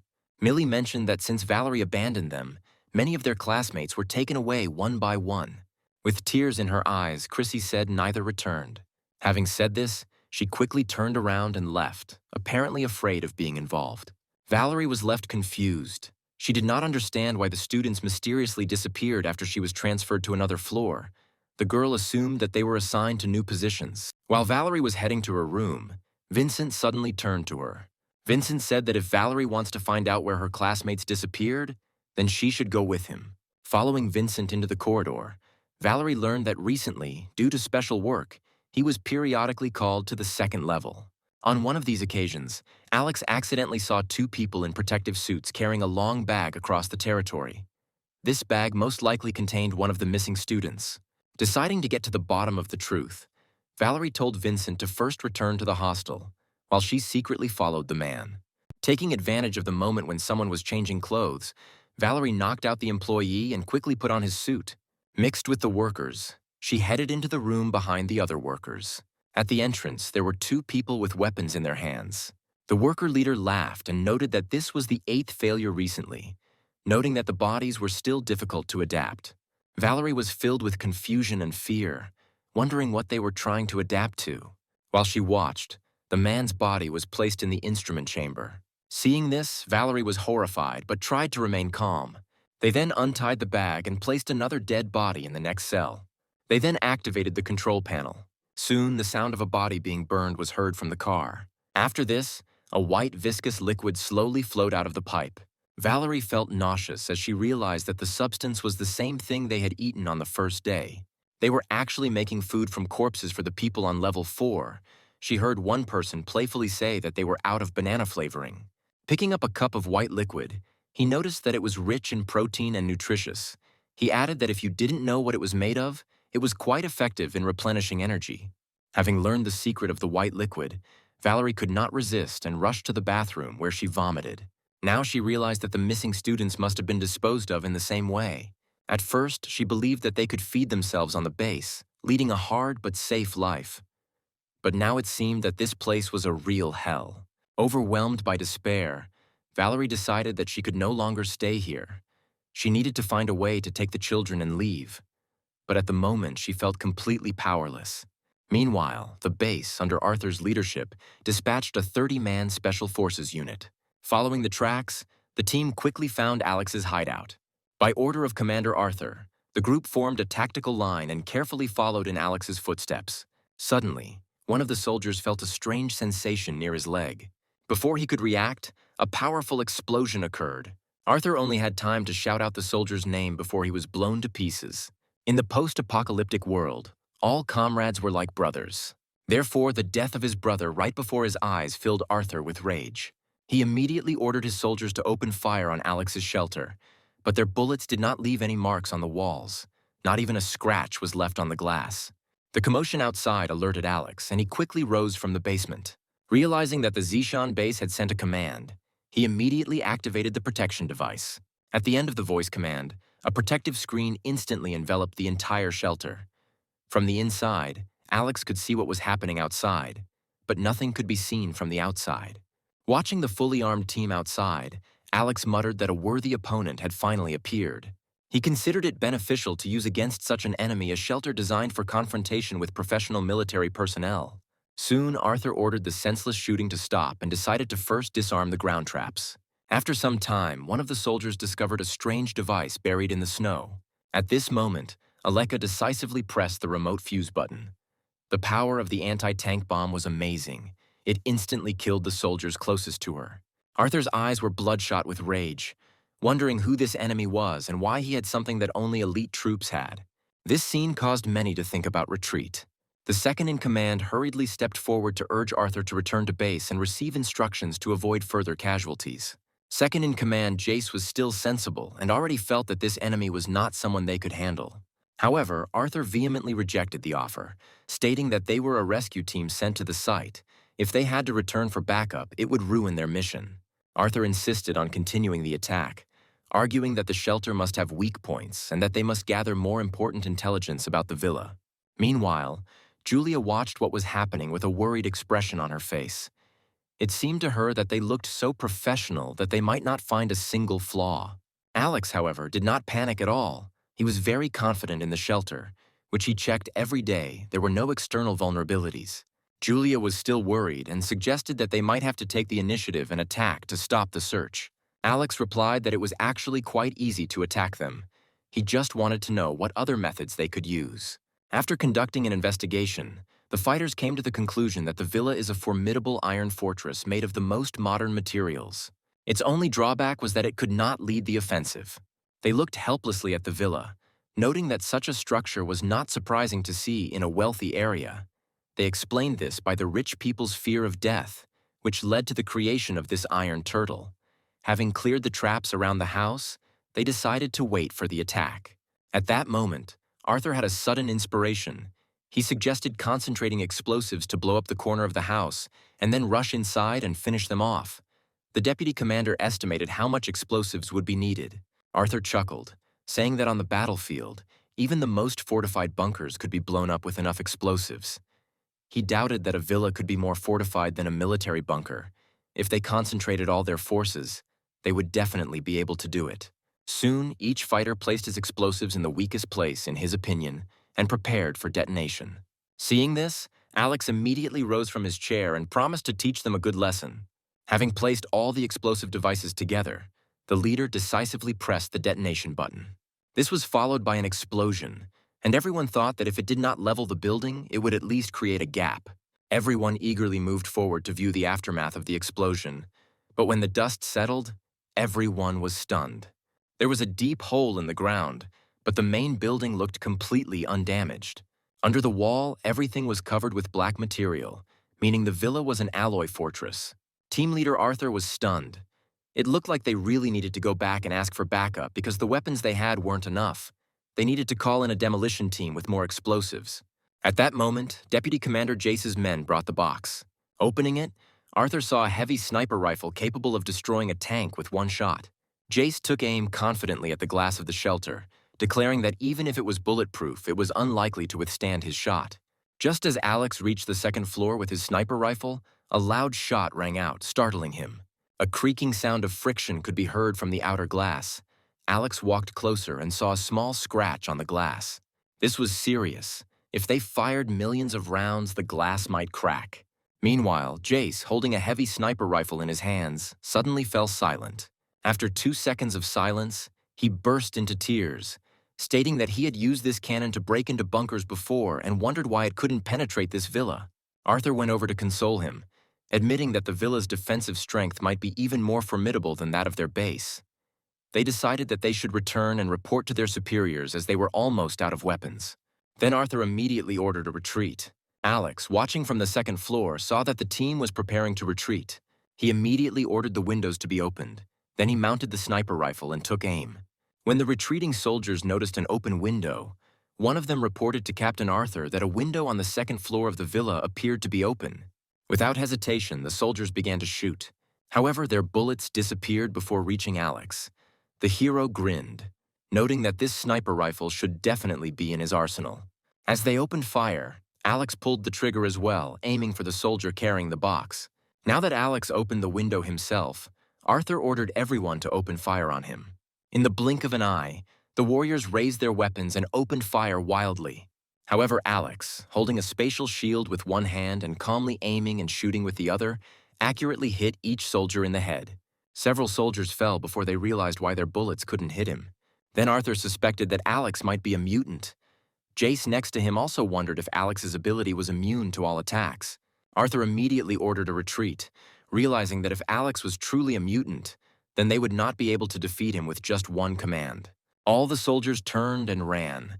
Arthur shouted to his comrades not to worry about their dead brothers just yet and to quickly find shelter. Meanwhile, Alex noticed the 2 team leaders through his scope and took aim at them. But before he could shoot, Arthur and Jace instantly disappeared from their places, narrowly avoiding his attack. Alex was familiar with this scene. A similar move had taken him by surprise during his fight with Jordan. He wondered if the two were similar to that man. Mutants transformed through modifications and possessing almost the same abilities.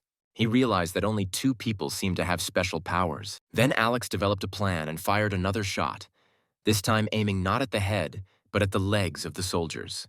Several soldiers who failed to dodge in time fell to the ground, clutching their legs in agony. Their comrades, seeing this, desperately wanted to rush to help, but Arthur stopped them, saying that rushing to help now would be suicide. Remaining calm, Arthur immediately came up with a countermeasure and ordered his team to throw smoke grenades. Instantly, everything around the wounded soldiers was filled with white smoke and blazing flames. Alex could not help but praise the soldiers for their professional discipline. He then grinned evilly and changed the direction of the spatial gate. In the next second, all the bullets that had dug into the alternate space suddenly rushed out like a strong storm, killing the soldiers instantly. Trembling, the soldiers said that this man was not a man and that they could not resist him. The young soldier, completely broken, shouted to Arthur to give a distress signal and ask the base to send a battalion. Then Arthur grabbed the soldier by the collar and told him to be quiet, saying that they had come to save others, and asking for help alone would ruin their mission.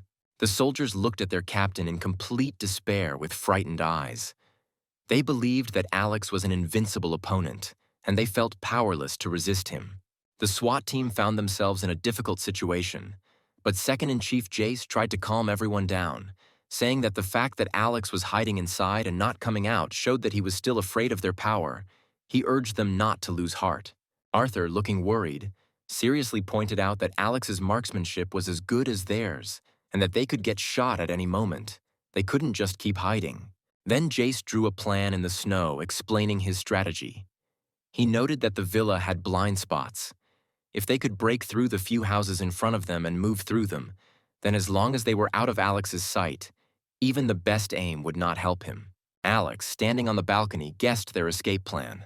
Meanwhile, at the Setian base, Roman received a report from his secretary Grace. He frowned thoughtfully when he read that 12 soldiers were killed, and Arthur and Jace were ineffective and caused great damage to the base. Grace then suggested that they should be severely punished to set an example for others. Roman thought for a moment. In the past, he would have executed Arthur and Jace without hesitation. But now the base was short-staffed, and they did bring important intelligence. He decided that it was not their fault. The enemy was too strong.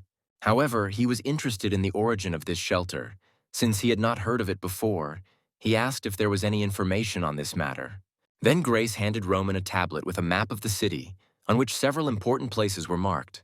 The most likely suspect for stealing items from the warehouse and occupying the villa was the warehouse manager, Alex. The original owner of the hideout was billionaire Charles, who was rumored to have spent $1 billion building it 10 years ago. At the time, this was considered just fun news. But now engineers claimed that the defenses of the shelter could exceed the defenses of the Zishan base. But how Alex captured the shelter remained unknown. Roman couldn't help but notice that the young man really was the chosen one. So lucky in his eyes. For him, Alex was just a minor figure. Roman picked up the report again and read it carefully. It said that the manager of the southern warehouse had the innate ability to be invulnerable to bullet attacks. Suddenly, he realized what the matter was. The place where Sarah ran into trouble was only a few kilometers away from Alex's villa. He theorized that Alex might have chased her out of the shelter to kill her, given her ability to walk through walls. It is likely that she discovered some secret that sheds light on Alex, and this gave him a reason to kill her. And the biggest secret in the apocalypse was resources. A sharp gleam appeared in Roman's eyes. It seemed that the billion-dollar resources of the warehouse were most likely at Alex's disposal, hidden with the help of some abilities. Excited, Roman exclaimed that this explained everything and that they should capture Alex.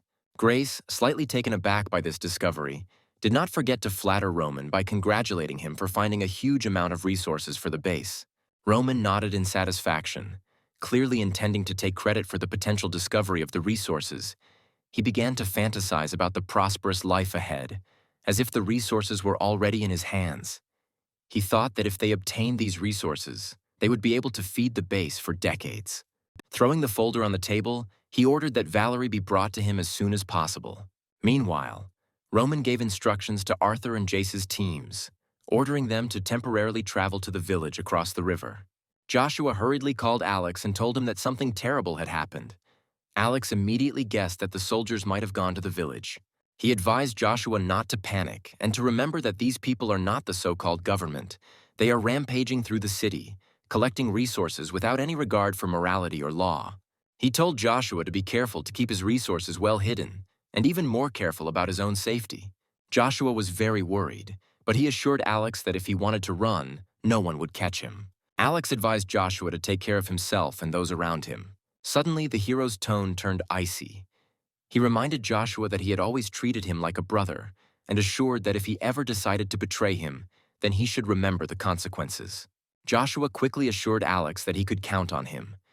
Initially, Alex wanted to call Joshua to the hideout, but then he changed his mind.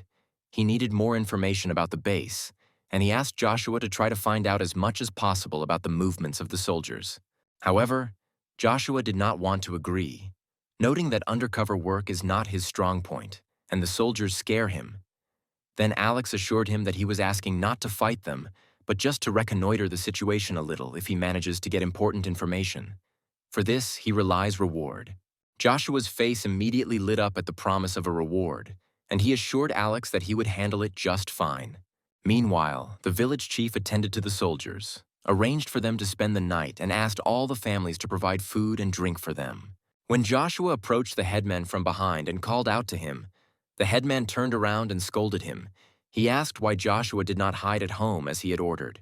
He warned that if the soldiers found out that Joshua was a mutant, they could take him away, which would be a disaster for the village. Joshua smiled in response and stated that sooner or later his abilities would become known. Even if the villagers remained silent, he would not. Could be sure that people from the neighboring villages would not spill the beans. They might think that he was hiding something and would become wary of him.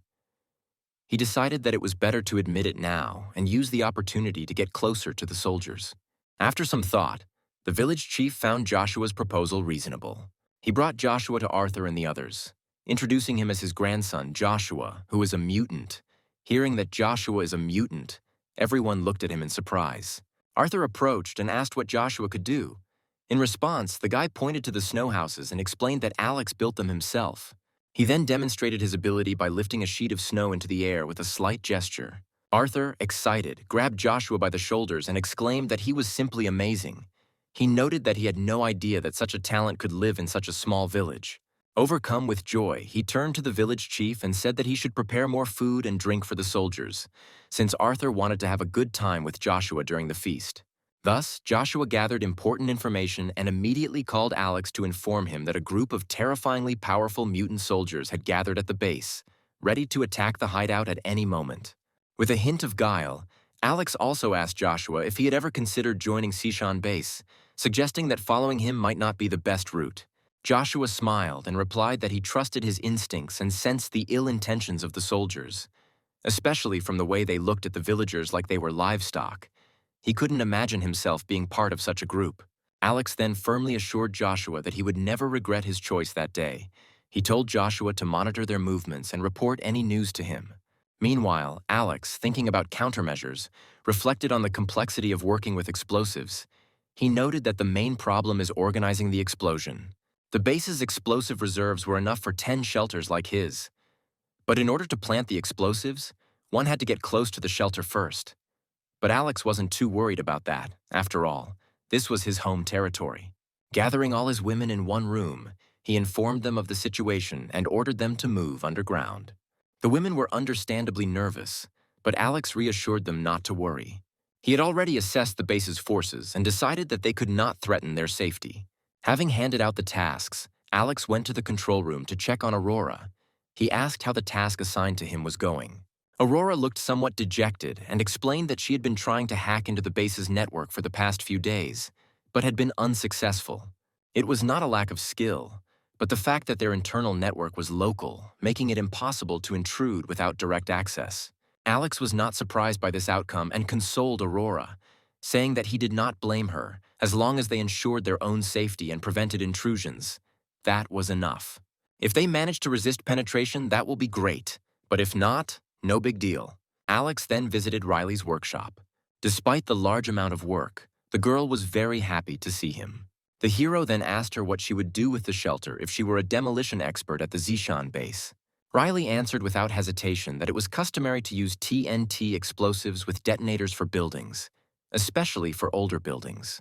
Alex then asked how much explosives would be needed to make a large hole in their shelter given its strength. Riley scratched her head and said that she did not have an accurate idea of the strength of the shelter, but judging by the materials and thickness, at least 500 kilograms of explosives would be required.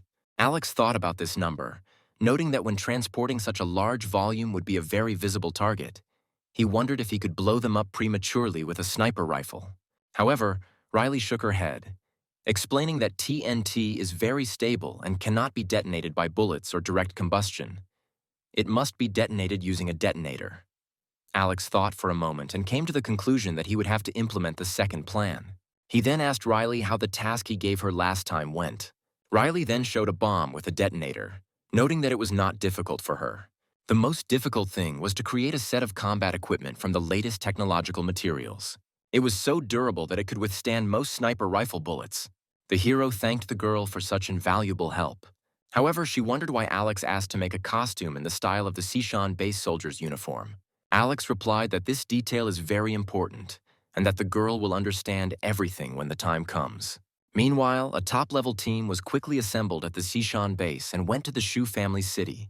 Arthur and the others had been waiting at the entrance to the village for some time. Valerie, who volunteered to join the mission, was not there to fight Alex, but to prepare her students to escape. Seeing the battalion commander, the man hastened to admit his failure. They went as a rescue team, but ended up losing 12 soldiers without being able to save anyone. The man did not blame them, attributing the failure to organizational miscalculations and underestimation of the enemy's forces. He then pointed to Joshua and asked who he was. Arthur quickly introduced Joshua as a mutant who could control ice and snow. Valerie, standing behind Arthur, immediately recognized Joshua as the mutant who helped Alex take Aurora last time. However, she decided not to reveal his identity as her priority was to escape the base with her students. The man looked closely at Joshua and asked if he could really control ice and snow. Joshua nodded nervously and confirmed that all the ice houses in the village were built by him. Then the guy patted Joshua on the shoulder and promised that after this operation he would recommend him to senior management, and perhaps he would even get a chance to become a group commander. Arthur then began to deploy the operation. From the information they had, the enemy had very accurate shooting, So when the mine clearance and explosives team was in action, they used smoke grenades to obscure Alex's line of sight. Given his ability to ignore bullet attacks, their goal was to blow up the shelter rather than engage him in direct combat. Meanwhile, inside the shelter, Alex was quietly reading a book. Seeing thick smoke outside through the surveillance system, he closed the book and put on a special combat suit made by Riley. Then he ordered the women to stay in the basement and not go upstairs. Standing on the second-floor balcony, the hero looked at the thick smoke and thought that they seemed to be afraid of him. But it was indeed a good strategy. Alex looked confident and had a knowing smile on his lips. As it turned out, Arthur first instructed the sappers to dismantle the traps around the villa. Soon, Arthur announced the start of the explosion. Their method was simple. Instead of meticulously disarming each trap, they used their own explosives to set off the explosion. Alex couldn't help but admire their skill, noting that they really knew what they were doing. When the traps were cleared by the explosion, Arthur signaled for the sappers to move out and ordered everyone else to be on standby to cover them. The sappers, each carrying heavy explosives, methodically placed them under the walls of the shelter. From inside, Johnny watched their every move. They needed to move to a safe distance to detonate the explosives remotely, and they couldn't risk being blown up. Alex realized that he seemed to have overestimated them. Soon, Arthur received a radio signal that all the sappers had approached a safe distance and were ready for the explosion. Arthur's lips curled into a smile at the thought that Alex wasn't as capable as they thought. Then Arthur pressed the detonation button and everyone prepared for the explosion. But no explosion occurred. The scout, who was watching what was happening through binoculars, widened his eyes in shock. The mountain of explosives disappeared in an instant, and the explosion and flames seemed to be sucked into the ground. The wall received only minimal damage. Arthur screamed in disappointment, unable to believe that Alex had spatial abilities. Valerie, who was watching what was happening, realized that Alex was truly special. She came to the conclusion that Alex would have to find a way to cooperate with him. After some thought, Arthur came to the conclusion that Alex's ability is connected to space, which makes remote bombing ineffective. Any amount of explosives sent will be instantly destroyed. Arthur still thought Alex's defensive abilities were outstanding, but suggested that he might not be strong offensively. He suggested that with 4 team leaders and their abilities, it was unlikely that one person's abilities would cover both offense and defense, so they did not need to rush. He said that they would leave a few people to watch the shelter to make sure no one escaped, and return to base to strategize. Meanwhile, inside the shelter, Alex decided to go down to the basement. He was met by Scarlett, who hurried to inquire about the situation. She asked what kind of explosions had occurred recently. However, Alex reassured her by saying that they would never be able to reach them. Remembering the scene of the recently detonated explosives being consumed in another space, Alex muttered to himself that he wanted to see how many more explosives they could bring. The girls then gathered around Alex to ask about the situation. Alex calmed them down with a smile, saying that they shouldn't worry too much. The explosives they brought this time were already used up. Moreover, Alex has already figured out what to do with them. At this moment, Joshua unexpectedly sent him a message that the noise coming from Alex's house scared him to death. He first thought that the villa area had been razed to the ground. Many soldiers had returned to the village, and some had gone to the west. Alex immediately realized that they had indeed returned for explosives, and asked what the remaining people were doing. Joshua complained that as soon as they returned, they began to demand food and drink. Alex could not help but worry about Joshua. He reminded the guy to always be careful with the soldiers, and in case of danger to come to him at any time. Joshua was deeply touched and assured Alex that if it really came to that, he would definitely come to him. After hanging up, Alex thought about the inevitable conflict between the base and the village. He hoped that the conflict would be resolved faster. Meanwhile, Arthur returned to the base with his men to deliver more explosives. Captain Tyler and most of his men remained in the village. Tyler informed him that they were planning to stay in the village for a while. He told the village chief to make room for them and prepare food for 65 people. The village leader still did not understand the gravity of the situation and agreed. However, Joshua felt uneasy upon realizing that the soldiers were consuming a lot of food. With some of them eating huge amounts of food, he feared that if this continued, the village would eventually become empty. The head of the village still fantasized that the soldiers would only stay here for a few days and leave after dealing with Alex. He was counting on a big reward and casually asked when they would be able to pacify Alex. Hearing this, Tyler's eyes became cold, and he warned them not to ask about things they shouldn't. He told the village chief to take care of their food and lodging for the night. Tyler's impressive voice and physique caused the village leader to apologize. After Tyler left, Connor stood up straight and sternly ordered Joshua to hurry up and build more ice houses for the important guests to stay in, reminding him to put his best effort into it.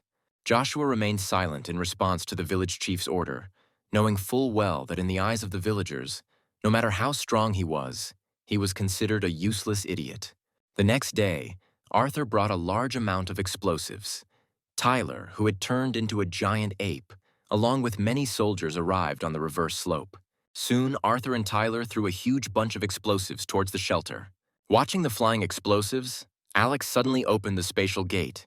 He couldn't wait for this grand show to begin. Suddenly, a huge gate appeared above the shelter, and a stream of energy gushed out of it. The explosives, which were supposed to hit the shelter, were instantly reflected back along almost the same trajectory. Arthur and his men were taken by surprise. The man instinctively shouted for everyone to take cover. They immediately fell to the ground, covering their ears with their hands. A huge explosion created a mushroom cloud. It engulfed many soldiers in a wave of fire and threw them hundreds of meters away. This method, which was initially just a bold experiment for Alex, turned out to be successful, allowing him to continue using it against them. Meanwhile, Arthur and his group were lucky that one of the mutant girls created an ice barrier in time, which blocked most of the explosive impact. Arthur, confused, looked at the picture that opened before him. The entire hill turned into a deep pit, and many Special Forces soldiers were burned to ashes. Enraged, Arthur pounded the ground in rage. He soon realized what had happened. Alex used the energy from the explosion absorbed yesterday and released it, deflecting the thrown explosives back at them. While he was thinking, a bullet with special abilities was shot towards Arthur. Turning his head sharply, Arthur barely dodged a bullet that whistled past his ear. Turning to the shelter, they met Alex's gaze. His fierce gaze sent shivers down their spine, as befits their leader. Arthur immediately warned everyone to take cover.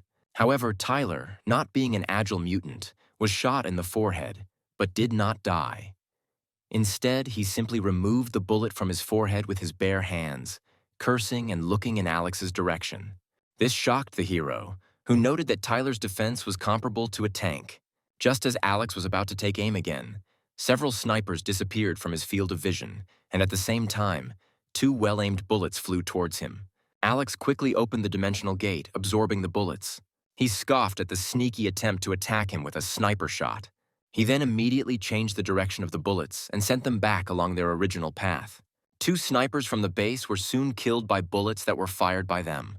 Suddenly, a cloud of dust rose in front of Alex's window, as if something was rushing towards him at a speed that even his eyes could not follow. Before he could react, a loud explosion sounded from below, and the entire shelter felt a strong vibration. The self-check system immediately sounded an alarm. The damage to the walls was 0.028%. Arthur looked at Alex with icy eyes, demanding that he come out and fight him one-on-one. Alex sighed internally, realizing that ordinary strength was unlikely to be enough to harm Arthur. But while Alex remained in the shelter, he could not do anything to him. The defeated Zishan base team had no choice but to return to the village. Connor greeted them with a courteous smile and asked if the captain had won. The villagers also looked worried, thinking that the huge explosion must have blown Alex to smithereens. However, the mood of the base team was already at its limit after the failure of the mission, and the flattery of the villagers was more like mockery. Tyler coldly ordered everyone to shut up. Then the head of the village realized that the behavior of the soldiers was not similar to the behavior of the victors, after which Arthur came up and ordered more food to be prepared for them, saying that they had spent a lot of effort. Having said this, he headed towards his temporary housing. The villagers did not dare to disobey, constantly nodding in agreement. But when the soldiers were out of sight, the villagers could not help murmuring among themselves. They said that it seemed that the soldiers had failed, and despite their numbers, could not cope with Alex alone. Tyler, who has exceptional hearing, heard these comments. He even offered to teach the villagers a lesson, but Arthur stopped him, noting that they still had some value by providing food and shelter. Arthur offered to deal with them after he dealt with Alex, and then take them all to the base to spin their bikes to generate electricity. Meanwhile, when the soldiers from the base retreated, Alex returned to the shelter. Scarlet anxiously rushed to him, asking if Alex was okay. Alex answered with a smile that whoever wasn't okay were the soldiers. Soon, Julia carefully prepared the food and brought it. During the meal, Alex asked Riley if it would be difficult to repair the wall if it was slightly damaged. Riley thought about it and said that after examining the alloy that the walls of the shelter were made of, it would require special materials. Even if Alex can get these materials, he will have to go outside to repair the wall, which is currently impossible. Alex replied with a smile that he just needed to know that the wall could be fixed and there was no need to rush. He still had plenty of time. But Julia looked worried and asked how long the battle would last. Alex handed her a drink and assured her that there was no need to worry, since Alex liked nothing more than to fight attrition. Seeing this, the other girls also took drinks. They decided that they should lighten the atmosphere a little with fun. After that, they all went out to eat together, but a sudden phone call disturbed the calm. Aurora picked up the phone and turned pale. She couldn't believe it was her. The message was from Valerie, who said that she and her students needed help and hoped that Aurora could connect her with Alex. Seeing Valerie's name, Alex wondered if she had joined Zishan base. He then asked Aurora if sending messages over the phone risked their safe house network being infected with a virus. However, Aurora confidently crossed her arms and assured him that the phone was as secure as the supercomputer in the control room, making it impossible to hack. Alex then nodded and sent a message to Valerie, asking what she wanted to talk about. Having received Alex's answer, she immediately called him, saying that she had come to discuss cooperation. Her students were in danger at the base, and she needed Alex's help. Alex, answering sarcastically, asked what danger there could be in an orphanage like Sishan, and noticed that all the students were from privileged backgrounds. Valerie was a little embarrassed and explained that she was not joking. Their previous status and position were now worthless. She sincerely wanted cooperation. Alex, who was part of the team that attacked the hideout, could help her. However, to do this, he had to agree to help his students escape from the base. The hero was puzzled, wondering how such a large shelter could be in danger of life and why Valerie could not protect a group of students. He did not immediately agree to Valerie's conditions, but asked to provide him with all the information about the Western Mountain base. To show her sincerity, Valerie shared all the information she knew with Alex. Experiments on artificial mutation have actually been conducted at the base, but so far with a very low level of success. Alex noticed with horror that the base looked like hell. They were turning the dead people from the 4th rescue capsule into a protein solution. The hero then sneered disdainfully, stating that there were quite a few people left alive. Even if only 5% of the population survived, it was still a significant number. He noted that there were thousands of survivors in the village across the river, but assumed that they would eventually be captured for experimentation. Riley, meanwhile, was worried about her classmates. When she found out that they went to the base, she was happy for them. However, the more she learned, the more scared she became. Alex now understood why Valerie asked him for help. However, he told her that the base was too heavily guarded, and with his abilities, it was impossible to save those privileged students. His power was for self-defense, and expecting him to go save people was overestimating your capabilities. Although Valerie was somewhat disappointed, she understood the principle of reciprocity. She asked if she could offer something valuable enough to make him take the risk. Alex then chuckled slightly and replied that his willingness to act depended on the value of what she offered. He offered to contact him again when she had something worthwhile, and then ended the conversation. Turning to Aurora, Alex asked if installing a virus on the base's network could completely penetrate their system. The hero decided that they needed to use Valerie to counterattack the base. Meanwhile, Arthur, having received a rebuff, gathered people for an important announcement. He was going to discuss with his partners a plan to take revenge on Alex. He gathered his most trusted subordinates in his room to discuss strategy to deal with Alex. Arthur sharing his thoughts, noting that although previous attacks had failed, they understood what Alex's special abilities were. Normal weapons were useless as they were absorbed and reflected back. Fortunately, Alex's capabilities were limited. He did not dare leave the shelter and could only threaten them with sniper fire. Arthur explained that there were blind spots in the shelter's defenses and that not all corners were covered with windows. He planned for the mutants to take turns attacking these blind spots, while the villagers would dig tunnels for underground explosions. The attacks on the surface were meant to distract Alex's attention, but their true purpose was to dig tunnels and detonate them from below. Valerie was horrified by Arthur's plan. She expressed the fear that if the villagers were forced to do hard work in extreme cold, Many of them would probably freeze or die. It seemed to her that they were being sent to certain death. Arthur coldly replied that Alex did not care about their lives. Alex had already killed hundreds of residents of their village, and without them, the villagers would have even less chance against Alex. Certain sacrifices were necessary for final victory, and military discipline required following orders and using all means to destroy Alex's hideout. Valerie clenched her fists in anger, shaking with emotion.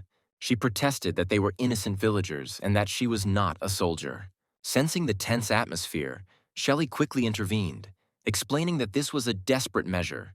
She noted that Alex had many resources needed for the base. In these apocalyptic times, they could not afford to show mercy to others. Protect themselves, and those close to them was already a difficult task, as was protecting Valerie's students. However, Valerie's sense of justice did not allow her to put up with such actions. However, she knew that she could not argue with Arthur. Confronting them directly would not only be suicide, but also a danger to her students. Shelley continued by stating that digging tunnels is not the same as being cannon fodder. The villagers are used to farming, so it shouldn't be too difficult for them. Then Valerie stood up and asked Arthur to prioritize human life and try to avoid casualties among the villagers. After a whole night of discussions, they developed a battle plan. Arthur called the villagers, then he picked up a megaphone and shouted about the killer across the river. He explained that they had spent a lot of effort and money, but this man turned out to be extremely cunning and insidious. Now they need to assist the villagers to dig tunnels and destroy Alex. However, the villagers were not convinced and began to whisper indignantly, complaining that they had to do hard work after they had already provided the guests with food and water. The village leader tried to calm them down by explaining that the organization was thinking about long-term peace in the village. The villagers were confused, thinking that they lived in peace with Alex. However, the residents grumbled dissatisfiedly because there were no more disagreements between them and Alex, and they were again led to war with him. Valerie watched this scene, thinking that Arthur's decision could lead to the death of many innocent villagers. After some time, having received information from Valerie, Alex was slightly surprised. He had not thought about an underground explosion, but given the lack of earth-moving equipment and the extreme cold, the implementation of such a project would undoubtedly be very slow. Alex decided not to worry about it in the short term. Alex had already developed a counter-strategy, planning to play along with their plan. He then quickly changed the subject by asking Valerie what room she was staying in. Valerie was puzzled, wondering if Alex was going to come and find her. Alex smiled mysteriously, making it clear that this information would determine whether she and her students would be able to escape. The next day, the Sishan base warriors moved into the attack according to the attack plan. Alex watched what was happening from the TV with a smile. Scarlett and Julia sat next to him and massaged him. Julia also brought water for the guy. Their competitive behavior made Aurora and Riley feel jealous. Then Riley broke the awkward silence, noting that Arthur was quite formidable and his attacks went beyond ordinary weapons. Alex said that this is not surprising, because they are the best forces in the West Mountain base. He added that they should value their comfort inside while they can, given the dangerous world outside. Julia then expressed concern about their plan. Although they knew the enemy's plan, staying inside all the time was a short-lived solution. They could not know how the enemy's work was progressing. Alex looked towards Aurora and asked her to explain to her sister what was going on. Aurora, looking at Julia, proudly explained that sound travels faster in solids than in air, and being in the basement allows them to feel it better with the help of a sound wave receiver. She could accurately analyze the distance to their construction using the computer. Julia seemed to see the light, realizing that they did not need to do anything except wait. Alex nodded with a smile, admitting that all their efforts were in vain. Now they just needed to rest and conserve their strength while enjoying the spectacle. After several hours of assault, Arthur and his team decided to take a short break. They headed back to check on the progress of the work at the excavation site. Soon, a man was carried out on a stretcher. After a quick examination, the military medic shook his head, stating an acute heart attack and unlikely survival. The young man, a villager, unable to contain his anger, threw down his shovel and screamed furiously, accusing Arthur of treating them like animals. Arthur coldly replied that they were doing this for their sake. He then pointed a pistol at the peasant, declaring that if anyone dared to disobey the order, he would be considered a deserter. Meanwhile, Valerie urgently called Alex, begging him to come up with something to minimize the casualties among the innocent villagers. Alex, smiling, noted that all this was within his expectations, but asked where the rest of the Special Forces soldiers had gone, since in recent days there seemed to be fewer attacks on the shelter. Valerie replied that due to the increasing number of casualties among the residents, Arthur left several people in the city to maintain order, although in fact, this was only done to suppress a possible uprising. After this call, Alex came up with a new plan. Several days had passed since their last skirmish, and Arthur and his team had probably lowered their guard. Alex decided that they needed to be brought back to their senses a little. A few days later, Alex, dressed in a special combat suit made by Riley, prepared to take Furry for a walk. The hideout had an emergency exit, known only to Alex, leading to a 3-kilometer underground tunnel that ended at a tombstone in the hills. Taking a snowmobile, Alex headed straight to the village. The guards at the entrance to the village quickly noticed Alex's figure. Mistaking him for a returning captain because of the captain's bandage on his battlesuit, they decided that he had simply returned a little earlier. They then lowered their weapons and saluted him. In the next moment, Alex quickly dealt with the guards with his sword. He silently destroyed them and removed their bodies to another space. Although he and Furry were capable of defeating them, Alex chose not to make too much noise. However, the smell of blood alerted the military dogs, who began barking furiously. Well-trained dogs would not bark without a reason, so, sensing danger, the fighters rushed outside. Seeing Alex hiding, they opened fire, but to their horror, their bullets seemed to be sucked into a strange crater. Then Alex, holding his sword in front of him, began to furiously hack and slash his enemies. The commotion quickly alerted Arthur. Meanwhile, villagers at the construction site heard gunshots and wondered if someone was setting off fireworks. However, Arthur immediately became serious upon hearing the gunshots and ordered his team to return and investigate. By this time, Alex had already taken Joshua and made his escape. Joshua expressed concern that the snowmobile tracks were too visible.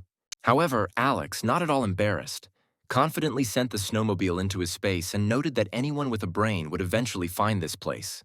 He admitted that he would be discovered sooner or later, but didn't worry about it, adding with a knowing smile that he was actually looking forward to them coming for him.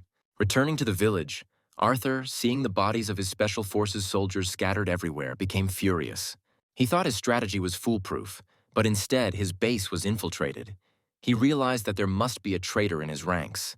Otherwise, Alex would not have dared to leave the hideout. Shelley noted with suspicion that they monitored the shelter around the clock and not even a fly could escape without their knowledge. She wondered if there might be another way out.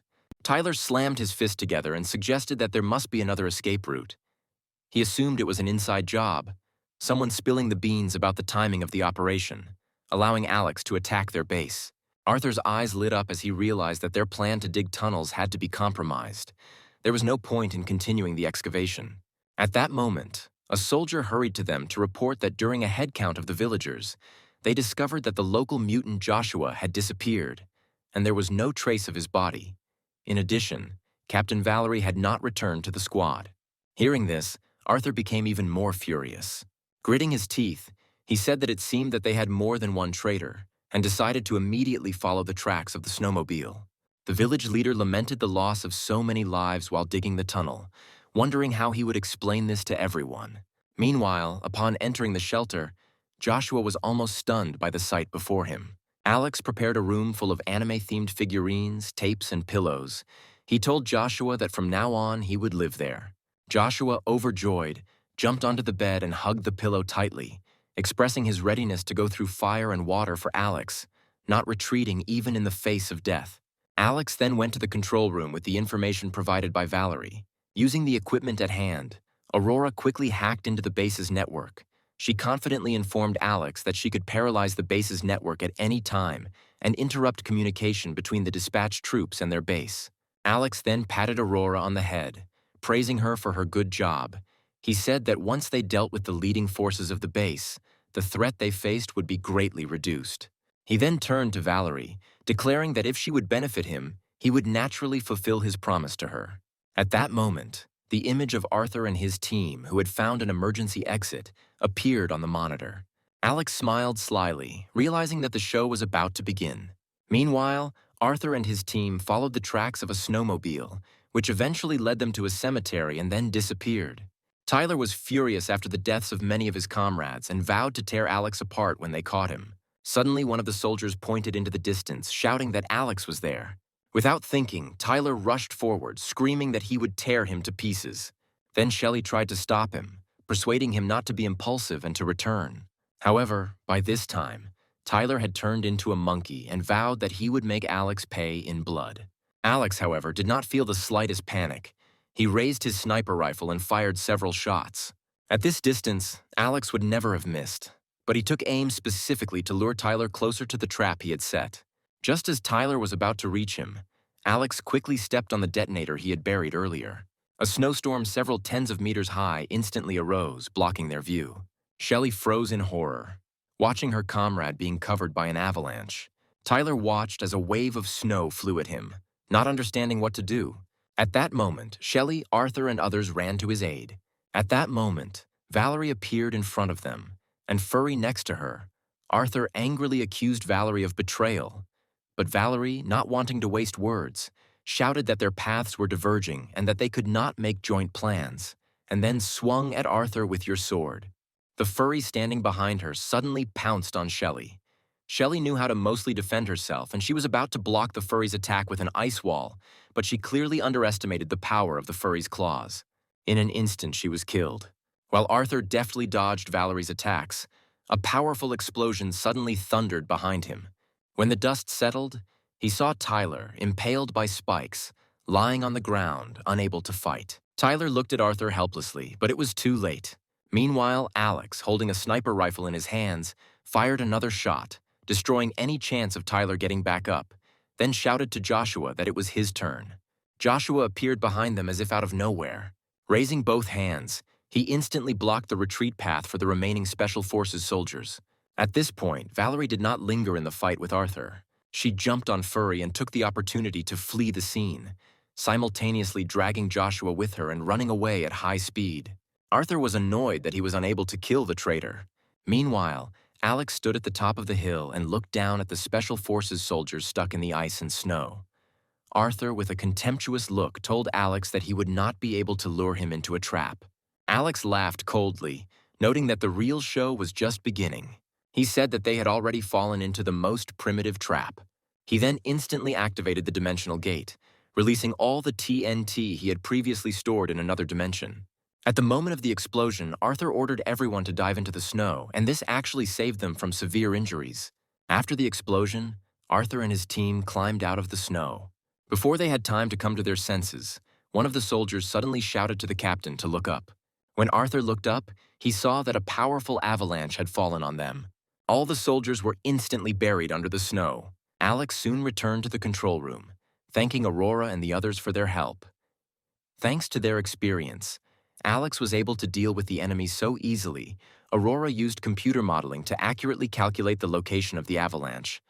And Riley's explosives were designed with the right power. Combined with strategy, Alex's ability to lure the enemy into a trap, their coordination was flawless and perfect, which took the opponents by surprise. Alex noted that the enemies were too stupid and greedy. They did not even suspect that they themselves would face reprisals. He admitted that this could not have been done without the significant help of Valerie and Joshua, who, step by step, led their enemies into the abyss. Valerie began to worry after noticing that Alex had used all his powers against Arthur. She feared that if they could not confirm Arthur's death, it would be difficult to ensure a safe retreat. Alex, however, was full of confidence. He assured Valerie that he had already placed infrared devices in advance, due to the thickness of the avalanche and the temperature dropping to minus 80 degrees Celsius. Arthur had no room to maneuver. Alex said that in less than 10 minutes they will be frozen to death. That evening, Alex prepared a sumptuous dinner for everyone. Scarlet couldn't help but feel emotional. It seemed like everything had come to an end. After the Zishan base lost its main fighting force, and the Aurora virus revealed all the secrets to those at the very bottom, they would lead themselves to death without requiring further intervention. Scarlet also expressed her feelings, noting that Alex had no idea that so much could happen in just a few months. It all felt like a dream, and she considers herself lucky to have met Alex. Alex looked at Scarlet affectionately and noted that just as the once dominant dinosaurs could not escape the fate of extinction, this extreme cold wave was just another evolutionary step in a long history. For the fact that they managed to survive, they all had to be constantly grateful. So Alex began a seemingly shameless life with 5 women and a chubby man. As it turned out, Arthur faked his death by lying under an avalanche for 2 days. Miraculously surviving, he found himself in immense grief. His entire team was destroyed, and Arthur felt responsible for this. Through an effort of will, Arthur returned to the Zishan base on foot. Having learned the whole story, Roman was furious. He scolded Arthur, indignant that he had entrusted him with half of the elite soldiers of the base, and he returned alone. The novel reminded Arthur how valuable genetically modified mutants were, selected through numerous experiments and capable of defeating 100 ordinary soldiers. He blamed Arthur for their deaths, asking how he dared return to base. Arthur did not react to this in any way. He admitted that by allowing his comrades to die in an avalanche, he himself was the most to blame. But he attributed it all to that damned Alex. Arthur suddenly knelt in front of Roman, begging for any punishment, even death, and asking for a chance to atone for his guilt. However, he insisted that he would not rest until he personally dealt with Alex. Roman, with a cold gaze, thought about killing Arthur on the spot, but in the end, he would need this strong warrior. Then he spoke in a calmer tone, admitting that they too had underestimated the enemy's strength. He admitted that Alex was too cunning, so he could not completely blame Arthur. Roman decided not to bring Arthur to justice this time, but warned that if he made a similar mistake again, he would be punished for all his crimes. He waved his hand dismissively, signaling Arthur to return to the cabin. However, when he was alone, he realized that he had underestimated Alex. The catastrophic defeat has left the base severely weakened, and Alex needs to quickly replenish his strength. Otherwise, if others learn of the significant loss of strength, it will inevitably attract their greedy gaze. With that thought, Roman quickly called Grace and asked about the test results of the survivors he brought. Grace looked at the tablet in her hand and said that the test results were not ready yet. However, the party consisted of young and middle-aged people with very good physical characteristics, which indicates a high probability of obtaining mutants. Roman snorted with relief, noting that awakening mutants is not as simple as it seems to her. He noted that not everyone can become such, like Jordan, and stressed the urgent need to replenish the base's forces. He told Grace to hurry up with her experiments. If manual catalysis didn't work, they would have to implant Jordan's cells, as they couldn't let the base's overall combat power drop too much. When Grace heard this, horror flashed in her eyes. She doubted whether to rush into this matter, noting that if the experiments were carried out in a hurry, the success rate might not reach 30%, which would lead to more unnecessary casualties. However, Roman did not care. He waved his hand dismissively and said that he now needed combat power, not manpower. He explained that there were still many survivors in the city, and it would not be difficult to find and replenish their ranks. But if they lose a strong military force, they will not be able to influence the situation in the city. As he spoke, Roman's expression became more and more ruthless. His goal was the entire city, not just survival in a small part of Shishan. This was the first time Roman revealed his ambitions. Even his longtime secretary Grace was stunned, but still nodded and promised to take care of it. After Grace left, concern appeared on Roman's face. He wondered what to do, noting that they could not cope with Alex. He wondered if he really needed to ask others for help. However, the commander-in-chief of the district was indebted to him and promised to help. Roman was still hesitant to use the missile. He still believed that Alex was just a troublemaker on his territory, and if he eliminated him, then his authority and the authority of the base would not be shaken. Roman believed that thanks to this trump card, other shelters were unlikely to dare to harbor bad intentions toward Sishan base. However, he did not want to use this plan unless absolutely necessary. Roman was torn into pieces. Since the tough approach did not work, he decided for the last time to convince Alex to agree to peace, offering favorable conditions. Roman then immediately called the Minister of Information and ordered him to contact Alex immediately. Roman thought to himself that if negotiations failed, he would use a missile to level Alex's hideout. Finally connecting via video link, Alex addressed Roman directly, expressing his admiration for his reputation.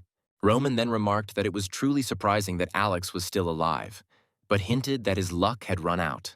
Alex waved his hand and advised Roman to stop interfering, noting that he had already dealt with all the elite people he had sent. Alex teased Roman, wondering why he should bother him if he had no real power. He suggested that Roman give up his meaningless fantasies and let him go quickly, because he is a man who loves peace and does not mind coexisting peacefully. Alex suggested that they agree not to interfere with each other in the future, speaking in a condescending tone. Roman looked unhappy. He advised him not to misjudge the situation. He warned that he was sparing Alex because he appreciated his talent, and not because Alex could not deal him a devastating blow. He stated that if Alex was willing to comply, he could make him the second commander of the base. However, to show his sincerity, he must hand over all the supplies he has. Hearing this, Alex laughed. He ridiculed the idea of making Roman the second in command at the base, suggesting that Roman must be out of his mind. The hero continued to taunt the man, offering him to become his subordinate. If anything happened, he could use Alex's help. Roman instantly became enraged, calling Alex an ignorant fool and declaring that his end was near. Alex, still maintaining a smug expression on his face, challenged Roman to him. Roman's expression suddenly turned grim. He warned that just one phone call, and he could send a missile to level Alex's hideout. He asked if he was sure that his hideout could withstand an accurate missile strike. Hearing this, Alex was shocked, doubting that Roman was serious. However, he quickly came to his senses and told Roman not to scare them, hinting that Sishan most likely did not have missile capabilities. Roman laughed and called Alex a commoner from the lower levels. He insisted that with one phone call he could destroy the shelter.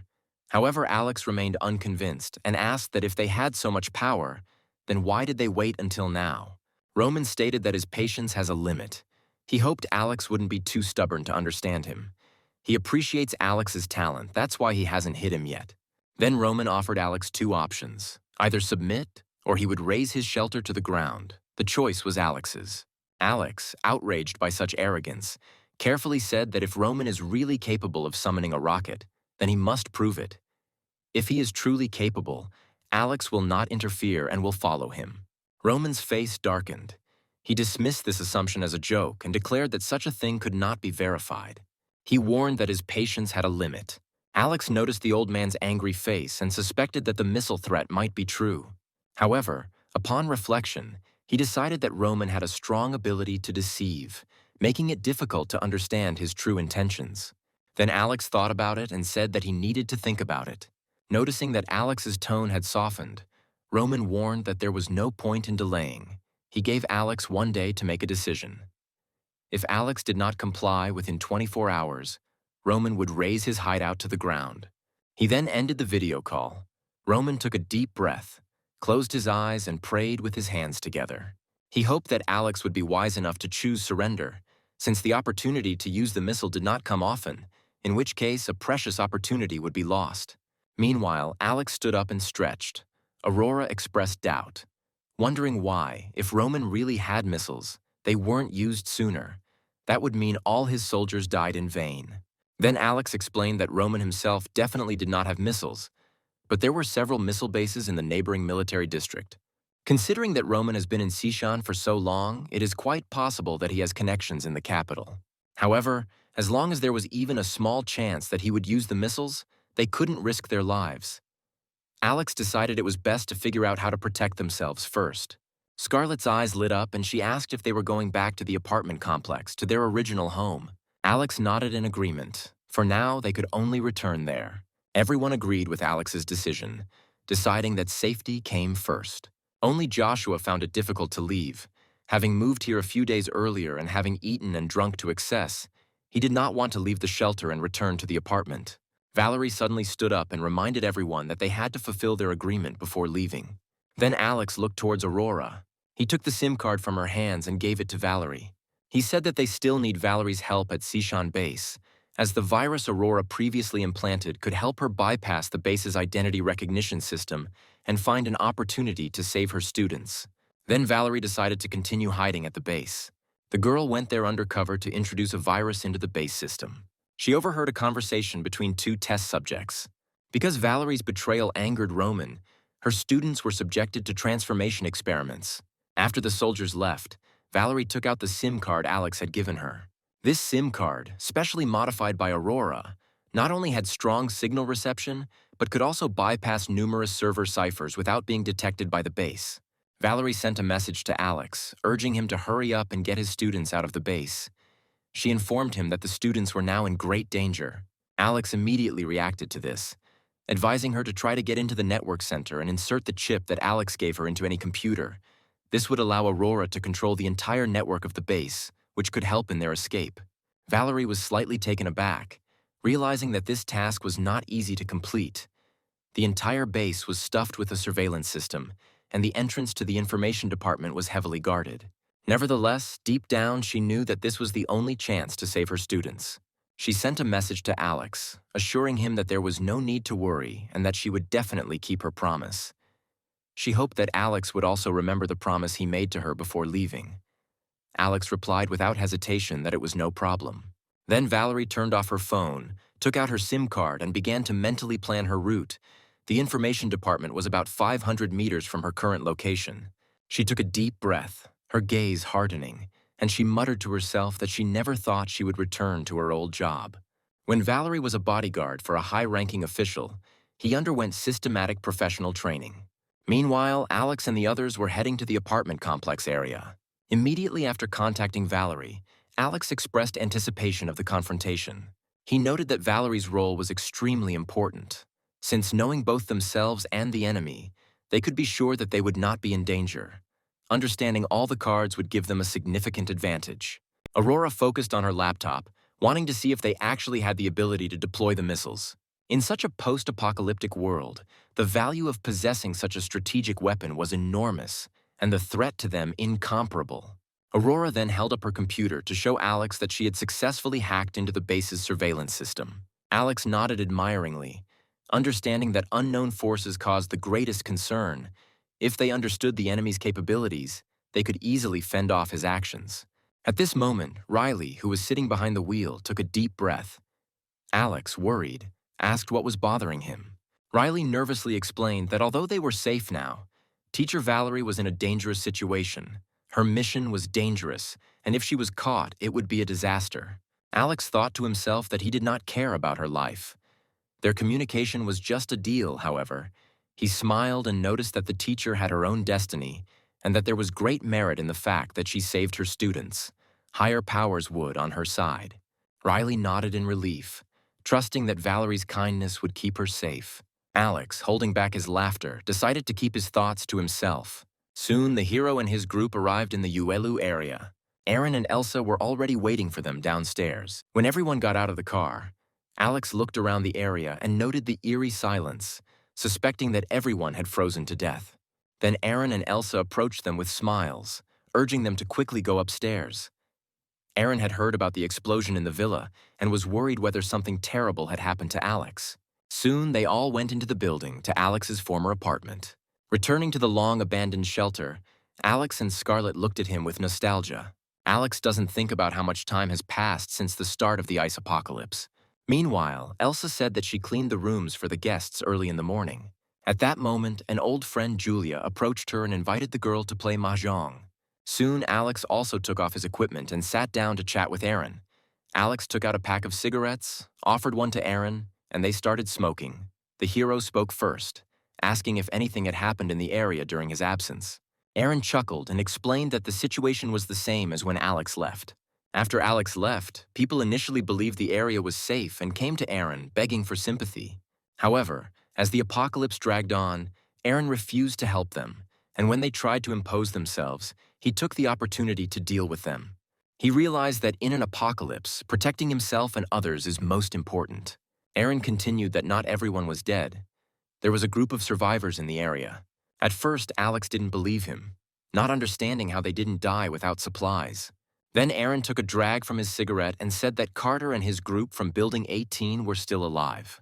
Alex looked at him incredulously, noting that he didn't expect them to last long. Alex, curious, asked how they managed to survive. Aaron shook his head, saying that he was not sure. He advised Carter not to contact anyone to avoid betrayal. Aaron said they were still afraid of Alex, so they wouldn't take any chances. The man noted that he often saw the shadows of living people in Building 18. It turns out that many of them are still surviving. Then Alex replied that he urgently needed to visit this old friend. Aaron also asked with concern whether Alex's shelter was now in danger. Then the hero described the whole situation to Aaron in detail, causing him to almost drop his jaw in surprise. He was surprised that they were willing to use missiles against civilians.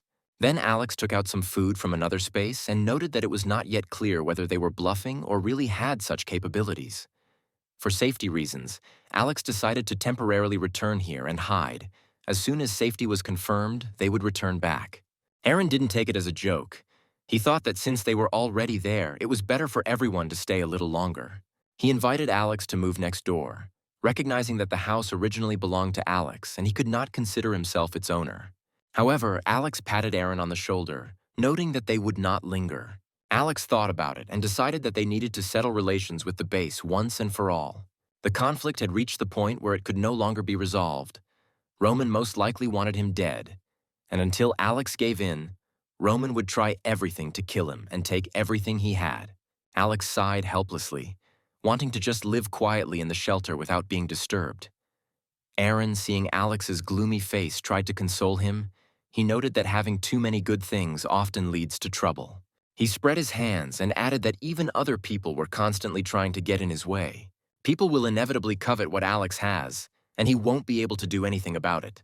Then Alex stood up and walked to the window, looking towards the base. He was thinking about the idea of wiping the base off the face of the earth. Suddenly, Aaron said seriously that some time ago, very strange people appeared in the area. There were about 100 of them. Then Alex frowned, noticing that the more people, the greater the threat. Aaron continued, explaining that at first he thought they were there to steal supplies, but then realized they had no bad intentions. He tried to establish contact with them and found out that they were a religious organization, or rather, a sect of snow worship. Alex laughed, noting that even religions arise in times of crisis.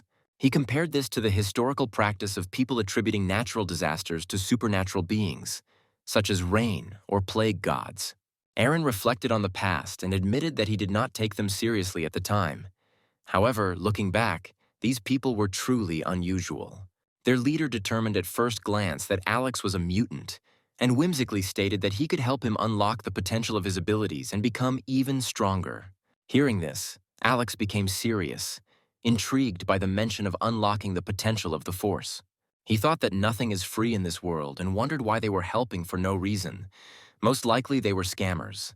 Aaron nodded, agreeing with his friend's opinion. Since Alex had warned him not to trust strangers easily, he outright rejected this group.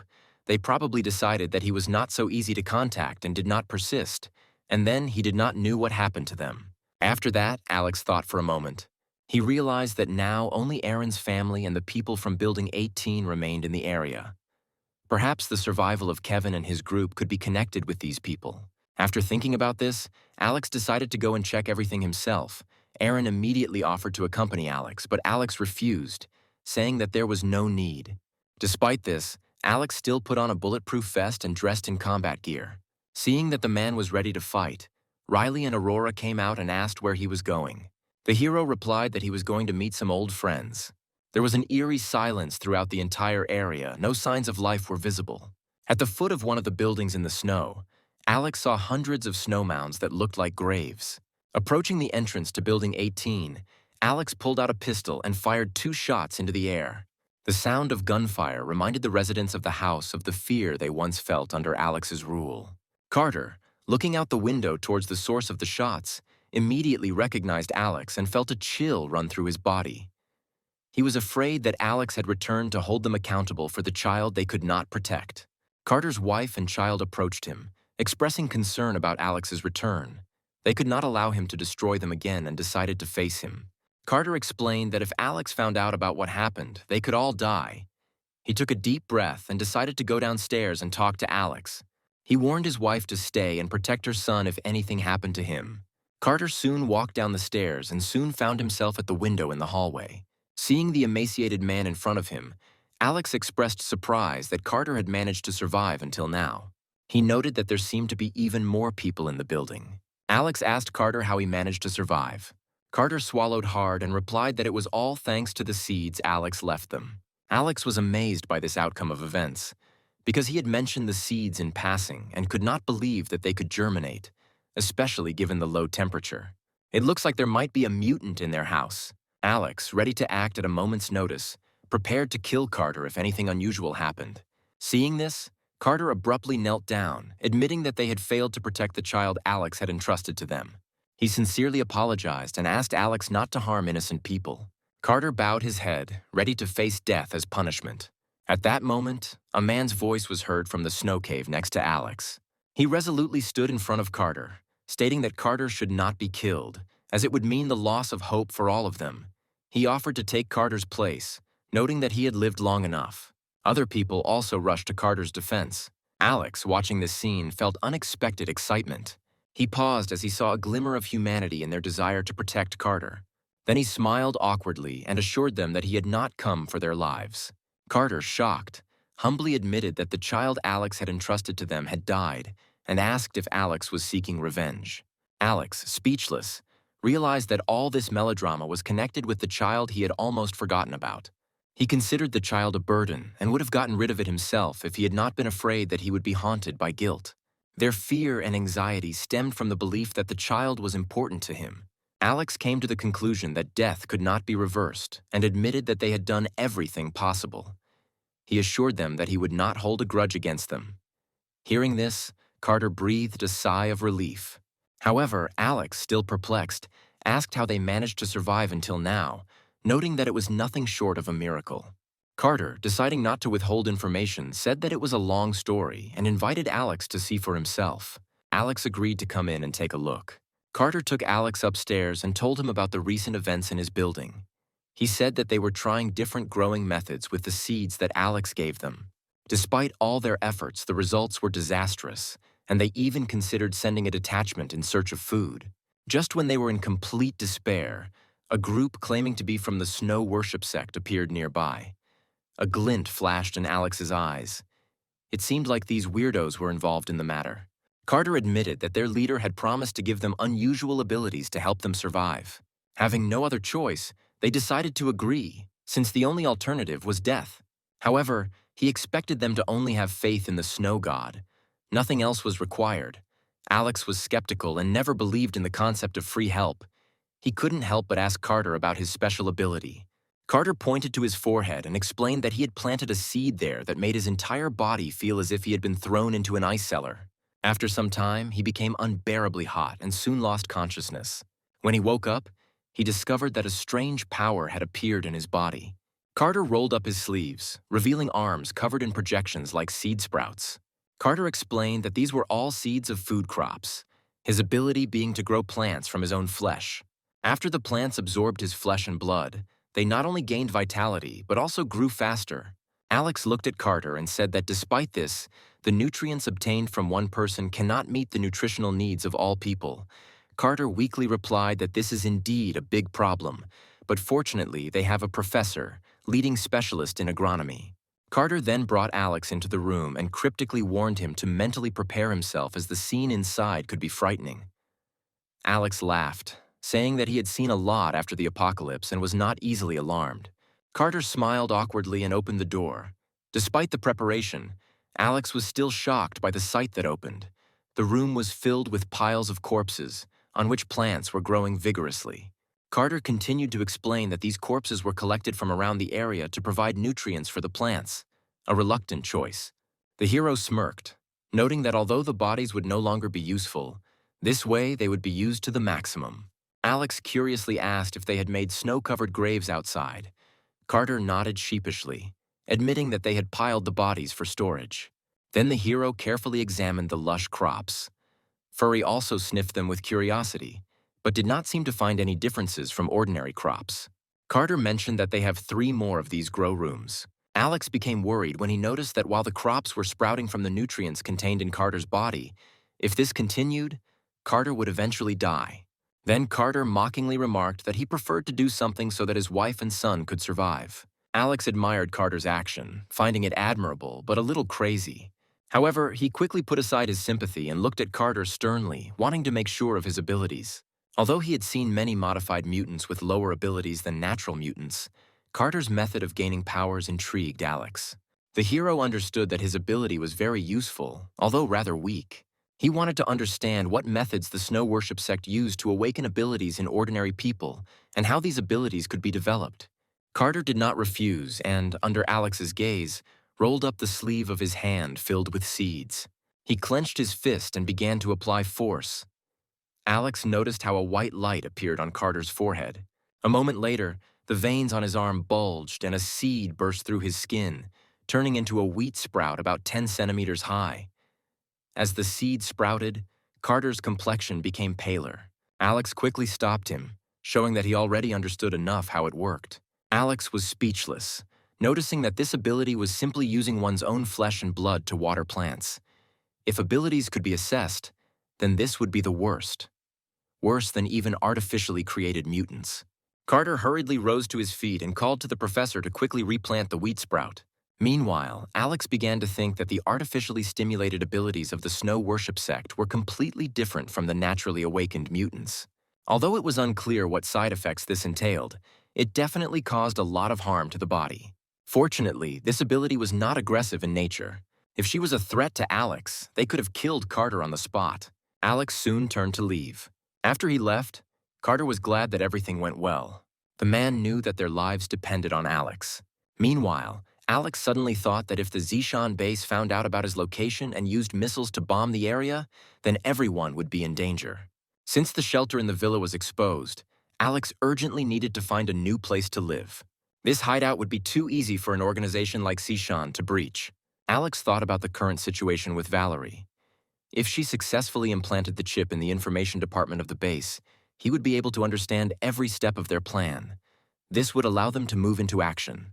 Meanwhile, work was underway at the base to replace the soldiers lost during the campaign against Alex. The young people kidnapped from Shu Village were closely watched by armed soldiers, leaving them no opportunity to resist. One of the villagers, clenching his fists, shouted in frustration that he would have to bear the consequences of the defeat and argued that it was unfair. Another man burst into tears as he recalled how their wives and children were killed, accusing the soldiers of being more cruel than Alex.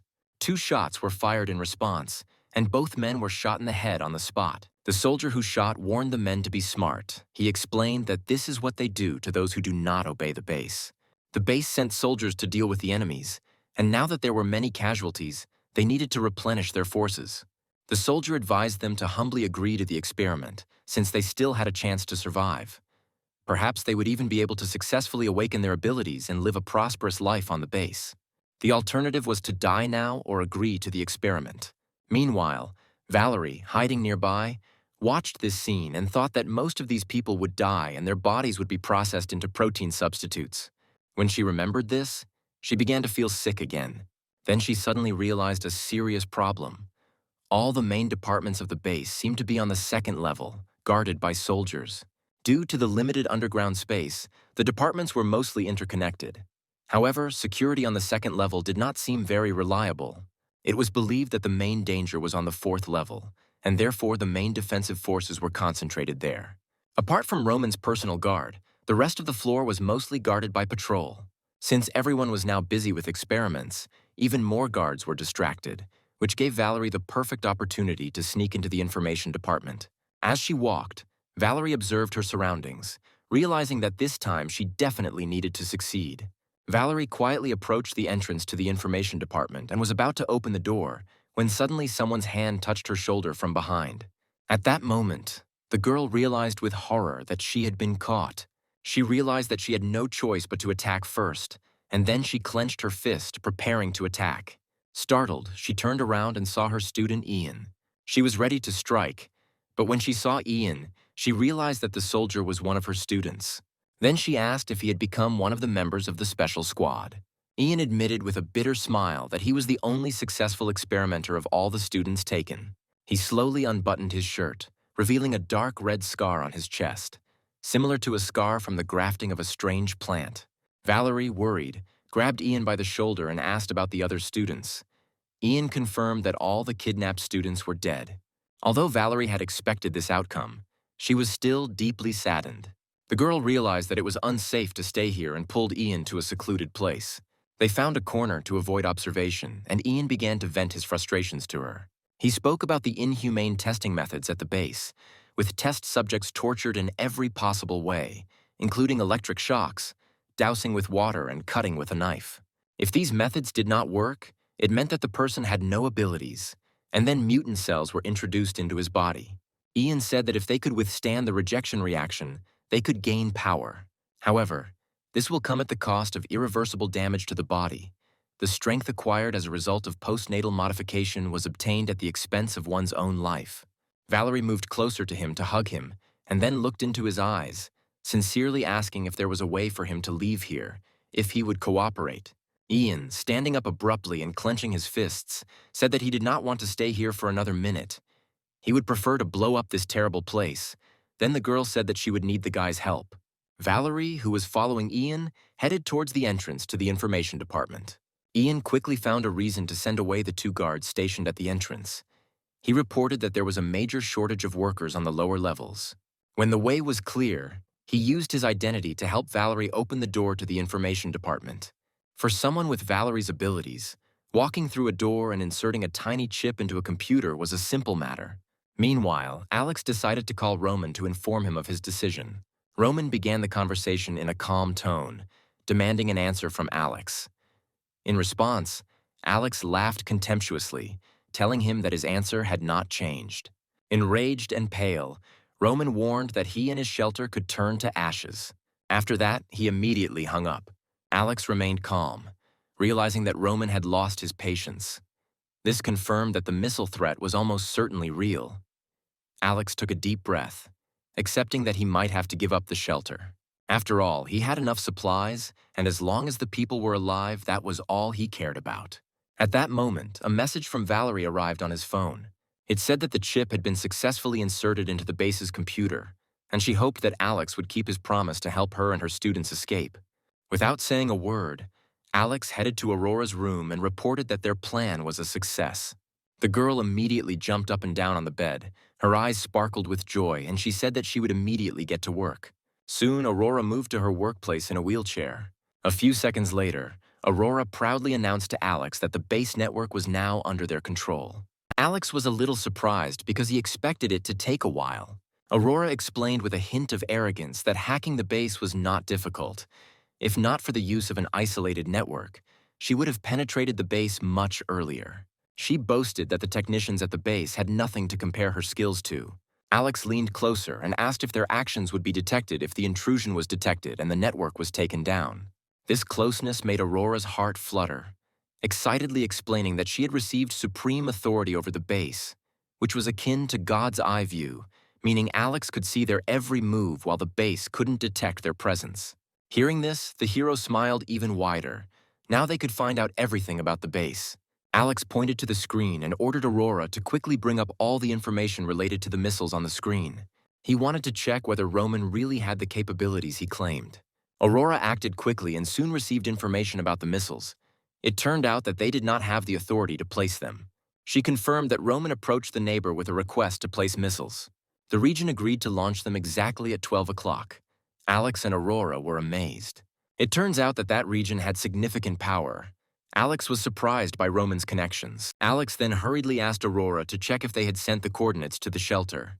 Aurora worked quickly and found out that they were still going through the approval process. The coordinates had not yet been sent, as coordination with the satellite was required for accurate targeting. Smiling slyly, Aurora suggested an interesting game. At first, Alex didn't understand what she meant. As it turned out, she suggested that Alex change the coordinates of the missile target to the Sishan base, as a result of which they would bomb themselves. Alex was delighted with the idea, but doubted its feasibility. He believed that they would probably triple-check the coordinates before sending. Aurora then laughed and explained that she could intercept the information they sent using packet sniffing, and then resend it after making changes without anyone noticing.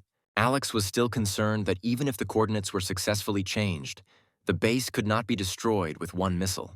While thinking about this, Alex called out to Riley from behind. The girl, with a deep understanding of engineering physics, looked at the structural drawings of the West Mountain base. After studying the design and materials, Riley concluded that the shelter was intended for wartime nuclear defense.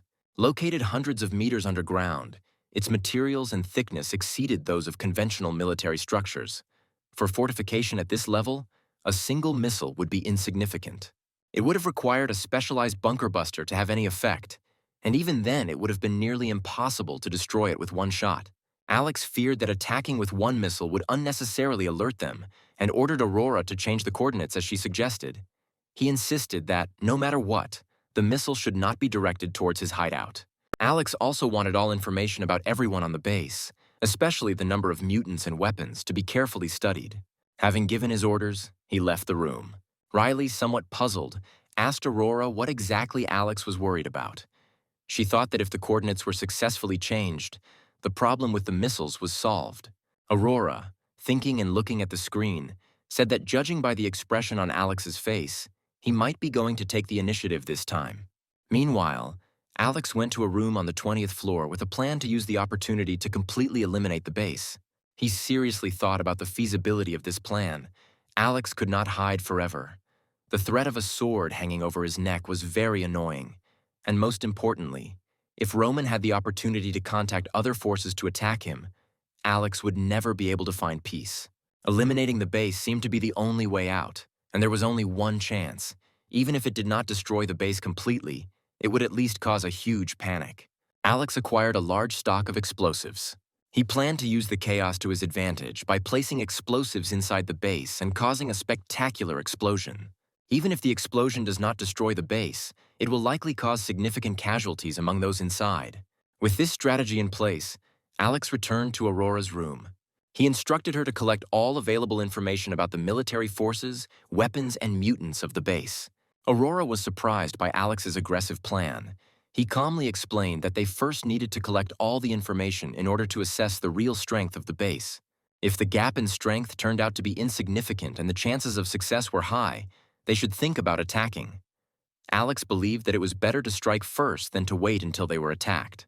However, if their strength turns out to be too great, it will be possible to reconsider the plan. Aurora laughed, recognizing in him the Alex she knew. Receiving the information was a piece of cake for Aurora, and she quickly turned to inform Alex that the information was ready to be viewed. Alex sat down in a chair and began to study the data. Currently, there were more than 520 regular soldiers and 50 awakened fighters at the base. 6 of them received their abilities naturally. Alex focused on the information about the base's mutant captains. The first of them, Arthur, had enhanced type abilities and was codenamed Superman. He had 10 times the combat power of an ordinary person, and his speed and strength reached the level of 5 stars. Alex took a deep breath, acknowledging Arthur's impressive abilities. As a melee mutant, Arthur had an imposing physique and skills that could be dealt with if Alex kept enough distance. The second mutant, Edward, had fire-type abilities and was codenamed Fireman. He could release high-temperature flames from his body. The third mutant, Shelley, had control-type abilities codenamed Ice Block, which could create solid ice crystals for combat. The fourth mutant, Sky, had the abilities of a beastman codenamed Toxic Beast. He could turn into a giant monster with enormous strength and a corrosive liquid in his body. The fifth mutant, Tyler, also possessed the powers of a man-beast, codenamed Ice Monkey. He could transform into a giant frost monkey, greatly increasing his physical strength and resistance to cold. The sixth mutant, Chloe, had psychic powers codenamed Witch. She had the ability of deep hypnosis, allowing her to hypnotize others through brainwaves or even cause brain death. Her ability optimized through eye contact. This was the first time Alex had encountered such a classification of mutant abilities, which at this stage seemed quite general and allowed abilities to be classified only by their manifestations. His cosmic abilities didn't fit into any of those categories. Alex reflected on his own powers and noted that while Joshua had excellent close combat abilities and his cosmic abilities provided virtually invincible defense, Aurora's information made it clear that they were not entirely invulnerable. Alex reviewed the information several times, memorizing each person's type of ability so as not to be caught off guard in any encounter. The most pressing issue was how to silently enter the base, plant explosives, and ensure a safe exit. Then Riley suggested discussing the plan with everyone rather than thinking alone. If they're going to take action, it's best to get everyone involved and gather ideas that might be useful. Alex agreed and soon gathered everyone in one room. He outlined his plan, emphasizing that he had a rare opportunity to destroy the Sishan base once and for all. He explained that although he does not seek conflict, he will not tolerate being bullied. The battle seemed inevitable, and he needed everyone's cooperation. Aaron, as the eldest, was the first to be asked his opinion. Aaron agreed that reconciliation was impossible after the base had brought them so much grief. He believed that it was better to strike first than to wait until you were attacked. He was ready to fully support Alex because it was he who saved his life. Alex then turned his gaze to Joshua, who appeared to be hesitant. He asked if they could win when faced with the army, weapons, and mutants of the base. Alex answered calmly, assuring Joshua that there were only 6 mutants, moreover. It would not be difficult for them to cope with ordinary soldiers. It reminded him of the many villagers who died at the hands of the base. Joshua, scratching his head, said he didn't get along particularly well with them. Alex, noticing Joshua's cowardly behavior, thought that while he was stubborn, Joshua seemed even more stubborn. Before Alex could say anything else, Joshua rushed to express his support. He said that if Alex decided to fight, he would support him until the end. Joshua added that he had no reason to live in this apocalypse if Alex's plan failed and he died at the base. Alex felt more confident after hearing the words of encouragement and said that in this case they should start implementing the plan. The three of them formed a single team, ready for action. However, Joshua still voiced his concerns, suggesting that the operation be carefully planned. Alex laughed, making it clear that he had no intention of dying anytime soon and that it was time to discuss strategy. Aaron noted that he has undergone professional military training and can provide specific recommendations. Alex then approached Aurora, asking her to report on the situation at the base using the information she had collected. Then Aurora led the men to the computer. Meanwhile, Alex took out his phone to contact Valerie. Since Valerie's role was critical to the success of the plan, Alex sent her a message instructing her to hide with her students in a safe place until midnight.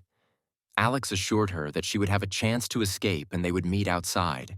Valerie responded immediately, agreeing to hide, but asking that they keep her informed of the plan so that they could coordinate their actions both internally and externally. Alex sensed her excitement and reported that they had successfully seized control of the base's network, so communication security would not be an issue. She will find out the specific plan in due time, but for now she needs to take care of herself and her students. Alex decided not to reveal the entire strategy in order to avoid unnecessary disputes. He wanted to make sure nothing went wrong, so he asked Aurora to conduct a detailed analysis of the base's structure. The girl said that if everything went smoothly, the missiles would hit the base exactly. The hero patted Aurora on the head and praised her for her excellent job. He then decided that it was time for the final battle, since there were 30 hours left before the missile attack on the base. According to Riley's calculations, in order to cope with the shelter, they will most likely need heavy missiles to destroy the bunkers. While these missiles may not destroy the base with a single hit, they will certainly cause significant shaking. Alex wondered if it would be useful to cut off their power during the explosion. Losing the light source would paralyze the base and cause even greater panic. However, Aurora warned that while it could shut down power through the grid, the plan to restore power would be manual, and standard bases typically have emergency lighting. There would be insufficient time for full penetration. However, Alex had his own plans. His main goal was to create internal turmoil. Valerie would take the opportunity to escape with her students from. Meanwhile, Joshua continued to worry and asked what would happen if they successfully infiltrated the base. He was not sure that they would be able to destroy the entire base. Even if they managed to destroy the leader, Roman, someone else will quickly replace him. With thousands of people inside, it was impractical to kill them all. However, seeing the serious expression on Alex's face, Joshua suddenly fell silent. He looked at Alex in shock and asked if Alex really agreed with such a plan, doubting if they were really planning to destroy everyone. Alex explained that his goal is to destroy over 80% of their combat power if possible. The ideal would be to destroy them all. Alex then revealed a detailed plan, saying that he had stocked up on thousands of kilograms of explosives. The plan was to infiltrate the West Mountain base and plant it.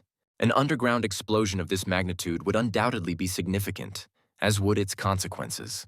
Riley thoughtfully noted that external and internal explosions have completely different consequences. Even if the structure of the base withstood the explosion, the people inside would not be able to withstand the impact. The explosion would also destroy the base's life support systems, including air circulation and evacuation systems, and would consume large amounts of oxygen while generating intense heat. All of these factors taken together would make the success rate of internal detonation very high. Joshua, now excited, thought Alex's plan was brilliant, but he expressed concern about how to get into the base without getting lost, and asked if a direct approach could be done. Alex pointed at the computer screen, emphasizing the need to memorize the internal structure of the base as it was a matter of life and death. He then took out 2 sets of white combat suits from his space. Alex told them to wear these costumes, which were supposed to help them blend in with the crowd during the chaos. He also said the explosives were placed on the 2nd level, where the base's main forces and various life support systems were located. The most important thing is that their arsenal was located there. Blowing up the armory means getting a double advantage. Moreover, Furry's mobility was unmatched among ordinary mutants. If something went wrong, Furry could instantly transform into a mutant and bring them all to the surface in the blink of an eye. Once they were on the surface, everything would become easier. As far as he knew, there was only one snowmobile at the base. Alex seriously reminded Joshua and Aaron that the most important thing was to save their lives. Meanwhile, at the base, Valerie, with the help of Ian, reached the 4th level. She told the students not to sleep and said that Alex would return at midnight to tell them something important. The students unanimously agreed, as the constant disappearances of their comrades made everyone worried. Valerie became their only hope. Calming the students, she left the dormitory. The next morning, over a hearty breakfast, Alex and the others discussed their battle plan. Alex said that the missile attack was scheduled for 12 o'clock and that an hour before it they would reconnoiter the surrounding area. If the missile hits the target, Valerie will lead her students out amidst the chaos. Alex stressed that they must wait for Valerie to come out before taking any action. If Valerie manages to escape, it will mean that the 4th is already in chaos. If Valerie didn't show up, it would mean they were in trouble and would have to abandon their plan of attack. The rough plan was to blend in with the crowd during the chaos, plant explosives, and then escape. If anything uncertain happened at any stage, escape would be the priority. Hearing this, Joshua nodded vigorously, agreeing to the plan. Aaron thought and asked if their actions depended on Valerie being able to save her students. Alex smirked, saying that although it may seem like it, he doesn't care about the fate of Valerie's students. If Valerie can get out herself, that will be enough. Alex drew attention to an important aspect. If a battle breaks out inside the base, large weapon systems will not work. Ordinary soldiers were no problem for him. The greatest danger was represented by 6 mutants. If they encountered them, Alex planned to use a divide-and-conquer strategy, but only as a last resort if they were unable to escape.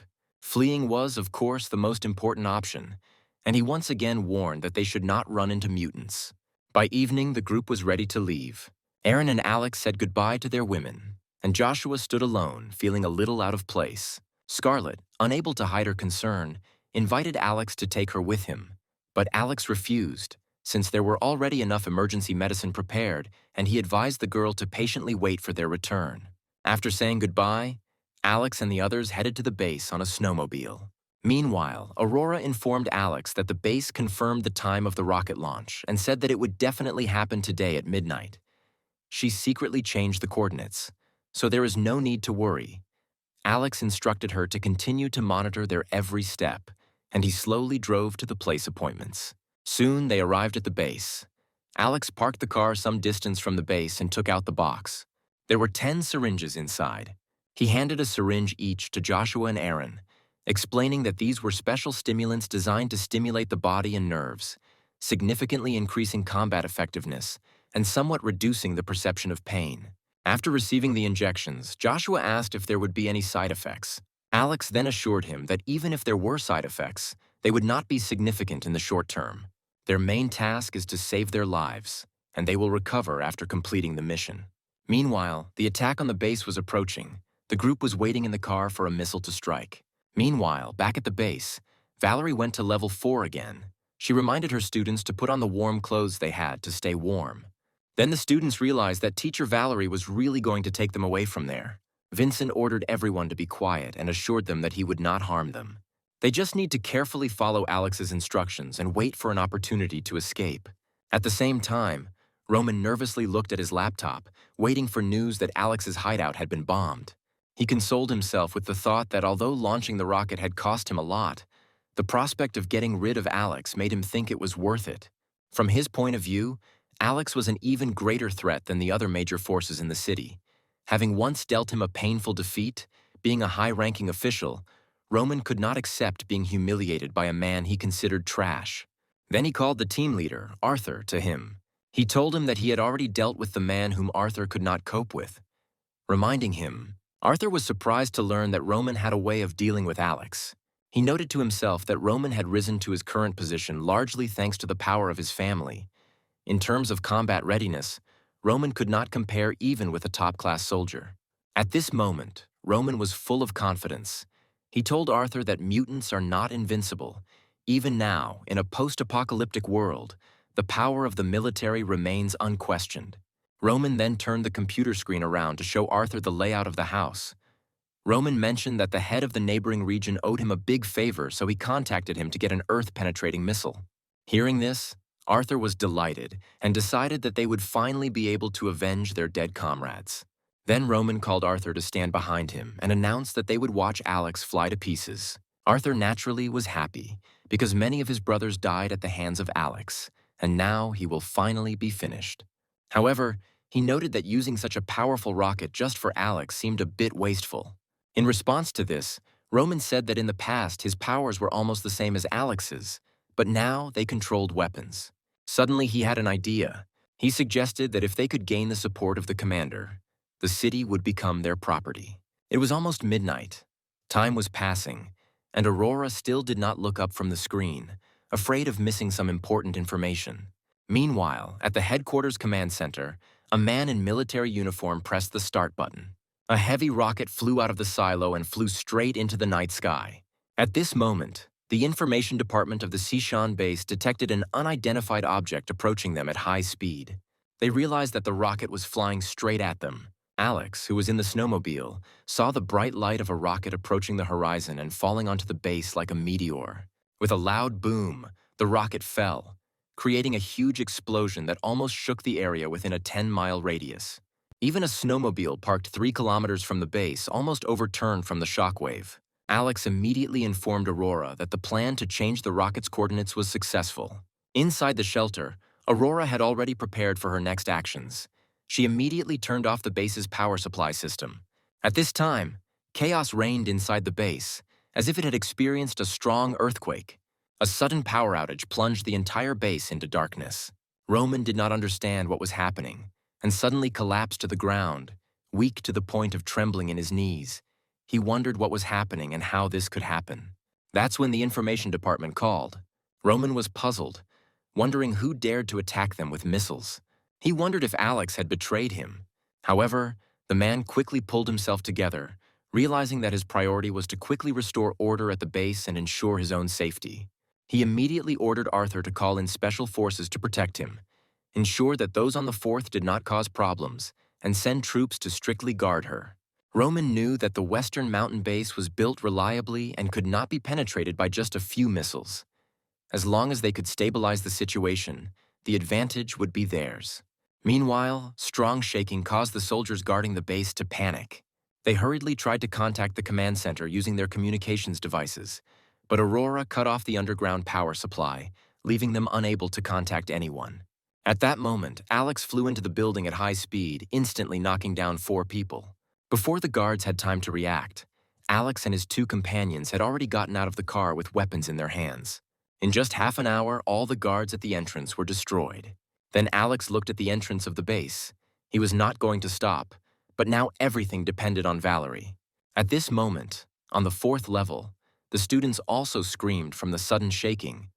Valerie understood why they were told to wait until midnight. Fortunately, the shelter turned out to be very strong, and despite the strong shaking, there were no signs of collapse. Valerie then ordered the students to quickly follow her as every second counted. If they manage to restore the power supply system at the base, they will not have a single chance of salvation. The hall on level 4 was in chaos. The soldiers were momentarily confused, took up their weapons, and ordered everyone to quickly return to their rooms. However, in the pitch darkness, they did not dare to shoot rashly, especially since they had not yet received an order from above. Watching the chaotic scene outside, Valerie secretly rejoiced that they were finally able to escape. Valerie had already memorized the entire escape route, so she didn't run aimlessly like the others. Taking advantage of the opportunity, she led the students out of the 4th escape capsule. Several shots were heard from inside, but fortunately they managed to escape in time. Despite all the shooting, they could not stop. Valerie also knew that the base's military forces were formidable. Once electricity is restored, it will not be difficult for them to suppress such large-scale riots. As they walked past the stairs, they suddenly encountered 2 soldiers guarding the area with weapons. Seeing that the situation was getting worse, the soldiers were about to raise their weapons to stop them. Valerie did not hesitate. She activated her ability, swung her sword, and rushed forward. The 2 soldiers did not even have time to understand what was happening before they were quickly beheaded. Valerie knew that the appearance of these soldiers meant that the higher ranks of the base had begun to restore order. If they don't leave now, new soldiers will definitely appear. The students ran up the stairs. Soon, a bright light appeared ahead, and the students rejoiced as they almost reached the exit. At that moment, Valerie extended her hand to shield the students. A sinister figure appeared ahead, and the familiar sound of high heels was heard. The stranger coldly addressed Valerie as a traitor. When they looked up, they realized that a squad of armed commandos was standing in front of them, with Grace standing in front of them. The girl noted that their leader Roman was truly wise when he realized that some would try to hide in this chaos. Sashi ordered the soldiers next to her to fall into line, declaring that Sishan Base was not a place where one could come and go at will. The only outcome for those who tried to escape would be to become food for the lower classes. Grace accused Valerie of not appreciating the good life given to her and risking it for the sake of worthless experimental subjects. Hearing this, the students turned pale, and some began to feel sick at the hint that they were using people as food. At that moment, Valerie extended her hand, urging Grace to think that they still had a chance to talk. Grace, however, coldly replied that there was nothing more to discuss. A traitor is a traitor, and he cannot be forgiven. Just as Grace motioned to open fire, one of her soldiers was shot in the head. He fell, shot by Alex, who appeared behind them with a silenced sniper rifle. Grace's face immediately turned pale, and she loudly ordered her soldiers to return fire. In the blink of an eye, the entire narrow passage was under fire. Valerie forced the students to press themselves against the walls, and she rushed forward with a long sword, knowing that Alex and his team had arrived to help. With this support, Valerie's self-confidence increased. The soldiers of the base were attacked from two sides by powerful mutants. After Alex opened the spatial gate, all their shots became meaningless. In just 2 minutes, the passage was filled with the dead bodies of soldiers. Valerie, having come to her senses, looked at Alex with gratitude and thanked him for his support. Alex simply replied that he had only fulfilled part of the deal. He understood that without Valerie's risky return to base as a spy, he would not have had the opportunity to change the missile's coordinates. Helping her save the students was only natural. He then told Valerie that there was no time to waste, and that they needed to hurry and get the students out. Valerie quickly calmed the frightened students and urged them to move quickly, declaring that they would soon be free. At that moment, Valerie saw Grace curled up in the corner. Valerie looked at her intently and asked if it was true that it was Grace's idea that led to the death of her students. Grace's face showed fear. She begged not to kill her, explaining that she was just a secretary and that all decisions were made by Roman himself. Filled with hatred, Ian approached Grace. The experiments he underwent for human modification were like hell. He did not respond to Grace's pleas. Instead, he took out his dagger and slit her throat. He said that people like her do not deserve pity. Valerie then sincerely thanked Alex for keeping his word and helping save the students. Then Alex told her that everything had been sorted out with the guards at the entrance and there was no time to waste. He instructed her to quickly get the students out. Alex then took out 2 backpacks from another room, which contained energy bars for restoring strength and some fuel for warmth. He told them to hide in the area southeast of their current location, assuring them that he would come meet them later. He then said that Valerie could not leave with the students yet, as they still had unfinished business. Hearing this, the students got scared and began to beg Valerie not to leave them. Then Alex smiled and said that the base warriors were too busy to pursue them now. But if the students go with them, they will definitely be chased. Valerie understood that from the moment she decided to join Alex, the path to retreat was already cut off. She asked what they should do next. Alex replied that they just needed to blow up the entire base to solve the problem once and for all. Valerie felt a rejection, knowing that there were thousands of lives inside. But if they didn't fix the problem, she and the students would eventually face retribution, and they would be the ones to die. After thinking for a while, Valerie made a decision and agreed to help Alex. Valerie then ordered Ian to take the students out. Finally, Ian looked at Alex and the others and told Valerie that she had to protect herself. He then led the students out of the base. Alex then handed his phone to Valerie and told her to act quickly and get them to the designated location. This place was the second level where she had always lived and was very familiar with it. All 4 put on their helmets and ran towards the indicated place. Alex and his team quickly reached a location that was ideal for planting explosives. Alex signaled Aaron and Joshua to begin the operation. Seeing this, Valerie became worried, noticing that the amount of explosives would not have any effect because the strength of this place was very high. Alex calmly replied that it was an explosive specially made by Riley. After that, he activated the spatial gate, and the next second piles of explosives appeared in the corners. Valerie's eyes widened in shock. Grinning, Alex noted that he had always been frugal and did not waste a single grain of rice. And now they would try their own medicine. Having prepared everything necessary, Alex gave the signal for a quick evacuation. On their way out, Alex attached explosives to every door they passed. When they reached the corner, Valerie suddenly stopped. She suggested using this opportunity to directly eliminate Roman. She believed that without their leader, the base would certainly plunge into chaos. Alex also stopped and explained that even if they killed Roman, someone would quickly take his place. He noted that the problem is not in Roman, but in the base system itself. Valerie could not object, since she also believed that Alex had noticed everything correctly. Alex continued by saying that the only solution now is to destroy the entire base. During the conversation, their unusual behavior attracted the attention of the Special Forces. They were all dressed in Special Forces uniforms, especially Valerie. In the low light and chaos, no one would notice anything unusual. However, one of the Special Forces noticed their strange behavior, especially the cat next to Alex. The base had never heard of anyone keeping a pet. The soldier raised his pistol, shouted that something was wrong with these people, and ordered them to be captured. Alex had no choice but to immediately activate his ability. He fired quickly, and the man did not even have time to react before his head was instantly pierced through. Seeing that their comrade had fallen, the commandos raised their machine guns and began firing at Alex and his team. By this time, Alex had already opened the spatial gate. Valerie was amazed. Having followed him for a whole month, the base soldiers were unable to destroy his hideout. Soon, a person who appeared in the crowd shouted that this was a spatial ability and that this person was Alex. Everyone stopped shooting and retreated, spreading out. At that moment, Alex smiled and muttered that it was too late. He then sharply shouted the counterattack signal. Suddenly, all the bullets fired at them rushed back in the opposite direction like a hurricane, hitting almost everyone. While Alex and his team were retreating, grenades flew out of the spatial gate. Dozens of grenades thrown by Alex caused a huge explosion. The heroes understood that they could not stay there for long. If the base's energy was restored and they were surrounded, it would be very difficult, since the dimensional gates could not protect against several angles at once. Just then, Alex noticed that the light overhead began to flicker, indicating that the base's electrical system was about to be restored. Then he ordered his partners to immediately run to the exit. At this point, news of Alex's infiltration and Valerie's betrayal reached Roman. Enraged, Roman immediately gave the order, declaring that Alex must be destroyed. Wearing a special suit, Roman cursed Alex, calling him an arrogant brat and declaring that he would have the advantage. Arthur, filled with rage, immediately took his team to take revenge on Alex. His eyes glowed with murderous intent. He was determined to settle the score with Alex once and for all.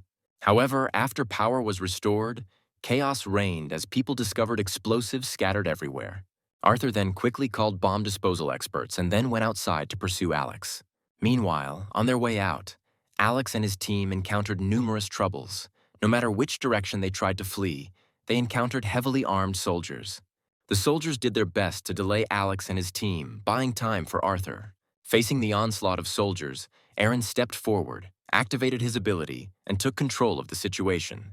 His muscles bulged with astonishing speed, instantly tearing through his tough battlesuit and turning him into a muscular giant. The next second, he rushed into the crowd, and the bullets no longer caused him significant harm. Aaron, like a bulldozer, cleared obstacles in his path, sending into flight all the soldiers who tried to block his path. Alex didn't expect Aaron to use his body to deflect bullets, so the man chuckled and assured Alex not to worry as it was nothing to him.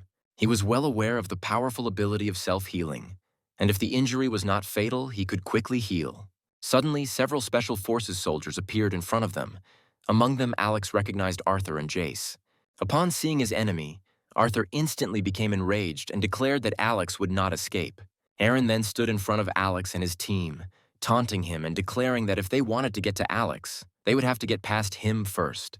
As the 5 modified humans confronted Aaron, Alex watched with concern. Suddenly, at the moment of collision, Aaron suddenly waved his hand, sending all 5 of them flying. In one motion, he slammed them into the wall. Seeing this, Alex laughed, noting that these modified mutants were simply deluded into thinking that they could fight a natural mutant. Aaron looked puzzled. He was somewhat disappointed. because since he gained his powerful strength, he had not had a single chance to engage in a serious fight with anyone. Alex said that in any case, they better not take unnecessary risks. As they retreated, a voice was heard from ahead. A tall figure was approaching them, carrying something that resembled a barrel on its back. Alex immediately recognized the man as a mutant named Edward, who was codenamed Fireman in the files. Alex quickly opened the dimensional gate, and then Edward spread his arms, and suddenly a huge fireball rushed towards Alex. Although the dimension gate completely absorbed the fireball, Edward's attack did not stop. Alex realized that he was being detained, since due to the activation of the dimensional gates, he could not move. The temperature of the fireball released by Edward could instantly reach 1,000 degrees Celsius. If Alex had closed the gate, everyone would have been engulfed in flames. But if it had remained open, the SWAT soldiers would have been able to catch up with them. Finding herself between a rock and a hard place, Alex shouted to Joshua, asking him to look into the situation. After Alex's words, the spatial gate suddenly spewed out a huge number of icicles, which the man could barely dodge. Edward stepped back with contempt. Calling it a banal trick, he took out a canister from behind his back and began to pour its contents onto the ground. It was a specially developed fuel that, when ignited, became as powerful as an explosive. He filled the entire corridor with a black, oily substance, stepped back a few steps and snapped his fingers. Instantly, a wave of heat burst out from under the ground, engulfing the entire corridor in flames. Edward stood in the middle of the flames, unharmed, and even the hem of his clothes was not touched by the flames.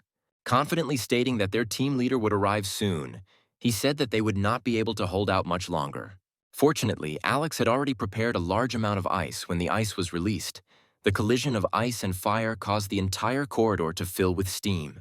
Edward was stunned for a moment, realizing that they actually had a mutant that could manipulate ice and snow. Seizing the opportunity, Joshua held Edward back while Alex and his team quickly retreated through the steam.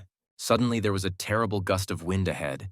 Aaron did not have time to see what was happening before a giant fist fell on him.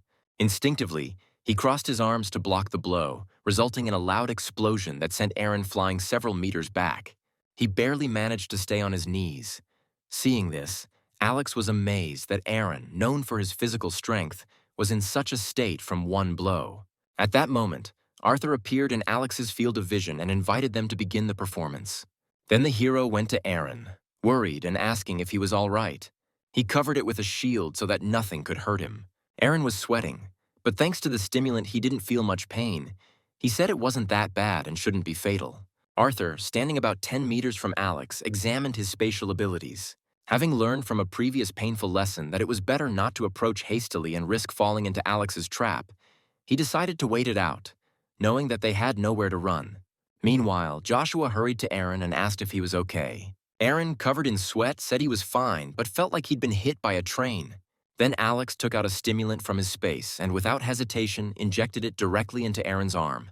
Putting aside concerns about side effects, it was extremely important for Aaron to quickly restore his fighting strength. At this time, Furry approached, visibly indignant at the current situation. His fur stood up, and he growled threateningly. Valerie also took a fighting stance, ready to fight, but Alex stopped them, advising them not to rush, since at the moment their opponents could not reach them. However, Arthur continued to move forward. After their last meeting, he learned that Alex's dimensional space was not capable of attacking on its own. As the confrontation continued, Arthur began to taunt Alex, implying that without the protection of his hideout, he could only surrender. However, the hero said that it was too late to give up. He had hoped to deal with this quickly, but it had come to such an unexpected stage. It seemed that his plan was too idealistic. At that moment, a woman in a cloak appeared behind Arthur and quietly called Alex's name. At that moment, it seemed to him that an invisible force was pulling him into the abyss. It was Chloe, whose ability was to hypnotize through eye contact. However, the next second, Chloe closed her eyes, screaming in pain. She screamed about the incredible pain in her eyes. Alexei grinned and showed that his space could reflect psi waves. Taking advantage of the momentary confusion of mind, everyone, at Alex's command, quickly climbed onto Furry's body. Then they quickly ran towards the exit of the corridor. Joshua barely managed to grab the animal's tail. Then Alex opened the dimension gates and threw the grenades out of space. Arthur and his team were just beginning to come to their senses when they were instantly engulfed in a sea of flames. The corridor echoed with continuous explosions. Joshua, worried, asked Alex if the explosives they had set had dissipated, fearing that all their efforts would be in vain.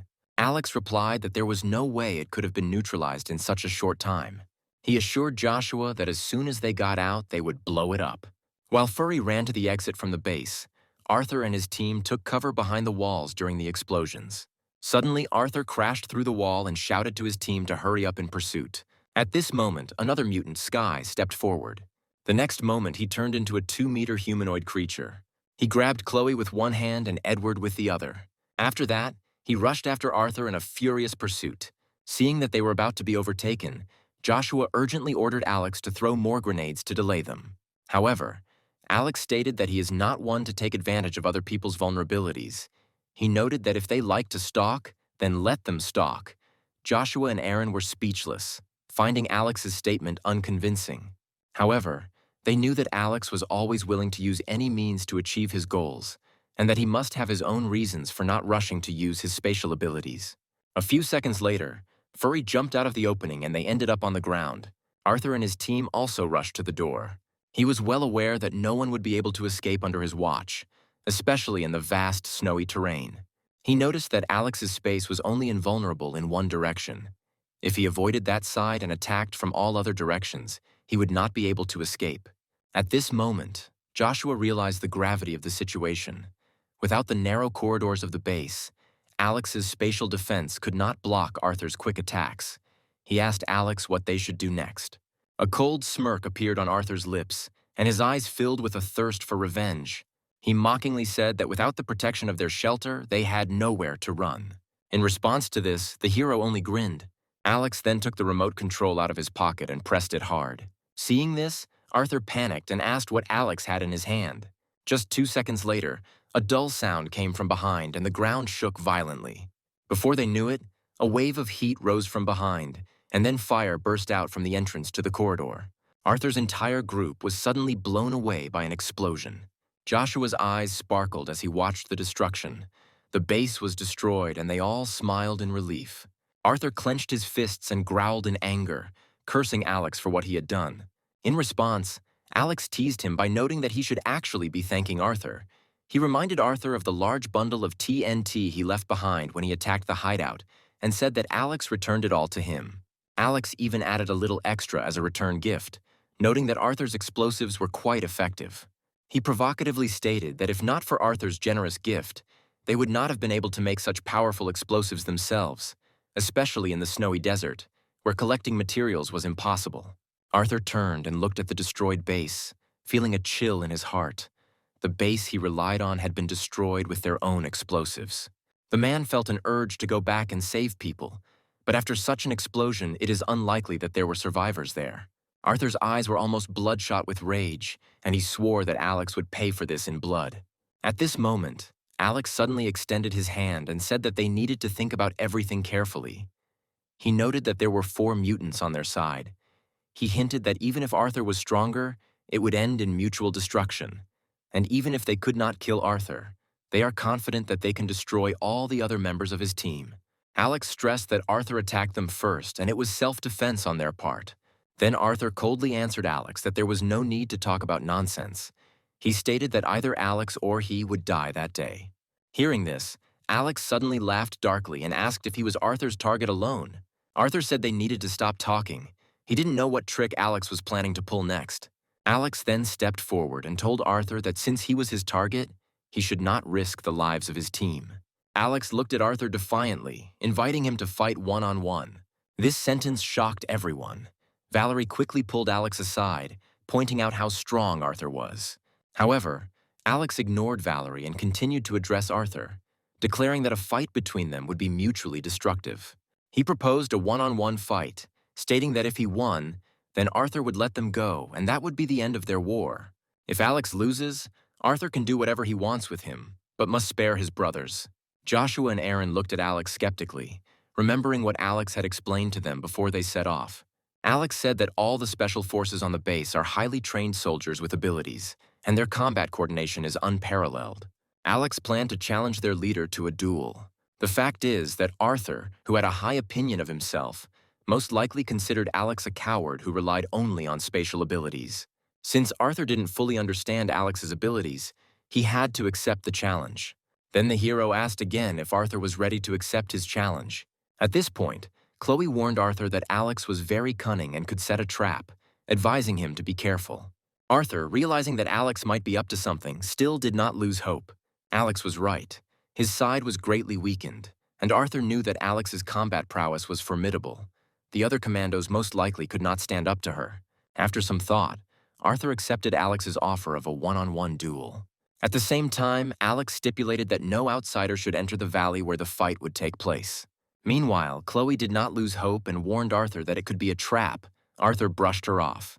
Soon they arrived in the valley. Chloe, who was watching the fight from above, declared that in the face of absolute power, all schemes and tricks were meaningless. On the other hand, Joshua and his companions were visibly worried. Alex said back in the car that he wouldn't fight one-on-one unless it was absolutely necessary, which meant that even Alex wasn't confident in himself. Chloe, watching Joshua and the others try to maintain their composure, smiled mockingly and shared a secret. She explained that some powerful mutants, such as Arthur, have the ability to absorb others' powers. While everyone else has a fixed level, Arthur can level up by killing other mutants and taking their powers, making his abilities potentially superior to theirs. This revelation caused Aaron and the others to become alarmed. Chloe said that their boss would definitely win and take Alex's power for himself. Joshua gritted his teeth and muttered that it was impossible because their boss had never fought a battle he wasn't confident in, and he wouldn't risk his life this time. Chloe, speechless from such logic, replied that Arthur would definitely return here with Alex's head. Meanwhile, in the valley, Alex looked at Arthur, who was ready to fight. He noted that his abilities were more of a supporting nature and would be disadvantageous against fighting types like Arthur. He suggested that they might not have to fight. Arthur told Alex to stop talking nonsense and prepare to die. Then Alex, with a helpless expression on his face, said that he hated to fight, but he was forced into it. His dream was to simply survive the apocalypse. Arthur, irritated by Alex's evasiveness, demanded that he stop beating around the bush and fight him. Then the hero once again asked to spare his friends if he lost. He also asked to let go of the cat they had brought with them, a proposal that infuriated the man. Arthur attacked Alex furiously. Without thinking, Alex activated the speed to maximum. He opened the dimensional gate to block Arthur's path. However, after several battles, Arthur already knew this tactic of using spatial gates well. He smiled, recognizing the old trick. As long as his speed outpaced Alex's ability to switch gates, Arthur believed he could win. But as he moved, he suddenly found a massive truck falling on top of him. Instinctively, he ducked to the side, wondering if Alex's ability included throwing objects. Alex grinned and showed that this was just the beginning. He then pulled out a mountain of cars, trucks, sports cars, and even excavators. There was everything that Alex collected in his free time. Originally intended for collecting, they were now perfect for attack. Arthur, drawing a war blade from behind his back, thought that if he could not dodge, then he would have to directly confront his enemies and destroy them. He then split a truck weighing tens of tons into two pieces with his blade. Seeing this, Alex became even more delighted. As if throwing out garbage, he continuously released various objects from the dimensional space. Although Arthur had excellent close combat abilities, he found this attack unpleasant. Dodging and speaking at the same time, he noticed that Alex's little tricks would not harm him. When Alex backed away, laughing, he replied that if that was the case, then Arthur shouldn't shy away. While Arthur desperately dodged and made his way through the rubble, he realized that he would not be able to get close to Alex. Since the gate area was quite large, it was not easy for Arthur to bypass it, and he could not use firearms at this moment. If he managed to get within 3 meters of Alex, he was confident that he could kill him instantly. However, Alex's objects became more and more varied. Arthur could cut ordinary objects. These light-lace materials were a serious hindrance.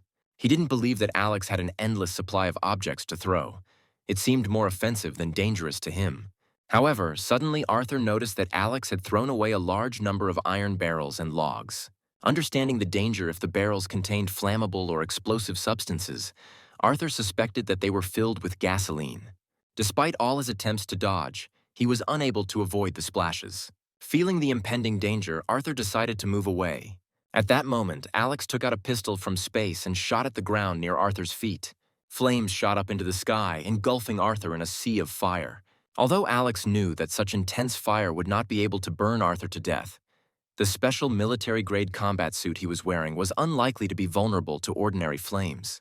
Meanwhile, Arthur reflected that this fire did not cause him any harm. However, it could obscure his vision, rendering his high-tech glasses unusable. Arthur then jumped to his feet and shouted towards Alex that his sneaky tactics couldn't touch him. He acknowledged Alex's strong defensive abilities, but stated that they couldn't do him any real harm. Having finally escaped from the ring of fire, Arthur found himself under a pile of iron barrels flying towards him. This time, the barrels were not filled with gasoline, but with a milky white, unidentified liquid. As the barrels fell to the ground and burst, Arthur, despite his agility, was unable to avoid falling into the sticky white substance. Realizing that it was durable latex paint, Arthur growled in anger. He yelled at Alex, blaming his stupid antics instead of a real fight. Then he suddenly saw something flying towards him. The man instinctively covered himself with his hands from the next portion of paint. Angry to the extreme, he tore off his clothes and vowed to finish Alex off. Arthur decided that if he held out until Alex ran out of items, he could split Alex's head in two with one blow.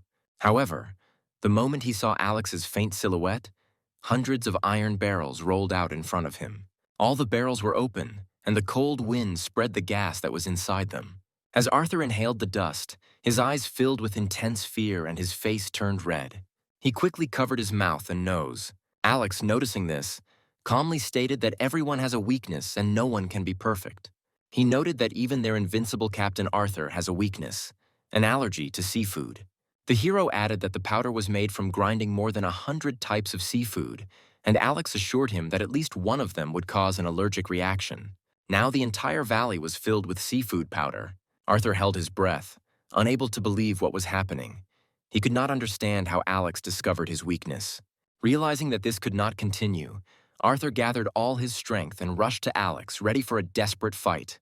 Seeing this, Alex activated quadruple speed and began to run, teasing him as he went.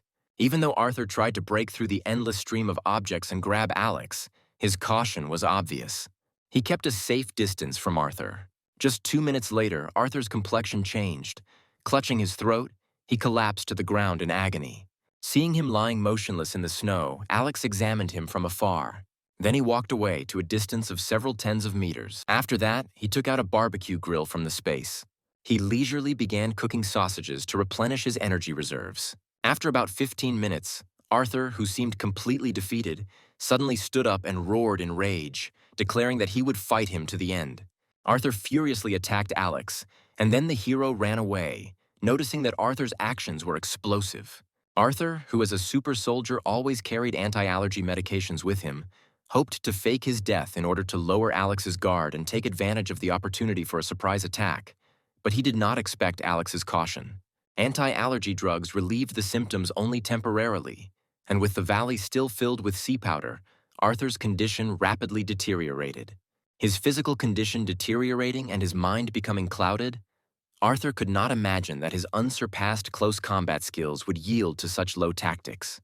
Finally, Arthur collapsed, unable to rise again. Seeing that Arthur was trying to repeat this trick, Alex kept his distance, warmed himself by the fire, and continued to eat and regain his strength. Half an hour passed and Alex regained his strength. Looking at Arthur lying motionless on the ground, Alex muttered to himself, wondering if Arthur could really be dead. Thinking about this, Alex pulled out a gun and shot Arthur right in the head, making sure that he was really dead. After that, he asked him if he was alive. Alex felt a surge of delight, finding it hard to believe that he had defeated the main fighter of the base. Alex then pulled a massive truck out of space and brought it down on Arthur. Arthur's frozen body was instantly cut in half. Alex finally breathed a sigh of relief, making sure that Arthur was finally dead. Seeing this, Alex pulled out a sword from space. He then beheaded Arthur in a swift motion. This was the only way Alex finally felt completely calm. Once he was sure that Arthur was definitely dead, Alex crouched down to examine the head. Suddenly, he felt a strong impulse pulling his right hand towards Arthur's skull. A powerful force surged from his palm into his body, stimulating him like an electric current. The sensation was incredibly refreshing. He quickly absorbed all of Arthur's power, but Alex did not know that Arthur had also absorbed the power of 3 mutants, which meant that all these powers now belonged only to Alex. Suddenly, Alex's vision became blurred, as if something was about to burst out. He blinked intensely, and the power that overwhelmed him clouded his mind for a moment. He saw nothing and only felt a sharp but unclear feeling in his eyes. Looking at the large truck pressing down on Arthur, he instinctively released an unknown force from his own. The space in front of him began to spin like a spiral. After this, there was a loud explosion. The truck spun and broke into pieces. Alex was delighted, wondering if this was a new ability. He touched his right eye and realized that it might be the legendary divine power that allowed him to bend. Alex realized that by absorbing Arthur's power, he had developed a new ability that compensated for the lack of his previous offensive capabilities. After using this ability, Alex felt that his energy was half depleted, which indicated that the ability consumed a lot of energy, according to his calculations. At this rate, he could use it up to 3 times in a row. Despite this, the effect of a mid-range surprise attack was astounding, with one blow capable of overturning a large truck, making this force even stronger than a sniper rifle. Alex looked towards the valley with an ominous smile, curiously waiting to see who would be the first to fall victim to this ability. Meanwhile, outside the valley, after waiting for almost 2 hours, everyone began to worry. According to Chloe and the others, Alex should have been easy to kill, so the battle took so long was unexpected.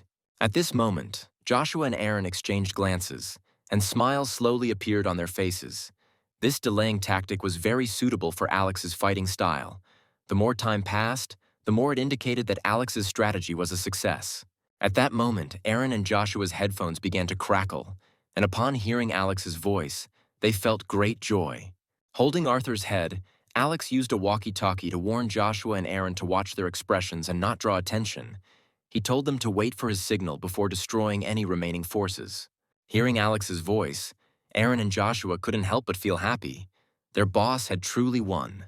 Having suppressed their excitement, they calmly prepared for the attack. Alex did not return the same way, but silently approached the enemy from behind. After inspecting their formation and thinking about it, he decided to deal with Chloe first, given her powerful ability to control a crowd through mental hypnosis. Alex's right eye, which possessed divine power, slowly activated. At that moment, the space around Chloe's neck began to warp. She suddenly felt discomfort and was about to cry out for help, but an unknown force suddenly tore her neck, causing blood to gush out like a fountain. Everyone present was shocked, not understanding what had just happened. Then Alex rose from behind the snow mound, raised Arthur's head high, and shouted that their captain was dead. At first, the base soldiers could not believe that their captain had actually been defeated. Then Alex commanded the attack, ordering to destroy them all. Joshua had long been ready to strike. Valerie took the brunt of the attack, and Aaron and Furry quickly followed her, quickly attacking their opponents. Alex ordered them not to spare anyone. At this time, the team, left without a leader, was at a loss. Their strongest captain was killed by Alex, which led to a decline in morale and a sharp decrease in combat power. Meanwhile, Alex's men quickly and thoroughly dealt with all remaining forces. At this moment, the hero ran towards them, planning to absorb the abilities from the corpses first. However, this time he did not feel any improvement. After thinking about it, Alex understood the reason. It must be that the level of these mutants was too low, much lower than Arthur's level. Alex then called Joshua and Aaron, but after trying to absorb the power, they both shook their heads. They did not have the ability to absorb others' abilities. At that moment, Furry suddenly came closer and sniffed Edward's body. Then, in one fell swoop, he bit off his head, swallowing it whole. Alex, puzzled, asked Furry if he could absorb their powers. In response, Furry nodded slightly. In this case, Alex decided to leave these people to her as a snack. Immediately after this, Alex approached the entrance to the Sishan base. He opened a dimension and dumped a pile of objects such as trucks and machines, effectively blocking the exit. Valerie was speechless, doubting the need for such caution. Then Alex calmly took out the detonator remote control and said, "We need to complete the finishing touches." Then he detonated the explosives that had been planted in advance. Now, even if the tunnel had not collapsed, it would still be reliably blocked with all sorts of metal rubbish. Even if someone survived, it would be impossible for them to break through the heavy scrap metal and get out. Having said this, Alex took out a snowmobile and ordered everyone to go with him. He said he would take them to an interesting place. Soon, the group set off through the mountains on a snowmobile. Alex opened his phone, which displayed a structural map of the base. They soon discovered 3 figures on the outskirts of the base in the mountains. Valerie was amazed and asked how Alex came up with this idea and how he did it. Alex smiled faintly and explained that while studying the structure of the base, he discovered a special passage connected to the first level. Thinking that her students were mostly killed by Roman, a thick, murderous intent gradually flared up in Valerie's eyes. She shouted at Roman to stop. However, Roman never expected Alex to discover their location so quickly. A recent strong explosion almost destroyed the entire base. Roman immediately ran out of the evacuation passage. Not even having time to take care of his wife and children, he refused to believe that, having barely escaped, he was still destined to meet Alex. Seeing Alex get out of the car and approach, Roman turned pale. The two loyal guards, not yet realizing the situation, raised their weapons, intending to fight Alex to the death. Realizing that the situation could no longer be saved, Roman hastily raised his hands and began to beg, explaining that by killing him, he would upset the balance in the city, and as a result, Alex would be in even greater danger. Hearing this, Alex thought for a moment. He had not thought about this question. But then he said that Roman, as a desperate fugitive, had no right to discuss conditions. As he spoke, his partners had already surrounded the three of them. At this moment, Valerie was clutching her sword tightly. Dozens of her students had become Roman's test subjects, and she regretted that she could not dismember him on the spot. Roman quickly tried to explain that in the apocalypse, in chaotic times, strict measures must be taken, otherwise everyone will be in a dead end. Then Roman tried to offer cooperation, suggesting that with Alex's talent and strength, as well as his connections and brains, seizing power in the city would be a piece of cake. Alex grinned and replied that he was not interested. After saying this, he activated his divine power, and Roman's neck instantly twisted, and in the next second, his head was torn away from his neck. The two guards, instantly petrified with fear, knelt down in despair and began to cry. Alex coldly stated that a man like Roman could not dominate the city. Roman's two loyal subordinates then pulled out their grenades, intending to die along with Alex. At which point, still fueled by adrenaline, Alex quickly pulled out his pistol and shot both of them in the knees, causing them to fall limply to the ground. Despite this, they desperately threw grenades towards Alex. Then Alex opened the spatial gate, absorbing all the explosive energy of the grenades into another space. The soldiers were stunned, not understanding what had just happened. Then Alex slowly approached one soldier, released the absorbed energy, and he howled in horror. In just a few seconds, the soldier was burned to a skeleton. Alex then grabbed the other soldier's head with his right hand. After that, he activated his ability again. The next moment, the soldier's head exploded. Alex looked at his right hand with satisfaction, noting that his control over the power of space was becoming stronger. After that, Alex released a flame, burning the bodies of the three men until there was nothing left of them. Valerie, who watched Alex's actions, was speechless, doubting the need for such large-scale measures, because the base had already been destroyed by Alex. Alex explained that Valerie did not understand the significance of Roman's status in the city. His social connections were beyond their understanding, and if someone found out that it was Alex who killed him, they might come after Alex to take revenge. Alex didn't want to get himself into unnecessary trouble. Valerie rolled her eyes, claiming that in the conditions of the apocalypse, what Alex was talking about was practically impossible. Then Alex declared that he would not leave the slightest trace of possible danger. He then asked Valerie if she had thought about this outcome before coming to the base. If she had, perhaps her students would not have died in such numbers. Valerie's heart sank as she realized that Alex was right. She was indeed inevitably responsible for the tragic deaths of those students. At this moment, Alex prepared to return, at which point Valerie caught up with him and asked about her students. Alex didn't say anything, planning to take Valerie to her students first.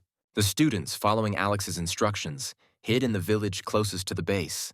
They quickly found the students, and after dropping Valerie off, Alex told her that, according to their agreement, Alex would put her up for the night and give her some food. She should first go to the city of Shu, where there were many vacant houses and she could learn to fish for food. Valerie couldn't help but ask if Alex was going to take them there by car. However, Alex looked at her and quietly said that he had fulfilled his promise to her. Moreover, to express his gratitude, he fed her and put her up for the night. If she wants more from him, she will have to bring enough goods with her for the exchange. Valerie, with an embarrassed face, objected that they had already become good friends, and such conversations seemed too serious to her. Alex smiled in response, noting that even friends must clearly settle scores in order to avoid offense. In conclusion, He said that they should leave everything as it is and see each other in Shu Village. Valerie nodded helplessly and then declared that they would go there themselves. As he watched Valerie retreat, Alex was not particularly worried about the fate of the students. He felt some sympathy, but as for Valerie, a highly skilled fighter, Alex admired her greatly. He planned to force her to join his team sooner or later.